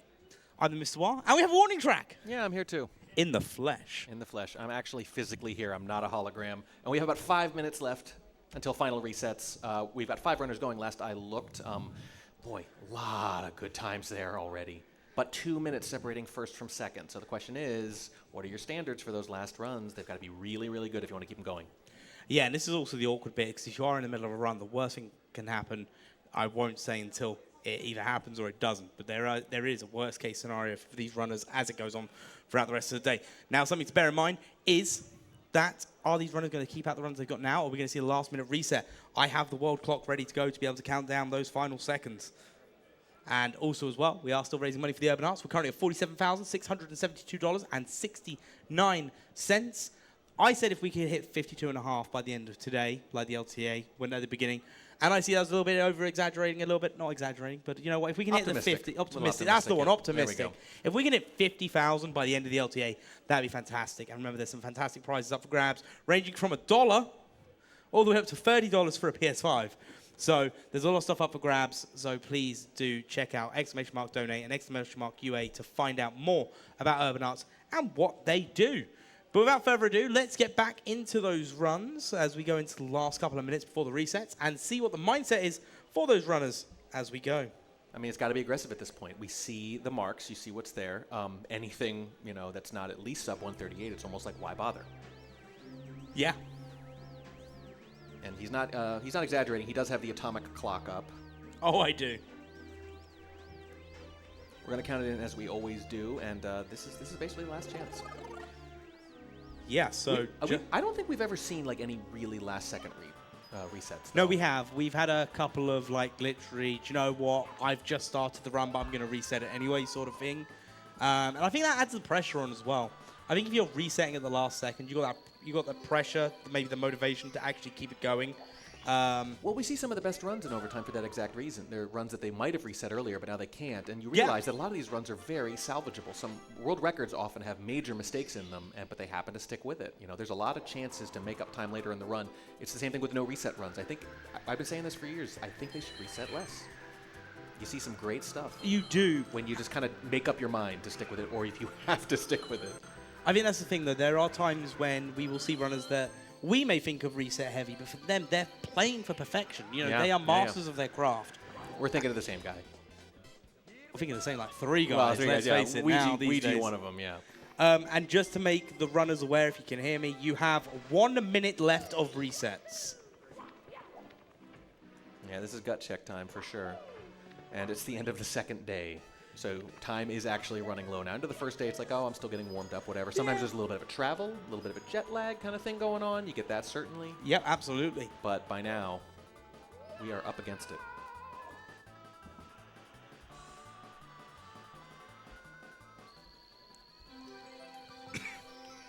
Also, guys, if you've got anything you want us to hear, read, or anything like that, !donate. We will read all the messages out, providing they are within family-friendly bounds. My English is suffering today. Man, you guys invented the language. I know, right? Crazy. All right. We are staring at I know, these I'm numbers, staring at the both clock of us. now. Yep. So there is now less than 10 seconds left on reset. So you now, guys, have 5, 4, 3, 2, 1. That's it. Any reset now is the end of that run. And they're all early in the runs, though, too. I just panicked for a moment because I saw Punkei's hand go to the desk. Yeah, it's like, and I was like, no way. You know, it was just tap the button on the keyboard. Simply's in the opening cinematic. I would have loved to have seen a reset in the opening cinematic. Yeah, sure, why not? Green Suigi resetting. That will call an end for Green Suigi of day 2. Well, big round of applause for Suigi, guys. That's the end of day 2 for Suigi. He's going to leave with almost a 2-minute lead. And the funny thing is, like, you see that time, and you're like, well, you may or may not have to run again. Yep. You might be able to call it a whole weekend if you want it. And just go have a nap. Yeah. And we'll see, but it's plausible. We talk about this every pace, right? We say we look at the top time and we say, what are the odds that this is going to be it? You know, what do you Yes. think? Yes or no? Probably, probably not. It's always a tough question. You never know. But there's usually a time, usually on the second day, where you're like, that might be it. I would believe that was it if you told me, you know, that's going to be the winning time. We already have that. We had that early here in the second day, right? You look at that time and you're like, that could absolutely be it. Wouldn't it? In fact, it'd be a little surprising if someone popped it. But if anyone were going to, it would be a field like this. Oh, absolutely. Everyone here has the potential to pop that. Everyone here has that potential to get that really good time. But, I mean, talk about being on a heater. I mean, literally, the guy sets the world record the day pace starts. And then comes within 13 seconds of it. Yeah, also as well, that was yesterday. He got the 135, not Oh, today. my mistake. Like, yeah, that was yesterday. It all rolls into But here one. he is grinding. You know, here he is anyway. Yeah, what chat, what you got to remember is it may be day 2 for you guys. For us, we've been here. Well, I've been here since Sunday. Yeah, you've been here all You've week. been here since like 2 hours ago. Yeah, I just got in. But I mean, literally, setting the world record the day pace begins, and then coming within 13 seconds of it at the actual event. Was it yesterday or was it today? No, it was today. I thought it was today. Yeah, hang on, it was I don't today. like to contradict my co-coms. Oh, do you know what? It's because I'm looking at chat and I'm trusting chat. That's the Oh, problem. Yeah. never do that. It's all rolling into one. That's the problem. Chat is particularly proud if they can make us say something wrong. Good luck, chat. Good luck. Good luck doing it again.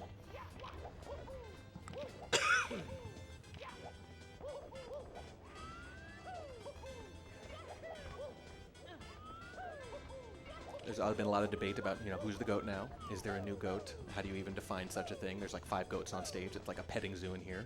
There's way too many. Yes, but please don't try and pet them. No, Warning don't. track, please. No, it's not polite. I've learned that the hard way. Yeah. And we'll probably get into this a little bit tomorrow, too, because I think it's a really interesting topic. But you have the same kind of debate in other sports, too. It's like, is it about height of performance? Is it about breadth of performance? Is it about the person most likely to win any given event? Because my answer for all 3 of those would be different, potentially. My answer falls back to something I say every pace, and I've said it a few times already this weekend, is consistency. Again, you could be the best runner. It makes no difference. At a given event. At a given event. Well, Unless then you may have a case for Punke. Well, exactly. Always up there. Yeah, always up there. Always performing, always getting a great time. Fixture on the podium. Like, we know full well that these aren't the final times that these runners are going to be posting. Every runner here has the potential of doing a better time.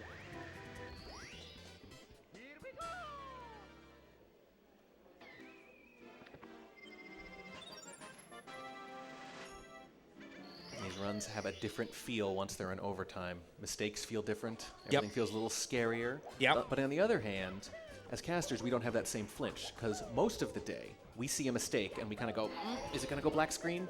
Are they going to reset? Here it comes. You know, there's a little flinch there. And now it's like, not necessarily. They're more likely to actually push through it. And then you get to see what people are really made of. Can they come back from it? I'm currently just like looking at all these times at the moment.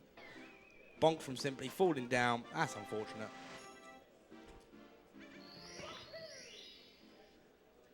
And takes the dive, and that will be it for Simply. There it is. Big round of applause to Simply, everyone, as he closes out his day 2 performance. Woo!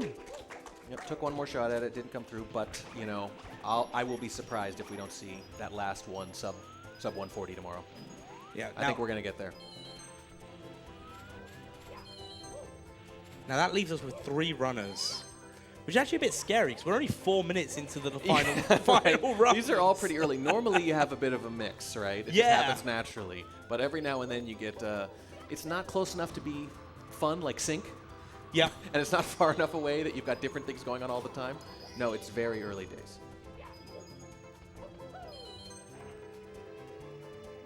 But we've seen, I mean, literally, I have specific memories of all 3 of these runners putting out amazing overtime runs at Pacer Pace qualifiers.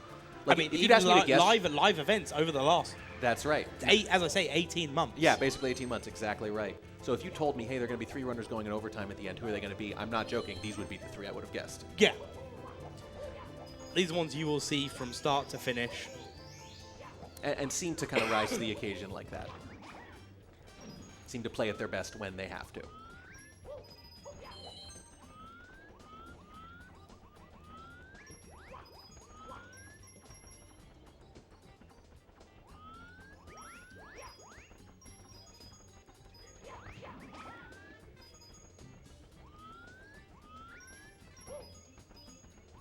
I'm having trouble deciding who to watch.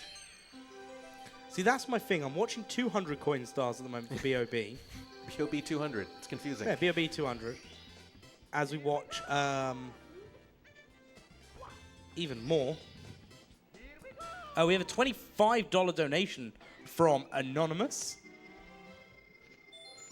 Has ended in for the poll of what dub language to use. We've already done the rehydrated run, and Japanese did win on that one. But the polls are still there. They're not the targets. So basically there's polls. Oh, to explain it to you as well. Yes, there's please. polls and targets. So targets are basically runners have gone, hey, if we raise this much amount and it goes from that, what we'll do is we will do this in our run. Yeah. The polls are basically, hey, there are these options we have for our run. Which one would you like us to do? Like little bounties. Sort Yeah, of, like you know. little bounties. So... And I think the mark you said for the donations was 48,000. We are just over 300 away now, thanks to that last donation. yeah, $302.31. That little back of the napkin math. Back of the Milo picture math. Back of the Milo picture, exactly.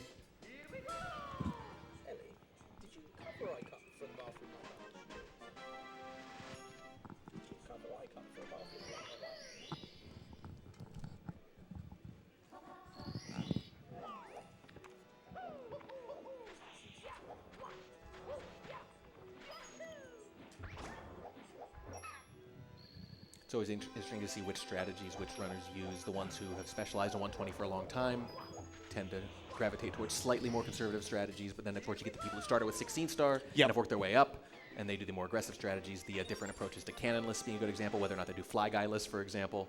And it's just all about that comfort, you know. But we have seen, as the 16-star runners have gravitated towards 120, it has inevitably pushed the numbers low enough that more and more people have to do the risky thing more and more often. Not completely, because it's a long run. Cheese has been a bit of a holdout there, and I think it's worked really well for him.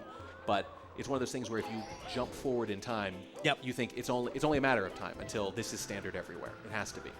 It's the nature of speedrunning. Well, something to even consider these days is, you know, when you look at getting into speedrunning, like I got into 70 star, most people start on 16 star. Getting into 120 star is now a lot, you know, even if you wanted to casually speedrun 120 star. Is there such a thing? It's, yeah, exactly. It's a bigger deal than it was, say, 2 years ago, 3 years ago, 4 years ago. Right, yeah. And then if you actually want to dedicate time to it, you're like... The time commitment is massive. There's so much now. And the fact that these guys remember everything, like all 120 stars with all the strats. No, it's ridiculous. I can't even remember where half of the stars are in some of these and just stages. the mental fortitude to spend 90-plus minutes and then lose it on something like carpetless. Or, you know, anything in the past, even just Bowser throws, but now carpetless, which is like a very cruel twist of fate to put that at the end of these 90-plus minute runs. And I know no run is actually wasted every time you learn, every time you get better. However, that has got to be the feeling, is when you fail at the end of these runs, I've lost an hour and a half every time. As opposed to 60, you know, take 16 star. Oh, I lost 10 minutes. 20. Yeah. Well, it depends on where you lose it, but you're not going to lose more than 10 to 15 minutes. Like, that's the worst case scenario, you lose it at the very end. As opposed to, oh, I had time to watch an entire movie rather than fail at this run. Why just stick on a movie whilst you run? You know, there's a couple runners up there who I think could do it. I mean, I think any of them who've gotten good at interacting with chat during the run, kind of multitask like that. Maybe depends on the movie. Depends on the movie. See, to cover myself in case I make any mistakes in the speedrun, I just watched Lord of the Rings Extended Edition. I've got no issues then. You got time for 2, maybe 3 runs? Yeah, no, that's time it's for extended, 1 run. 2.5. What do you think? 3.5 hours? Yeah. Back of the Milo math. Yeah. Yeah.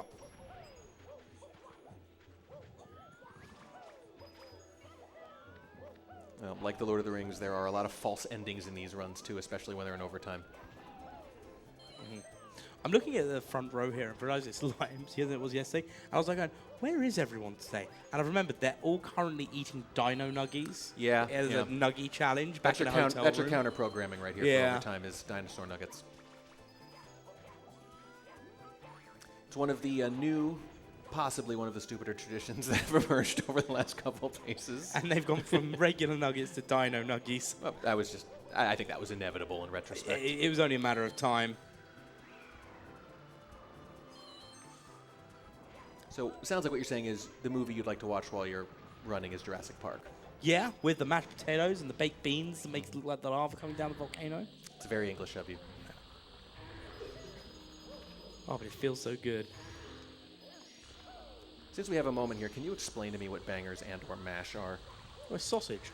That's all? Yeah, bangers is sausage. Yeah, but did they do something specific to make it bangers and mash? Is it just mashed potatoes and sausage? Okay, so I think the reasoning behind it is when you cook sausages, the way that they used to be made is when they hit a certain temperature, the skin would pop in a bang. Ah.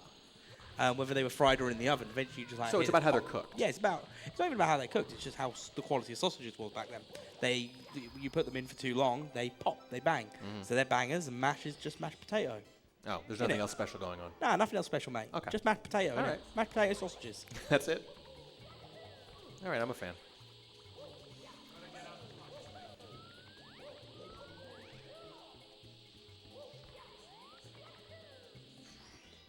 Is it still bangers and mash if you add things to it? Yes. Like you mentioned beans. Yes. That's optional. Yes. Okay. I'm currently looking at this SSL run from Cheese at the moment, and Oh, one can you star add left. cheese? You can add cheese, Okay. yeah. Sorry, back to the run.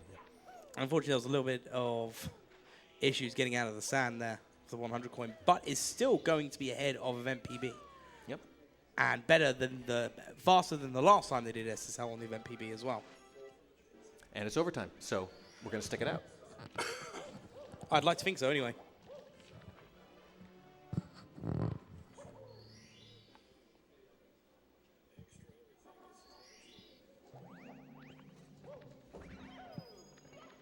As we now go into the wonderful HMC 100 coins. Definitely one of the scarier points early in the run. I feel like a lot of runs end right here. I think when Cheese was asked, which kind of early part of the run, other than the obvious stuff, right, the big glowing stuff like Carpetless at the end, what's the stuff that you worry about losing a good run on? And he said HMC 100. I don't even think he hesitated as one of his first answers.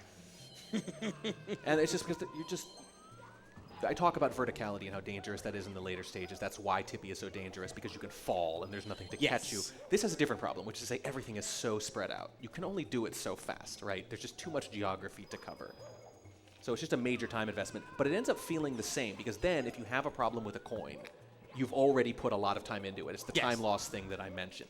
It's high risk in that sense, even though it doesn't have the verticality. It's more like it has breadth instead. I mean, not only is everything else spread out, but you also take in mind it then builds into the play that we teach people when they first learn how to play the game. Strat saves seconds. Right. Movement saves minutes. Yeah, exactly. Yeah, that's what adds up. But it's crazy to think that it's like it's so large that it actually makes sense to risk a BLJ inside. Like, do you know what I mean? Yeah. And like most of the 100, you wouldn't think of anything like that. And there we have an example of it of a BLJ here for the 100 coins that we do in HMC. So yes, exactly. We do a BLJ to get through here, yes. so they get those coins. She's unfortunately missing it on the first time, getting it on the second time after being bullied by a bat. But in most 100 coins, that would be a crazy idea. Yeah. But there's so much movement in this one. You have to consider it. And now, once again, you go from consider it to usually do it to standard.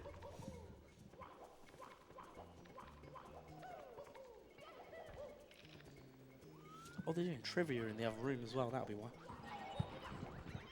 Well, it's entirely possible that next pace they'll ask a trivia question about what happens right here tonight. Yeah. And the reason I say this as well is for anyone that's ever thinking, if you've never been to a pace before, we are always, when the next one comes along, which I'm sure there will be another one, when it gets announced, if it gets announced. That's ominous. Yeah, usually they announce the next one. Yeah, I never want to assume. Yep. But there's not just the runs that are going on here. There's stuff going on in the background. There's people in Dino. There's people. There's people doing a trivia night, which is going to be followed by some karaoke. And you can hear them cheering in the other room as it gets started as well.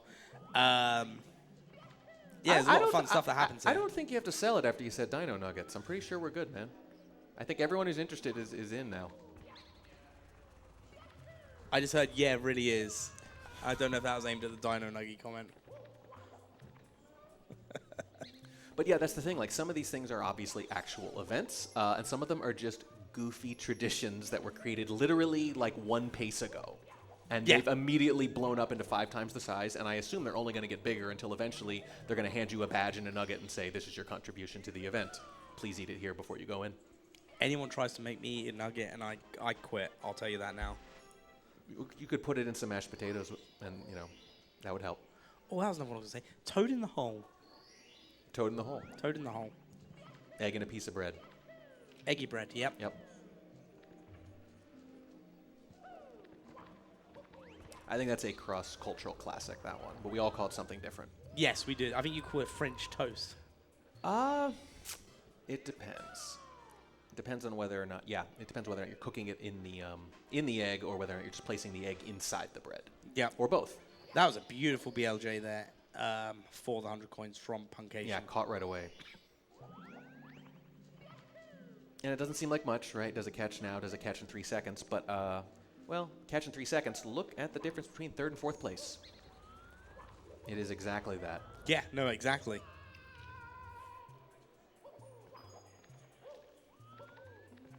And I feel like this is one of the stages where Punkay really shines. Kind of the consistency that we keep talking about, that kind of workman-like attitude, it serves him best on the 100 coins and on this one in particular. But generally speaking, I feel like that is kind of one of his biggest superpowers. The 100 coins, if I had to pick someone to kind of do them for me, you know.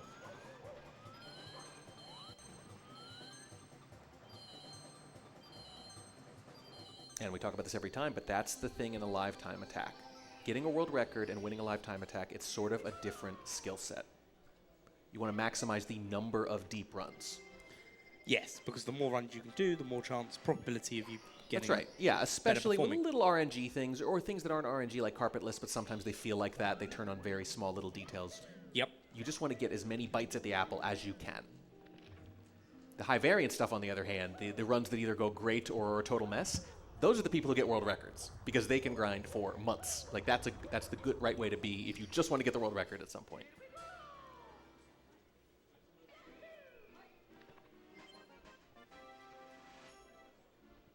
He was telling you to go take part in trivia.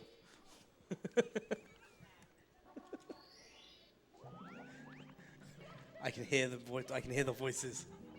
If you had to pick trivia or nuggets, what do you got? Trivia. Oh, didn't even hesitate. No. We don't think much of nuggets. I don't see. I like nuggets, but it was It was full last year, and I have Wes next to me eating a ton of. Yeah, nuggets. that wasn't great. So you're a little turned off for the time being. Yeah. All right, fair enough.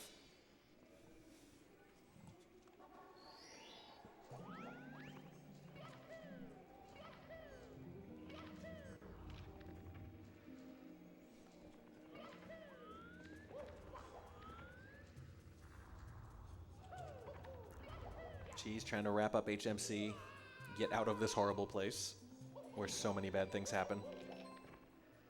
And nearly there.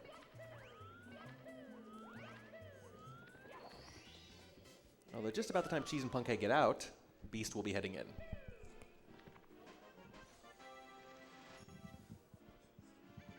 Oh, a little bit of a miss there. Not going to cost us too much.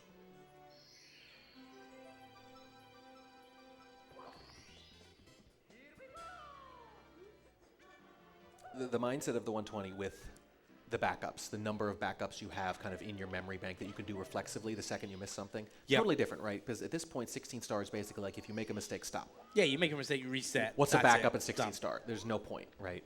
Not if you want to be in the top 5, top 10. But here, it's like, no, it's a crucial part of it. Yeah, you need to have muscle memory ready for your first strat, your second strat, your backup strat, your backup strat, Yeah. and the strat that your mums aren't used to use. And you need to know which ones have the most options, because there are a few with very easy backups, but you can only use them once, for example. Cannonless is like that. You've got a very easy backup, but once you've burned it, you need to nail it next time. So maybe you try Salt the first time, but you're going Texture if you've used up the backup already on the previous failure, that kind of thing. And you've got to keep all this in your head, because very often, if you're a bit of a layman, you'll see a backup and you won't know you've seen a backup. Because when they miss whatever it is they're going for, they immediately go to the next thing, as if that's what they wanted to do the whole time. It doesn't look like a mistake was made.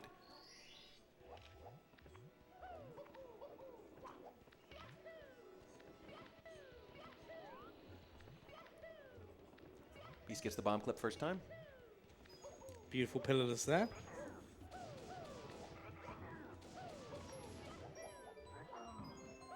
Cheese is out of the HMC frying pan, but into the literal fire. Yep, bullying those bullies.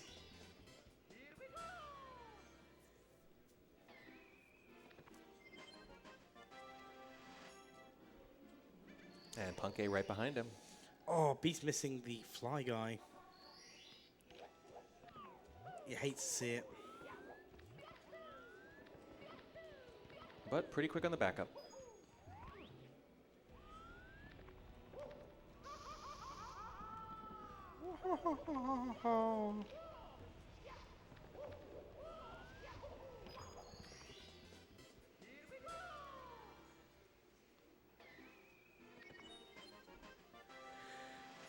We're seeing some nice movement out of Cheese here.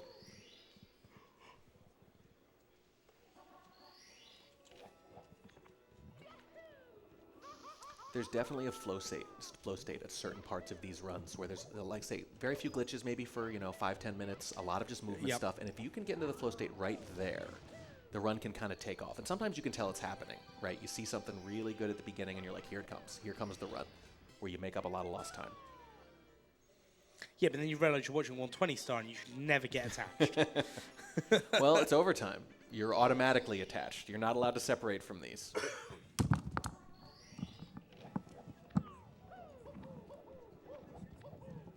Sorry, I was trying my best not to cough into the microphone and ended up dropping my headset. I think that's still better.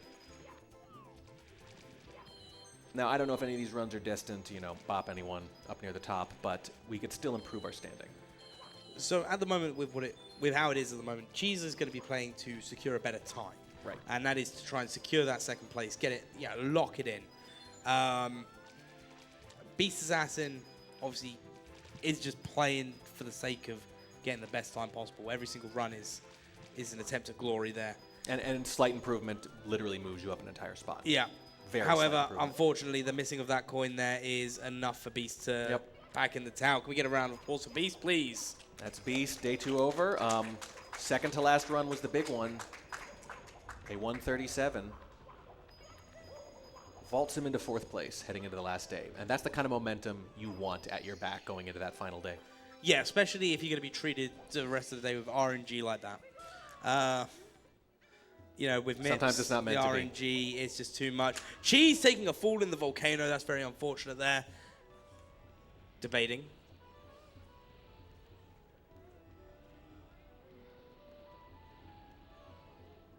Mario says, what are we doing? And has made the decision. Give a big round of applause for Cheese as well, Gonna be it for guys. Cheese. And just like that, one remains. And it's the one you might have guessed.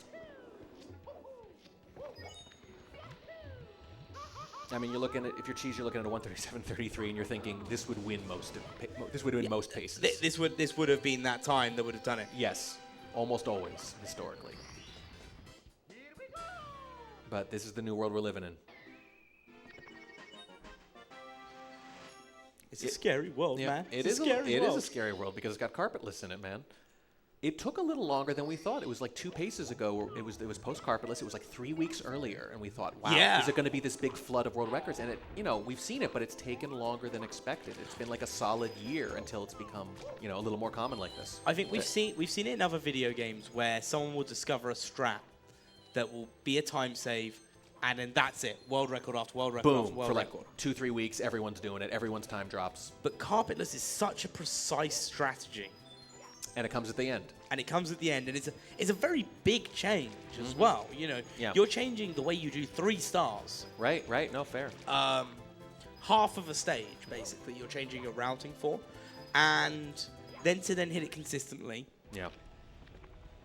After having your other stages all hit well, it's just not something you can expect. So, yeah, I'm not surprised it took so long. Yeah. I am a little. I thought a couple months maybe would be the long version, but it turns out it was basically a full calendar year. But now it's a mainstay.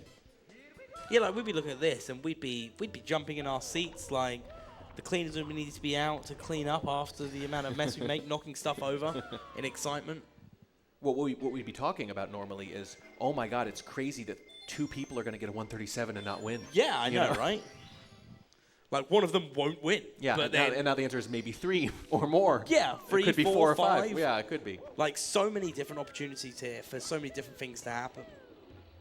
And you had a lot of people there who, they got leapfrogged on the leaderboard, Yeah. specifically because they hadn't really put in a carpetless time yet. But you knew they were going to. They just kind of hadn't gotten around to it. So you're like mentally subtracting 55 seconds from everyone's best time, and you're like, well, when they finally get around to it, they're going to drop. But they kind of let 5 or 6 people do it in front of them first, right? Yeah, and it's like one of those sort of things where we saw the while where people were still doing carpetless runs, and then people were still riding the carpet, and the people riding the carpet were still getting better times than the people doing the carpetless Right, run because yes. the run hadn't been optimized at that point. Yes. And it still isn't, let's face it. Like, Well, and you also had people who had less experience running 120, but because they were newer, they incorporated carpetless sooner. yes. Right? So they were running worse, but finishing with better times because the better, quote unquote, better runners at the time were not necessarily all doing carpetless or not always doing carpetless. So it was like this weird mix. And it's only now, I feel like, in the last couple months where it's like most of the top runners have gotten that good carpetless run in at some point.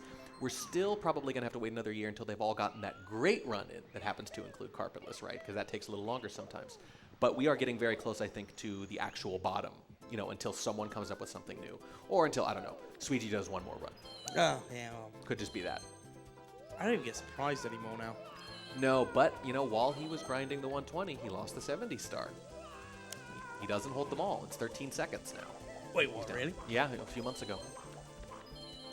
So it's a bit of a whack-a-mole thing going on, trying to get them all. Oh, yeah. In fact, the difference between first and second now and 70 star is exactly the difference between Sweetie's world record and the time he put up earlier today, 13 seconds. 13 seconds, the number 13 could be following forever. Unlucky or lucky depending on the context, I guess. Now, could he just go take it back? Yeah, Probably. we'll see. But it shows you how hard it is. Yeah, no, and we should probably point out as well, 20.9 seconds ahead of event PB for Punkation going into CCM. So ending off the first half of the run. Well, not just that, but when you look at his time here, he has more incentive to go here because he hasn't put up anything particularly Punkay-like yet. He's put up a mid-138. You know that's not going to stand. So there's a little more of a threshold here. If you're Cheese, you're sitting at that 137.33. You have a couple of mistakes. It's like, why bother? I'm not going to improve my time. Yeah, exactly. So I'm done. I could put up a 138. I could put up a good time, but who cares? But for Punkay, because to this point he's only submitted a 138.34, he could still put up a much better time today, which is very worthwhile.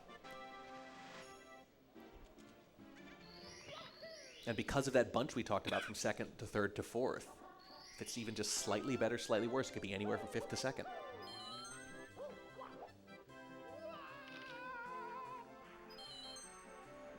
It's very common at these events for us to have maybe 2 of the runners near the top within a few seconds of each other.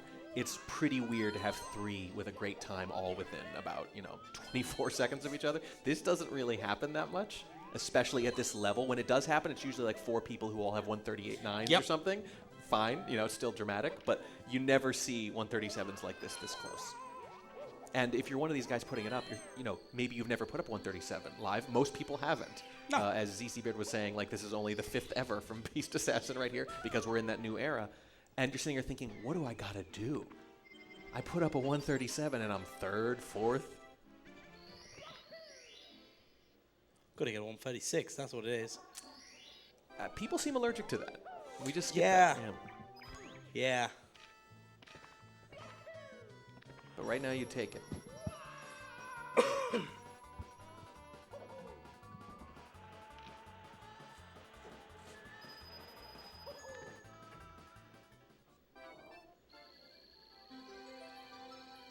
We're at a stage now where we've got 1 runner left, so we've got to think of things to talk about whilst in the quiet moments. When British the stars cuisine? being We're going back to grabbed British cuisine versus American cuisine?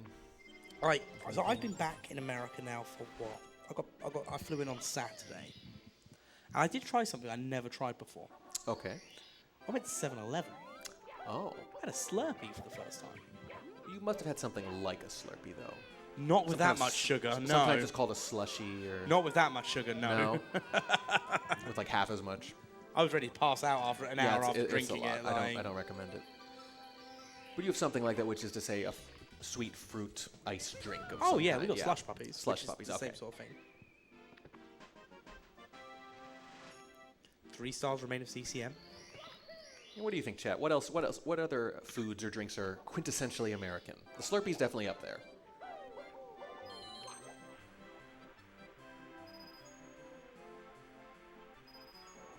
Some other great food that we've got a lot in the UK, but we don't have much in the US. But there is one here in Laurel, funny enough, and we keep seeing the name on the screen is Nando's. Yeah, I haven't been yet, but I've heard great things. The attendees here, we're getting 20% off as well as part of it. So that's a lot of chicken for a fraction of the price. Is any of it dinosaur shaped? No, but it's some really inedible. good Inedible, spicy chicken. Do you think they'd make it dinosaur shaped if I asked? Do you know what? If we go, Yeah. right, I'll cut it into We'll a do that. dinosaur We'll do it. shape for you. Can I pick any dinosaur? Yes. Gallimimus. Bless you.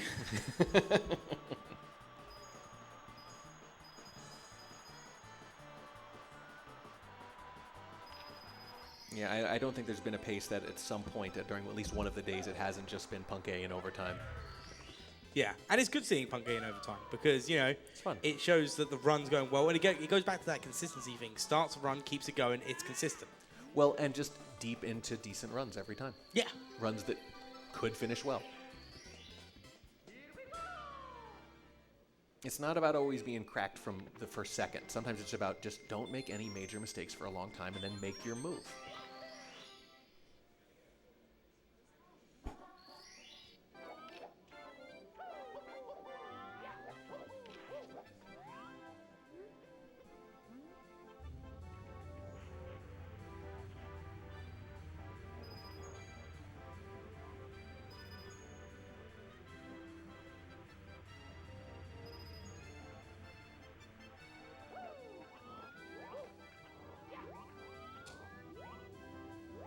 I hate the fact you got to wait for this snowman. Yeah. Someone in 2037 will find a way to skip that too. Oh, hopefully. And within just a second or two of the gold for that CCM. So playing very well. Best possible time, 1:36.01 as we reach the 50% mark of the star count of the run. So how much running of this have you done? I know you and I don't run this, that regularly. 120 star? Yeah, or any of them. 2 runs. 2 runs. I started a little while ago. I wanted to get a better taste of how difficult it was. And how did you find it? Incredibly hard. Yeah. I thought it would be. Hey, but you know what would be great for you?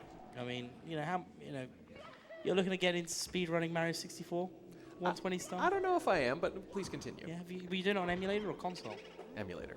Well, let me tell you, right? Don't we just have the prize for you that you can donate towards? We have a Speedrunner starter pack, which includes a Nintendo 64, Japanese SM64, RCA to HDMI converter. How modern. I know how mod. A retro capture card, Okay. and the controller has a metal bowl installed. Oh, really? Yeah, it's a modded Interesting. controller. And all that could be Is that yours. legal? Wow. Is that street legal? Yeah, it's street legal, don't worry. My guy told me on the corner. And that could be yours for just a donation of, if I remember rightly, I think it was $20.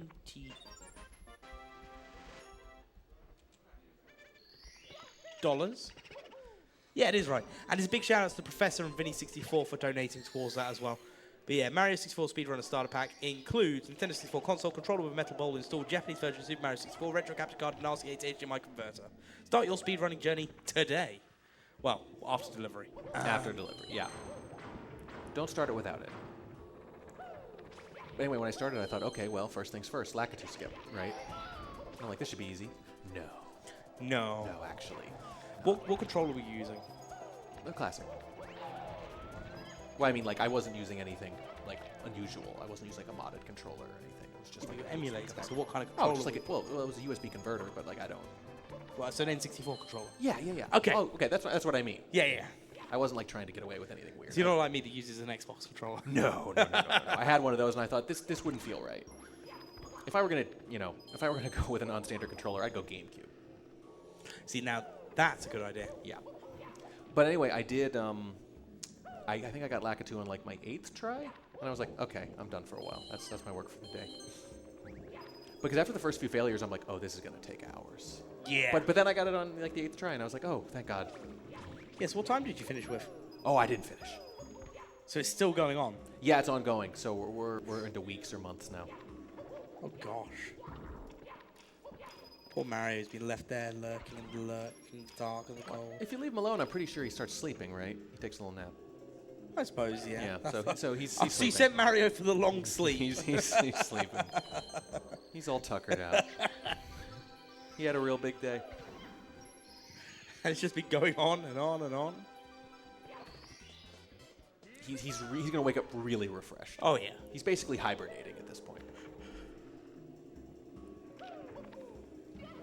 And will continue to do so for a very long time. What do you think happens when I turn the thing off? I like to think of it like Wreck-It Ralph.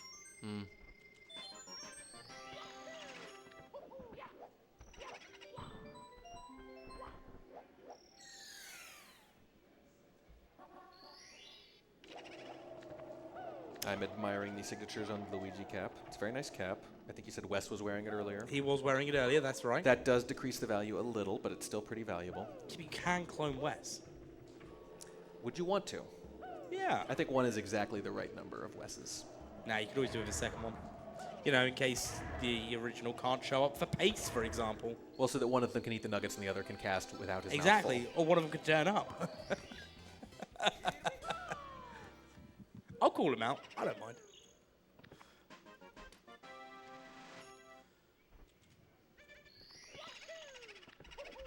Listen, chat, I know we like seeing 2 numbers that are 69 on the screen, but some more donations towards the Urban Arts would be fantastic. Exclamation mark donate to be in for a chance to win some fantastic prizes and to help out funding for underprivileged kids that may not necessarily have access to the level of education they deserve, and give them that chance in video game design and development.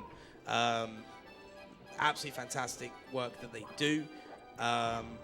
Very high college acceptance rate from their programs. I think it was 100%, right? It was 100%. Jeez. I don't know if it still is. I think it still is. But yeah, absolutely great work that they do. And any help we can give them is absolutely fantastic. So please, if you can do, exclamation mark donate. I think I explained yesterday that even though I'm British, I'm very passionate about this because, you know, I study performing arts, I study media and all this sort of thing, and I know it's different from the design and development side of things. It's similar, though. But, you know, I learned the skills that I would need to work in the video game industry if I wanted to. Yeah. And I'm very fortunate to have been able to have that opportunity. And I've squandered it commentating Mario instead. We're glad you squandered it. I haven't squandered it. I'm so glad really you squandered it. I'm really glad I'm here. Like, don't get me wrong. I'm very glad I'm here. Well, you know, it's funny. We've been doing this for a while, and Urban Arts Yeah. has been sponsoring these events for a long time. And we've gotten the opportunity then to not just, you know, hear about their mission statement, but to, like, read up on it and learn more about the specifics. And every time I learn about the specifics, I'm more impressed than I was before. Specifically, and I say this every pace, how pragmatic it is. Yes. It's very common for these educational programs to say, yeah, we're going to give you an education, we're going to go through the curriculum, and that's great. That's fine. But for something like this isn't just, you know, a geography bee. Video game design is a business too. It's part art, it's part technical. There's a lot of stuff there that is not just theory. There's a lot of practical stuff. It just has to work. Listen, I write code for a living. I'm telling you, it just has to work, right? Yeah. Just being like, oh, I've learned graphic design. It's like, yeah, but now you need to know how to use the software, and now you need to know how to export, and now you need to know how to convert, and now you need to know how to compress, and all these things. So for their final group project, they get together as a team. They take individual roles, and they basically simulate an actual game-making project. There's like an art director, and there's a programmer, and there's a project lead, and they all do that. They simulate a real-world project rather than just give them theory and then say, now go out into the world. They say, no, this is what it's going to be like. We're going to do a dry run of this in all these different roles, and then we're going to send you out very well equipped to actually be in the industry. Not to just give you, quote, an education, but to give you the actual abilities that an education is supposed to represent. Yeah, it's not just education, it's skills. And yes, it's a big distinction, isn't it? I think that even from, you know, and I'm not going to slander my education. I will. But, and let's not get started on the education systems that we have currently. Fair But enough. the one thing I will say on it is a lot of courses They do. They teach you the curriculum. They teach Yes, you what yes. you. It's a need common to- problem in education, right? To need- teach to the test. Yeah, and that was like one of my things for performing arts. I wanted a more practical course because what's the point of me learning performing arts and theatre if I'm going to spend more of my time sitting down writing about people that are now long dead? Right. Yeah. Surely I'd be wanting to practice the art itself. Yeah. And the fact that Urban Arts gives them that opportunity to practice that art before they've even left is absolutely fantastic. And that's something, even in my education, I wish I had that option. Yeah. Actually learn the thing you're going to have to do. Yeah, I know, right? Because there are various forms of education, especially artistic education, where it's like, oh, this is the fun part. Yeah. And it's like, that's great, and it is important, and that sometimes that's how you fall in love with the thing in the first place. But then there's also the boring real-world part, and you need to be ready for that, too. And I would say video game design is very much like that. There's a lot of tough technical stuff in video game design. And it's one of the sort of things as well because, you know, it gives potential job offers and, like, if you take a look at, let's take a family that's, you know, they've got an underprivileged kid, or they're an underprivileged family, should I say, Yes. and not able to. It'd be weird if the family was perfectly privileged, Yeah, but the kid was totally underprivileged. oh, yeah, it's like, just we the just kid. don't like this one. Yeah, exactly. But the issue is like, well, the benefit of that is they learn these skills, they then get themselves into employment, and they're going to want to look after the people in their life. They're going to want to look after their parents, which then means you're not now just helping out the kids, you're helping out a family. Well, yeah, a lot of times it's about getting out of that cycle to begin with, right? That's the tough part. And the pragmatism is a part of that. Yeah, it goes from helping a kid get education to helping a family stay fed. Yeah, and here's something else, too. It's a growth industry. This isn't getting smaller anytime soon. Yeah, if you don't want GTA 7 to take 12 years, we need more people to It learn still video will. game design and It development. still will. I was thinking more Elder Scrolls 6, but, you know, teach their own. Yeah. Teach their own. I was just going off what I've seen news articles for recently. Oh, yeah. Currently 27.4 seconds ahead of Event PB. Best possible time 1:36.20 in DDD.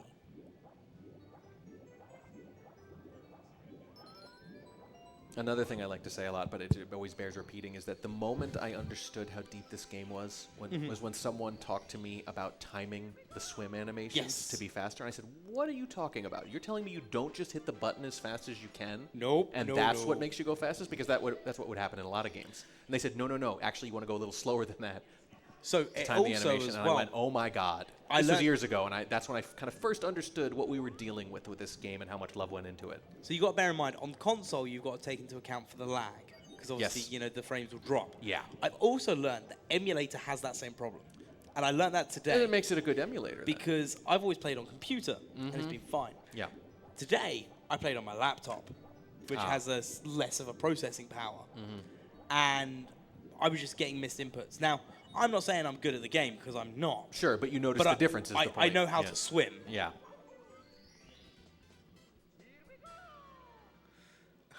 Just point out, BL Juggler, we got a 1:35 at pace before GTA 6.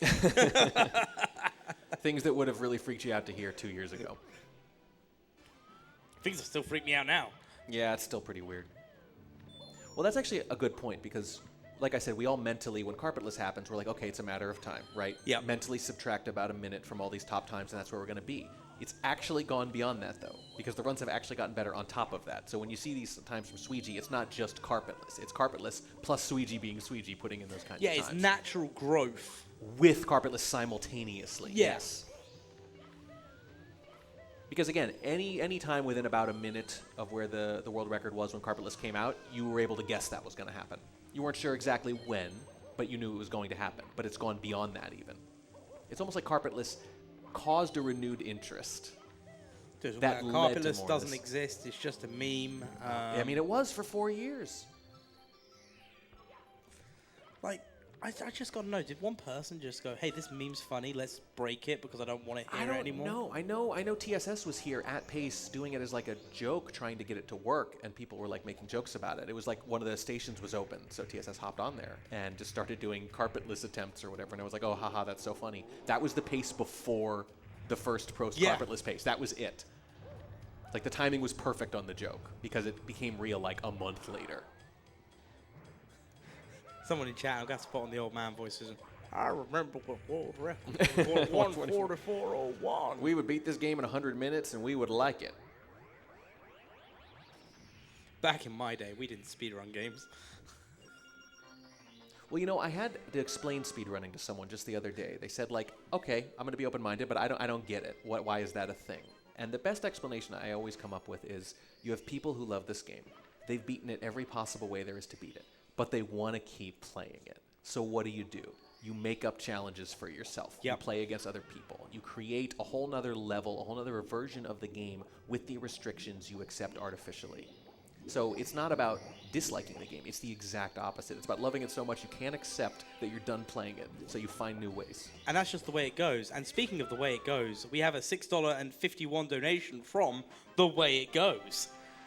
Perfect. No comment, no entry for incentives, but thank you so much. And oh, I see it now. Because now we're at $47,704.20. I think it's at a certain point the internet decided there were only two funny numbers. Yeah. Yeah. 420 and 69. Yeah. But you know what? It's for a good cause, so we'll play along. It is, yeah, exactly. We'll meme for a good cause. Good one, The Way It Goes. I get it.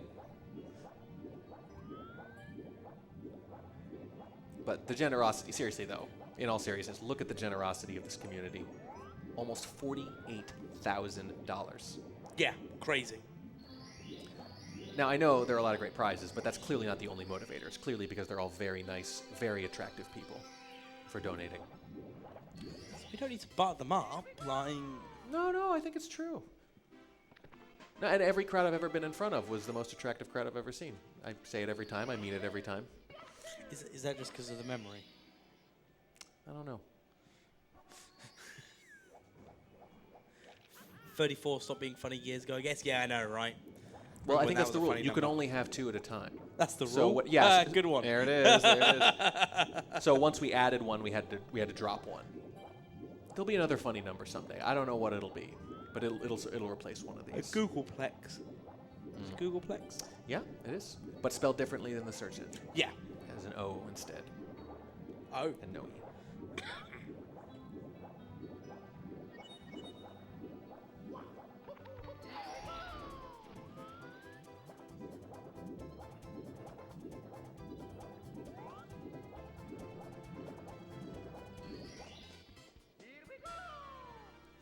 The 74th star has been obtained. Now we just need to touch that upstairs door to get that split.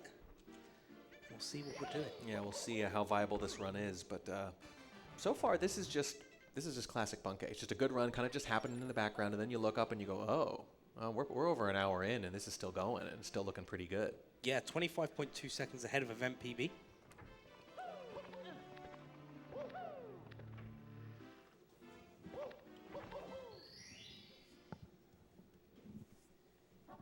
But yeah, I think at this point though, you're trying to jump more than that. Yeah. It's 137 or bust here, I think, especially because you have a whole day left tomorrow.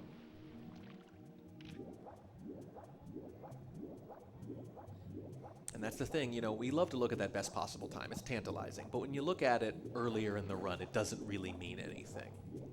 We are getting to the point where it does. Every second that passes, that VBT is more and more real, more and more important, more and more plausible. More and more juicy. Juicier and juicier.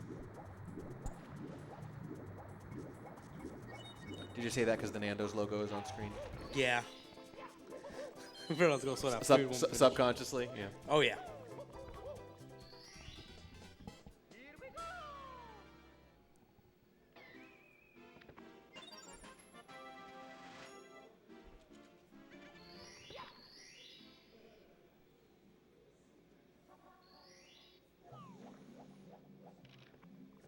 Now, I heard you and ZC Beer discussing earlier about Mario's relative size. You had some opinions about that. Yeah, tiny, huge island. I think Mario is an average size, and Okay.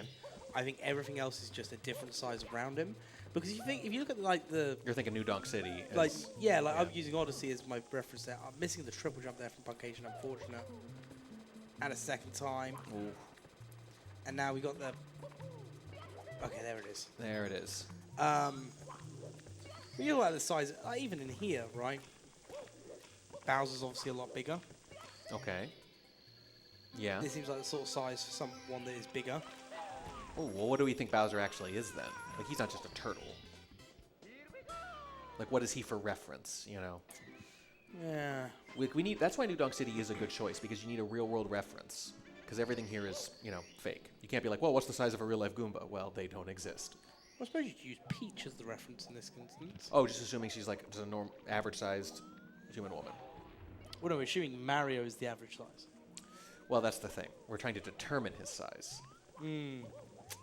Because he's significantly shorter than Peach. Can we also point out, all these paintings are in Peach's castle, right? Okay, yeah. So what is Peach doing with a massive lava bath? That's a good question. There are a lot of things we don't know. Why does she have a picture of a spider right there? Yeah, like, What's going on? why does Peach have an island that changes size? I think it's fair to say something has happened to the castle that she did not choose or approve of. What if Mario's literally just short? I think he is. I think he is. The real question, though, is not so much about Mario's size. It's about his species. Because New Donk City strongly implies that he is not human in the way they're human. I mean, have you seen that nose? Yeah. So he's something else. He's human-like. Yeah. At least in Odyssey. But he's not human. Oh, it's going to rout my brain. Yeah. Yeah. Well, also, it is interesting, though, that I guess you've decided that the Marios across... There's consistent lore across all games. One would assume so. Mario yes. and Odyssey and Mario 64 are the same person. Yes. Okay. I'm not disagreeing. I'm just, considering the implications. You're making me question it now. Yeah. I'm also watching this wet dry world. There's been some issues with the movement here, unfortunately. And needing that coin. They're bringing a couple. We got an eye roll after the missed triple jumps, for example. But, Yeah. but it's also classic Punkei to just go, yeah, well, on to the next thing. But when it goes back to what you're saying is, as we get further and further into the run, it eats up those seconds. Right, yes. So obviously the best possible time becomes more and more plausible, but it also means that every mistake is kind of a bigger deal at this point. You have a better sense of what the mistake is going to cost you. Early on, it's like, I've got 50, 60 more opportunities to make up whatever I just messed up. Now you have fewer and fewer opportunities, too. So it's double-edged in that sense. On one hand, you could play close to flawless the rest of the way. On the other hand, there's not a lot of time to make up when you do have a flaw. It's always fascinating to me to think about how much judgment has to go into this, too. It's not just run your best all the time. You have finite amounts of time, you have finite amounts of focus, of energy, and you have to pick your spots, and you have to know when to reset. Yeah, no, absolutely. But, again, I just think we see so many good runs, so many world record runs with mistakes in them, that it strongly suggests that you should reset less. I mean, both... Okay, You can say this to these guys as many times as you want. They will, I know. They will not change their And minds. I don't actually really know better. I'm just saying, like, in terms of how many great runs end up having these huge mistakes, right? Yeah. Every run's going to be different. But, like, okay, Sweety's world record has a Bowser missed throw. The one today has a Bowser missed throw, too, right? Like, both of those. It's unbelievable runs. The world record has a miss. Like... And I think, he was like a minute behind pace early on in the run or something, and he just kind of decided to keep going. Like, the stories exist like that all the time. There were multiple Cheese World records that were like that, where it's like early on it was objectively going badly. Yep. And he just kind of stuck with it because who knows why, right? Because who knows? Because anything could happen. Anything can happen early on, exactly. But that happens that's not the exception to the world records. It's kind of the rule. Yeah. Let's have a look at if there's anything in chat we've missed from here. So... Where did I get to? Z is saying that they need half chicken so bad. Now, what I'm going to say is, yes, I've watched you cook. You are a good cook. You don't need to order chicken. You can make your own. What if Mario is literally just short? I mean, that's what I'm thinking. He's also not human, but he's definitely short. What if Bowser is a normal-sized turtle? Then Mario is tiny. Atomic. Yeah. He's very small. But here's the thing. Either Mario... Ignoring the whole human thing, he's some type of humanoid, right? There's some species that he and Peach are, right? Either she's very tall or he's very short. Because she's, twice his height in some of these animatics? Yeah, and then some. And then some, yeah. Okay, we'll say maybe there's some shoes helping her out. Maybe there's some heels. I don't know. I believe, as the kids would say, Mario would be classed as one of those short kings. Yes, he is. Whatever We're not sure how short, but he's not tall. We have Graying Dragon with a $10 donation, keeping up the theme of the day, with the comment, "Good night, the Mr. Wah." Good night, Graying Dragon. I hope you sleep well. And this must be a misclick because they seem to have put it towards the signed picture of Milo. We're going to get that fixed up for you. Let us know what you actually meant to choose, and we'll take care of it. And if you did mean the signed picture of Milo, then get best of luck. Hot take. I'm not reading that hot take. I mean, if it says hot take, you know what Yeah, you're if in you want me for, to read yeah. that hot take, Nick Bush, then he's come along with a donation. That's all I'm saying. At least 10. You're not, don't volunteer to read that for $1. 5-5? Yeah, I think that's a good guess. 5-5 sounds about right to me.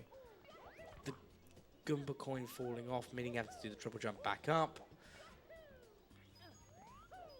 You know, it is true. Bob Hoskins did play Mario, and he's a relatively short gentleman as well. Mm-hmm.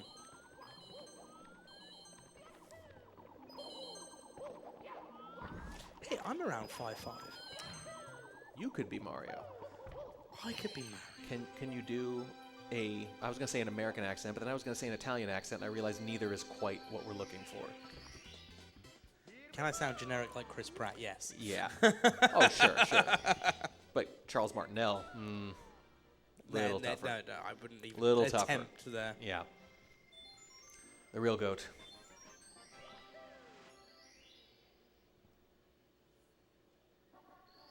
This is just Mr. War in Mario. Thanks, BL Juggler.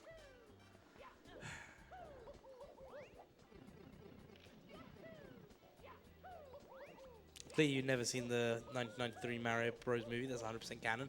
I've watched that at least 30 times. It should 100% be shot out of a cannon. Oh, missing the loading zone. What is... Okay. There we go, getting in there.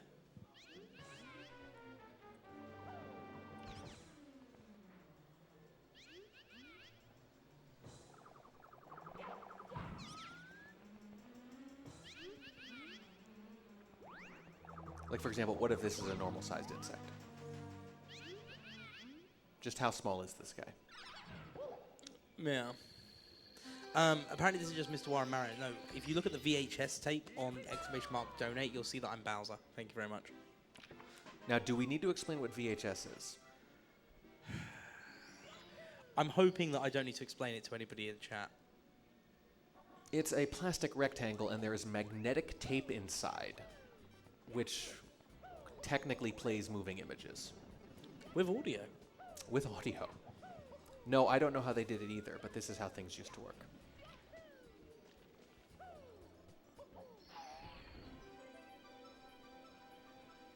At 86 stars, 2 stars left to go, and we'll see what the pace is going to be like going into TTM and Snowman's Land.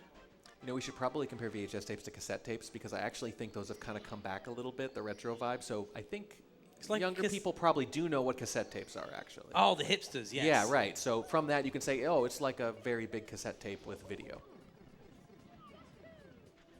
Yeah, the real problem, as Chad is pointing out, is it's a player. You really need to include a player. Yeah, who still has a VHS player? Because all we've really gotten you is an expensive, complicated to-do item, which is find one of these, go onto eBay and get this. I don't know, I found one for $3.50 earlier today at the thrift store. And I was really? like, I was tempted to buy it tempted? because back at home, we have the 70-person, 70-star relay, funnily enough. We've got that one. And if it's region locked for whatever reason, because obviously the way the tapes are, we would need an American one. We're trying to work out if we get it back in our bags. Yeah, by definition, they're not small. We could make a pretty small one now, but Oh, yeah. there's not a lot of demand.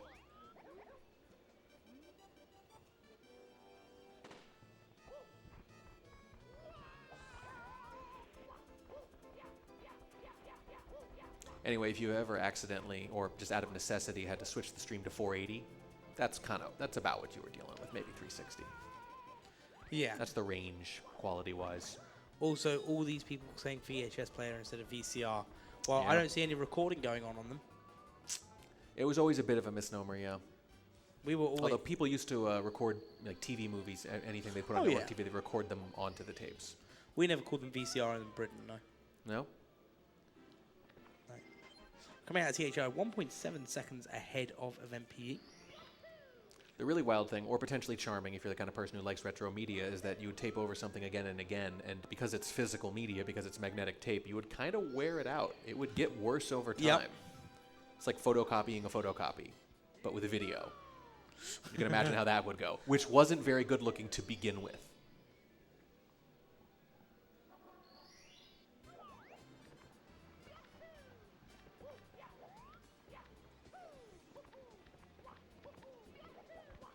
Went for the early breezeless.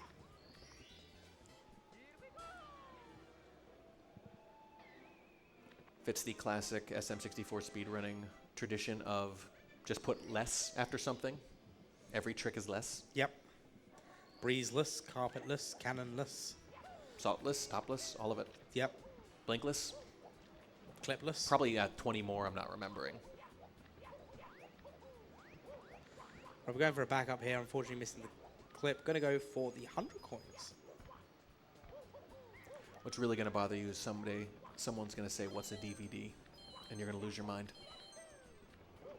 I've had that already, and they Oh. went, oh, a Blu-ray. Oh, God. You know, those only have so long, too.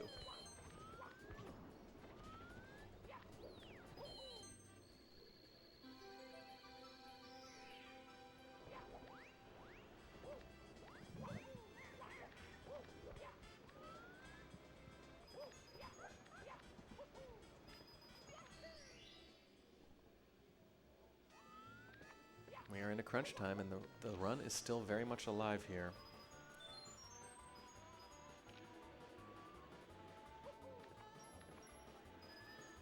But when you look at the best possible time, when you look at the times on the board there, you got to figure there's only room for a couple more errors here.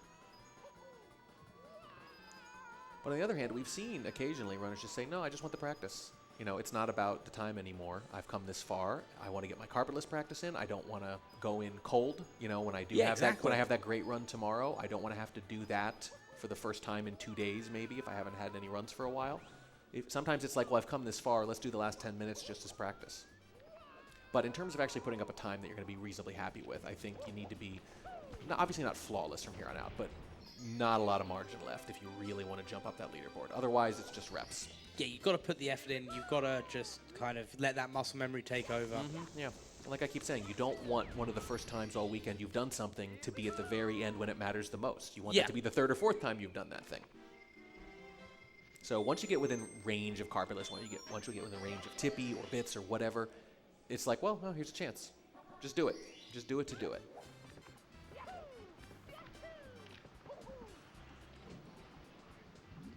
And missing the mounting clip again. I hate to see it.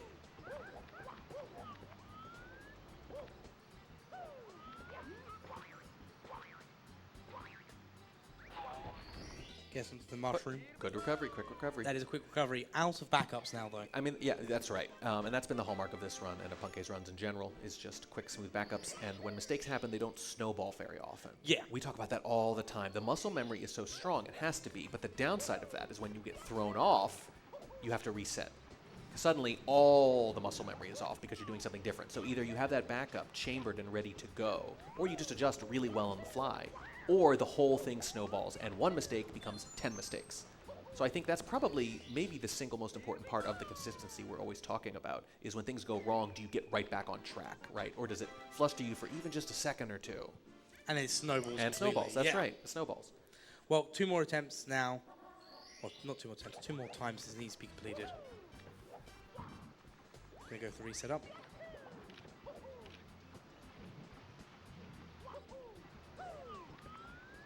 So I think it was ZC earlier was talking about one of the great things about Mario is that, oh no, I think it was Pando actually, and it's a great point by him, and one that I always love to make myself, is people who don't know much about speedrunning or know much about these speedruns in particular can still appreciate the beauty of the movement, because it is mostly just good movement. That, what we just saw, however, was very much an exception, where you're, you know, in a pool in the sky inside a mountain and it makes no sense. But I think that's kind of the difference between the ones that have the staying power and don't, is how glitchy are they, how confusing are they to an outside observer. And the reason Mario is so popular as a speedrunning game is because anyone can watch it and see how good the runs are. Yeah. Like, it's not totally foreign to how you would play the game as a relatively normal gamer. It's just a really great version of that with some glitches thrown in. And I always feel like the games that are best for speedrunning have to hit that sweet spot too. They can't be all glitchy, but they also need some interesting little glitches, right? There needs to be a skill curve to it. And this one hits the sweet spot in that there's not a lot of RNG, but there's a little. There's some glitches, but there aren't too many crazy ones, and they're still mostly skill-based. And most of the game is just going to be about the quality of your movement, your backups. Speaking of glitches, didn't get the monkey glitch off. So having to wait for the monkey now. And he's taking his time. And that's just time just being butchered now.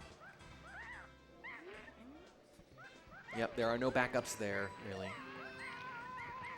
Those are the ones that hurt, right? There's nothing to do but sit and think about it for a second. Yeah, so the intention there was missing the monk in the first bit, so went for another grab, and then tried to get into the position to still allow it to be able to keep hold of the monkey to get into position. Unfortunately, just either wasn't the right position or just decided to say no that time. You hate to see it.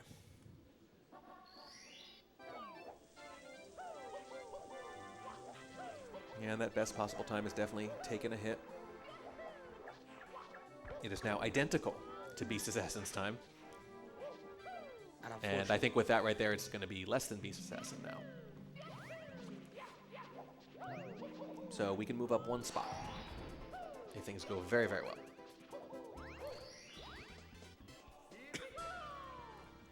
And this is the thing as well. This is the last stage where we'll know if the best possible time clicks in, because the last run Puncation did Tippy in a different order.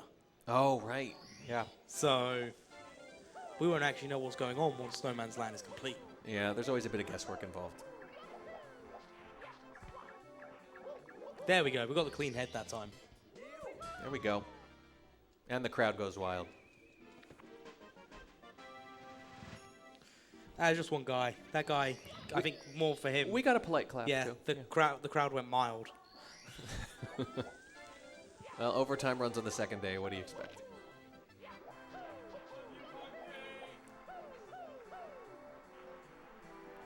And then taking the dive into the water there.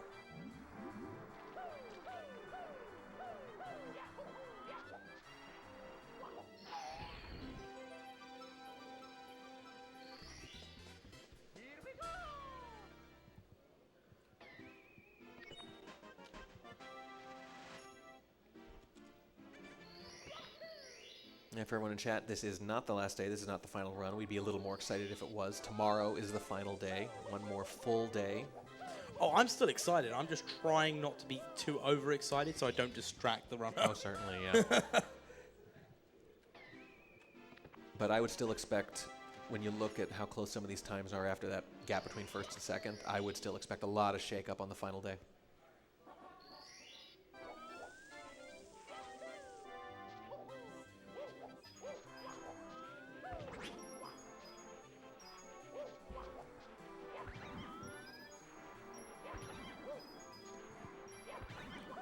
One thing I will give Puncation a lot of credit for is explaining stuff in his chat as well. Like, we'll take the time in between the star grabs to type. Well, yeah, and that's, you get different runners, right? You get the runners who mostly run by themselves, so to speak. It's pretty much all of them stream their runs, but a lot of them are just running, right? Yeah. And then they'll take a break and they'll talk, and that's fine. You know, it's that level of focus is required. Other people, some of the ones who maybe make a bit of a living off of it, for example, maybe they started streaming for entertainment purposes more, or do a lot of that in between.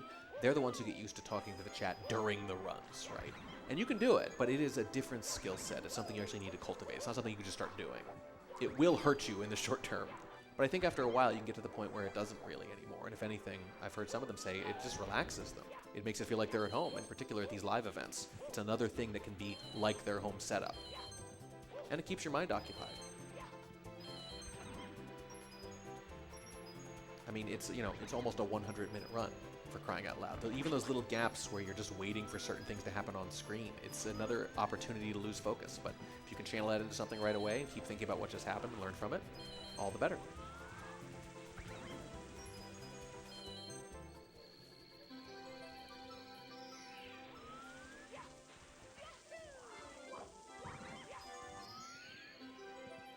Well, it's only 2 coins, but it is enough.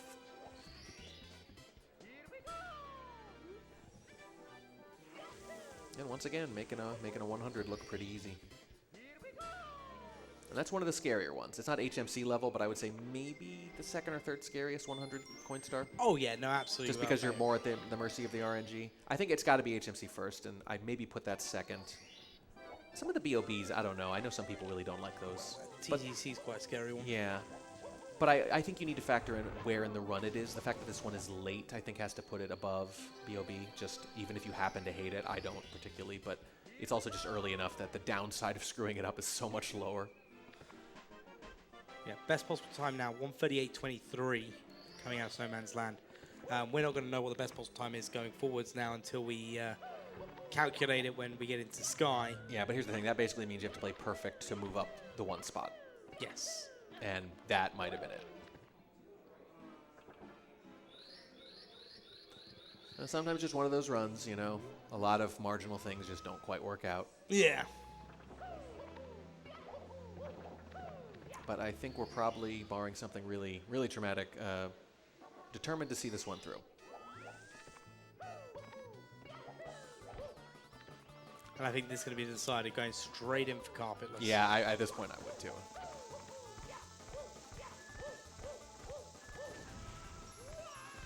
Almost straight in.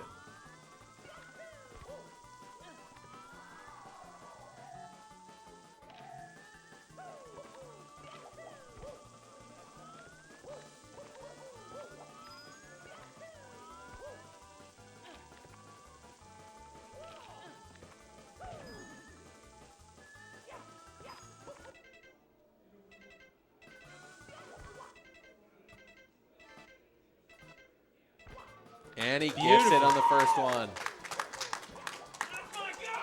In the midst of a tough run, a lot of disappointments over the last 20 minutes, but still nails carpetless first time. Yeah, absolutely. I think if nothing else, going out on something like that, got to feel a lot better. And the run lives.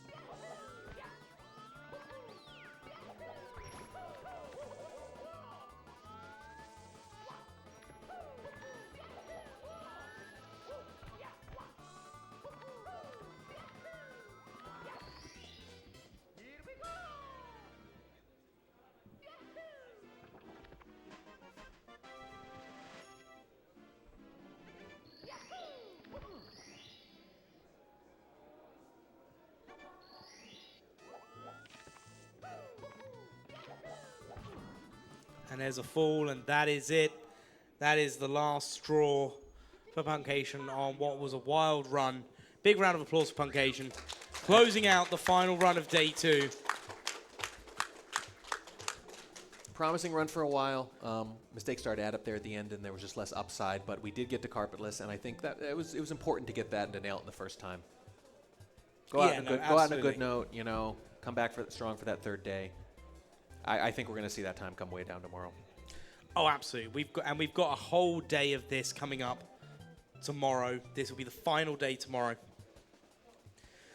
So with that, I think we're going to be calling day 2 to a close very shortly. Do you want to pop that hat back on top of there to keep it up? Oh, so yeah. Want to make no, this no, visible? Oh, it's on the can. Yeah. Oh, I see. That's what keeps it up, the can. See. That's the structure of the hat. Yeah, there we go. So yeah, we've seen some fantastic runs. Obviously, the leaderboard as it stands at the moment, 7th place is Simply with a 141.22.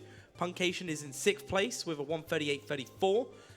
Smal with a 138.28 in 5th, Beast Assassin in 4th with a 137.57. Cali with a 137.54 in 3rd. Cheese with a 137.33 in 2nd. And Green Suigi in 1st place with a 135.41. That is what the standings look like at the moment at the end of day 2.